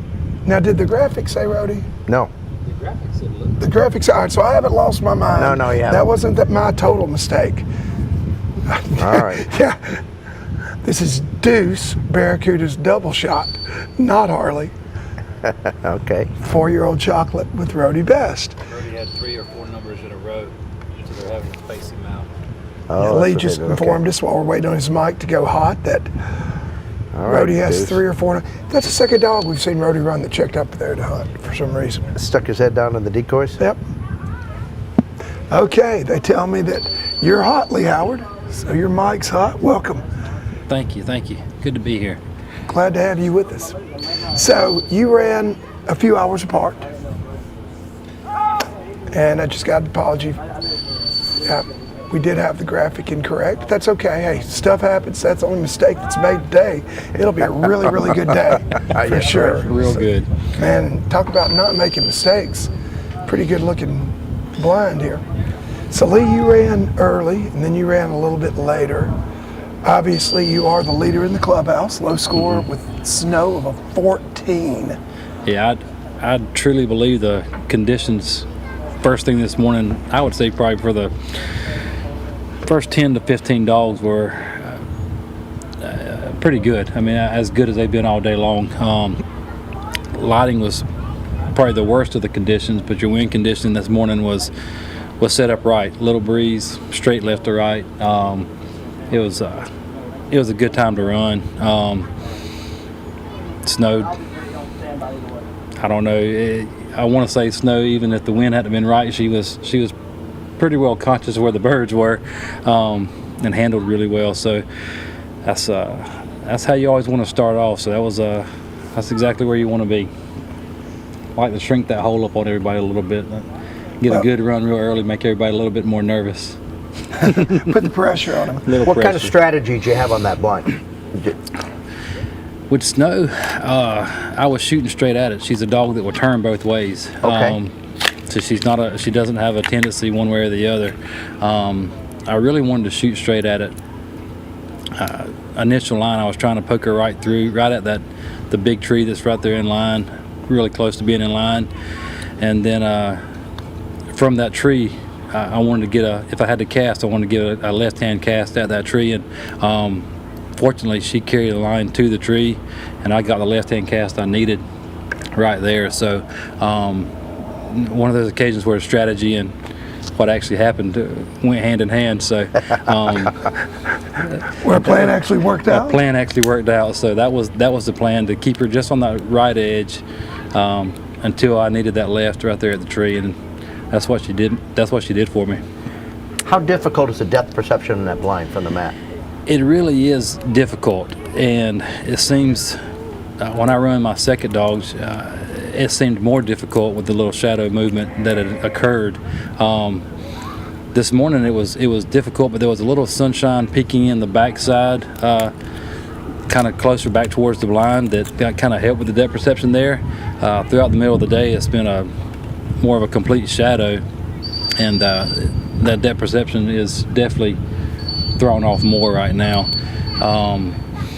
The depth perception on the short mark right in front of these cattails has been difficult too. I noticed that when I run Snow, where she actually started bobbing, I thought she was going to be way short, but she was actually on top of it.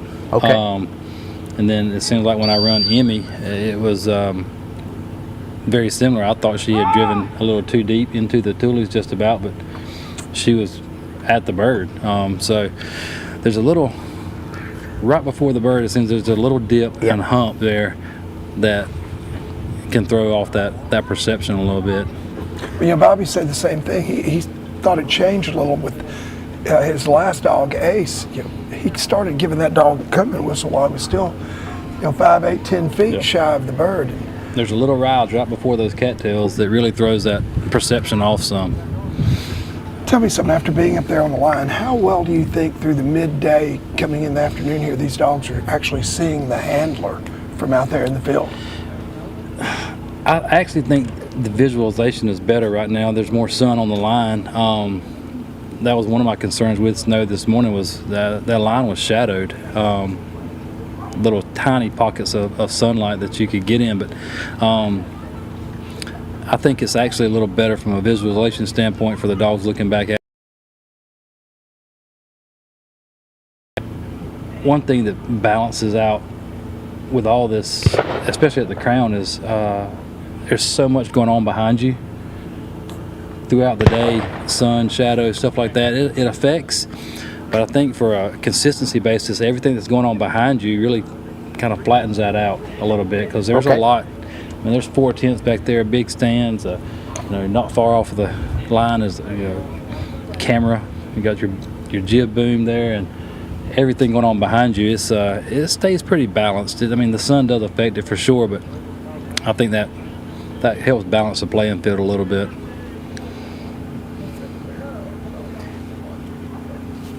And our apologies, it's actually not Deuce that was at the line. This is actually Rhodey and Macy. Right. Just finished running, and now we've got Luke coming up, hopefully with Harley. I think we've got that right. There we go. Yeah, there's Harley and Luke now. Yep. Boy, it's a good looking, muscled up, fired up, ready to rock and roll. It seems like all of Luke's dogs have that trait though. They are. They're ready to work. You can't ever say that Luke's dogs look beat down, that's for sure.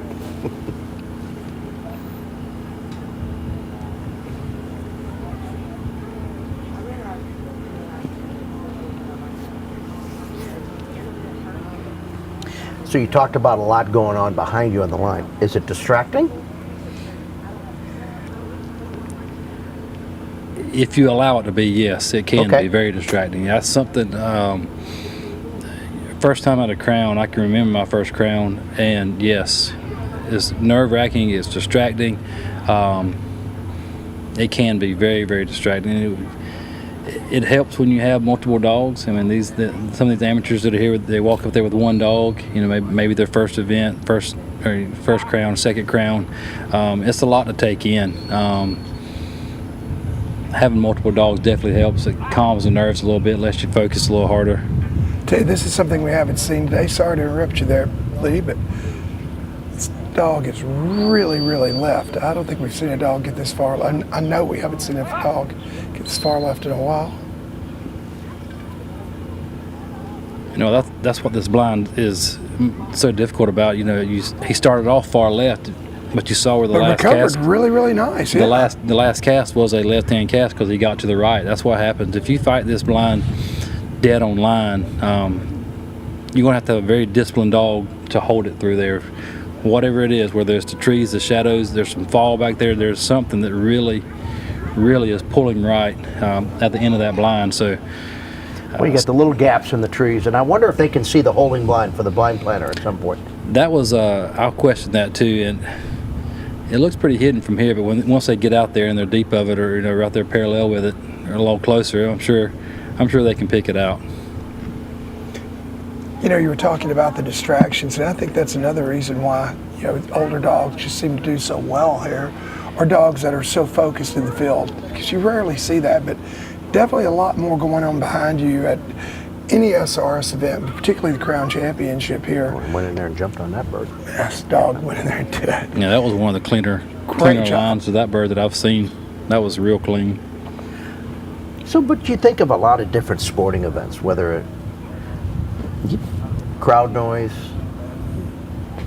you know, I mean, you have to deal with that. That's part of the. Yeah, a pitcher from the Atlanta Braves a couple weeks ago in an interview, they were talking about the crowd, and he even said, you know, yeah, he said, I think I could focus better and pitch better if the crowd wasn't there. So it's not just the dogs that plays a factor in. It's big with anybody. I think that's one of the things too that sets this event apart. I mean, when you talk about, you know, the most versatile dogs out there, I mean, It's not just about whether you can. God, this dog has killed these marks. That was a really good run. Tell you what, Luke's got to be really, really proud. Harley looked excellent, as most of Luke's dogs do, but that was a great run. But I mean, it's not just about, are you a great marker, are you a good field trial dog, are you a good hunt test dog, good hunting dog. I mean, the versatility and just being able to focus and tune out the distractions as well comes into play. And, you know, dogs feed on things. One of the things that I used to see a lot more in the past, it seems like we train for that better now as well. You know, dogs that really get amped for some reason coming in this environment, oh my, it would really draw it out of them. And we don't see a lot of line issues anymore. No, I've been really impressed by the dogs. I've been watching them from the side. I mean, there's been some movement, but there's been nothing extreme. Now, there's no real short marks here, but for some dogs, that doesn't make a difference. We've got a happy handler coming off line over there. Yeah. Guarantee is. I don't know if those are owners, but they happy owners if they do. He should be happy. That was a nice run. Maybe challenging you and Snow just a little bit. I think you clipped him on the blind. Yeah, a couple less whistles on the blind. Yeah.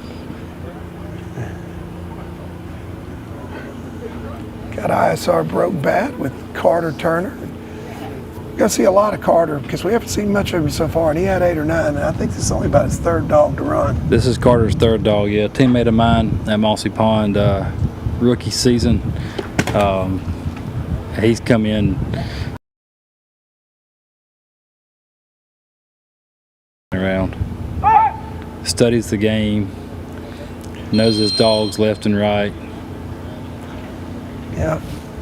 29, I think that's very appropriate. When you compare it to your 14 or his earlier run with Joe, Carter's earlier run, that's very much in line. These guys are doing a great job judging, I think. And Carter seems to have a tremendous amount of poise at the line for no more experience.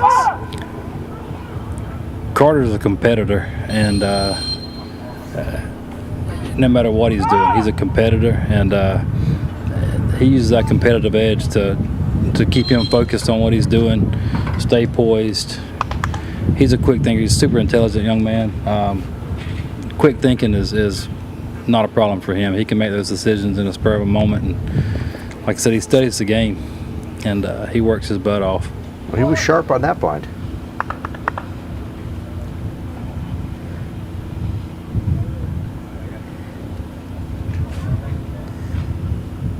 I think the great, successful field trial handlers got that killer competitive instinct. You got to. I don't see how people that aren't competitive, what they do to push themselves to be good. So that, like you said, the really successful field trial trainers, really successful SRS guys, these guys are competitors, and they want to beat you. Me and Carter, like I said, we're teammates, but I mean, there's no doubt in my mind when we loaded the dogs up to head this way, he had one thing on his mind, and that was beating everybody here, including me. And that's sure. that's what he wants to do. And he tells me pretty regularly he's going to. So Well, he's doing a really good job on this. This dog got in there, dug it out, kept that whistle out of his mouth. Yeah, I used to have a buddy who was a coach, and one of my favorite sayings of his, man who says winning isn't everything, that sucker never won anything. Yeah, my wife gets on to me with my son playing baseball, you know, getting upset about losing. And one of the things she said, it's been a year or so ago, she goes, you can't win all of them. I was like, there's no rule anywhere that says you can't win every time. That's right. There's not a rule that says you can't do it. Well, that brings me to my second favorite saying from my old buddy. This dog's pretty left here. About losing. Yeah, he's. Dog is, man. I wonder how long he's going to wait here. Because you're going to get in that blind planters. That pampas grass, if its dog comes out to the right of it, I'll be, look at this. Well, he broke down off the backside of the blind planter holding blind, but he's still pretty deep. Yeah. That was probably a good whistle. It looks like this dog was getting ready to turn and head out. But yeah, he's still up. Coach, you say... it almost appeared that Smack, he picked up that home line, and like Mr. Pat said, he started hunting off that home line out there. He was going to stay deep. Yeah. Yeah, well, he's now really fighting him too. He's not out of the woods now. There's a reason he went to a verbal here. This dog's got a lot of rearward momentum. He's looking at the horizon.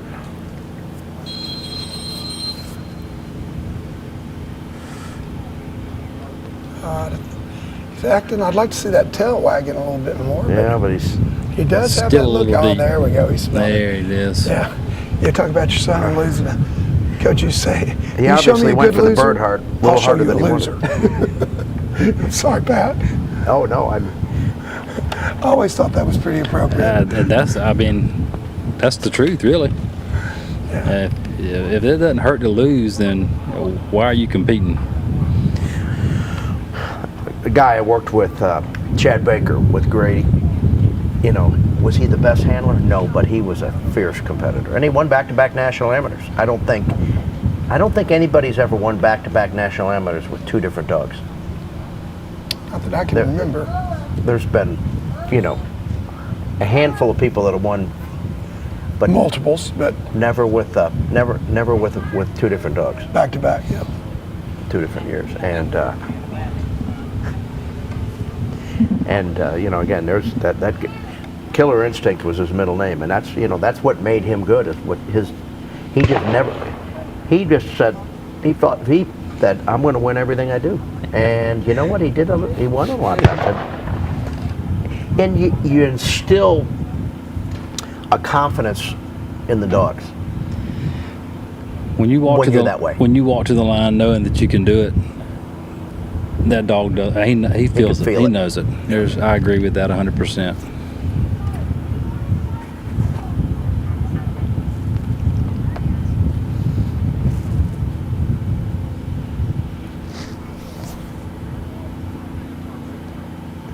we always said to Chad, we said, he's often wrong, but he's never in doubt. And you know what? We laughed about that, and so did he. But again, he just said, I'm here to win, and I'm going to win. And Yep, Smack and Turner, 69. Got almost all that on that left-hand mark. Yeah, you know, Bobby Wills is very similar. Bobby, he always has a plan. He's determined. I mean, it's you got to have it. And then any sport. I won't say he's often wrong either. I mean, he's usually right that's too. what we just said. But yeah, I've trained a few dogs like that too, but you can bet he's prepared to make a decision. Yep.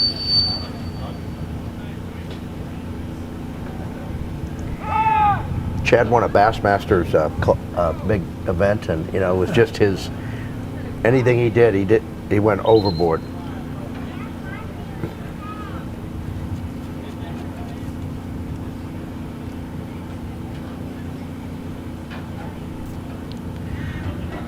Yeah, you can teach people technique, but it's hard to teach them that. Yeah. Attitude makes up for so much. Sure.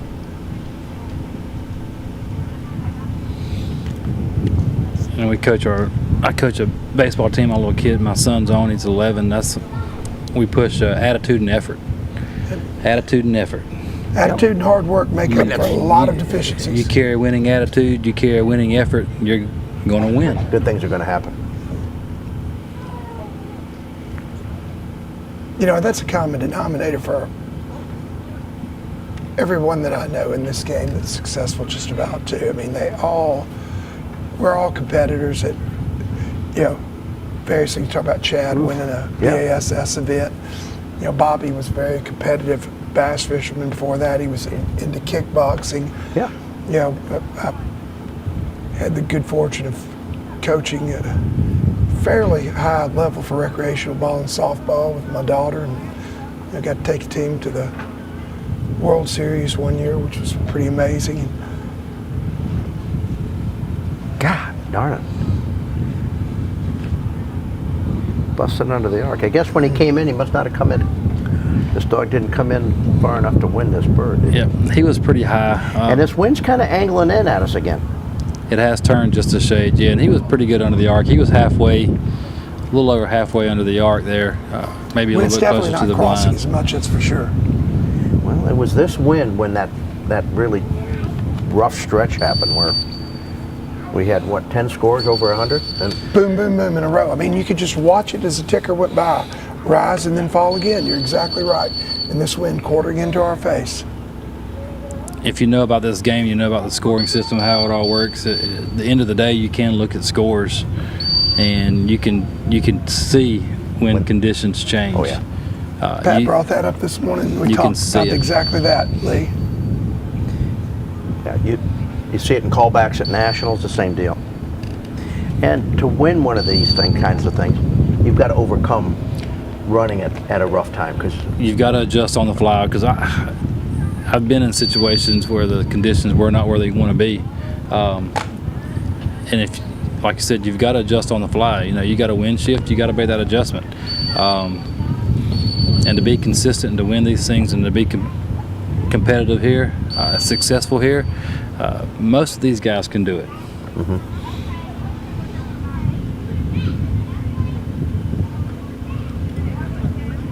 Wow, now that one was on the right side of the. Is that Rhodey? Oh, you can feel his frustration. Mm-hmm.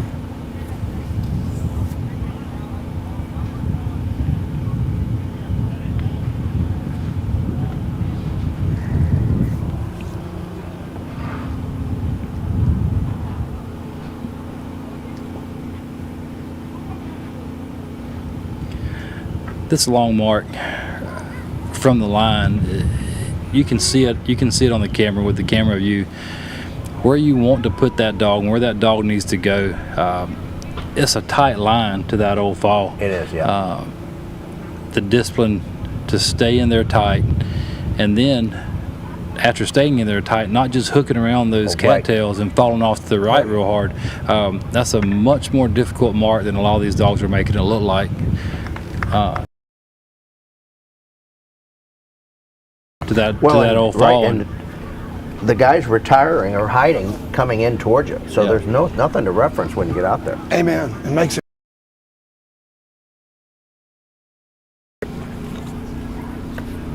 Do a little housekeeping here, gentlemen.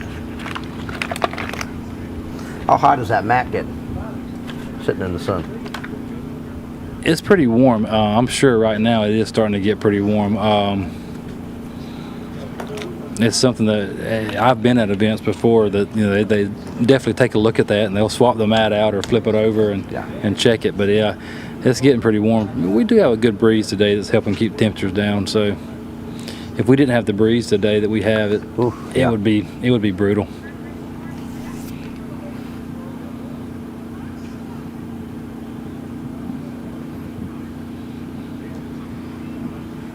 Rhodey come in and finished up that last mark, cleaned it up really well after, like you said, you can see the frustration, but he focused back up and cleaned up that last mark well. Yeah, it's tough when you screw up a bird in the middle of a test to kind of regain your composure and not show your frustration and not hurry things, and you kind of got to gather the dog's confidence again too. And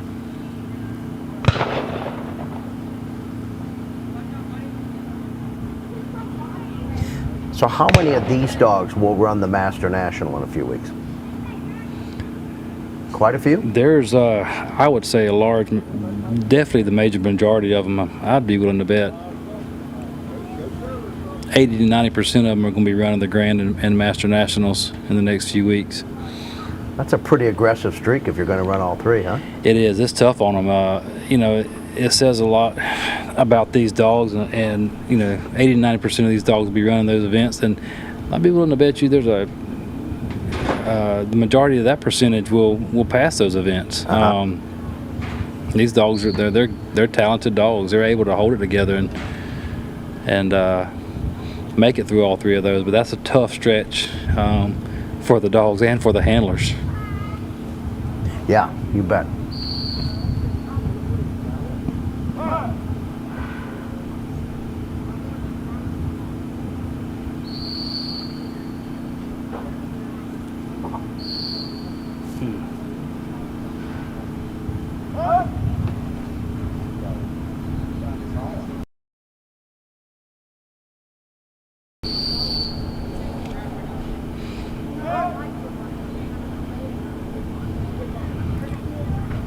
This is what I was talking about earlier, that tightrope, but the perfect line to that blind is so tight right there. To that right edge, yeah. On the right edge, and the factors, just a few steps to the right, the factors throw you even further right, and I think that's what we saw there on a couple casts. It wasn't bad, he handled quick and he recovered well, but to stay on that line, you've got to have a dog that's disciplined to hold it. And not let the factors throw him. That's where you appreciate a tight sit. Very much so, yeah. And in this situation, you want that left-hand sit. Yeah. And I tell you what, you're 1 or 2 seconds slow on a whistle, and you're. Oh yeah, that's all it takes. It get ugly in a hurry. Especially when you get up into that tree, in the trees there, and get past that first big tree there. If you're late on a whistle, then you could be in bad shape.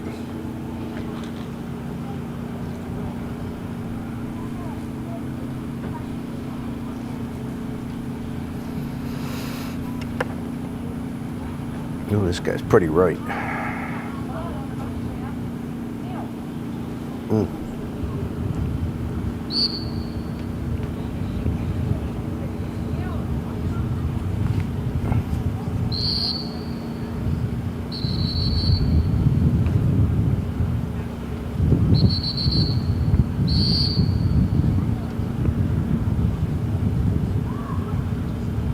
Smart move there, getting that come-in whistle. Yeah. Break some of that momentum because they were headed right.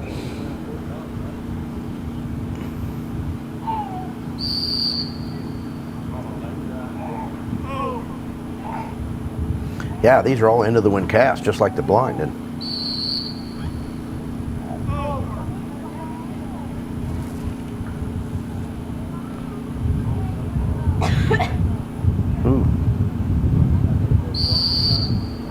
so is it hard? Can you not see the dog from line when they're there?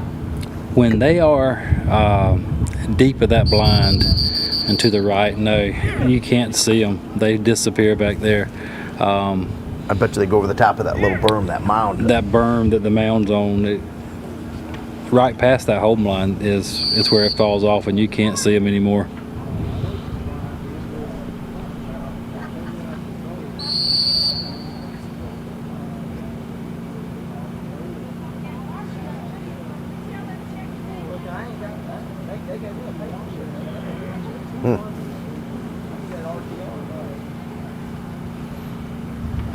Get hurt pretty good on that one. Yeah, that's going to be a difficult. That's going to be a pretty high score on that bird. Bad initial line, and then a pretty big handle. But and here's the thing we talked about earlier: you gotta forget that bird. You got another one out there. Refocus, take a deep breath, and you gotta get the next one. Yeah, you could survive one bad bird, two or. Yeah, but you can clean this up right here and still be okay.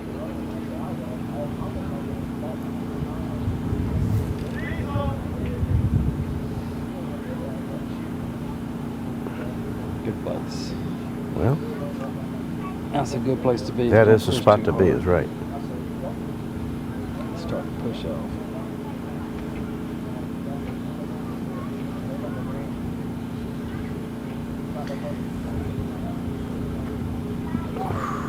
Yeah, there you go. Get it right there. Yep. Good job. That was a good job coming back and picking that one up like that. That was a good job. People don't understand like I was talking about earlier, how tight that mark is. The line of it is to the short bird. There's a fine line between being comfortable enough to stay in there and not go back, right, and not go back and push way off. And that dog did a really nice job of showing his comfort level, staying in there and holding that line and not letting it affect him one way or the other.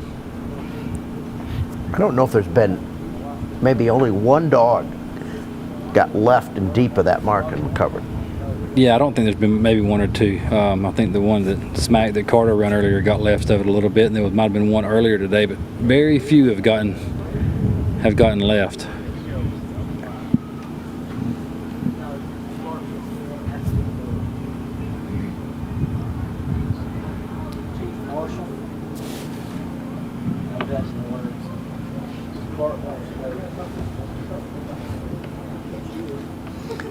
Still going to be challenged to finish this. 4 o'clock.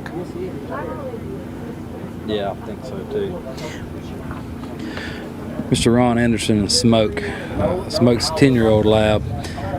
Lots of experience. You see all the titles up there on his name. Yeah. Amateur champion, amateur crown champion. This dog's been here before. The cameras and the lights and everything in the background doesn't affect this one too much.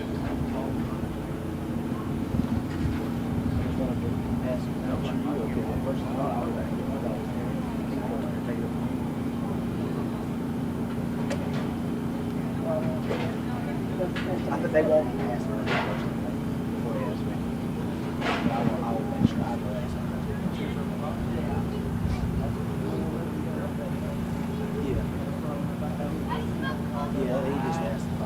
He asked me if I was going to do it when he brought up. I said,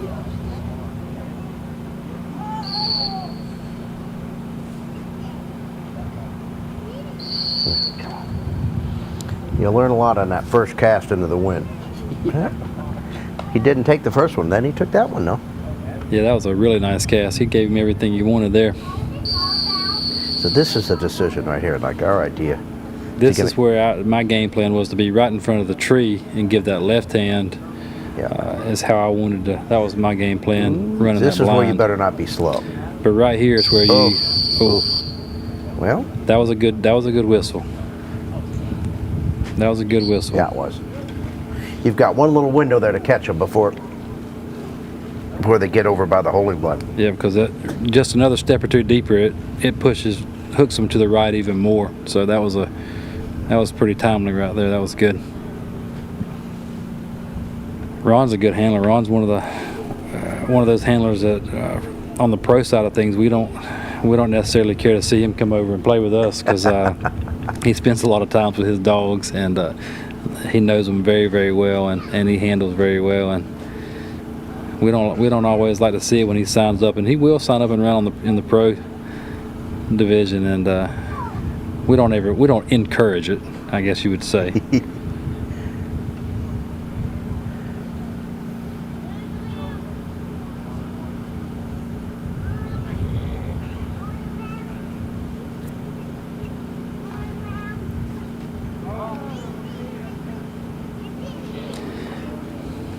Ron's probably the most experienced amateur handler here from a crown perspective.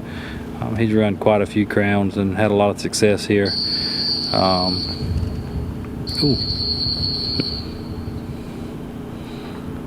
Okay, that dog recovered pretty quick after that.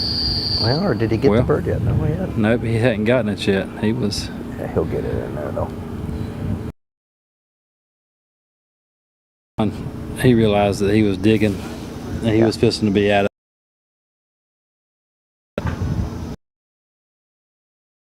it. Shifting back just a touch more toward our face. That's when it got rough. He realized that smoke was out of that wind cone and going to need a little help.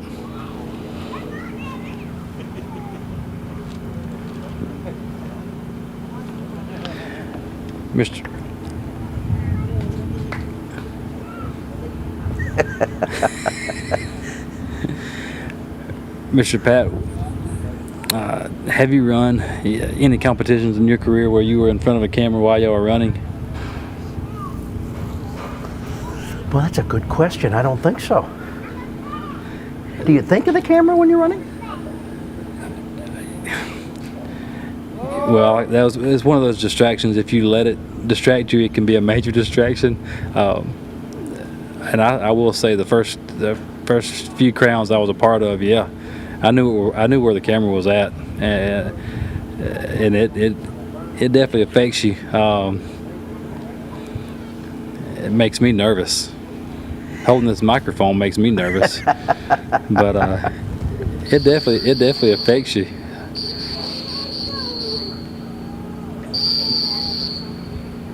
That's a tough spot. I've got more of a face for radio, so anytime somebody's looking at me, I have reason to be nervous. Yeah, this has kind of gone rough here a little bit, hasn't it?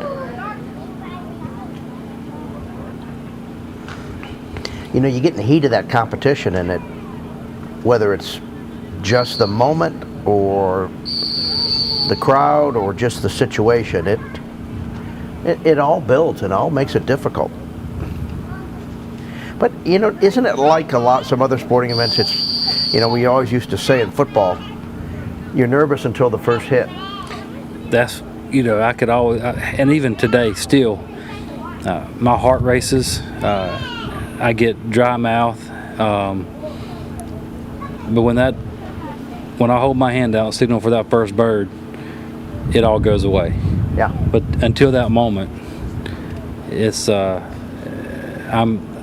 as nervous as I can be. But like you said, that first snap, that first pitch, and you signal for that bird, it seems to go away then.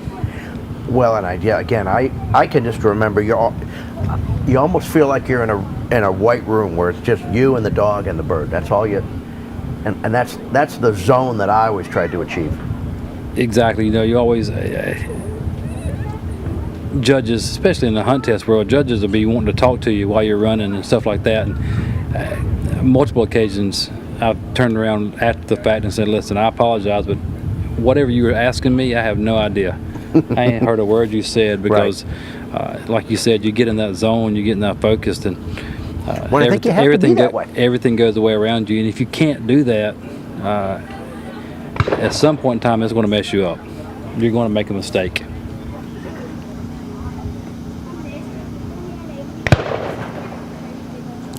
Here's the first dog that Chuck I've and seen creep a little bit. Chuck and Harley. Harley's very excitable on the line. Right. Fun dog to watch. I mean, the excitability and the dances a little bit on the line, and it's so funny with Chuck because Chuck's such that calm, easygoing, good handler that he doesn't play into that dog's emotion. He stays even keeled and stays the same way and does a good job. I think holding back the excitability of the dog.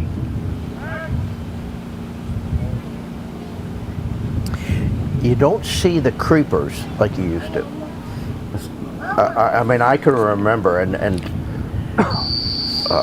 River Oaks Rascal won a 77, and he'd creep as long as this stage. I think Lardy had one named Big River Bonamy. Bunny was her name. He won his first National Canada. She'd run out, and when the birds were in there, she was running back towards you. But she won a lot of opens, and she got thrown out of a few for bad line manners.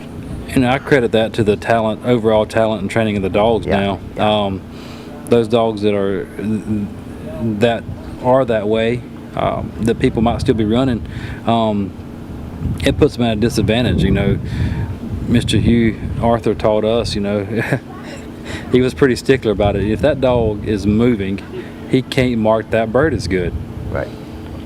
There's just no way. If his head's moving, if he's moving, he can't mark that bird as good. Keep them still, so they can mark that bird and take that picture they need to take. And I think from a training standpoint, people are starting to see that and understand that more over the last few years, and they are getting. You're seeing steadiness become less of an issue, and creeping become less of an issue, and it's we're not. I don't want to say we're taking the natural ability away from some dogs, but I think we're honing those natural abilities and making them a little more useful for us now. Mm-hmm. Well, you talk about Hugh Arthur, and just again one of my early mentors and friends, and I remember he ran a dog, a big old dog named Itch and to Go. And Itch was really the dog that when I first met Hugh, that I followed. And Dave and Pam Bird were the clients. And they had to-go kennels. They had Itch and to Go, Begging to Go, Dizzy to Go. But Itch was a dog out of a dog named Air Express, who produced a bunch of really good dogs at that time. Was kind of Hugh's signature dog. Mm-hmm. And he didn't have a huge creeper, but I remember Itch, he was rocking and rolling, and he was a fun dog to watch.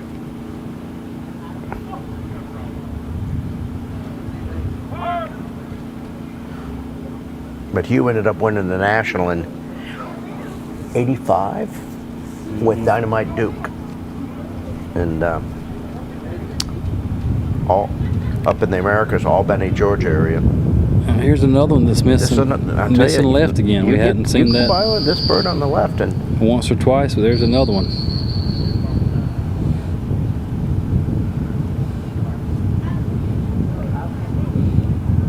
So do you think those dogs are pushing off the line of the old mark, or do you think the handlers are going at the bird hard and maybe just? They could be pushing off that line that Harley was on just right then. It looked like it was about 50-50 between the blind line and the old mark line. Mm-hmm. So that could be a mental spot on that dog that I'm going to stay as far away from this one as I can and from this one as I can, and kind of split the difference right there. So that could, definitely throw in a factor into it. I mean, that's why it's set up the way it is. Right. And so yeah, they could be pushing off just a touch. And he had to handle there. He'd have waited much longer. I think you would have seen the same situation as Carter and Smack did, where they get deep and they find that holding blind where the blind's being planted, and they're going to play off of it. And they're not going to leave that. They're not going to leave it, no. Definitely not short. Right, they're not. If they leave it, they're going to go deep. They're not going to come in.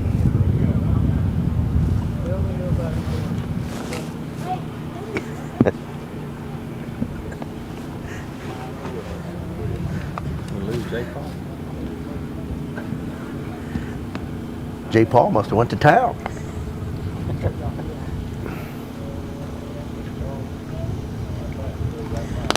Dre, 4-year-old dog.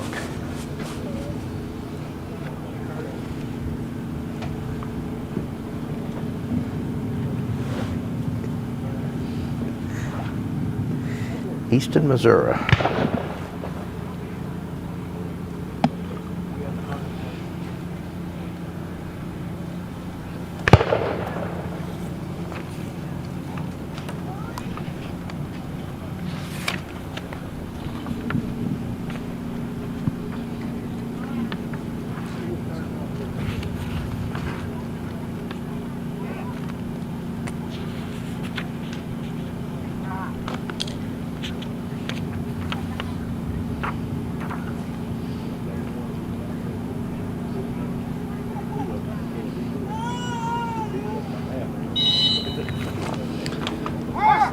Somehow in drawing numbers yesterday, Clark and Carter, both with the highest number of dogs qualified, magically got all their numbers super low. I think Clark's got a bunch left to run, and Carter both have a bunch left to run here in the last, 25 dogs or so. I don't know. That's tough.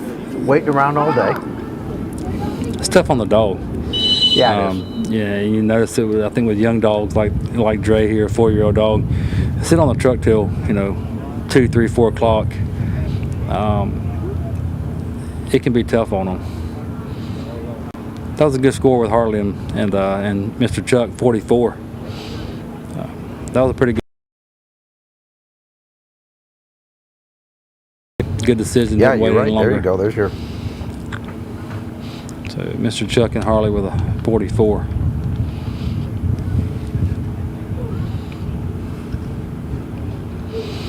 So do you think knowing your score, does it help you or hurt you? Going into the next series, does it help you? Is that the question? Yeah. Me personally, it doesn't have much effect. I'm not a layup type of person. I'm going to pull the driver out every time, and I'm going to go for it. So right. it doesn't affect the way I handle a ton. Now, on the few occasions I've been, substantially ahead or something like that, in some of these weekend events where I've had a good lead or something like that, yeah, I might be a little more conservative, but I might handle a little quicker than I would have otherwise. Okay. But so yeah, it definitely can help you. Me personally, if you get to thinking about it too much, I think it's going to hurt you. Force you to make decisions that you wouldn't normally make, and put yourself in situations that you're not comfortable with. Well, as the event goes on, things will unfold. Yeah, exactly. And so exactly, it's got to affect your strategies to some degree. It can affect them. It can affect them. Like I said, me personally, I'm really playing to win from first series to the last one, and I'm not a layup guy. I'm not going to blow a conservative whistle. If I think there's a possibility that my dog's going to make that loop in there or carry that line, I take those chances, and they pay off sometimes, and sometimes they don't. But that's just, like I said, on the golf course, I was the one. I always pulled out that 3-wood and tried to fly that water. I didn't lay up, so.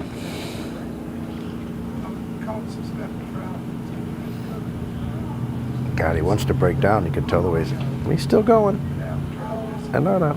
Oh. Distance-wise, he broke down pretty good distance-wise, but it's a little surprising there he didn't. Well, that's win where the guy bird. throws from. I guess he got enough information to come back and.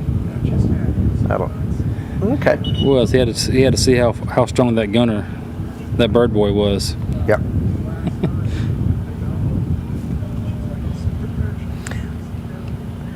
Well, I was telling Jay, there's a few nationals I would have loved to have looked at the leaderboard going in. Yeah, it does. Late 8, 9, 10 series. Yeah, it can help you. It can help you if you, like I said, most of the time it changes your strategy from when you get started, and then as the run unfolds, a lot of the time the strategy changes anyway. So. Yeah. I've won a lot of field trials in the first series. After the first series, and only to exactly, only to go home early. Only to go home early. So.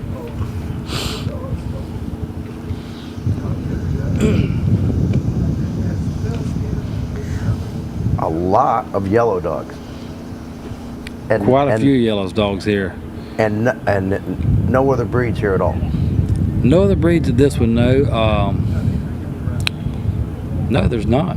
There's not. There's not a golden or a lab or a Chessie. We've had a couple years past that we've had a Chessie in the mix. They didn't make it. They didn't come to the event this year, but I think it's all labs.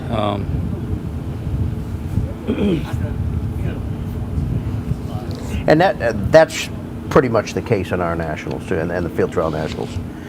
You know, it's. I think there were a couple Chessies, and I was at the National Amateur in Montana this spring, and I heard y'all talking earlier.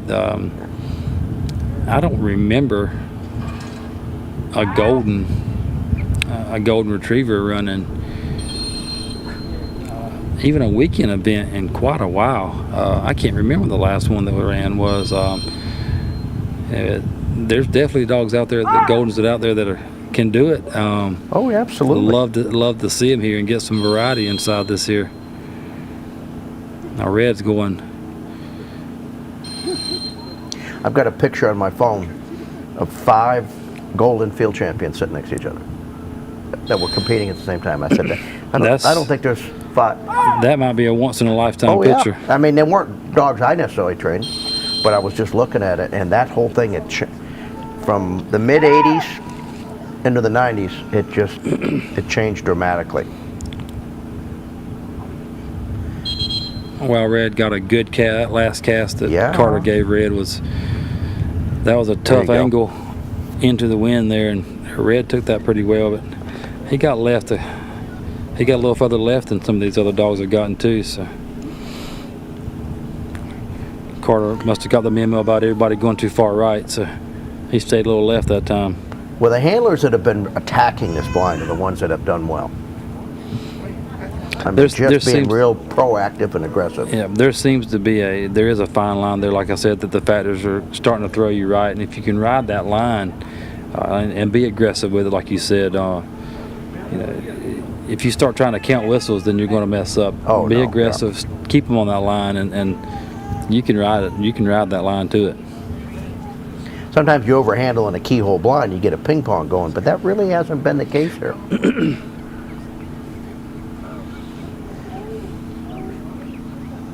Fall in there. Red. Boy, he's got the body language. He knows Fall the birds in there, are. Oh yeah.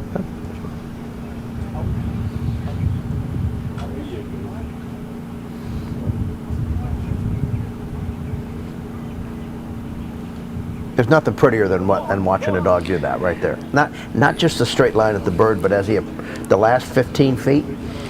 There wasn't any doubt. When that tail starts popping, they start. Yeah, that dog knew where that bird was. That was a marked bird. He marked that bird down. He knew it was there. Comes in there, breaks stride, head going. Just like to see him come up there and do that in this one too.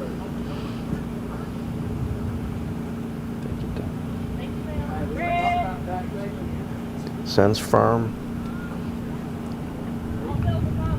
Ooh, he's got to make a good decision here. I bet you he wishes he'd have pushed a little harder, huh? Might have pushed him a little harder. I'll be honest, I'm a little disappointed in Red. Like I said, Carter's one of my teammates. I know Red well. He should have pushed him a little further left right there, but it looked like Red was going to do the right thing and drive past that old fall, but he was going to drive past it on the wrong side. And you just couldn't wait.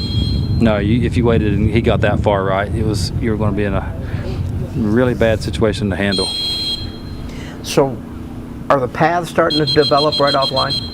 There's a path on the blind. Even when I run, I was dog 50, and there was a path on the blind, and you know, the path was pretty good. I mean, as far as an initial line path, it was a good line to be on. I actually wanted to start a little bit further to the left, but with the beat down on that path, most dogs are going to jump on it. But there's multiple different paths on these marks. There's a couple different paths on these marks, yes, sir. There are, even early from the line, from the mat. But the way the cover's cut, it's the first 20 yards, and then You know, Dogs got to make some good decisions once they get off. When you start running these events that have this amount of dogs in it, and you get these paths beaten down. I mean, there's sometimes you point them at them and keep your fingers crossed. They hit the right. Yeah. You hit the right one, it takes you right to it. You hit the wrong one, and you're in no man's land. There's situations it can help you, and there's situations it hurts.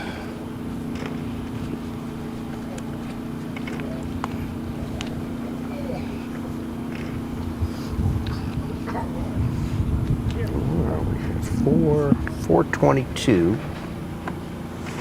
Sunset's right at about 7. Get 2.5 hours.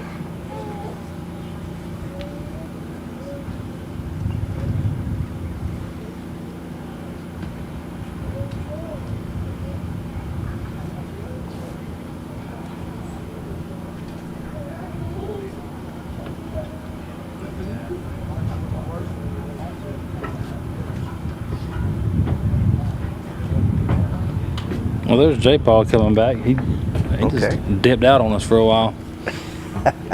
Guys, I had to take a little bit of a break. I just realized a little bit ago while I was sitting here that I came up on the stage at 8 o'clock and didn't leave until 4 o'clock. So Pat at least did take a little potty break. Yeah, I did. Yeah. Which, hey, Pat's been a champ, though. I mean, he's hung in there all day with us, too. At your age, J. Paul, that's impressive. One thing I don't have a problem with is my that isn't no, dude. I'm not even gonna tell you how old I turned last week. Trust me, I don't like talking about it, but yeah.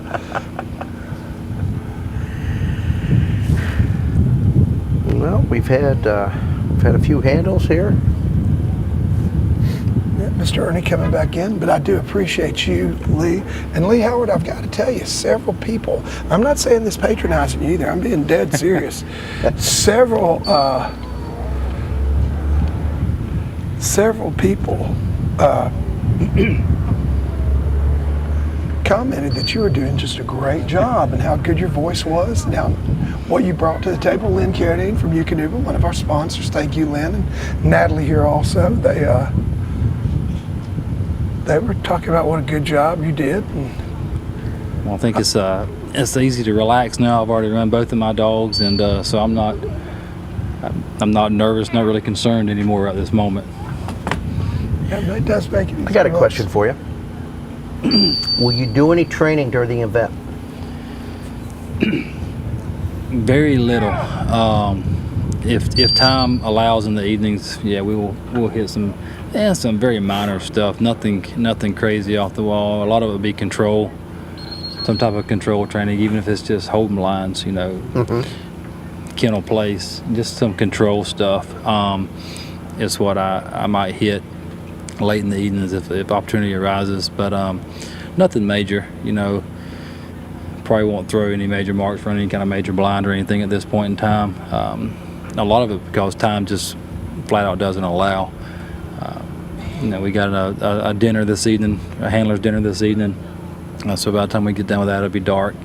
But yeah, we'll do some control work, and I like to do that stuff in the mornings. You know, get up a little extra early and do some of that control work in the mornings before we run. Just simple sit drills, you know, whistle sits and things like that. That yeah, we will do. So you won't necessarily do anything based on what you anticipate seeing in the next series or two? No, that's one of the things I've always liked about this event is, yeah, they might tell you it's going to be a white coat tomorrow, but I don't know what, you know, from a style. Trying to simulate a test. Yeah, but even, you know, backfires more than it helps. It does, you know, so no, I wouldn't want to do anything like that for that reason. You know, I go set up something thinking, you know, we're throwing a big hip pocket or something. They throw it opposite. You know, I don't want to do anything like that that's going to throw us off and mess up anything. But the little control stuff, you know, the things that you're going to see no matter what situation you're in, is what we would hit. Did you ever do any training at the National? Yeah, you did. I mean, depending on the dog, obviously. Yeah. What kind of stuff? Well, bird watching, you know, head swinging scenarios. rarely, if ever, did I ever try to simulate a test. But now, you know, we would oftentimes switch from ducks to pheasants, you know, depending on the series. So you would oftentimes want to go back and shoot a pheasant before you were going before back the to pheasant land. series. Right. That makes Yeah, sense. that would definitely. I can definitely see. Yeah. You go from picking up, you know, ducks, and you're going to pheasants the next series. That's definitely something. Right. I would want to do. You know, and I would manage more in the early series, but once you got deeper into the national, you just hung on, you know, and sometimes you just had to let them. Sometimes the dogs were going to run their best were on the edge of being bad. Yeah. Yeah, the only thing that I would ever train for doing an event, and I never did it in an SRS or a Crown or Great Outdoor Games, but at the Grand, always would train for the upland. Always. Yeah. I mean, it's just something about that, and I'll tell you, it would bite you if you did it. Right. Yeah. Yeah. There's one exception. We were talking about, you were talking about Timex? Mm-hmm. The national that he won in California, I had 2 finalists in that national, and one of the finalists was a dog named River Oaks Way to Go Soul Man. His name was Tyrone, and he was a savage. And we talked about, I commented how few dogs crept. Well, he was one of the end of the stage and back, and you know, we tried everything with him. And but one of the things that worked was just working the daylights out of him. Here's what happened. Now imagine this. And John Russell finished him in a national too. In that national, in 10 days, we did 67 series with that dog. Wow. We Just weren't working beating him the up ground. necessarily. That's we a were just we were That's a loading special up. animal. Right. And to he handle was. that. I mean, he was something. And I'll tell you, I mean, he could find birds that other dogs didn't. And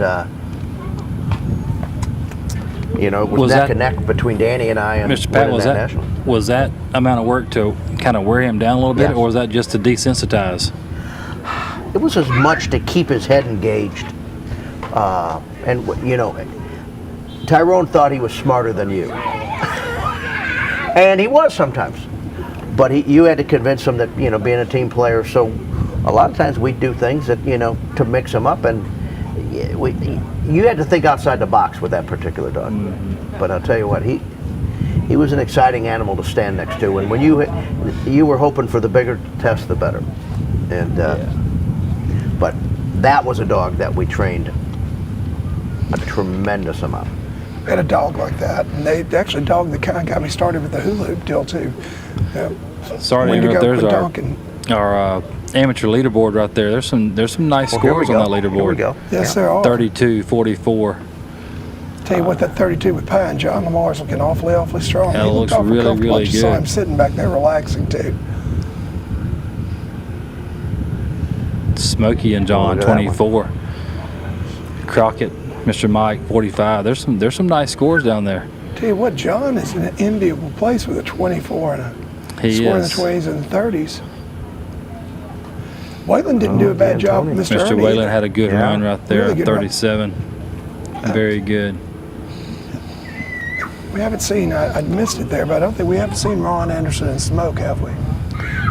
Ron and Smoke ran while you were away. Yes, yes. I missed the score just then. Oh, there we are. So 113. when is the first cut? So the first cut will occur after the field trial series, which will be the second series, and we will cut down to our top 18 pros or open and 18 amateur teams for our third series, quarterfinals. So that's a huge cut. It's a big cut. Drop down for 94 dogs, 36. Yep. Yeah. They'll take a big cut. You'll see the tests grow. They'll get bigger. We've got cool weather coming in. You know, the timing is perfect for this right now. As you know, we got the cooler weather coming in.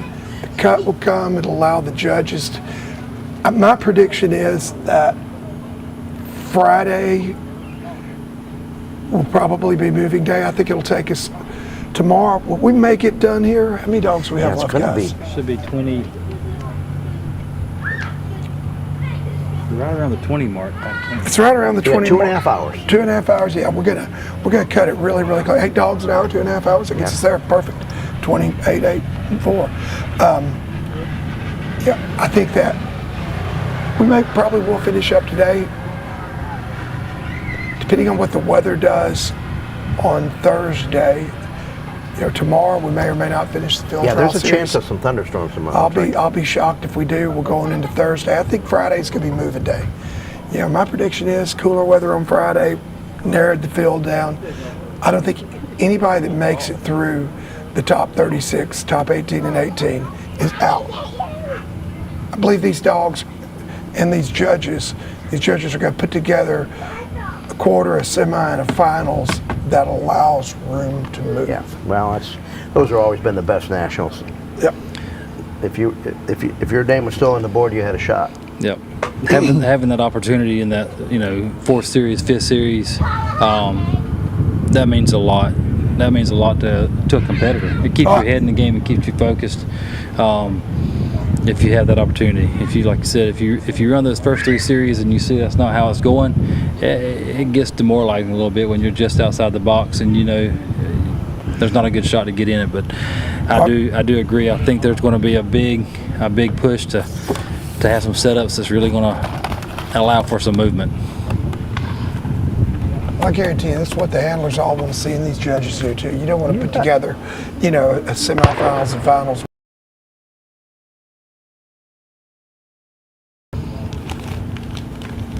And that's on the borderline of that cut, and boom, there he is showing up at the next one. You know, that's exciting. So this is dog 21, so we have 21 dogs left to run right here. About 2.5 hours left. From a lighting standpoint, is that what you said?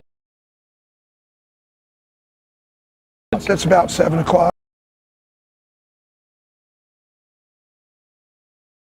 Sunset. And I don't Best think, time to I mean, run. the sun's going to set over here, so it shouldn't be that big a deal. I mean, it's not going to be right in your face, at least.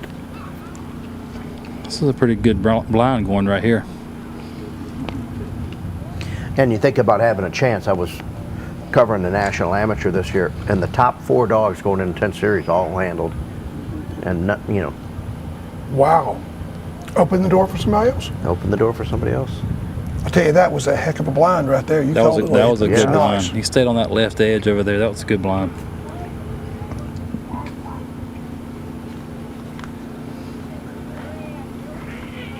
The only thing that's going to be difficult in the light is going to be on us in a minute when the sun drops down and gets in our face. Between that and when it gets behind the trees.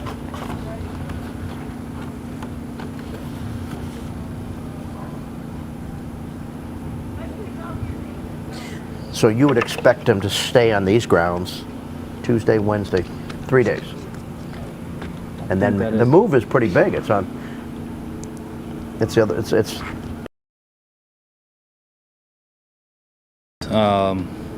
To stay here through Wednesday. First and second series here. Yeah. Yeah. Third and fourth on some other grounds, and then back here for the finals. Oh, I thought okay. was the plan. I could be off on that. They like to finish here. Okay. Are the finals typically landmarks or watermarks? Or can it be? It could be anything, just depending on time and what the judges decide to do. I know last year we finished up with a really fun setup. Oh, you're good. They had 2 big white birds, and then I think it was a triple underneath it. That you shot with a gun. Yeah, it was 2 big white marks. Then you sat down and shot a triple underneath it with the gun on the line, and it was all land. That was a fun set. You threw 2 white marks, pulled off and ran a blind over those hay bales. That's right. And then you threw 3 marks underneath it, so you had 6 birds total in the test. You did. That was a. I don't think I've ever seen. That was a meaty test. That was a fun test to run. Shooter and I got the opportunity to run that,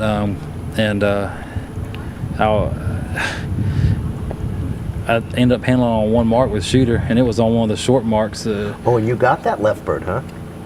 That long left bird you did not handle? Oh, yeah, he The did. long left bird was the best bird he picked up in that series.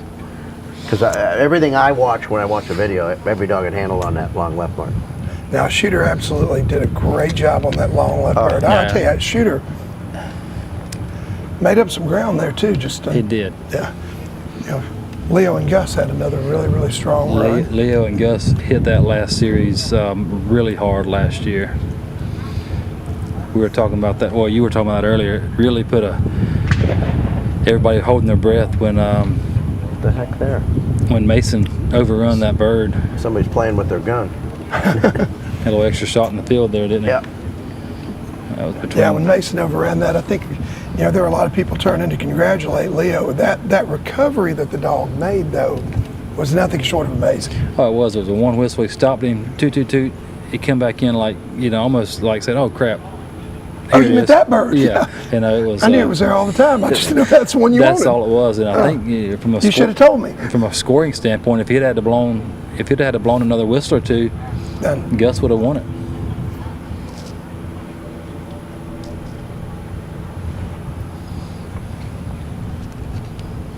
I love the name of this dog. Some people call me the Space Cowboy. Yeah. Some people call him Steve Miller. Maurice. Line from the Joker, classic Steve Miller band. Yeah. Yeah, I actually trained a dog with named after the same song, and his name is Maurice. Yep. I think he's called the Doctor of Love. That's his call name, or registered name. See what they're doing at the National Derby Championship, where you have a theme song you send in, and they play your theme walk-up song? Yeah. Like a walk-up song, like at the baseball. Really, Yeah. that's a pretty cool idea. That's a great idea. We ought to do that here. That's not. That would be a good thing to do, especially when you get towards that semifinals or final round. Yeah, man. What are you talking about? That would be pretty cool. We could have DJ Pat Burns. Yeah. We have to talk to some of these handlers though. Make sure it stays a little PG. Yeah, you had to pick your theme song.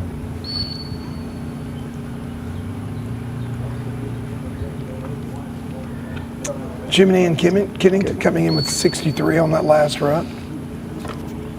Clark saved a lot of points there on that blind. He ran a heck of a blind there with Jiminy. What's the best dog name you ever had, Pat? I'm sorry? What's the most creative or coolest dog name you ever had? Dog name? Let me think about that a minute. Pal for Spree's power play was pretty good. I kind of went on the hockey name. I had one named Odd Man Brush, and which John Russell had. It was made an FC. And we had a Spree's double whammy, which call name? Who was a wham. Wham. So it really wasn't. All the Spree dogs were dogs that I told you we owned. And Wham was actually a litter mate of Creek Robber, and same breed as Tiger. Dog. He was a younger, and Tiger was better than him, but Wham ended up titling. How about you, Lee? The one that always comes to my mind, I thought was pretty neat, was the diesel dog that I run. He was burning dinosaur bones. Yeah, so that's pretty accurate. That's pretty accurate. You had to think a little bit, but yeah, I thought that was pretty neat. We didn't name it, but we had a client that bought one from us to sit back for training. And Lone Oaks walk in the street, and her call name was Idaho. I'll let y'all figure that out.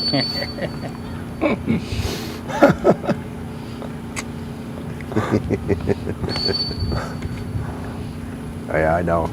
I've seen a few inappropriate names, but I'm not. I didn't think that was too bad. No, I thought that it was just wasn't. kind of creative. And, that one wasn't too bad. Again, I didn't name the dog.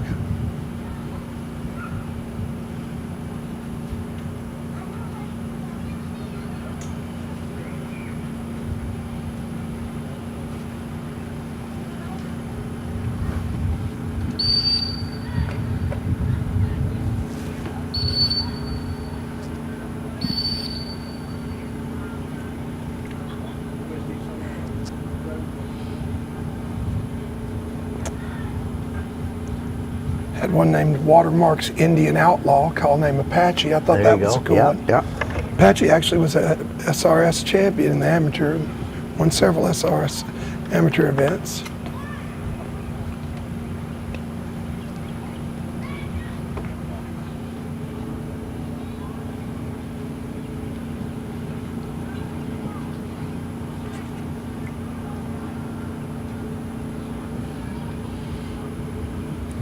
Starting to get, it seems like we're starting to get that time of the day where the wind starts to settle a little bit. We're not quite getting as much.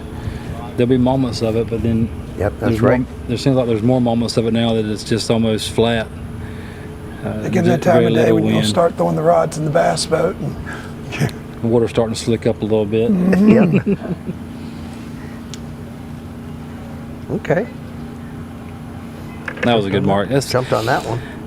It's been fun. We've had several dogs that Mr. Pat that had trouble with that short bird, but come back and really did a jump on that good one. job on that long bird. That's good to see a dog recover after having a little trouble. 19 lift, boys. On the home stretch a little bit. Yes, we are.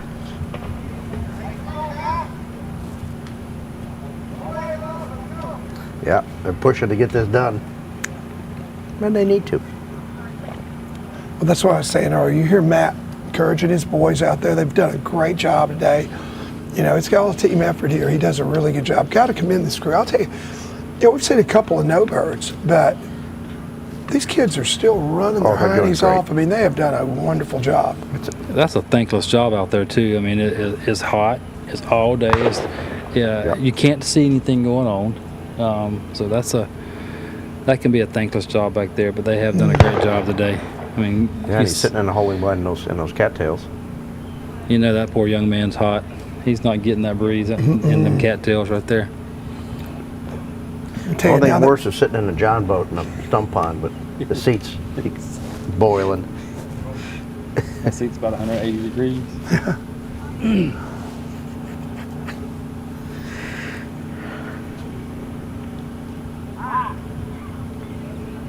So let me ask you a question. Would you expect how many dogs to finish this without any handles? Or is it typical that every dog will handle on something?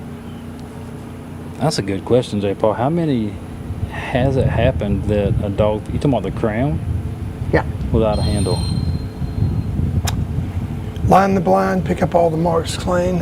Not very many. I'm talking about not handling on a mark. I'm not talking about lining blinds. Yeah, I mean, we've seen a bunch of dogs on it. We've seen several dogs kill both marks. That was a good But I'm talking about after all the 5 series. After all have come out of 5 series without a handle, almost impossible. Almost impossible. Almost impossible. Okay. Yeah, I can't recall in the crowns that I've run, I can't recall that ever happening, to be honest. Me either. And here's why. Shooter's been in the finals the last 3 years, and there was 1 year I think we did only handle in 1, maybe 2 series.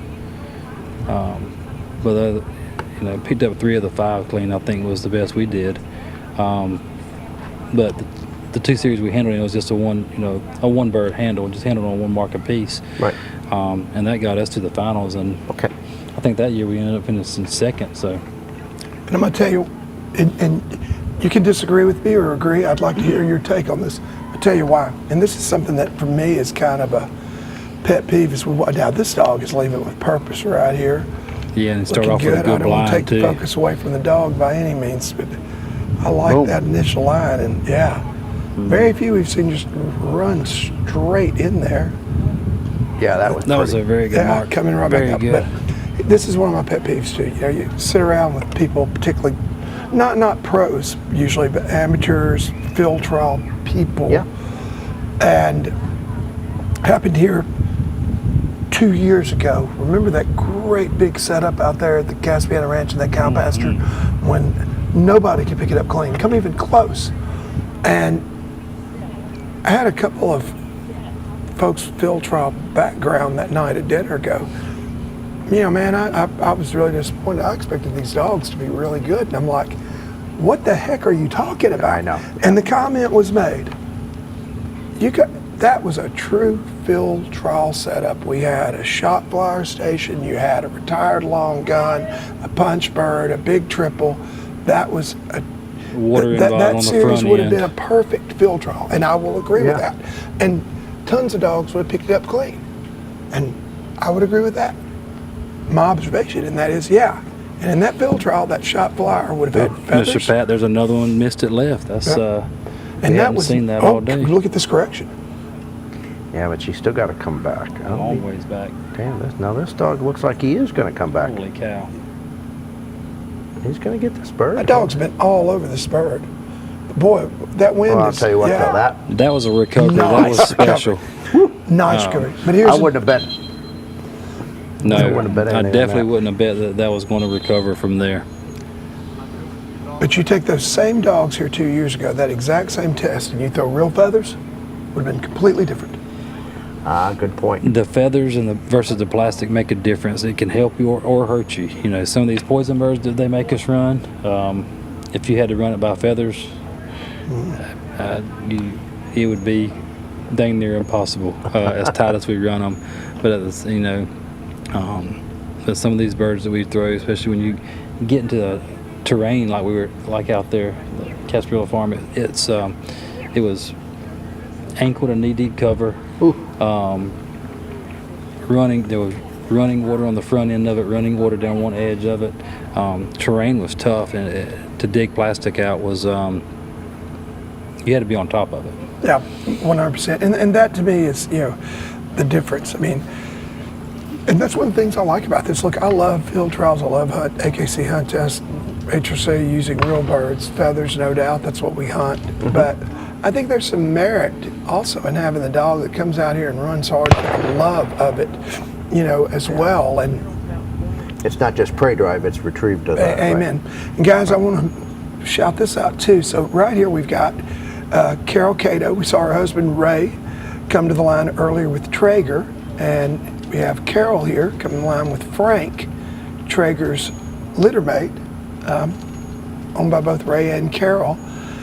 And I'm not 100% sure, someone I'm sure will fill me in, but I'm pretty sure that this is the first time in the Crown Championship that we have ever had a husband and wife team, each with dogs qualified, to run the Crown.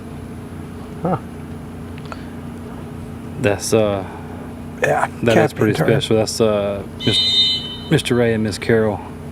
They work hard together, working these dogs. And, sure, they do. Run the roads together, running them. It is good to see them both here. Super nice people too, and look at this. I'll tell you what. Lovely. Frank is a great dog. Frank's been here before with Ray, but Carol just handled that masterfully.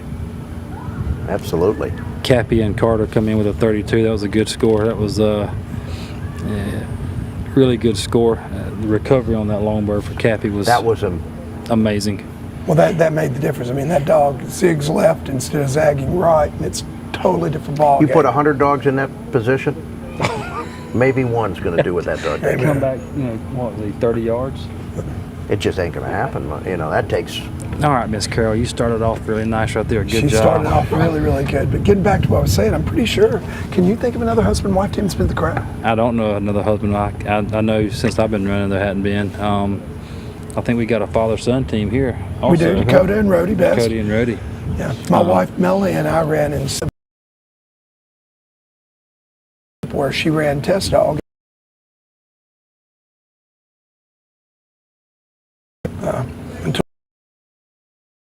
Going after this bird. And man, this dog is. And just Frank so y'all is know, looking really, really good.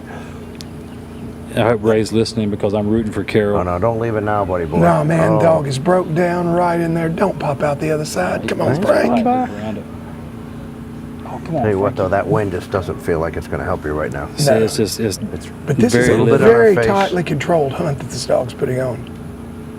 It got deep now. Look at this. Yeah, she had to do that. Oh, man, that's a heartbreaker there.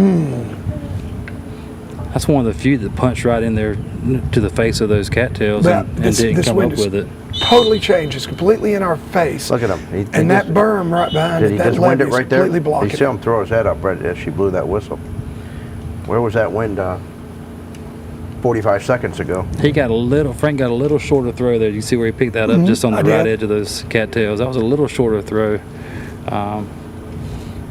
That was a You sure can't fault Carol on her handling. No, that was a good job. Great all around. job. Good job for the dog. Good job with Miss Carol. I don't know if you heard me or not. I said I hope Ray's listening because I am rooting for Miss Carol. Hey, look, Ray knows everybody back there's rooting for Carol over him.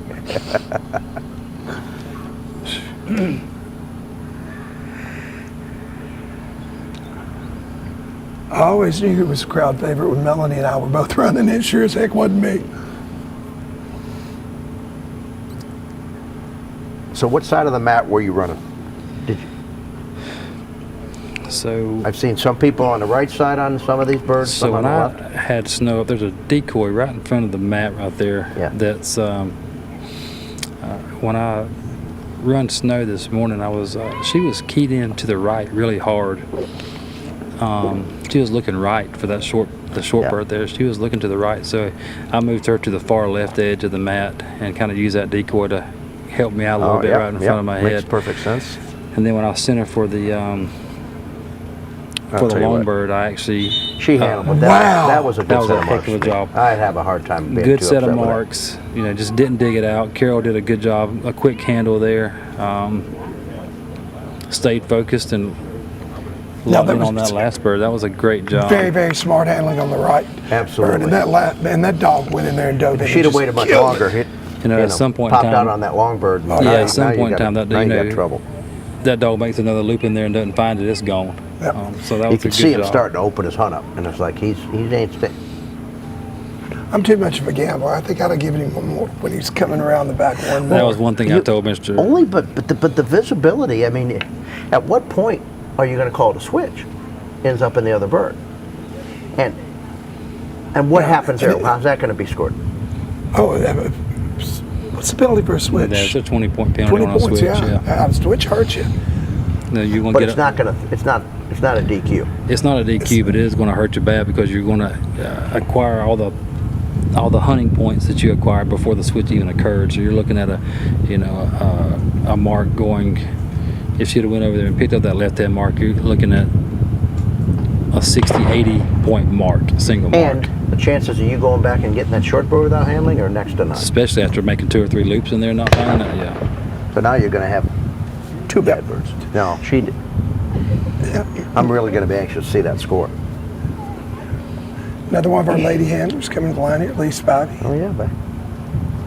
Yeah, I'm anxious to see that score too. But and Pat, I've also had people ask me this. I'm sure Lee has too. Well, so you're not DQ'd on a switch? Well, as Lee said, if you come back and you stay in and you recover from that, it's very remarkable because it's going to be a stiff penalty. Not only are you going to get the 20 points for the switch, the dog had to establish a hunt, which means it's going to hunt out of the area. It's going to get some wandering points. 34 for Miss Carol and Frank. I think that's deserved, well deserved right there. That was a great job. Yeah, good for them. That was as good a blind as we've seen today. Yes. That was as good a blind as we've seen today.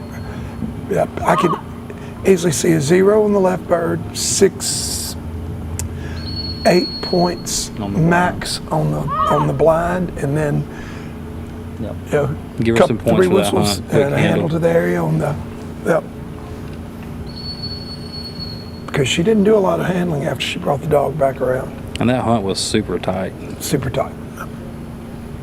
Oh, the dog all but went and put his head on the bird on the first pass. I mean, went in there. That's what we were talking about earlier with the, you throw feathers in there, that dog probably doesn't leave that. Exactly. Thank you. Little patch of tulies. You're right. Good point. Good point. And when I asked you about the handling, it's like, all right, so what your strategy? It's not if you're going to handle, it's when you're going to handle and how you're going to make it work. Okay. Yeah, I mean, you said it yourself. I mean, there have been dogs that have won the National Open and that went through 10 series, and they consider just one lone blind as a series there. Whereas here, this could be a 2-series deal. Right. We're going to have some more blinds. If you broke it out like this is probably going to wind up being 8, 9, 10 series over the course of the whole week. Right, yeah, exactly. Right, combined. And so, and you are using feathers there. I mean, granted, it's the best of the best, but it is here too. So, there have been dogs that have handled in 2 series. Maybe you would know better than I, but I know there have been dogs that have handled in 2 series in the National and won it. Absolutely. Yeah, and maybe 3.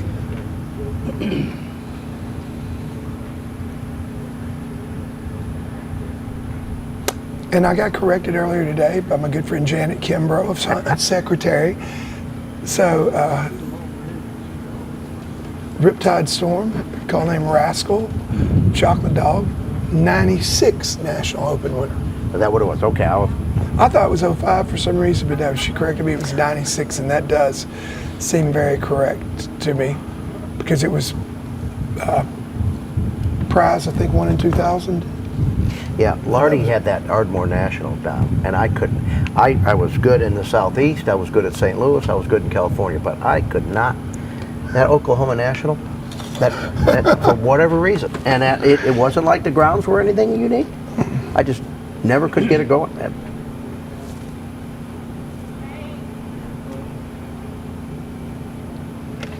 She's got her work cut out for her right here. She punched in there to that short one and ended up picking up the long one. So yeah, that's a tough pickup. If you pick up that long bird, look at there. Look at here. One of the few that sent for the short bird, got the long bird, and came back and got the short bird. I think he's got. Oh man, he about did. That's a tough pickup if you pick up that long bird first.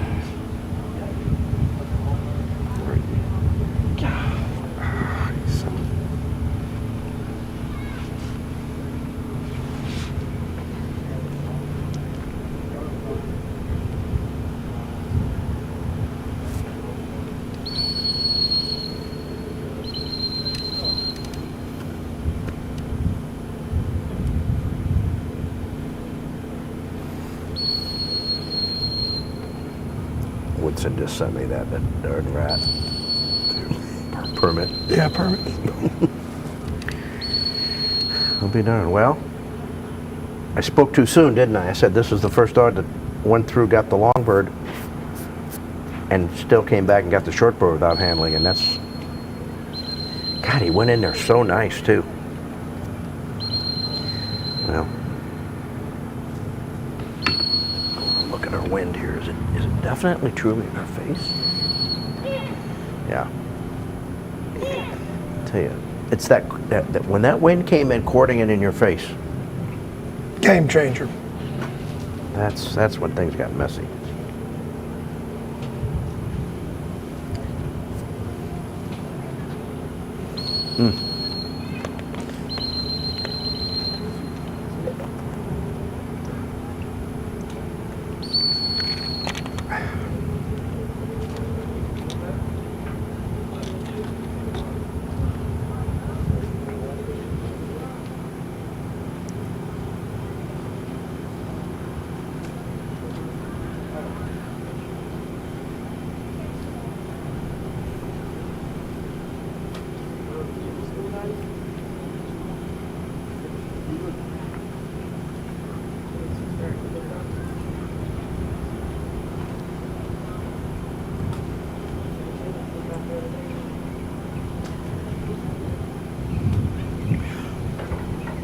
You're talking about the National Rascal one.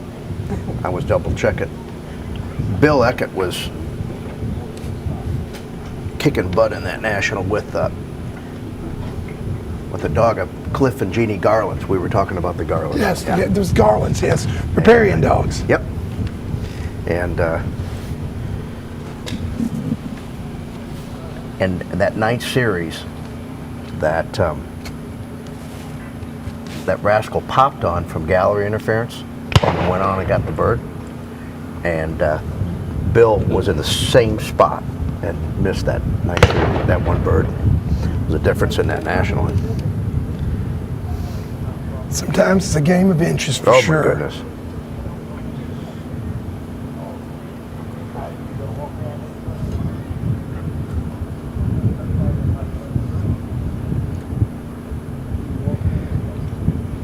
I like this dog. This is Jim Thompson. Jim Thompson. Squeals his tires coming out of the gate. Yeah, that dog, he's out of Traveler, out of Chad Baker's Trav, won the National, and looks a lot like him and acts a lot like him. Uh-oh, you're in trouble over there, buddy boy. That's not where you want to be right now. That was a good decision. Definitely a good decision. Not a great place to be. No. Come in whistle, try to break some momentum there.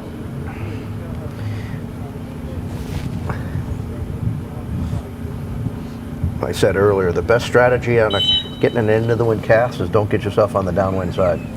Start, yeah, exactly. The minute they hit the line, and if you don't get them on line before they cross that first cart path, it's going to get ugly. Yeah, you've seen a lot of people blow that whistle before this first little set of decoys on this blind, and that's why. If you start off dead in line, or you start off just a touch to the right, you're already in a bad spot. You saw that you and a couple of the other proactive handlers, I mean, as soon as they pass that set of goose decoys, they change their mind, like right now.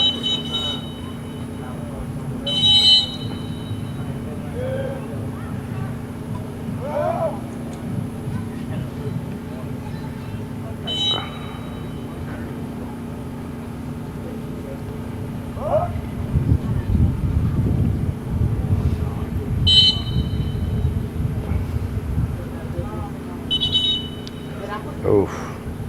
You below that hunt 'em up whistle there, they just...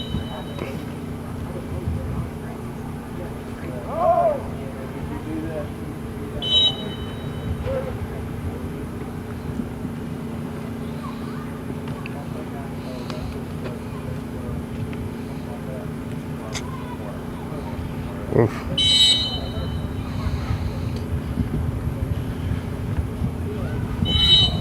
Puppy dog.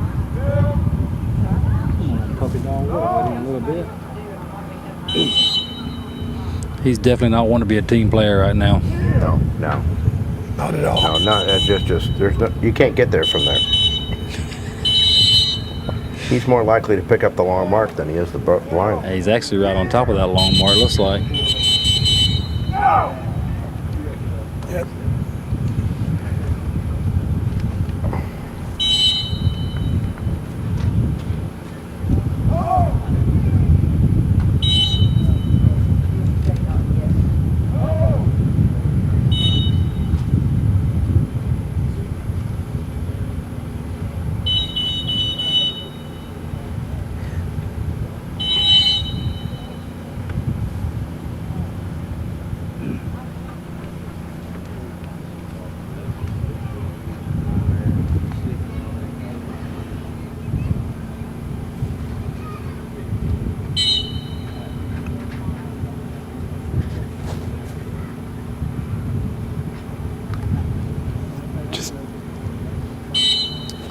It's just not working. Some days you just can't get on the same page, and right now this is like... Yeah. We've been quiet for a second, folks, because the sun... Yeah. You predicted it for about the next 5 minutes where we're sitting up here on the stage. It's going to be brutal. We're going to be moving. But luckily that tree is fixing to take care of it. Oh. They just about had y'all set up just right to be shaded all day. Man, they did a great job. We can't complain a bit. Oh my goodness. I mean, they have taken care of us. This is a Chick-fil-A catered to us. Oh, Got waters. I'm good. Coming right now. Thank you so much.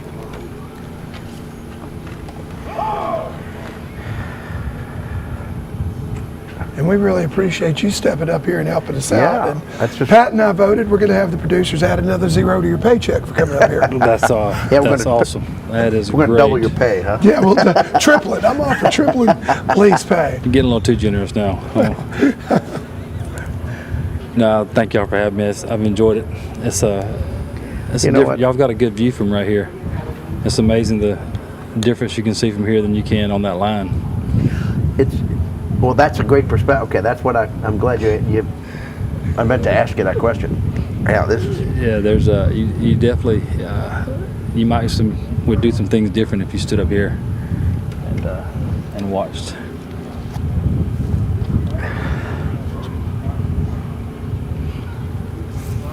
That camera view they've got is that's a good view from the line though. Everything I'm seeing on the camera view is that's a good view from the handler's perspective. That's pretty close right there. Oh, they've done a great job with the camera set. They've done a good job.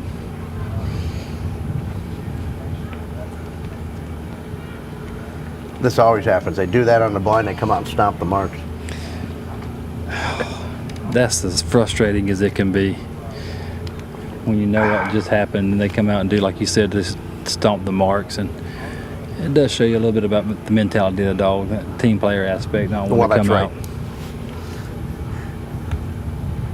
It's probably one reason he didn't want to handle on the blind. So you're going to be with the dog you had the really low score with. You're going to be the last dog to run the next series. That's how that works. Yes, sir. Yes, sir. We'll run. Assuming that 14 holds up, which I feel pretty confident it will. Yes. You're either going to be the last or the second to last. I'll be close. So down he there. will not be joining us tomorrow because Handler can't come up here and watch from the booth or from the stage until they've ran all their dogs. So. I agree. That's a good rule because there is some Thank you, Lee. I perspective. agree. There is some perspective change right here that you could definitely help you out on the line if you watch from up here for very much. And guys, yeah, I hope everybody heard that too, because Lee, that is exactly why that exists.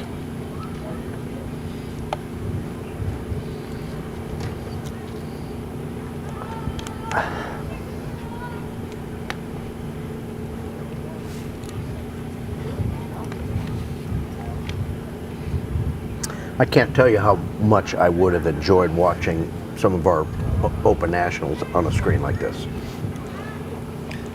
No doubt. I do. I love this perspective. I enjoyed this a great deal.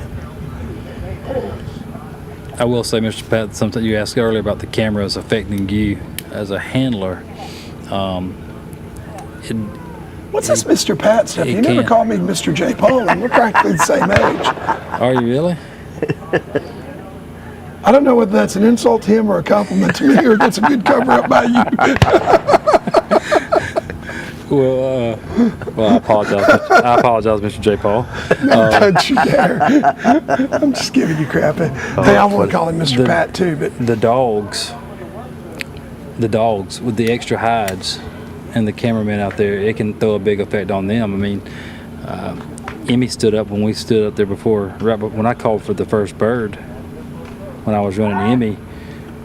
When I signaled, her head swung to this cameraman that's right out in front of you to the left over there, and I had to quickly call her back off of it. It affects the dog perspective, and I was thinking about that when you were talking about the National Open. Yeah. It might not affect them as much because they would be in hides that are, brushed in and hidden a little better, and the dogs are more focused on the white. Right. But it can affect them. It's been a couple of years ago. Miss Shannon, I think, sent me a picture of one of my dogs. He was looking straight at the camera.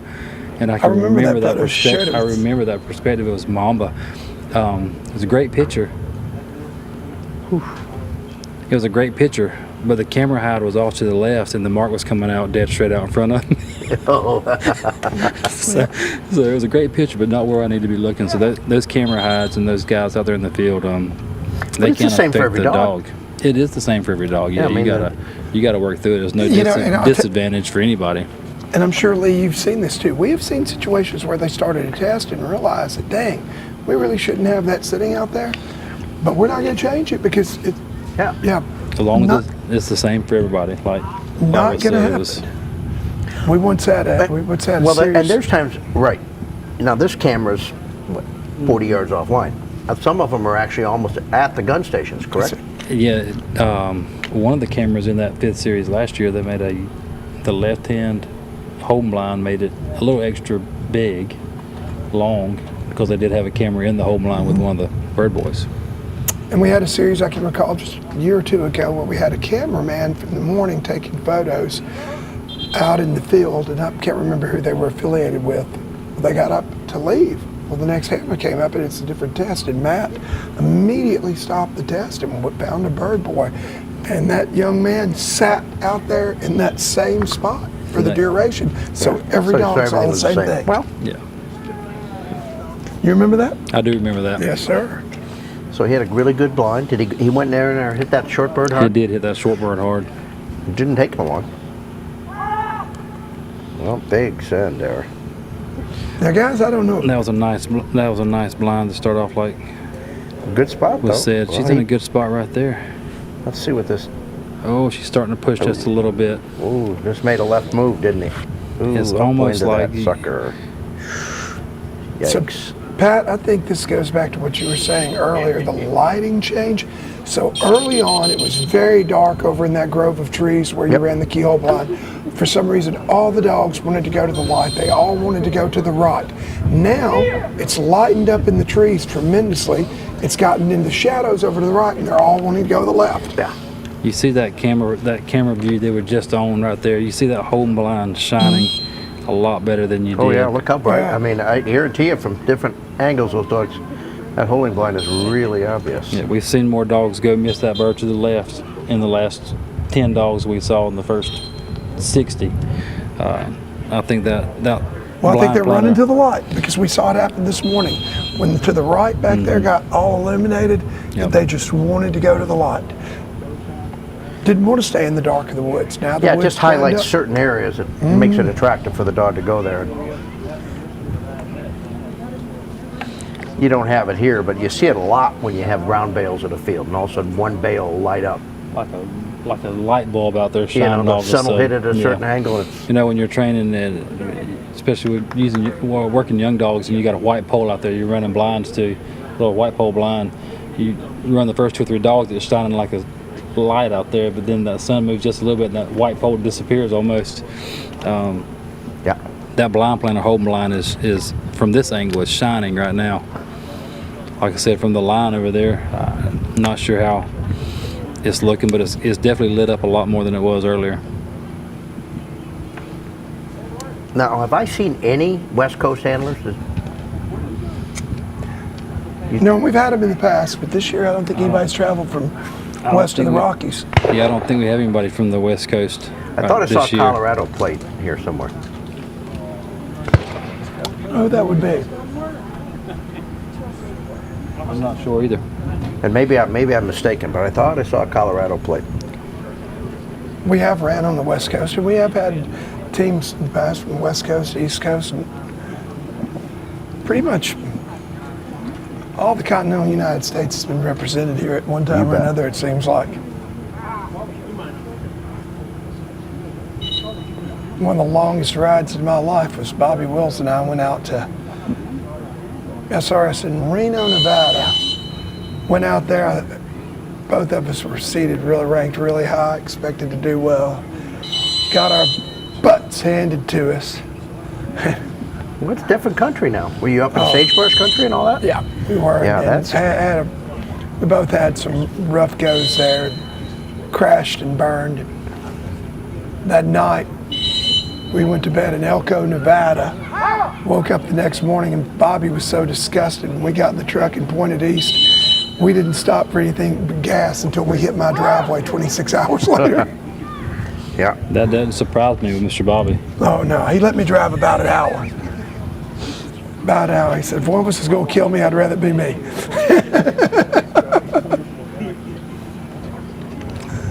Okay. Not a bad score for Carter and Flat with 73. Carter's hit 2 birds really hard and then had that handle on it. Had a decent handle on that long bird. You know, I drove way past it, but it wasn't a bad recovery, so the score wasn't too terribly bad.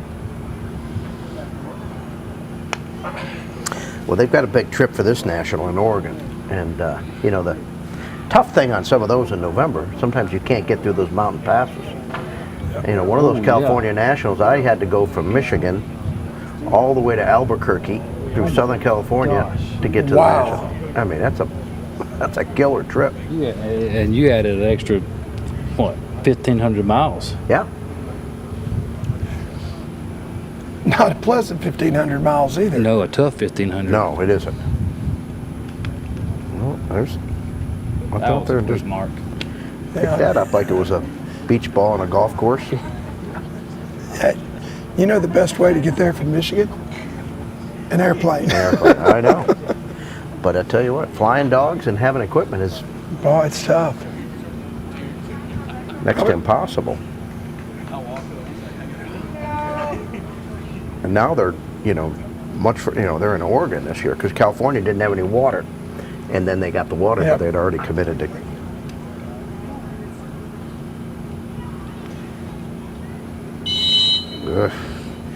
People are a little afraid to push too hard now.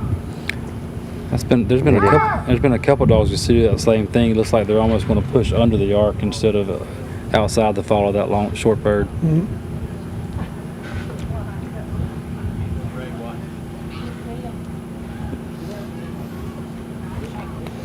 Well, another stretch where we've had a number of handles. That's still going to be a pretty good score, though. Yeah. Well, right, exactly. You had another solid blind, excellent right-hand mark, and fairly quick handle.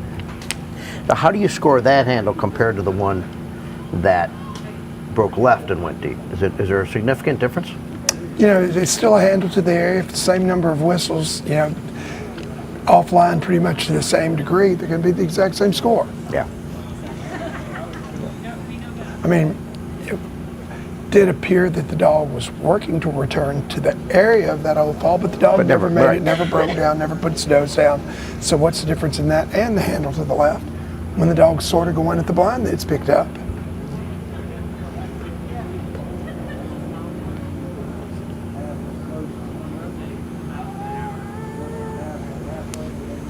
Stewart and Tex. All right, now this is Stuart Williams. I had Stuart at the line handling when he wasn't earlier. I've already given him my apologies. He's given me some really good heckling over that. Sorry, Stuart. But Stuart and Tex.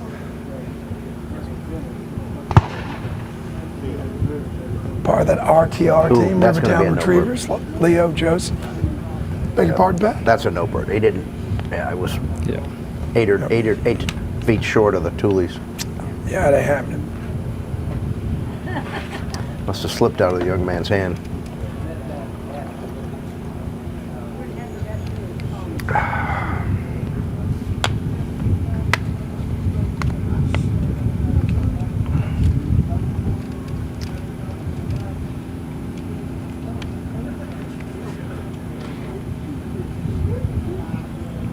So is Shooter here? Shooter is here, yeah. Shooter is running with Carter. Carter qualified him this year. Reno and Kennington had 72, not bad at all. Yeah, that's a little bittersweet. Carter and Shooter. I'm definitely rooting for them. I told someone earlier I might have to go sit in the truck and run Shooter because I might be like that baseball dad or football mom, you know, and get super nervous when you're watching your kids play. That's what it kind of feels like when I see Carter run Shooter and a couple of these other dogs he's got that I've run in the past. It's, I get more nervous than Carter does watching them run than when I'm standing beside them running myself. But Shooter and Carter had a great season. I think last night they announced that I think he averaged 3.9 points a start. So. This season. So when the events that he run, how many 3.9 points per start? So every time he run him, he was in the finals pretty much every time, just about. With Shooter. With Shooter, yeah, he ran him quite a few times. I think Shooter had 25 points this year. So they run 9 or 10 events, and Carter was up there in the front for a lot of them. How hard was it to turn the reins to Shooter over to Carter?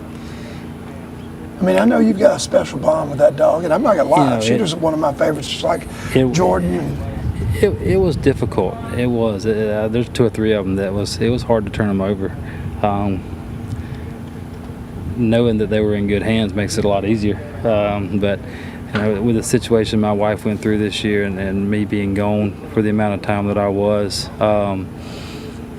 At no point in time was I worried about the success of these dogs with Carter taking over them and running them. And that's been pretty remarkable. So that's been a... Saw a pop there. I haven't seen many of those today.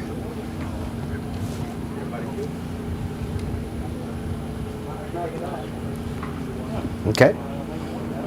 That was you take that pop out of there, and that was a heck of a blind. That was a really nice blind. That one pop in there. You know, almost where he popped almost wouldn't have been a bad spot to blow that whistle. Well, the dog thought so. Dog totally agrees with you, doesn't he? Where to now, boss? But that was a good blind. Even with the pop, that's still going to be a pretty good blind. That kind of pop never bothered me. That wasn't a dog that I wanted to do it, and you know that.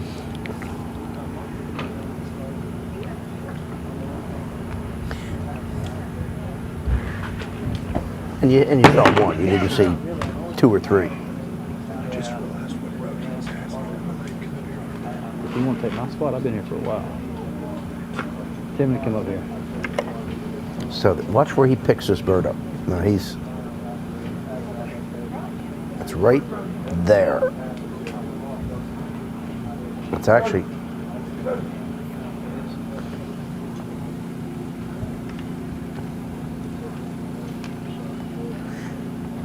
it worked out good for him. I was wondering if the handler saw that because that bird was shorter. Bird was a little actually shorter. short of the Doolies a little bit, but Well, the dog saw it. yeah, I went in there and jumped on it. But The dog saw it. That's the thing from a handling standpoint. I teach my guys and I teach the people that I'm teaching to handle to watch the dog. The dog will let you know if he saw it or not. Oh yeah. You gotta take that absolutely. quick glance up, but sometimes you do miss where they are. But Mr. J. Paul, Mr. Pat, Yes, sir. is Rody gonna come in here with us? Brody's gonna come in here. You gonna step out? Leave me sitting here? Do you want out? Do you want out? I'm gonna hand it over to Mr. Rody. All right, so Mr. basically Pat, what you're thank saying, Lee, is you're ready to tag out. I'm ready to tag out. Yeah, you're ready to tag out. Well, thank you, buddy. I have enjoyed it. Thank Thank y'all. you, Mr. Lee, for Good luck joining tomorrow, me and Mr. Mr. Pat. Thank y'all. We'll see you. I will not Yes, be able to good sit luck, with y'all buddy. tomorrow, but thank And y'all. I'm happy for that. I am too. Wish right you now. luck. I am too right now. I've enjoyed it. Thank y'all a lot. Well, I'll tell you what, I'm rooting do for it you again. too. You're long Appreciate due it. for a win in this deal. So Appreciate good luck, it. Lee. Appreciate it. Y'all Another have guy fun. that's long due and has had some wins Here this you go, year. Mr. Rody. Thanks, buddy. Rody Best stepping here, Best Hey, guys, how are Retrievers to y'all? join us. He's all done for the day. Gonna give us his perspective on it. I couldn't pick that short bird up. You ran into some tough times. You had a stretch where just, I mean, dogs just weren't doing it. I'd throw that bird all day long, and for whatever reason, I could pick up the long bird, but I couldn't pick up the short bird. I don't know. Had some kind of funny things happen. I think the biggest thing was at the line, which you can see at that angle right there. There's that decoy right in the middle. Okay. And you have to decide if you want to be left of it or right of it to send. And I tried both sides. I couldn't find a side I was comfortable with. I mean, the thing's right in the way, and it's put there on purpose. Well, I watched you go down on your knees, look at the right side of the mat, look at the left side, trying to figure. I said, well, he's trying to figure out what path is the path I want to be on. Yeah, I mean, right now with the birds being kind of half lit, they're not really backlit. They're kind of. I feel like Tig saw that right head mark. I couldn't have been certain. My dog saw either one. They didn't indicate at the line that they were happy to see them. Now, you had some good runs. What's your low score here? 62. I had a couple 70s and a couple 80s. I mean, I'm not in bad shape, but I sure would have liked to have had a lower score. So tell me your thoughts on this. I told Pat earlier, he asked what a good score would be. I told him anything under 85 keeps you in the game. 85 and under, 5 series, you still got a chance to come out with a victory at the very end. Well, I mean, we watched, the first 8 dogs run this thing, and we're looking at it going, oh my gosh, this thing's going to be a cakewalk. They're not going to get any separation, and boy, did things change. And I think now, seeing what we've seen all day, that is an accurate assessment. But this morning, I would have said, if you're not below 40, you're not going to be in it. Now, yeah, but I tell you what, I looked at it and I said, it wasn't making sense because the test looked way harder than what those dogs made it look like. Yeah, once that wind picked up, it made a complete difference in the way the dogs ran. Especially when it was quartering into your face. I mean, I had 2 dogs that have slow turns to the right, and I had to really play the curve on them. I mean, it's a good blind. It's a day, again, it would, and I'll tell you, I mean, I said this, you would have a ton of handles and a ton of bad blinds of dogs of any, any caliber. Any caliber on this test. Does it shock you that we haven't seen a dog line this blind? You're not going to see that. No, it doesn't shock me. I mean, I think it's almost dangerous to try to let that happen because one thing that's tough is you get a long initial line like that and your handler isn't very easy to see.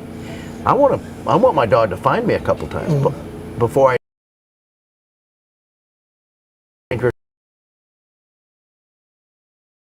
dog turns around, he can't find you.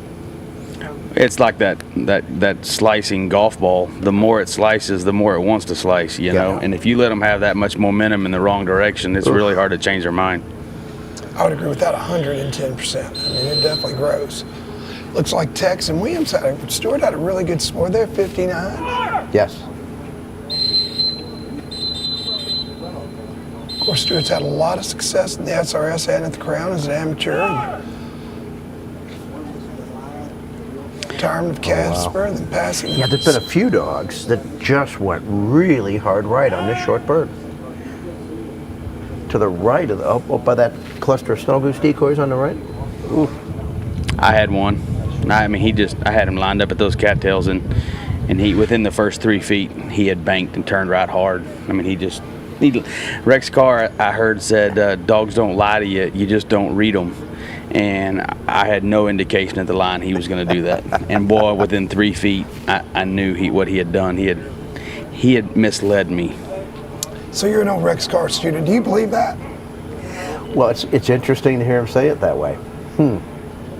Well, I do think there's times where we miss red flags. I do think there's times when they flat out lie to your face. Let me tell you. But it's a real common thing, you know, and I use the word amateur mostly because of people that don't look at hundreds and hundreds of dogs. It's a real common thing for somebody to say, and I think a lot of the time it's exactly right. That there were things that told you the dog was going to do something that you just didn't see. But I would definitely agree with that, but I think they'll flat out lie to you. Oh, I do too. I do too. Ball to your face. See, and I'll tell you what, this is. Well, the dog thinks he knows where that bird is, but he missed it on the up one side. That shadow has crept into the back side back there. Think that helps him or hurts him? I think it hurts him. Oh, it hurts him. And I'll tell you what, you don't have to be very deep with that bird to be in trouble. It hurts them when they get in there. I think there are dogs that aren't going to go into the shadow because they want to stay in the light. But I definitely think when they do, it hurts. Yeah, you ain't coming back. I mean, the one dog came back from there, and and I thought that's not going to happen.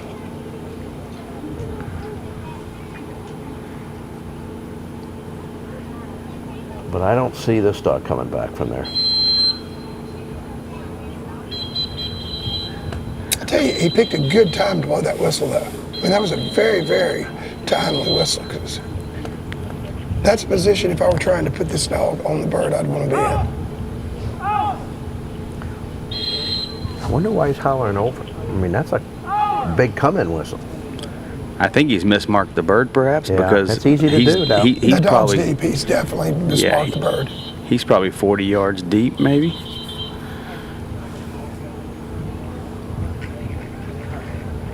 Depth perception That's by one of the those handler. situations. If you're 40 yards, you might as well be 400 yards deep, because it's just not good, and it's hard to reel them in.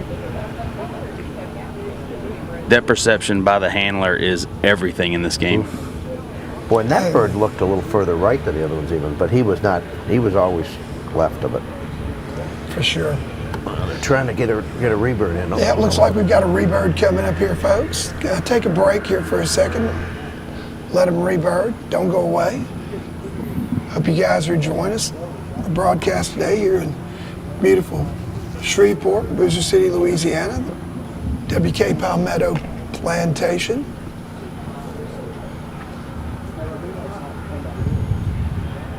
Big shout out to our sponsors. You see Eukanuba, Thor Boats, Lucky Duck Brand. Of course, Super Retriever Series Crown Championship is presented by Eukanuba, and I want to thank our friends from Eukanuba. We've got Lynn and Natalie here with us today, Tim, the whole crew. They've got the huge event tent set up. Great spot. Gallery can sit in there in the shade, watch TV, refreshments, and about to have our handler appreciation dinner tonight as well catered to us. So thank you so much to the people at Eukanuba. Without their support, it wouldn't be possible for us to bring you this 2023 Super Retriever Series Crown Championship. presented by Eukanuba.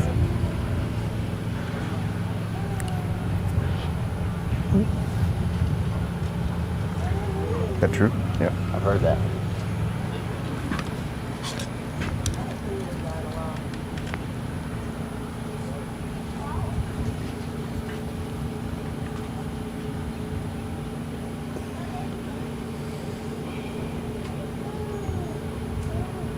Up the line we have handler Paul Agranoff with Cash. I don't know anything about Paul. Do you, J. Paul? Yeah, I know he came a long way from Minnesota to be here. And I'm glad you pronounced his last name instead of me. I do love the name. Now that was definitely indication there. Cash saw the short bird at least, and it looked like he saw the long bird. I worked with this dog and gentleman this spring, and the one spring was right July at the St. Cloud Retriever Club in a workshop. This dog and this gentleman. Cash. And I was impressed with him. Now I hope I didn't give him the kiss of death here, but I was impressed with the team. You know, he's one of those guys that had that great rapport. But I tell you what I do remember is the dog wasn't great at changing direction on a landline. So he's probably doing the right thing, not letting him get offline very much. Yeah, if you're not going to change direction, but you this, better not. I thought this was a very nice dog. And this gentleman worked, you could see, worked very hard with his dog. The advice I gave my couple of the handlers that are in our group, I told them if you're online on this blind, you're too far right. You better be left of online, not too far, but especially if they turn right.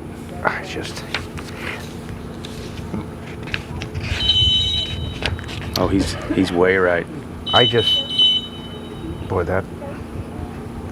He's coming up behind the poison bird. That's just the death zone over there. You know what you can't see from this angle, and I figured it out about a third of the way through. We all run slot blinds, right? Right. You got a row of trees down the left, and we got a row of trees down the right, but you can't see that from the angle we're running from.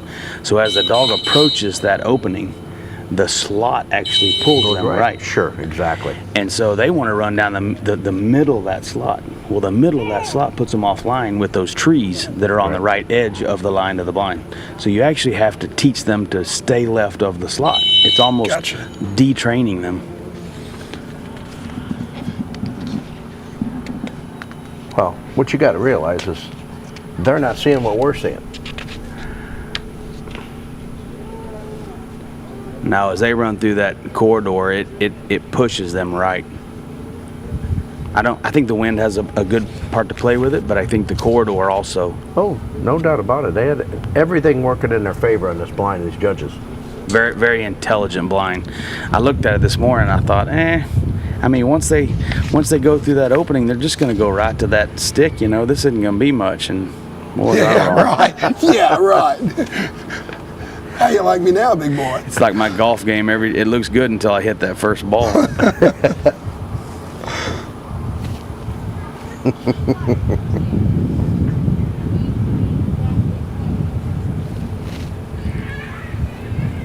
You know, there's been some good AM scores today. What's that? Some good AM scores. Been some very good AM scores. Yes, certainly have. The AMs in this game in the last 2 years have been incredibly talented, hardworking, just so much better than they used to be.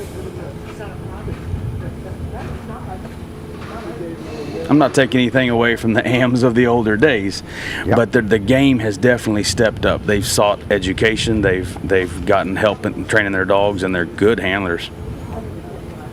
No, I would agree with you. I mean, we've seen these amateurs really, pick up their game. I mean,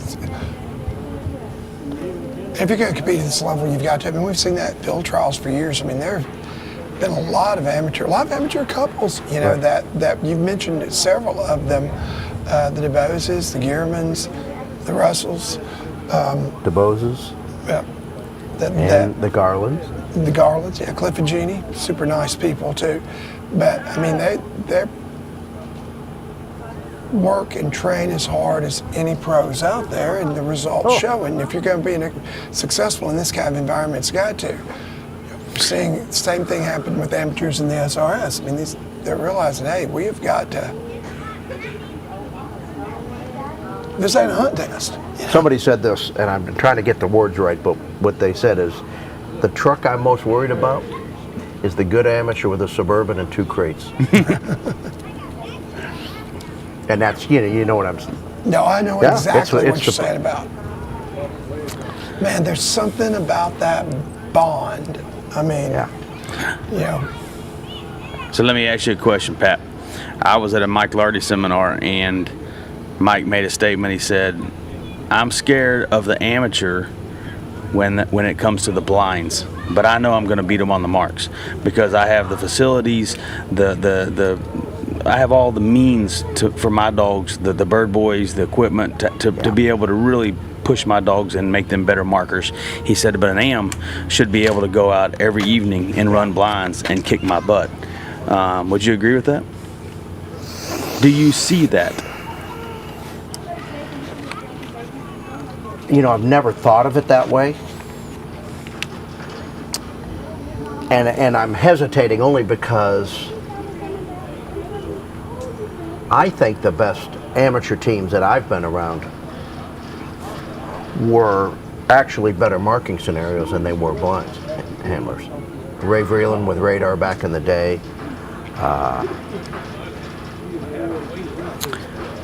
So I guess my answer to your question is, I think that good amateur that can have that rapport and train isn't necessarily at a disadvantage on marks. And I think those kinds of amateurs today spend so much time and effort traveling to the same grounds that we train on. There are certain parts of the country where people don't have access to those, but there are certain parts where they have tremendous access. You look at Wisconsin and you go to those Wisconsin amateur grounds, and they have a tremendous club with great grounds. Those dogs are really well prepared. They see everything our dogs see. I can remember several clubs going out west for Treasure State Retriever Club out of Butte, Montana. Yep. Great grounds. Always loved going out there to train and hang out. And man, you had some amateurs that were really good and dangerous out there too because of that. You know, I think a lot of it depends on the region of the country too. When you I think it sounds good on paper, but I think generally in the hunt test game, when I watch AMs run, their dogs are usually incredible markers. They're very driven at the line, very focused. They want those marks. They want them bad. They don't want to cooperate on the blinds, and that's what exactly. I tend to see. And I would say that amateurs typically get beat because maybe, not because we run more dogs, but tell you what, as professionals, you're used to running dogs that maybe aren't great on blinds and having to be really smart about how you read those things. And you see those early warning signs when, what'd you say, Rex said that dogs don't lie, you just didn't read things? That's right. Well, I think that I agree more with your statement than I do Mike's. To answer your question, yes, I think that. This is going to hurt a little bit. Keaton has been right. Did not make the slot and stays right. And it obviously looks different because it seems like, why in the world would you let your dog end up there? But it's easy to sit here and say that. Well, I was watching Ernie, and he did a really good job on the front end of the blind. The dog was turning left, which helped the dog get online, and he was doing a good job keeping him left. But there was just one whistle right before that tree, that first tree that he came to, that was the dog actually turned to the right, and I think that hurt him.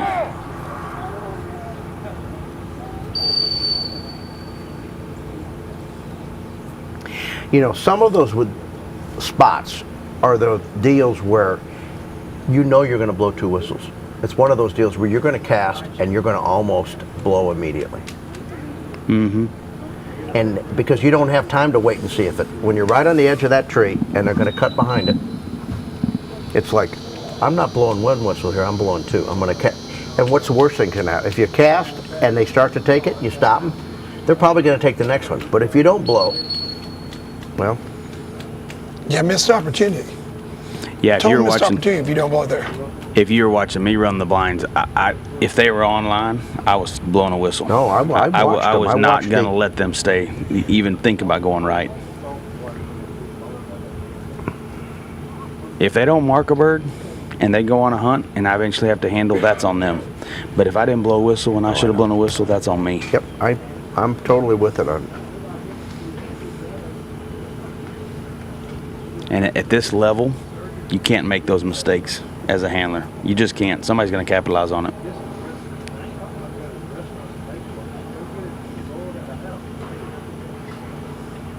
How many people picked up the long bird first? Well, nobody tried.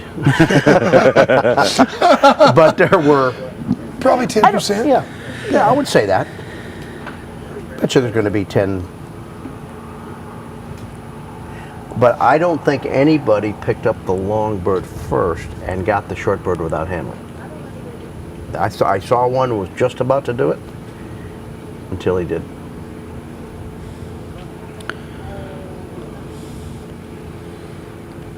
Seeing Keaton pretty far right, but looks like we're covering left now. Should be coming back with the bird. I see cattails moving. I'll tell you, the lighting is about to change pretty dramatically. Now you got a little bit of cloud cover over there. For the good or the bad? Well, I don't know. Sometimes you get that flat neutral light, it's better. But you can see how those shadows are starting to creep in. Well, the big question is, are we going to finish? Do you think so? Well, I thought so, but I tell you, if those shadows looks like are slowing the test down, we're seeing dogs start to struggle a little bit. We've been averaging how many dogs per hour? 8? About 8, and we've got 9 left after Mr. Ernie here with you should good finish hour and it. 15 minutes. Yeah, we should finish. Sunset is 6:57. It was it last year or the year before last where we pushed a little too long into the evening hours in the first series, and it was not, it was disastrous. What you hate to see is you run 2 or 3 dogs too many and they all fail it. Well, but here's the thing. Now, to be fair to the crew here, yeah, but it was handler discretion at one point there, and guys just kept choosing to run. Yeah. No, you're right. Yeah, I mean, well, there's pretty solid. Very solid. I don't know if you were at this SRS, J. Paul, but it's been about 10, 12 years ago. We were in Nevada, and they had about 5 dogs left to run, and I remember me and Bobby for sure, and I remember the other 3 people. There were 5 dogs left, and it was the second series, so it was the best 5 dogs that had come out of the first series that had performed very well, and they gave us the choice. And I don't remember who's in front of me, but whoever's in front of me said, no, I want to run tomorrow. So I had to run tomorrow instead of the other 3 people. Right. We came out in the next morning. Not a single one of us, only one of us finished the test. We all got DQ'd because conditions were completely different. Who told me Is that Reno? Mm-hmm. I remember that well. I think it was Jay. Miserable ride home. Jay Sweezy said to me one time in that situation, he said, you know what the conditions are now. You don't know what they're going to be in the That's morning. right. I've almost always elected to run the night before. Maybe I don't want to sleep on it, but for that very reason. Now Thor definitely saw both those marks. I saw indications on both marks. His body language said he saw them. So the dogs you ran, how many, did you have some that you knew didn't see the marks? Oh yeah. Oh yeah. I know a lot of them didn't see the longbird, which doesn't make sense. Why did they handle on the shorebird when they saw the longbird? I have no clue. Yeah. Keaton and Ernie with a score of 104.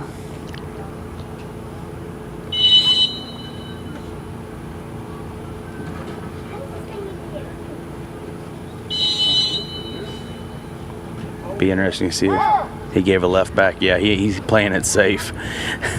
The true cast, the literal cast to that bird would have been a right back, but he gave a left cast. Yeah. You can't do it. Where did? Oh. He's there. Okay. Tell you what, that guy had good depth perception, because if you're a little short there and you blow that coming, That's been a killer. yeah.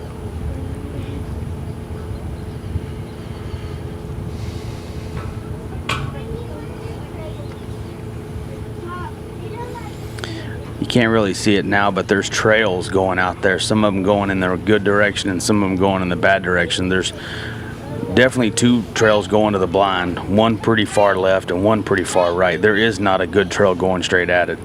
And then that decoy right in front of the mat, Clark's going to run left of it, and I found out that was the best side of that place to run. You can run from anywhere on the mat as long as a piece of your dog is touching the mat, and he's going to go left of that decoy for the right bird. Ooh. But he's pretty far left. Ooh. We might be about to see a dog go like get the left for bird. the long bird. Yeah. Doesn't it? It does. I think he's going to nail it too. Well, oh yeah. There's a difference when you there's a difference when you send for the short bird and end up in the long bird versus sending for the long bird. So it'll be interesting to see when he gets back. Does he stay on the same side of that decoy to go for the right bird, or does he choose to move over on the mat and run the dog from the right side of that little decoy right in front of him? Does he look like he's moving over? Looks like he's still left of the decoy from this angle. Nope, same spot, isn't he? Yeah, he's left of the decoy on the same send. Good line. Oh, he eased him up a little. I think he cued him easy, and Thor is hunting a little too short. Gotta love that dog's name, though. What? I'm sorry? I said you gotta love this dog's name. It's Thor. Oh, yeah. Oh, yeah, there you go. He's a poster child for the Thor boat company. Yeah, exactly. That was a good whistle right there. I like that whistle. Yeah, I like that whistle a lot. I think that's smart. Dog gets in big trouble if he gets too far right. You just think they're going to win it, and they don't from right there. That's got to be a Dana Giovanelli mark. One of the judges. That is classic Dana mark. And tell me what's classic about throwing right up against the wall cover like that? He puts a bird, when you look at it, you go, yeah, that's not that hard of a mark. I get under the arc of it, I'll be fine. They'll wind it. Aren't those the best birds? Yes, they are. I mean, my favorite birds are the birds that don't look hard but are hard. That's a Dana mark. And you think running a Dana test is tough now. Back in the HRC days, the early days when we both started running, they threw pigeons usually on the land series. Remember that, bro? Mm-hmm. And you take a dead gum pigeon and throw it out there like that. First off, it's like throwing a rock in the air from the mark. Yeah. Second, it has virtually no scent compared to a duck. You put one in a spot like that, having a dog dig it out was tough. Dana was great at that. Shooter, and I don't have time to name off all those titles. Good grief. Yeah. Yeah, this is one of my favorite dogs. Super accomplished. Lee was telling us earlier, this dog averaged 3.9 points per event this year. That is amazing. Was it last year or year before last he made it to the top 3? I think Lee was running them. Made it last year. Was it last year? I can't remember. And I think year before last. I think he's made finals 2 years in a row. It was interesting to me last night at the banquet where they announced the score, the average points this year for some of the AM dogs and some of the pro dogs. He had AMs that, was it Ron and Rip had almost 6 points every time they ran on average, 5.8 or 5.9 or something like that for every start he averaged. And for those of you listening, first place is 6 points. So he literally got first nearly every time he ran. It's amazing. And then the pro side, the highest points averaged, and I don't remember which dog it was, excuse me, but it was 3 point something. Well, it'd have to be this dog at 3.9. Would you see that blind? And you can see why. 2 whistles. I mean, it was perfect. Though. Killed it. I mean, he handled it just, he blew a whistle right before that first tree, bumped him over on the left side of the corridor, and landed on the stake. Yeah, I don't know if you remember, Rody, but you and I were up on stage together. Remember, Shooter in the finals only handled on 1 mark, and that was a short mark. Nailed the long bird. Yeah. Just had too much ground to make up. Yeah.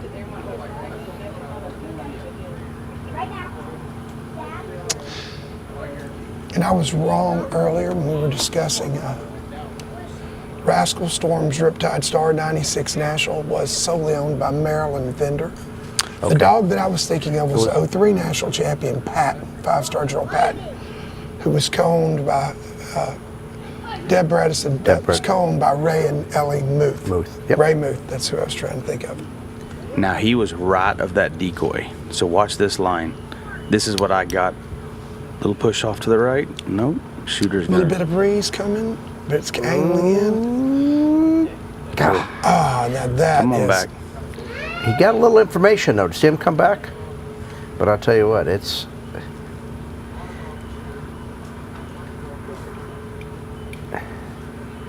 What do you think about a bird that the dog picks up that you can't see him pick it up, Pat? This does about, because it's not like they're out of sight for 15 yards. I mean, you may not see them right when they're at the bird. I have no problem with this bird. And this hadn't been a bad hunt. Looking at it on the monitor looks very different than looking at it live until right now. Oof. Now the dog's short of it. I don't think that was a bad. That's a handle in the area. Yeah? Why the come-in whistle? Yeah. It's not in the area now, if you ask me. He might have thought that he was close to it. Maybe. Now, is it? Can you not? Are you blind to the dog when he's a little bit to the right there? Because I've watched some odd casts. Yes. That makes me think that the handlers couldn't see the dog. The dog dips down. Yeah. And if you were taller than me, you could probably see him. Too bad you couldn't handle from the stage, huh? Is what you think? The thing about that, Mark, is if you can't see them, probably about a 90% chance they're down there digging that bird out. Right. If you can see them, they're probably not on the bird. That's such a weird feeling as a handler, you know. Are they picking it up, or did I lose them behind the cattails or over the hill? Did they disappear without me seeing them? There were a few that punched right in the tulies, and if they dove in there hard, you know, the one thing I noticed with the drone view is the gunner that's throwing the other bird is sitting on the backside of those cattails, and I don't think that patch of cattails is 2/3 the size of this stage. Maybe. It's not a lot to it, and he is sitting right there on the other side of it. Well, it's a good spot to be. Maybe a hair to the right to start off, recovering. Yeah, if you got a smart enough dog that will push past beyond those cattails, just clip the left edge, they're pretty much going to wind it. Yeah. We're going to get a really good indication because that dog had an excellent left mark, 2 whistles on the blind. Should get a really good indication of whether they charged him with the handle to the area or not. I think we will definitely know when the score's thrown up there, don't you? I will very rarely handle in the area. Well, number one, I don't want to risk not getting the handle in the area. Right. And number two, if they're in the area, I feel like they're going to pick it up. I mean, the one time I would always handle in the area was if the dog had been out of it and came back in there. And looked like they were going to leave again, yeah. That's it. Here comes Bobby Wills and Goose, owned by Dr. Bill Harrison from Milan, Tennessee, handled by Bobby. I ran against this dog at Habitat Flats where Goose won the event, and Goose was pretty much on fire all 4 series. That's pretty much the story of Goose so far. He's either on or he's off. When he's on, he's hard to deal with. Well, we've got our neutral light now. No shadows. Yep, everything. Or one big shadow. I hate that line. I had 2 of my dogs take that path. So how much do you think the paths later in the day are affecting the dogs? They're terrible. Really? I think handlers... 34. I would say he definitely got handled to the There's area. your score. Yeah. He got a handle in the area, I bet. Don't you think? Well, 2 whistles on the blind without a refusal. Picked up that other bird. I see it hard. Offline points, though? I never really saw him offline on the blind. I mean, he was... Boy, those verbal casts in that spot scare me. I mean, he really only had too gassed to get him to that bird after he started handling. So I think he's got the 20. He stayed with the verbals.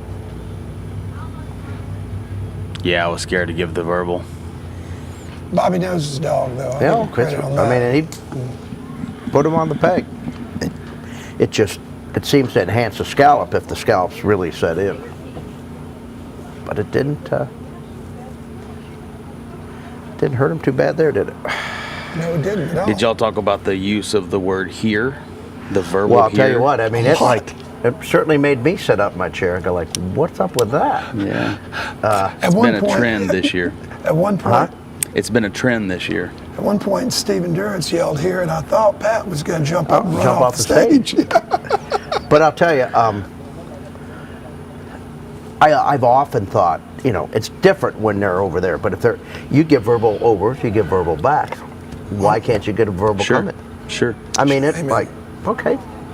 Another dog drifting to the right. Oh, that could be.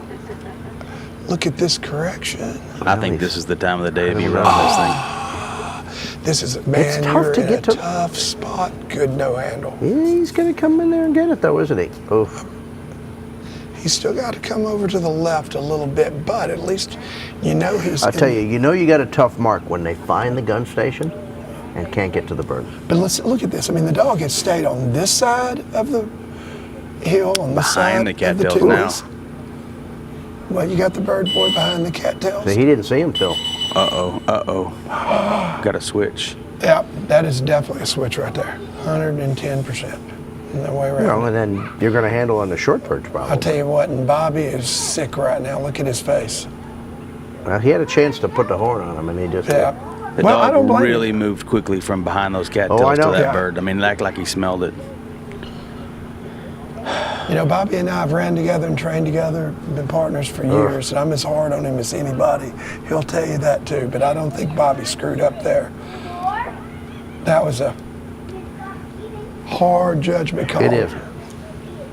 As hard as that dog was hunting in the area, to me that kind of came out of left field. Yeah, I mean, typically a switch is indicative of a dog that doesn't have the heart and desire to stay in there and work Right. it out. I Yeah, don't think that's that certainly dog wasn't the did case that. there. You know, I didn't hear Bobby send Goose, and that is a shocker to me, because I would have thought he'd have kicked him off hard and to the left. Why hard if you're picking up the short bird? Because I just got confused myself. Yeah. See, that's the cat. Oh, he popped out behind that. I thought the dog had gone over the mound. No. He came back under the arc. and Oh, he- I missed that. He's got it now. I think a bird fell just a little short too, which surprised me. No, good call, Brody. That was my mistake. My bad. I forgot that he didn't pick it up. So the use of the word here, back to that discussion, it happened a couple years ago during a pretty tough poison bird. There was a lot of handlers that started using it, and the discussion came before the board, and it's one of those tough ones, like you said, you know, we use overs, we use backs. Why can't we let them use overs? And as long as they're not intimidating or unsportsmanlike, where do you draw the line? Well, what about the people that hollered no?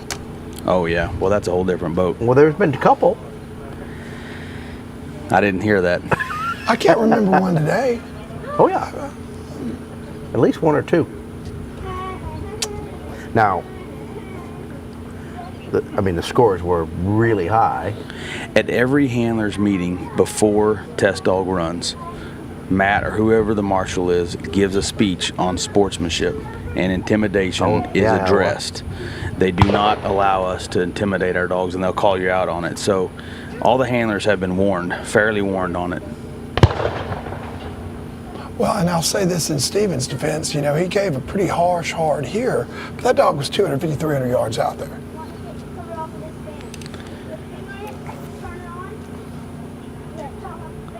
I mean, you can. Looking at your face, what do you think of that guy? You mean the here thing? Yeah, but Well, specifically that one. I mean, would you consider that intimidating? No. No. My thoughts no, exactly. No, geez. I mean, dogs, it's pretty dang hard I to think intimidate. that's exactly. You know, so you your dog's broke down and is hunting short on a blind, and you give them the big booming back. Is that intimidation? But you know what? It's meant to be intimidation to some. I mean, I'm trying to communicate. I don't like what you're doing. There's a difference between, you know, threatening the dog and giving a loud command. Do we not use our whistle in different forms of intimidation? Absolutely. You bet. Everything is, all that stuff is intended to make them more serious and sober when you're trying to gain control. You know, is that a bad thing? No, I don't think it is. And the other thing I'll say, I mean, and you can remember this, you probably can, Rhodey. I know you can, Bat Burns.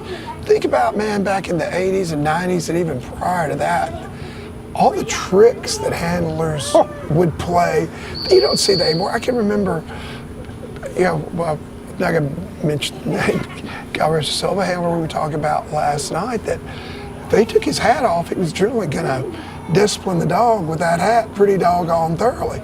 Then they come to the line in a trial worried about the dog getting out of control. Hat, yeah. Jay Sweezy, he always was jingling his choke chain in his pocket, I'll tell you that. I mean, those guys had the, and they were masters. Mm-hmm. I wonder if John couldn't see his dog here. His dog went right of the corridor and stayed right. And well, he I've seen a few of those, and I'm thinking, that's what's puzzled me here. Did Katie, I don't know if you caught it, that camera cut away, but Katie broke down to air for a moment too. And when Katie resumed, that's... But as the dog approached that tree, he didn't engage. He didn't try to... And push the dog left. He let the dog go right of the tree and continue. So I'm not sure that, and I'll ask him about this after, I'm not sure that John didn't lose a little bit of his awareness right there of space. You know, spatial awareness, and probably Katie was already down that right side before, oh crap.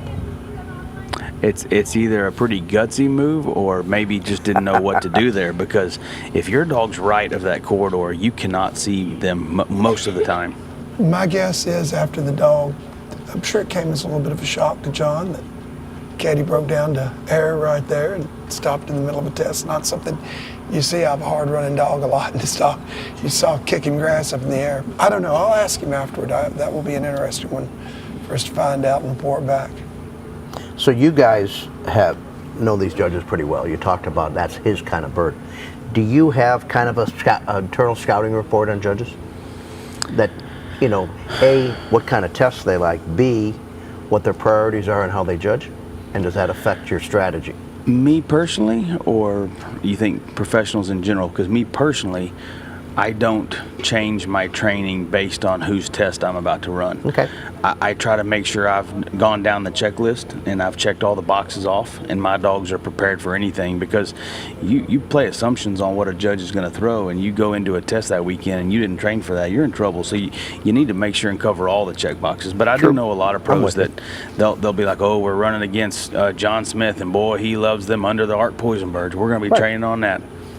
I don't know. Maybe I just don't pay enough attention and catch tendencies. I don't know. I think it was, I agree with you today, but we're running way more events with all the club events that we've ever ran. You've got a much wider variety of judges, you know, to choose from. Back in, you know, the earlier years of this event, particularly, you know, probably until 2010, you saw a lot of the same judges, and you got to know their styles, and you know, you know, this is what they're going to do. I mean, you know, hey, if Larry McMurray was judging, I was going to bring a calculator, a slide rule, and I was just going to say that, 'cause if I'm running under Larry, I guarantee you I'm going to be shooting over sitting down, shooting a gun, sitting on a bucket, shooting a gun. I'm going to probably train pretty hard for that, you know. And if you run under, maybe you've got a couple of judges that are pretty heavy on the white coat field trial side, then you're going to, you know, train for field trials. I mean, there are those tendencies, but specific concepts in general, not for me. I think it's almost impossible these days too, because of the variety that we get in the judges and stuff. I mean, you know, yeah, you and I both know a lot about Dana, and we have certain expectations. We come in the line and Dana's in the judge's seat, but those other two guys, they have, you know, a third input each as well, and good judges work as a team, and these are some of the best you can get. I don't know if you watched there. John had the dog lined up on the mat, far right edge, right of the decoy for the long left bird. I know, and at first I was thinking, I was uncertain what bird he sent for. Well, my guess is he'd do it different if he had to do it again, based on how that worked out. I couldn't pick the right bird up from the right side of the decoy, much less the, the left bird. Well, I wonder what the strategy was there. and the rules are part of the dog has to be on the mat? Any part of the dog, tail, paw. Okay. What about, do they say, you know, in our tip nationals, they'll say handler on the mat for marks, dog on the mat for blinds. But you can't speak to your dog. Correct. I mean, not when the birds are going down. Right. Here you can. Okay. But you can say here or something like that if the dog starts to look like heel. But have you seen that today much? No, and that's something we talked about earlier. The line manners of these dogs has improved so much over the years. I mean, I ran some dogs, good Lord, they were a heart attack waiting to happen. Remember Solo? There were times I thought that SOB was going to be out there waving for fair catch before the bird got on the ground. Oh, yeah. But then he would scoot that train back usually, you know, but it was, you just don't see the creeping that we're used to seeing. I'm not 100% why that is. Oh, here's a dog wants to move a little bit, maybe. Paw goes up. He saw the bird. This is one of my training. An amateur trains with me. The paw goes up. Look, even point there with the left, there with the right. So my son is running Kaizen, and Kaizen and this dog are brothers. Oh. I like this animal too. Look at that tail go. Mike won first with Willie here at the Lost Pines event, and Dakota with Kaizen won the open division with his brother Kaizen. Oh, okay. Yep. There. Now we got a little should have taken different the lighting less travel again. by. 74. Come on, Mike, blow that whistle. Oof, boy, you just. So. If you don't get them online before they cross that path, it's almost suicide, isn't it? I'm not. Judging from that score that we just saw with Katie and John, I would say going down that right side, that hurt him pretty bad. One of the things with Willie, if you blow a whistle and that tail is wagging when he's sitting there, you're in trouble. Well, we talked about reading your dog. Yeah, exactly. I've only seen one dog in my career that would sit there after you blew that whistle with that tail just going 9 nothing and still handle great, and that was Boomer. Yeah. Remember Boomer wagging that tail? Mm-hmm. Now he's dropped into the zone where we can't see him. Oh, jeez, it just... There he is.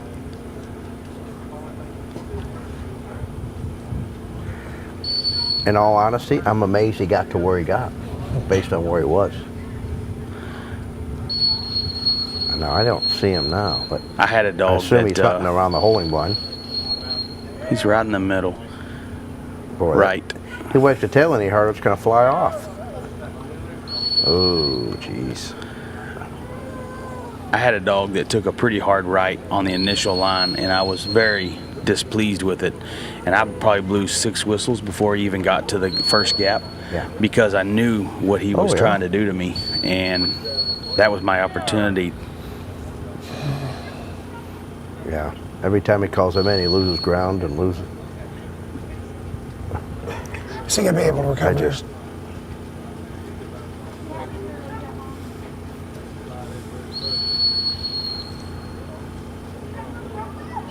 Yeah, this is. I'll tell you, I think some of my most proud handling moments are getting blinds with a dog that doesn't want to do a blind.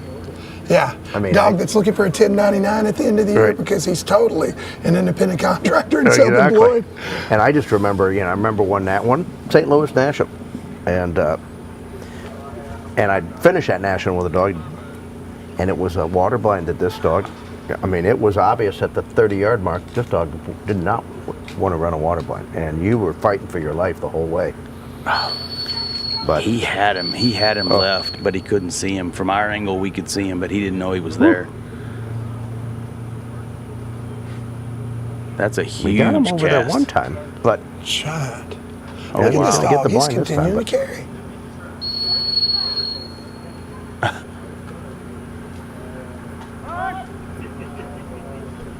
Oof. I think he's going to get Oh, he here. came in on his back. No, he's coming in. Yeah. Yeah, it just. Now the dog's no longer sitting. Yeah, this is.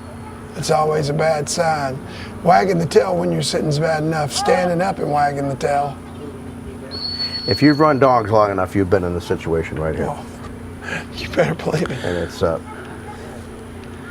it falls under the category of character building for us as handlers, and because you just have to. It's very hard as a handler to just give up. You want to finish, you know what I mean? And I can remember one event where I was up there just hacking away. I mean, the dog wasn't listening. I wasn't getting the cast. I wasn't getting half the whistle sits. And finally, Matt comes up and taps me on the shoulder, and I said, "Man, Matt, what took you so long? Come on. Throw me a You lifeline. bail me out, buddy." Oh gosh, yes, I've He had got those it. moments when they tapped you. You go, thank God, finally. Well, you've worked hard to get to this point. You don't want to give up. Giving up is not an option. All right, I got to tell you a story here. Remember I was telling you about the national that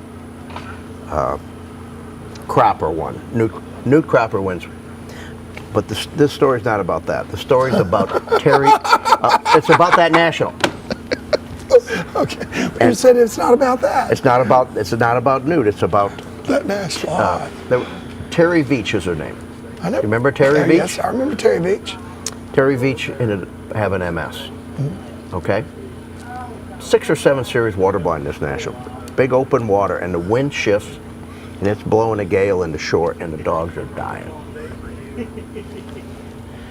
Terry's up there, and Terry can't stand up. And Joe Pilar is behind her, and he would hold her belt and the back of her shirt so she could stand up to handle. At a national, he's on his knees.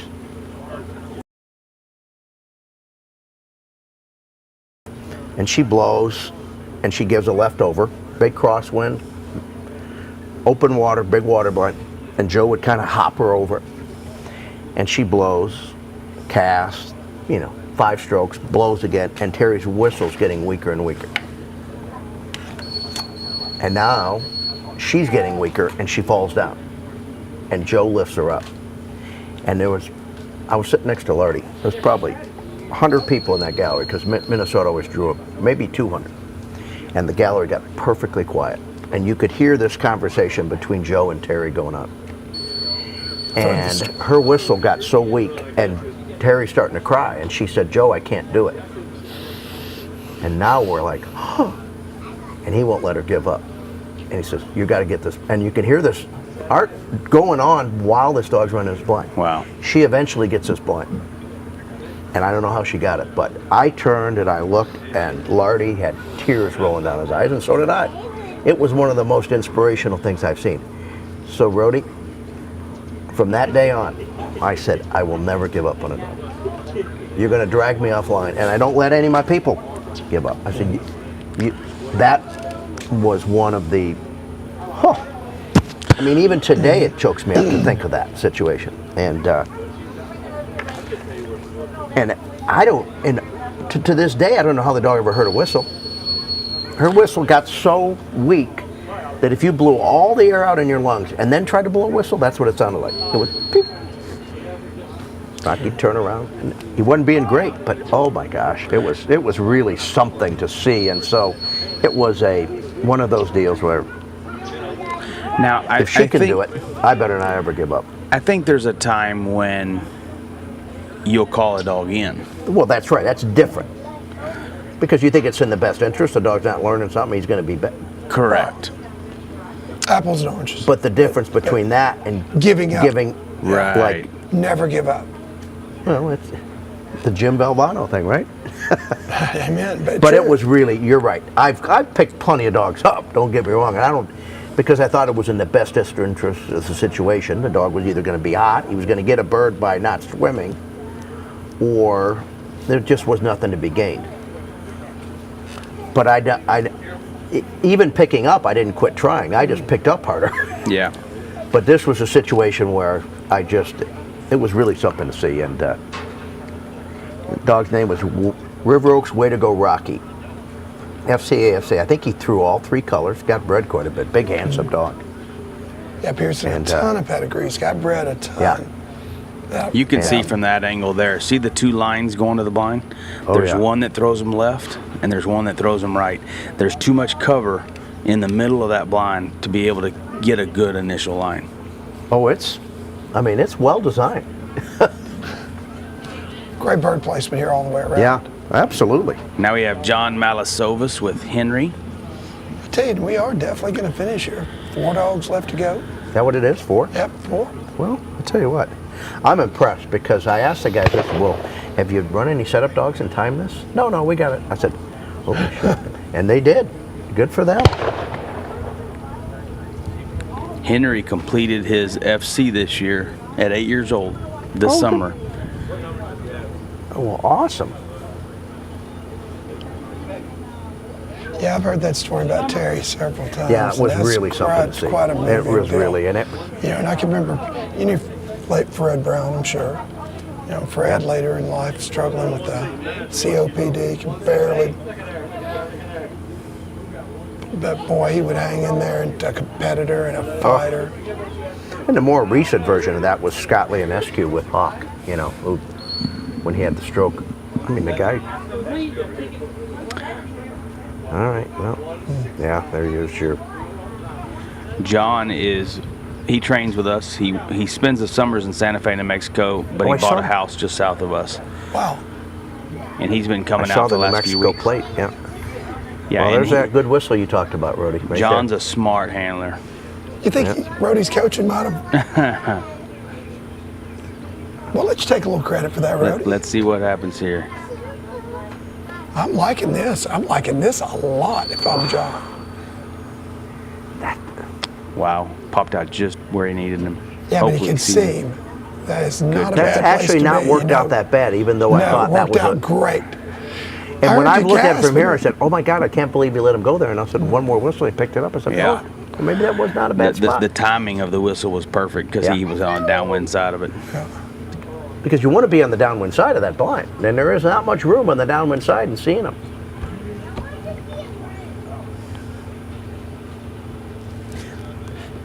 This is going to lead well into our Purina Masterclass that you and Stephen are going to do, talking about cross-training, the whole world of cross-training. What do you mean by cross-training? I'm talking about training for field trials and hunt tests and SRS. Like, that's going to be a little bit of the theme. I mean, how do you do it? How do you start a dog on that? I mean, it's going to be an interesting conversation, and I want to know. Like, so, I've got some interesting information to add to that right now while I think about it. I've run this event for, gosh, probably close to 20 years. I've never qualified more than 2 dogs for the crown until last year where I qualified 4. This year I qualified 7. The biggest difference is our implementation of a field trial program during the winter. When we have good weather in Texas and we can do long coats, we train almost exclusively white coats in the wintertime with my master dogs. It's going to be so interesting. I mean, and I'm like, all right, if you know, what do you do different right out of the blocks, right out of basics? If you know this is what you're going to do, there's going to be a lot of that kind of discussion. So that I'll give you the rest of it, but that's going to be I'm really anxious to hear both your guys' perspective on that. Let me ask you a question. When somebody says white coats, is it offending to a field trialer? No. Okay. Well, somebody once told me that, and I use it commonly, so I wanted to make sure I wasn't offending anybody out there. Absolutely not. You know, you got the camo guys, you got the you're just trying to identify the difference. Sure. Right. I sure don't mean it offensively in any way. No, I didn't take it in a derogatory way at all. Yeah, you know, I've really never, I've been around a lot of field trial folks, trained with a lot. I've heard them refer to, you know, their white coat game. And, you know, when Danny'd come out and ran a few of these SRSs, he, you know, we talked about white coat series. Right? looking forward to that, you know. I mean, It's our obviously, game. I have nothing but respect for it because I wouldn't be training it during the winter if I didn't believe it strengthened my program overall. Well, I can tell you this, and this comes from a totally different perspective, but you know, for those of us that ran it back in the early mid-2000s and had success, and we had fewer, you didn't see many FCs come to the line at SRS fits. I mean, we've had, you know, I don't know how many FCs today, a lot of them come to the line, but you did see, you know, quite a few. Those of us that had success at this level that started out, and there were a bunch of, almost all started out with hunt test dogs. To do it, you had to embrace field trial game quickly. I mean, we came and started, I mean, that's why I started. I didn't run my first open until I'd ran my first SRS. And then I knew, hey, I've got to go run some opens. Same way with Bobby. Yeah. I mean, Bobby runs a lot of field trials. Bobby's had success, he's won opens. You know, even if you weren't going to do the SRS or other things like that, I think pushing dogs to do things outside of their comfort zone is good for them. On both ends. Not just distances and not just, you know, I think field trial dogs would benefit from running hunt tests. Oh, no doubt. And I tell you, we've seen the transition go both ways. And, you know, dogs that, and again, they're few and far between, but dogs that really ran nicely in hunt tests started out in trials. Okay, I tell you, for the first 80% of that line, I thought this dog was going to crush it. And now, hunting deep and to the right. But Smart recovery. Oh, don't come back that far. All right. He doesn't know. He doesn't know where he's at. I don't think he's seen him yet. Well, he must have seen him if you gave him a back, obviously, huh? Good direction change. I'll be damned. Well, there's almost no wind right now. There's just the slightest left to right breeze. So I'll be interested to hear your perspective after 5 series of the Crown. Oh, I'm excited. And I'm interested in hearing my perspective too. Because I don't know, you know, and I've already, listen, 5 minutes after I looked at the 2 tests they had, I was impressed. You're going to like the next one. The last time I can remember that we had anybody of any influential, you know, swag, so to speak, was Danny Farmer when he ran North Carolina. And Judy was there. And Judy was with him, and he won it. And I think that was probably a pretty good knock on our chin because basically some guy comes in who's never ran it before, comes in and wins the thing. And it's like, oh, well, I guess the SRS isn't that difficult. You know, I think that attitude came about. But I would never look at it that way. I mean, Farmer, that guy's he's just a winner. And I'll say he can win the tiddlywinks. Yeah. I mean, the guy's a competitor. I mean, and he's going to find. I mean, so you know, I've got the ultimate respect for him. So I had the privilege of getting to train with Danny and Judy at that event, and some after that, and we ran another event before they came. Actually, trained with us before the Crown Championship that year that he qualified for by winning that Virginia event. And let me tell you, man, that guy, they didn't look with disdain on the hunt test at all. I mean, they came to our place and, hey, set us up some hunt tests. We want to see what this is all about. I mean, this is, you know, no, and I'll just tell you, dang good, well-trained dog. And I'll tell you, know, Farmer's just one of the most intuitive dog people the sport will ever, any of these sports will ever see. So, for sure. Okay, so back to watching. We're looking at Jared Moffitt running right now. I noticed something. As soon as he kicked his dog off, he took his hat off his head. Immediately. Now, I will cast with my hat, and I just realized something that I never do that in training. So I do not understand why I'm doing it here. Yeah. Well, you know what I always thought about that, you know, you go out west and you see the guys wearing black shirts on treeless backgrounds. And I'm thinking, like, am I going to use a black shirt for the first time in the A series of the National Open? Yeah, you're right. If you're going to do it, you probably ought to do it during the week. Yeah. Well, I don't know what the Grand, it's been almost 10 years since I've run a Grand, but they wouldn't let you take your hat off. Has it really? It's been since 14. 9 years. Wow. About the same here. I titled 13 Grand Hunting Retriever Champions, and then now I mostly just run qual level field trials and SRSs and masters. Well, you got a full schedule there. It's a lot. No, I'm excited to see the rest of this. I will be interested to hear your perspective when we do our field trial series. Oh, I've already seen it. What you think? Have you seen it? It's going to be interesting. Okay. It's a legit. Is it? Yeah. Good. Is that tomorrow? Yeah. Okay. I think that's why? Right here? Isn't it always your second series? It's got to be. I didn't know if we were still staying here or moving, or It's staying here. Okay. Staying here. Second series is field trial, which, yeah, the rules book state I mean, I the didn't first see the two guns in series, the one's field, got to but be a hunt test. he described the setup, and it's going to be plenty difficult. Last year, our first series was field trial. Second series was a hunt test. And you don't know that then. You're coming in like, all right. You just know that you're going to get a field trial and a hunt test in the first two. You don't know which is going to come first. So when you got the hunt test, you knew the next We one was know, going to be field yeah, trial. Right. yeah. So I wasn't. No, I think it looked like a really solid deal.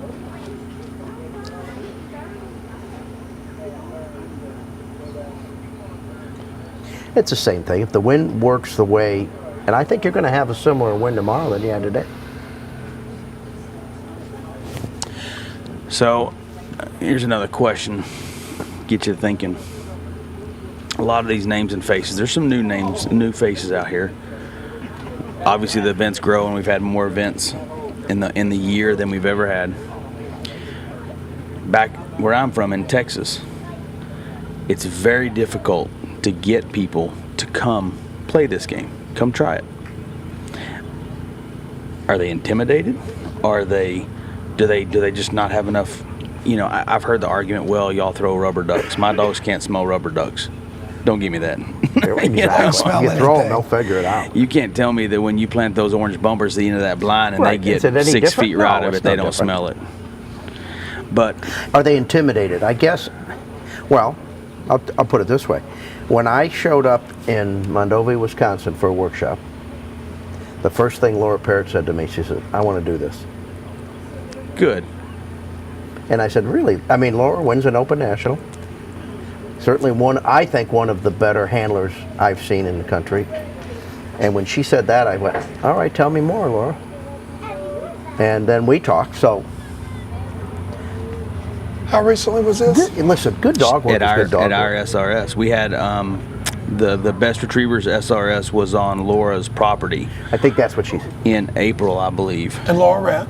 No, she came and watched. And she was impressed. She came to me and said, Let me tell you, every serious field trial person that I've known that's come out and watched has been impressed. I mean, that's pretty much, you know. She actually watched, when she came out, now I think about it, she watched our second series, which was our field trial series, and she liked it.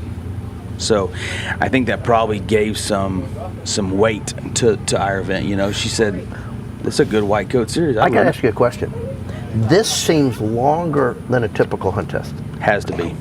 I mean, and this looks, I mean, the hunt test. When I say that, the only reason I'd call this anything other than a field trial test is the guns aren't visible and the handlers aren't wearing white. But as far as where the birds are located and the blind is, this wouldn't be any different than, is as good as any scenario you'd see. Let me ask you a question. I don't know a lot of derbies. If both those marks were standout white coats, would that be a national derby level, or is it too tight? What order are they throwing?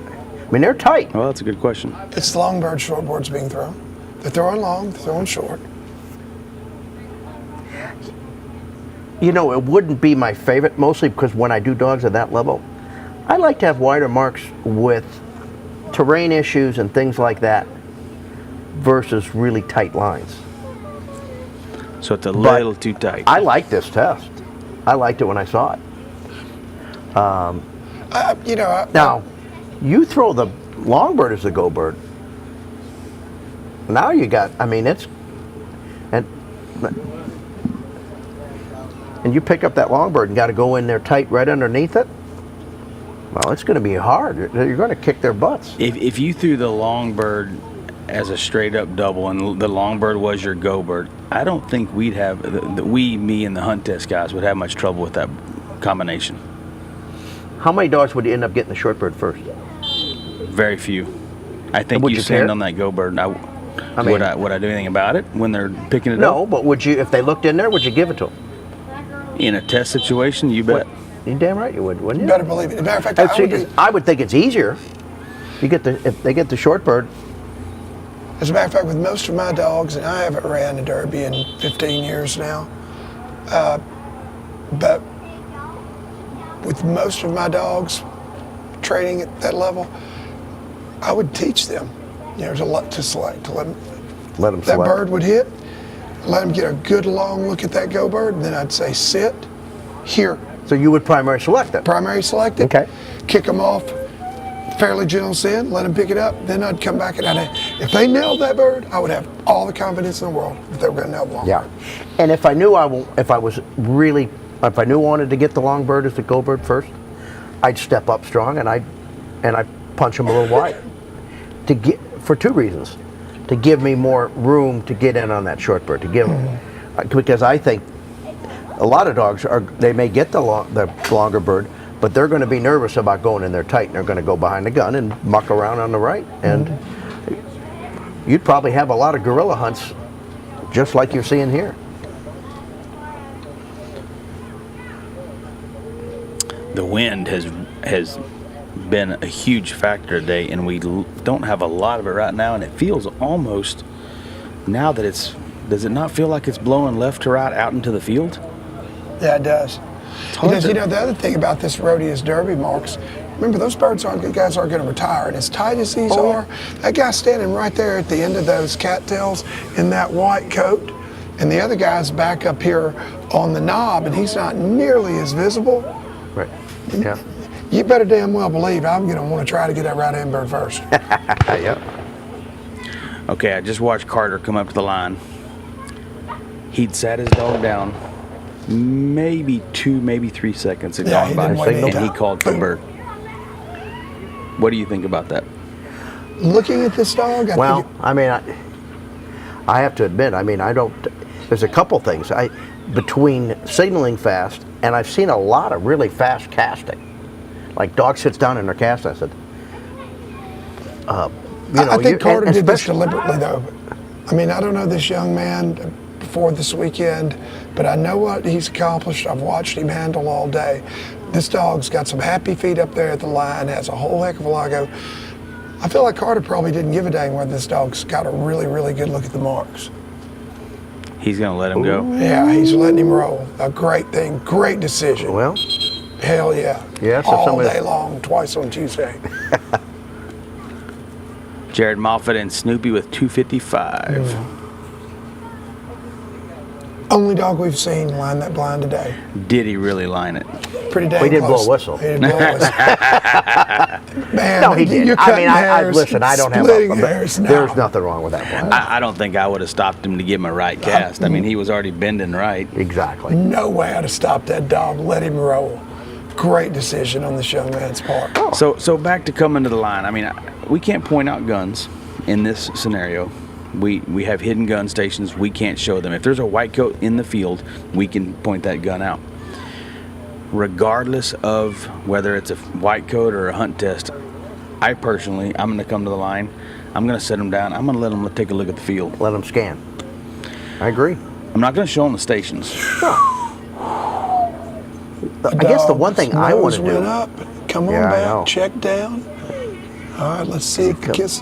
That was a good job. Is he behind the cattails? He's behind the cattails.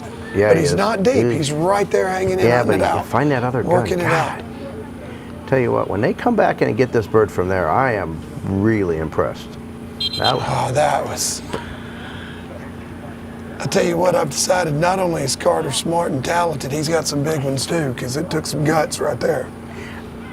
You know, Rhodey, I guess to answer your question, I'm not as big about pointing out the guns as I am just trying to set the attitude for what they're about to win. If it's a check down bird, I'm gonna have a little more relaxed. If there's a disciplined long bird, I'm gonna be more aggressive in my posture, just like prior to sending on that bird. So, you're gonna set the tone, right, from the line. Yeah. If I want, He's bending Oh back man, was just that a move? right on is time. Is it enough of a move? It's enough. Holy shit! Wow, that was impressive. Well, I guess he looked at it long enough. Yeah, I mean, I will go back. I will stand by my initial statement. He knew what he was doing. It was deliberate. He did. I mean, how do you argue with that? Yeah. I'll tell you what, the long mark was really pretty. What he did on that short bird was impressive. To sort that out, because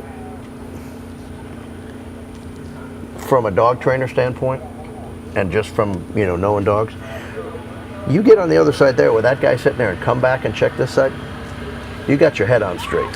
So when I'm, to teach that ability for a dog to come back and hunt that bird like that, my trainers, when they're working with me, they'll want to blow a whistle when the dog gets deep. And I tell them, did the dog commit a felony? Did he return to an old fall? Oh, right. Did he backside a gun station when he knew better? I mean, if they're hunting, you got to allow them the opportunity to learn how to work that out in their heads. Amen. Without a doubt. I think those kinds of birds, they learn better by doing what you said. Long, disciplined birds, I'm more prone to handling them. And I think, obviously, my point being that Carter obviously trains and allows dogs to think like that, or he wouldn't have been able to make those decisions. Yeah. Carter, your dog okay? Need water, anything?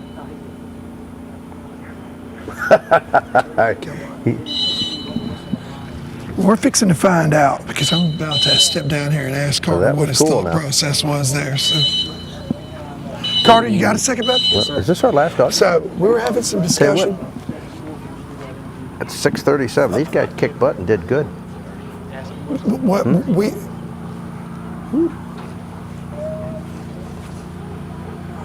Well, things are going to get interesting here Came pretty out soon. looking really, really good on that score. I can't see it very well from here. It looks like either 24, 34. 34 got you coming off the line.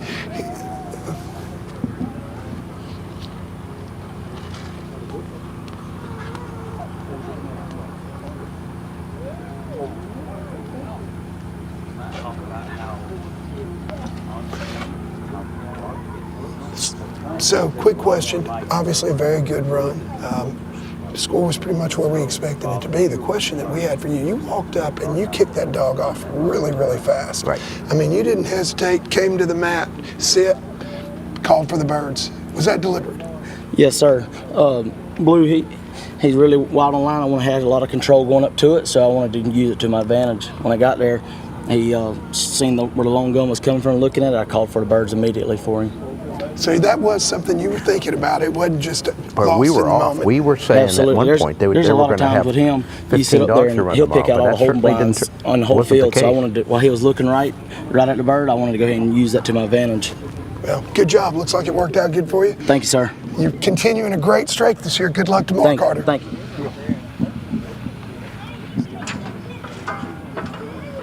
All right, guys, you heard it straight from Carter's mouth. It was very, very deliberate. He walked up there, said he saw that long station. He wanted him to see it.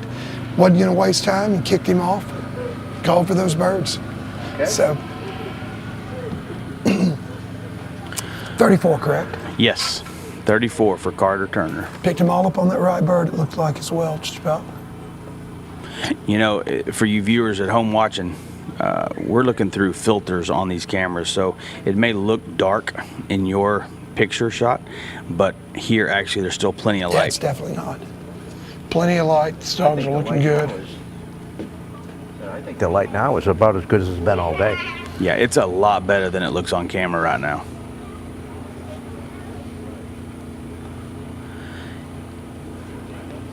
He sent for the short bird, missed it off clipped the left edge of the cattails, went long, and ended up picking up the long bird. And now he's pushed him under the arc for the short bird, but we've lost him behind the mound of the throwing station.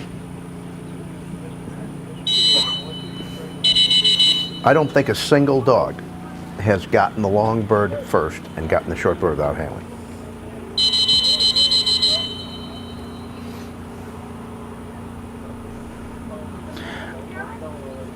I make it a policy to spray cattails at my place. I don't allow them to grow. They are like mesquites and cactus. I get rid of them. they're about to have free range on my place.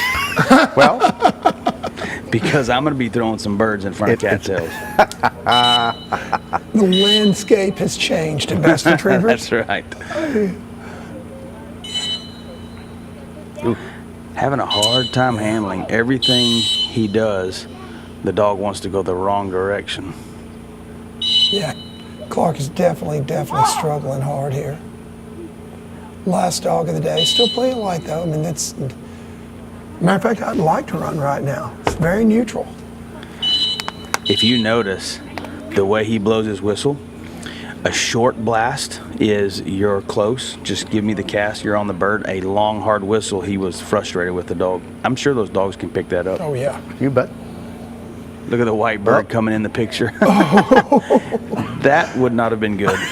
No. How about that?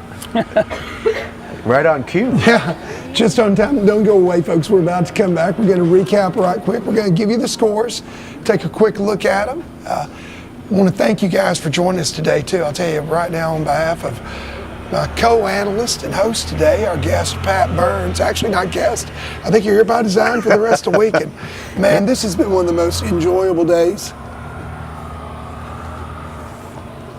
We really have had a good time. Your insight has been wonderful to have here. A lot of great comments. Of course, Rhodey, always a pleasure to have you here on the stage with us as well. Enjoyed having Lee today here too.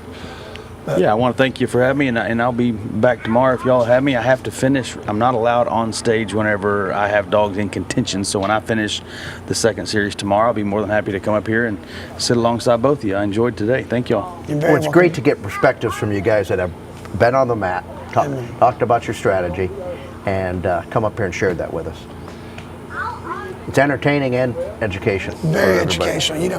And you know, Lee said earlier, you see it too. I mean, there definitely is a little bit of advantage to have this viewpoint of the test too. So, you know, just don't want anybody to be able to say, oh wow, well that person had an advantage. But we'd love to have you before you get done running, but understand why we can't. But yeah, definitely after you run that last dog. Well, that's probably a good idea Get for started me. here. We got some scores coming up. We're starting with our open dogs, and you can see Lee Howard is leader in the clubhouse there with 14. Lyle still in the thick of it with Tigger and Hatch, 35-36 there. Going to see a couple scores below that as we go back to the second page here in just a second. Winston, Chuck McCall coming in with 42, puts him solidly in the top 10. Luke and Quincy with 47. And of course, Carter Turner, 22 with Joe. Team Mossy Pond Retrievers looking really good. I believe, sure Lee's 14 and that 22, the two lowest scores of the day. Of course, we just saw a 34 that we're about to see pop up on the screen here, also thrown up by Carter, which was another great run. Luke and Indy with a 44. Steven hanging right in there with Abby and Jack, 52 and 53 respectively. I still stand by what I said earlier today, taking a look at these scores. Under 85, you got some room to move. Okay. I mean, there are only 3 dogs under 34 right now. Right. So Luke there with Harley with a 29. Of course, Carter and Shooter just had a 34 earlier, so he's got a couple of those. Cappy a 32. Sorry, 4 dogs underneath that. Look at Carter's impressive now. He's been impressive all year long. That isn't anything that started today, is it? Right. Yeah, definitely. Of course, wrapping up there with Blue with 34. So it's still just about anybody's game. I'd love to be in Lee's shoes with Snow if I were here, but man, I'm telling you, 40 points is not a lot to make up at this level. Now taking a look at our amateurs. Jason Flaster Cash, 44, had a nice run. Of course, John Lamar right now, it looks like, is the amateur to beat. Great job, Dana. Dana Giovanella just walking by. Of course, not only does John have Pine in here with that 32, but you also can see that I think John may have the low score among the AMs with his other dog in the 20s. Yep, there we go, Smokey, 24. So John Lamar and Smokey. Yeah, what's interesting is only 10 points off the pace of the leader, hung right in there with Lee and Shooter.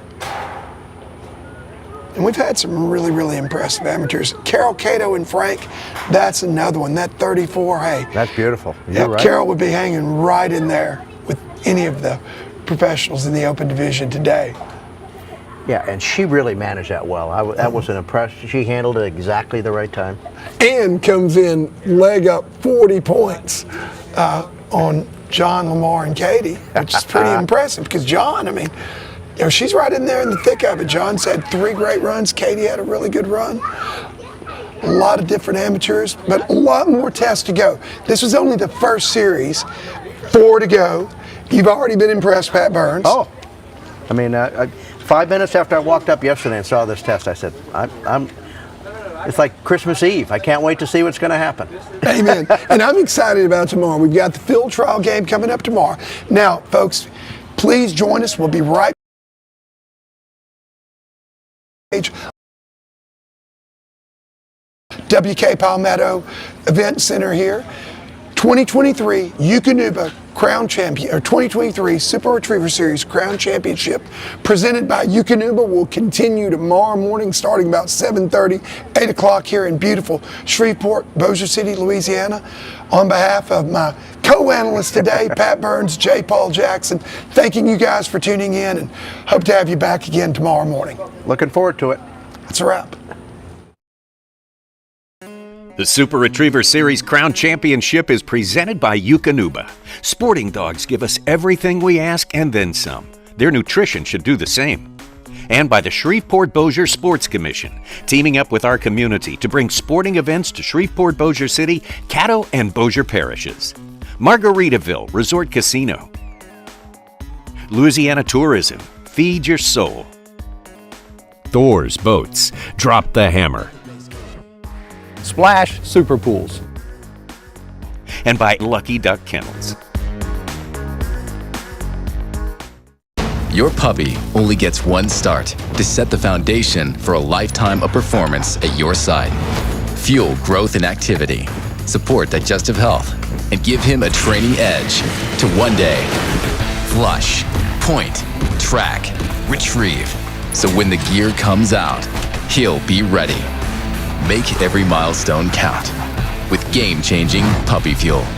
Eukanuba Premium Performance Puppy Pro. The Shreveport-Bossier Sports Commission is here to help you with your amateur, collegiate, professional, or Olympic sporting event. Centrally located in the Arklatex area, Shreveport-Bossier is a premier sports destination, ideal for hosting sporting events of any size. With our wide variety of venues, including stadiums, convention centers, rivers, and universities, we are sure to have the perfect location for any event. Our team is ready to make your event a success. Visit us online at ShreveportBossierSports.com or on Facebook at Shreveport-Bossier Sports Commission and let us host your next event. 2 birds of a feather. We flock together every day, and I'll do anything to protect that loyalty. Durable, dependable, and downright dirty. And I'm not just talking about my dog. This 5-star crash test rated kennel is lightweight, secure, and made right here in America. Loyalty goes both ways. The Splash Super Pool is the original above-ground, soft-sided pool. We've been in business for almost 40 years now. We're still proudly made in the USA, and we've been serving our community in all kinds of ways. They're all testaments as to the strength and the durability of this super pool. And we've been serving the dock diving community for almost 20 years. The pool that they use is the exact same pool that you'll use in your backyard. So just remember, as you're watching these dogs fly through the air, this is the same super pool that you could have in your backyard. Splash Super Pools.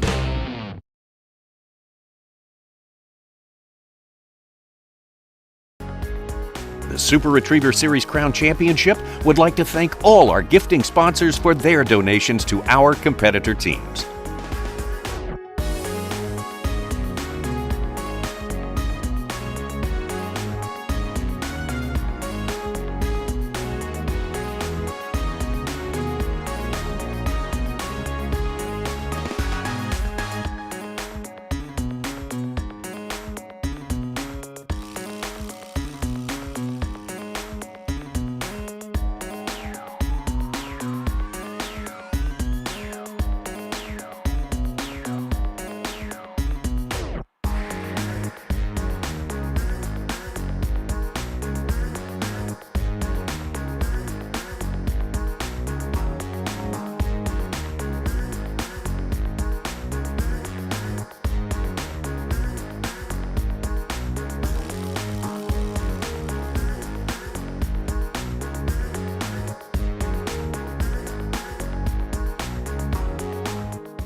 They're partners, ready to do whatever it takes. Athletes that pound for pound can outrun, outwork, and outperform anybody you're watching on Sunday. No contract required. You don't waste that kind of potential. You train it, fuel it, unleash it. You feed nutrition that holds nothing back. The Eukanuba Premium Performance Lineup.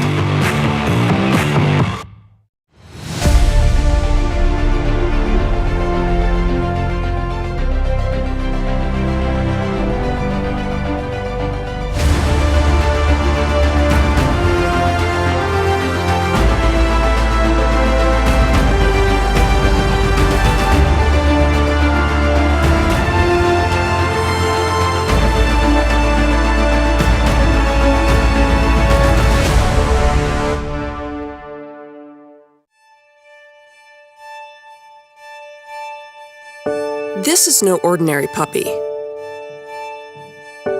And this is no ordinary story. This is the tale of a hero in the making. He is born, raised, and fed to rise to any challenge. Because he is no ordinary dog. He's a Eukanuba dog.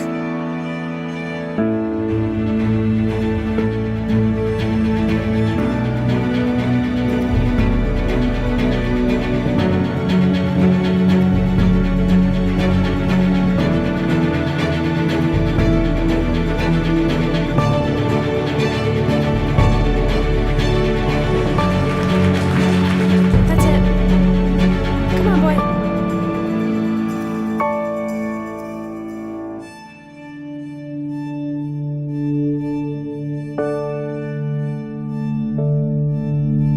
Eukanuba provides animal proteins and high levels of DHA for a strong body and mind. Feed the extraordinary in your puppy and make your dog a Eukanuba dog. The Splash Super Pool is the original above-ground, soft-sided pool. We've been in business for almost 40 years now. We're still proudly made in the USA, and we've been serving our community in all kinds of ways. They're all testaments as to the strength and the durability of this super pool. And we've been serving the dock diving community for almost 20 years. The pool that they use is the exact same pool that you'll use in your backyard. So just remember, as you're watching these dogs fly through the air, this is the same super pool that you could have in your backyard. Splash Super Pools. In my Louisiana, the day starts at 4 a.m. In my Louisiana, every meal is a celebration. My Louisiana really makes me wonder. Ours is fast! With real-life swamp creatures! In my Louisiana, music is a way of life. My Louisiana is sheer magic. From sun up to sundown. Till sunup again. What will your Louisiana be? When you find your Louisiana, you feed your soul.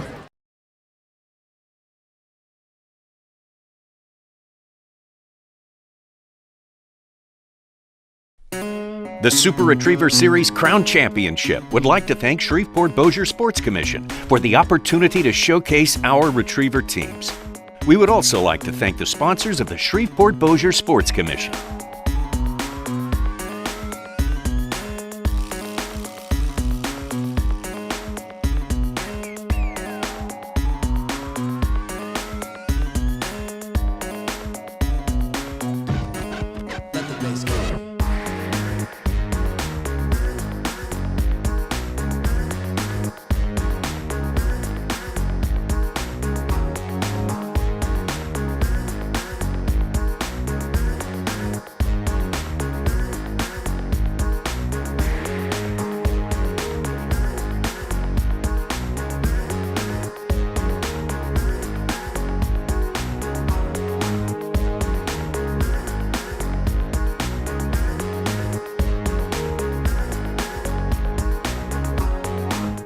Your puppy only gets one start to set the foundation for a lifetime of performance at your side.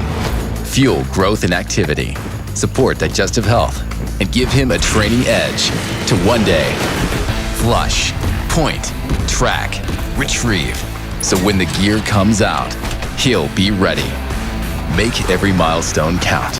The Splash Super Pool is the original above-ground, soft-sided pool. We've been in business for almost 40 years now. We're still proudly made in the USA, and we've been serving our community in all kinds of ways. They're all testaments as to the strength and the durability of this super pool. And we've been serving the dock diving community for almost 20 years. The pool that they use is the exact same pool that you'll use in your backyard. So just remember, as you're watching these dogs fly through the air, this is the same super pool that you could have in your backyard. Splash Super Pools.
The Shreveport-Bossier Sports Commission is here to help you with your amateur, collegiate, professional, or Olympic sporting event. Centrally located in the Arklatex area, Shreveport-Bossier is a premier sports destination, ideal for hosting sporting events of any size. With our wide variety of venues, including stadiums, convention centers, rivers, and universities, we are sure to have the perfect location for any event. Our team is ready to make your event a success. Visit us online at ShreveportBossierSports.com or on Facebook at Shreveport-Bossier Sports Commission and let us host your next event.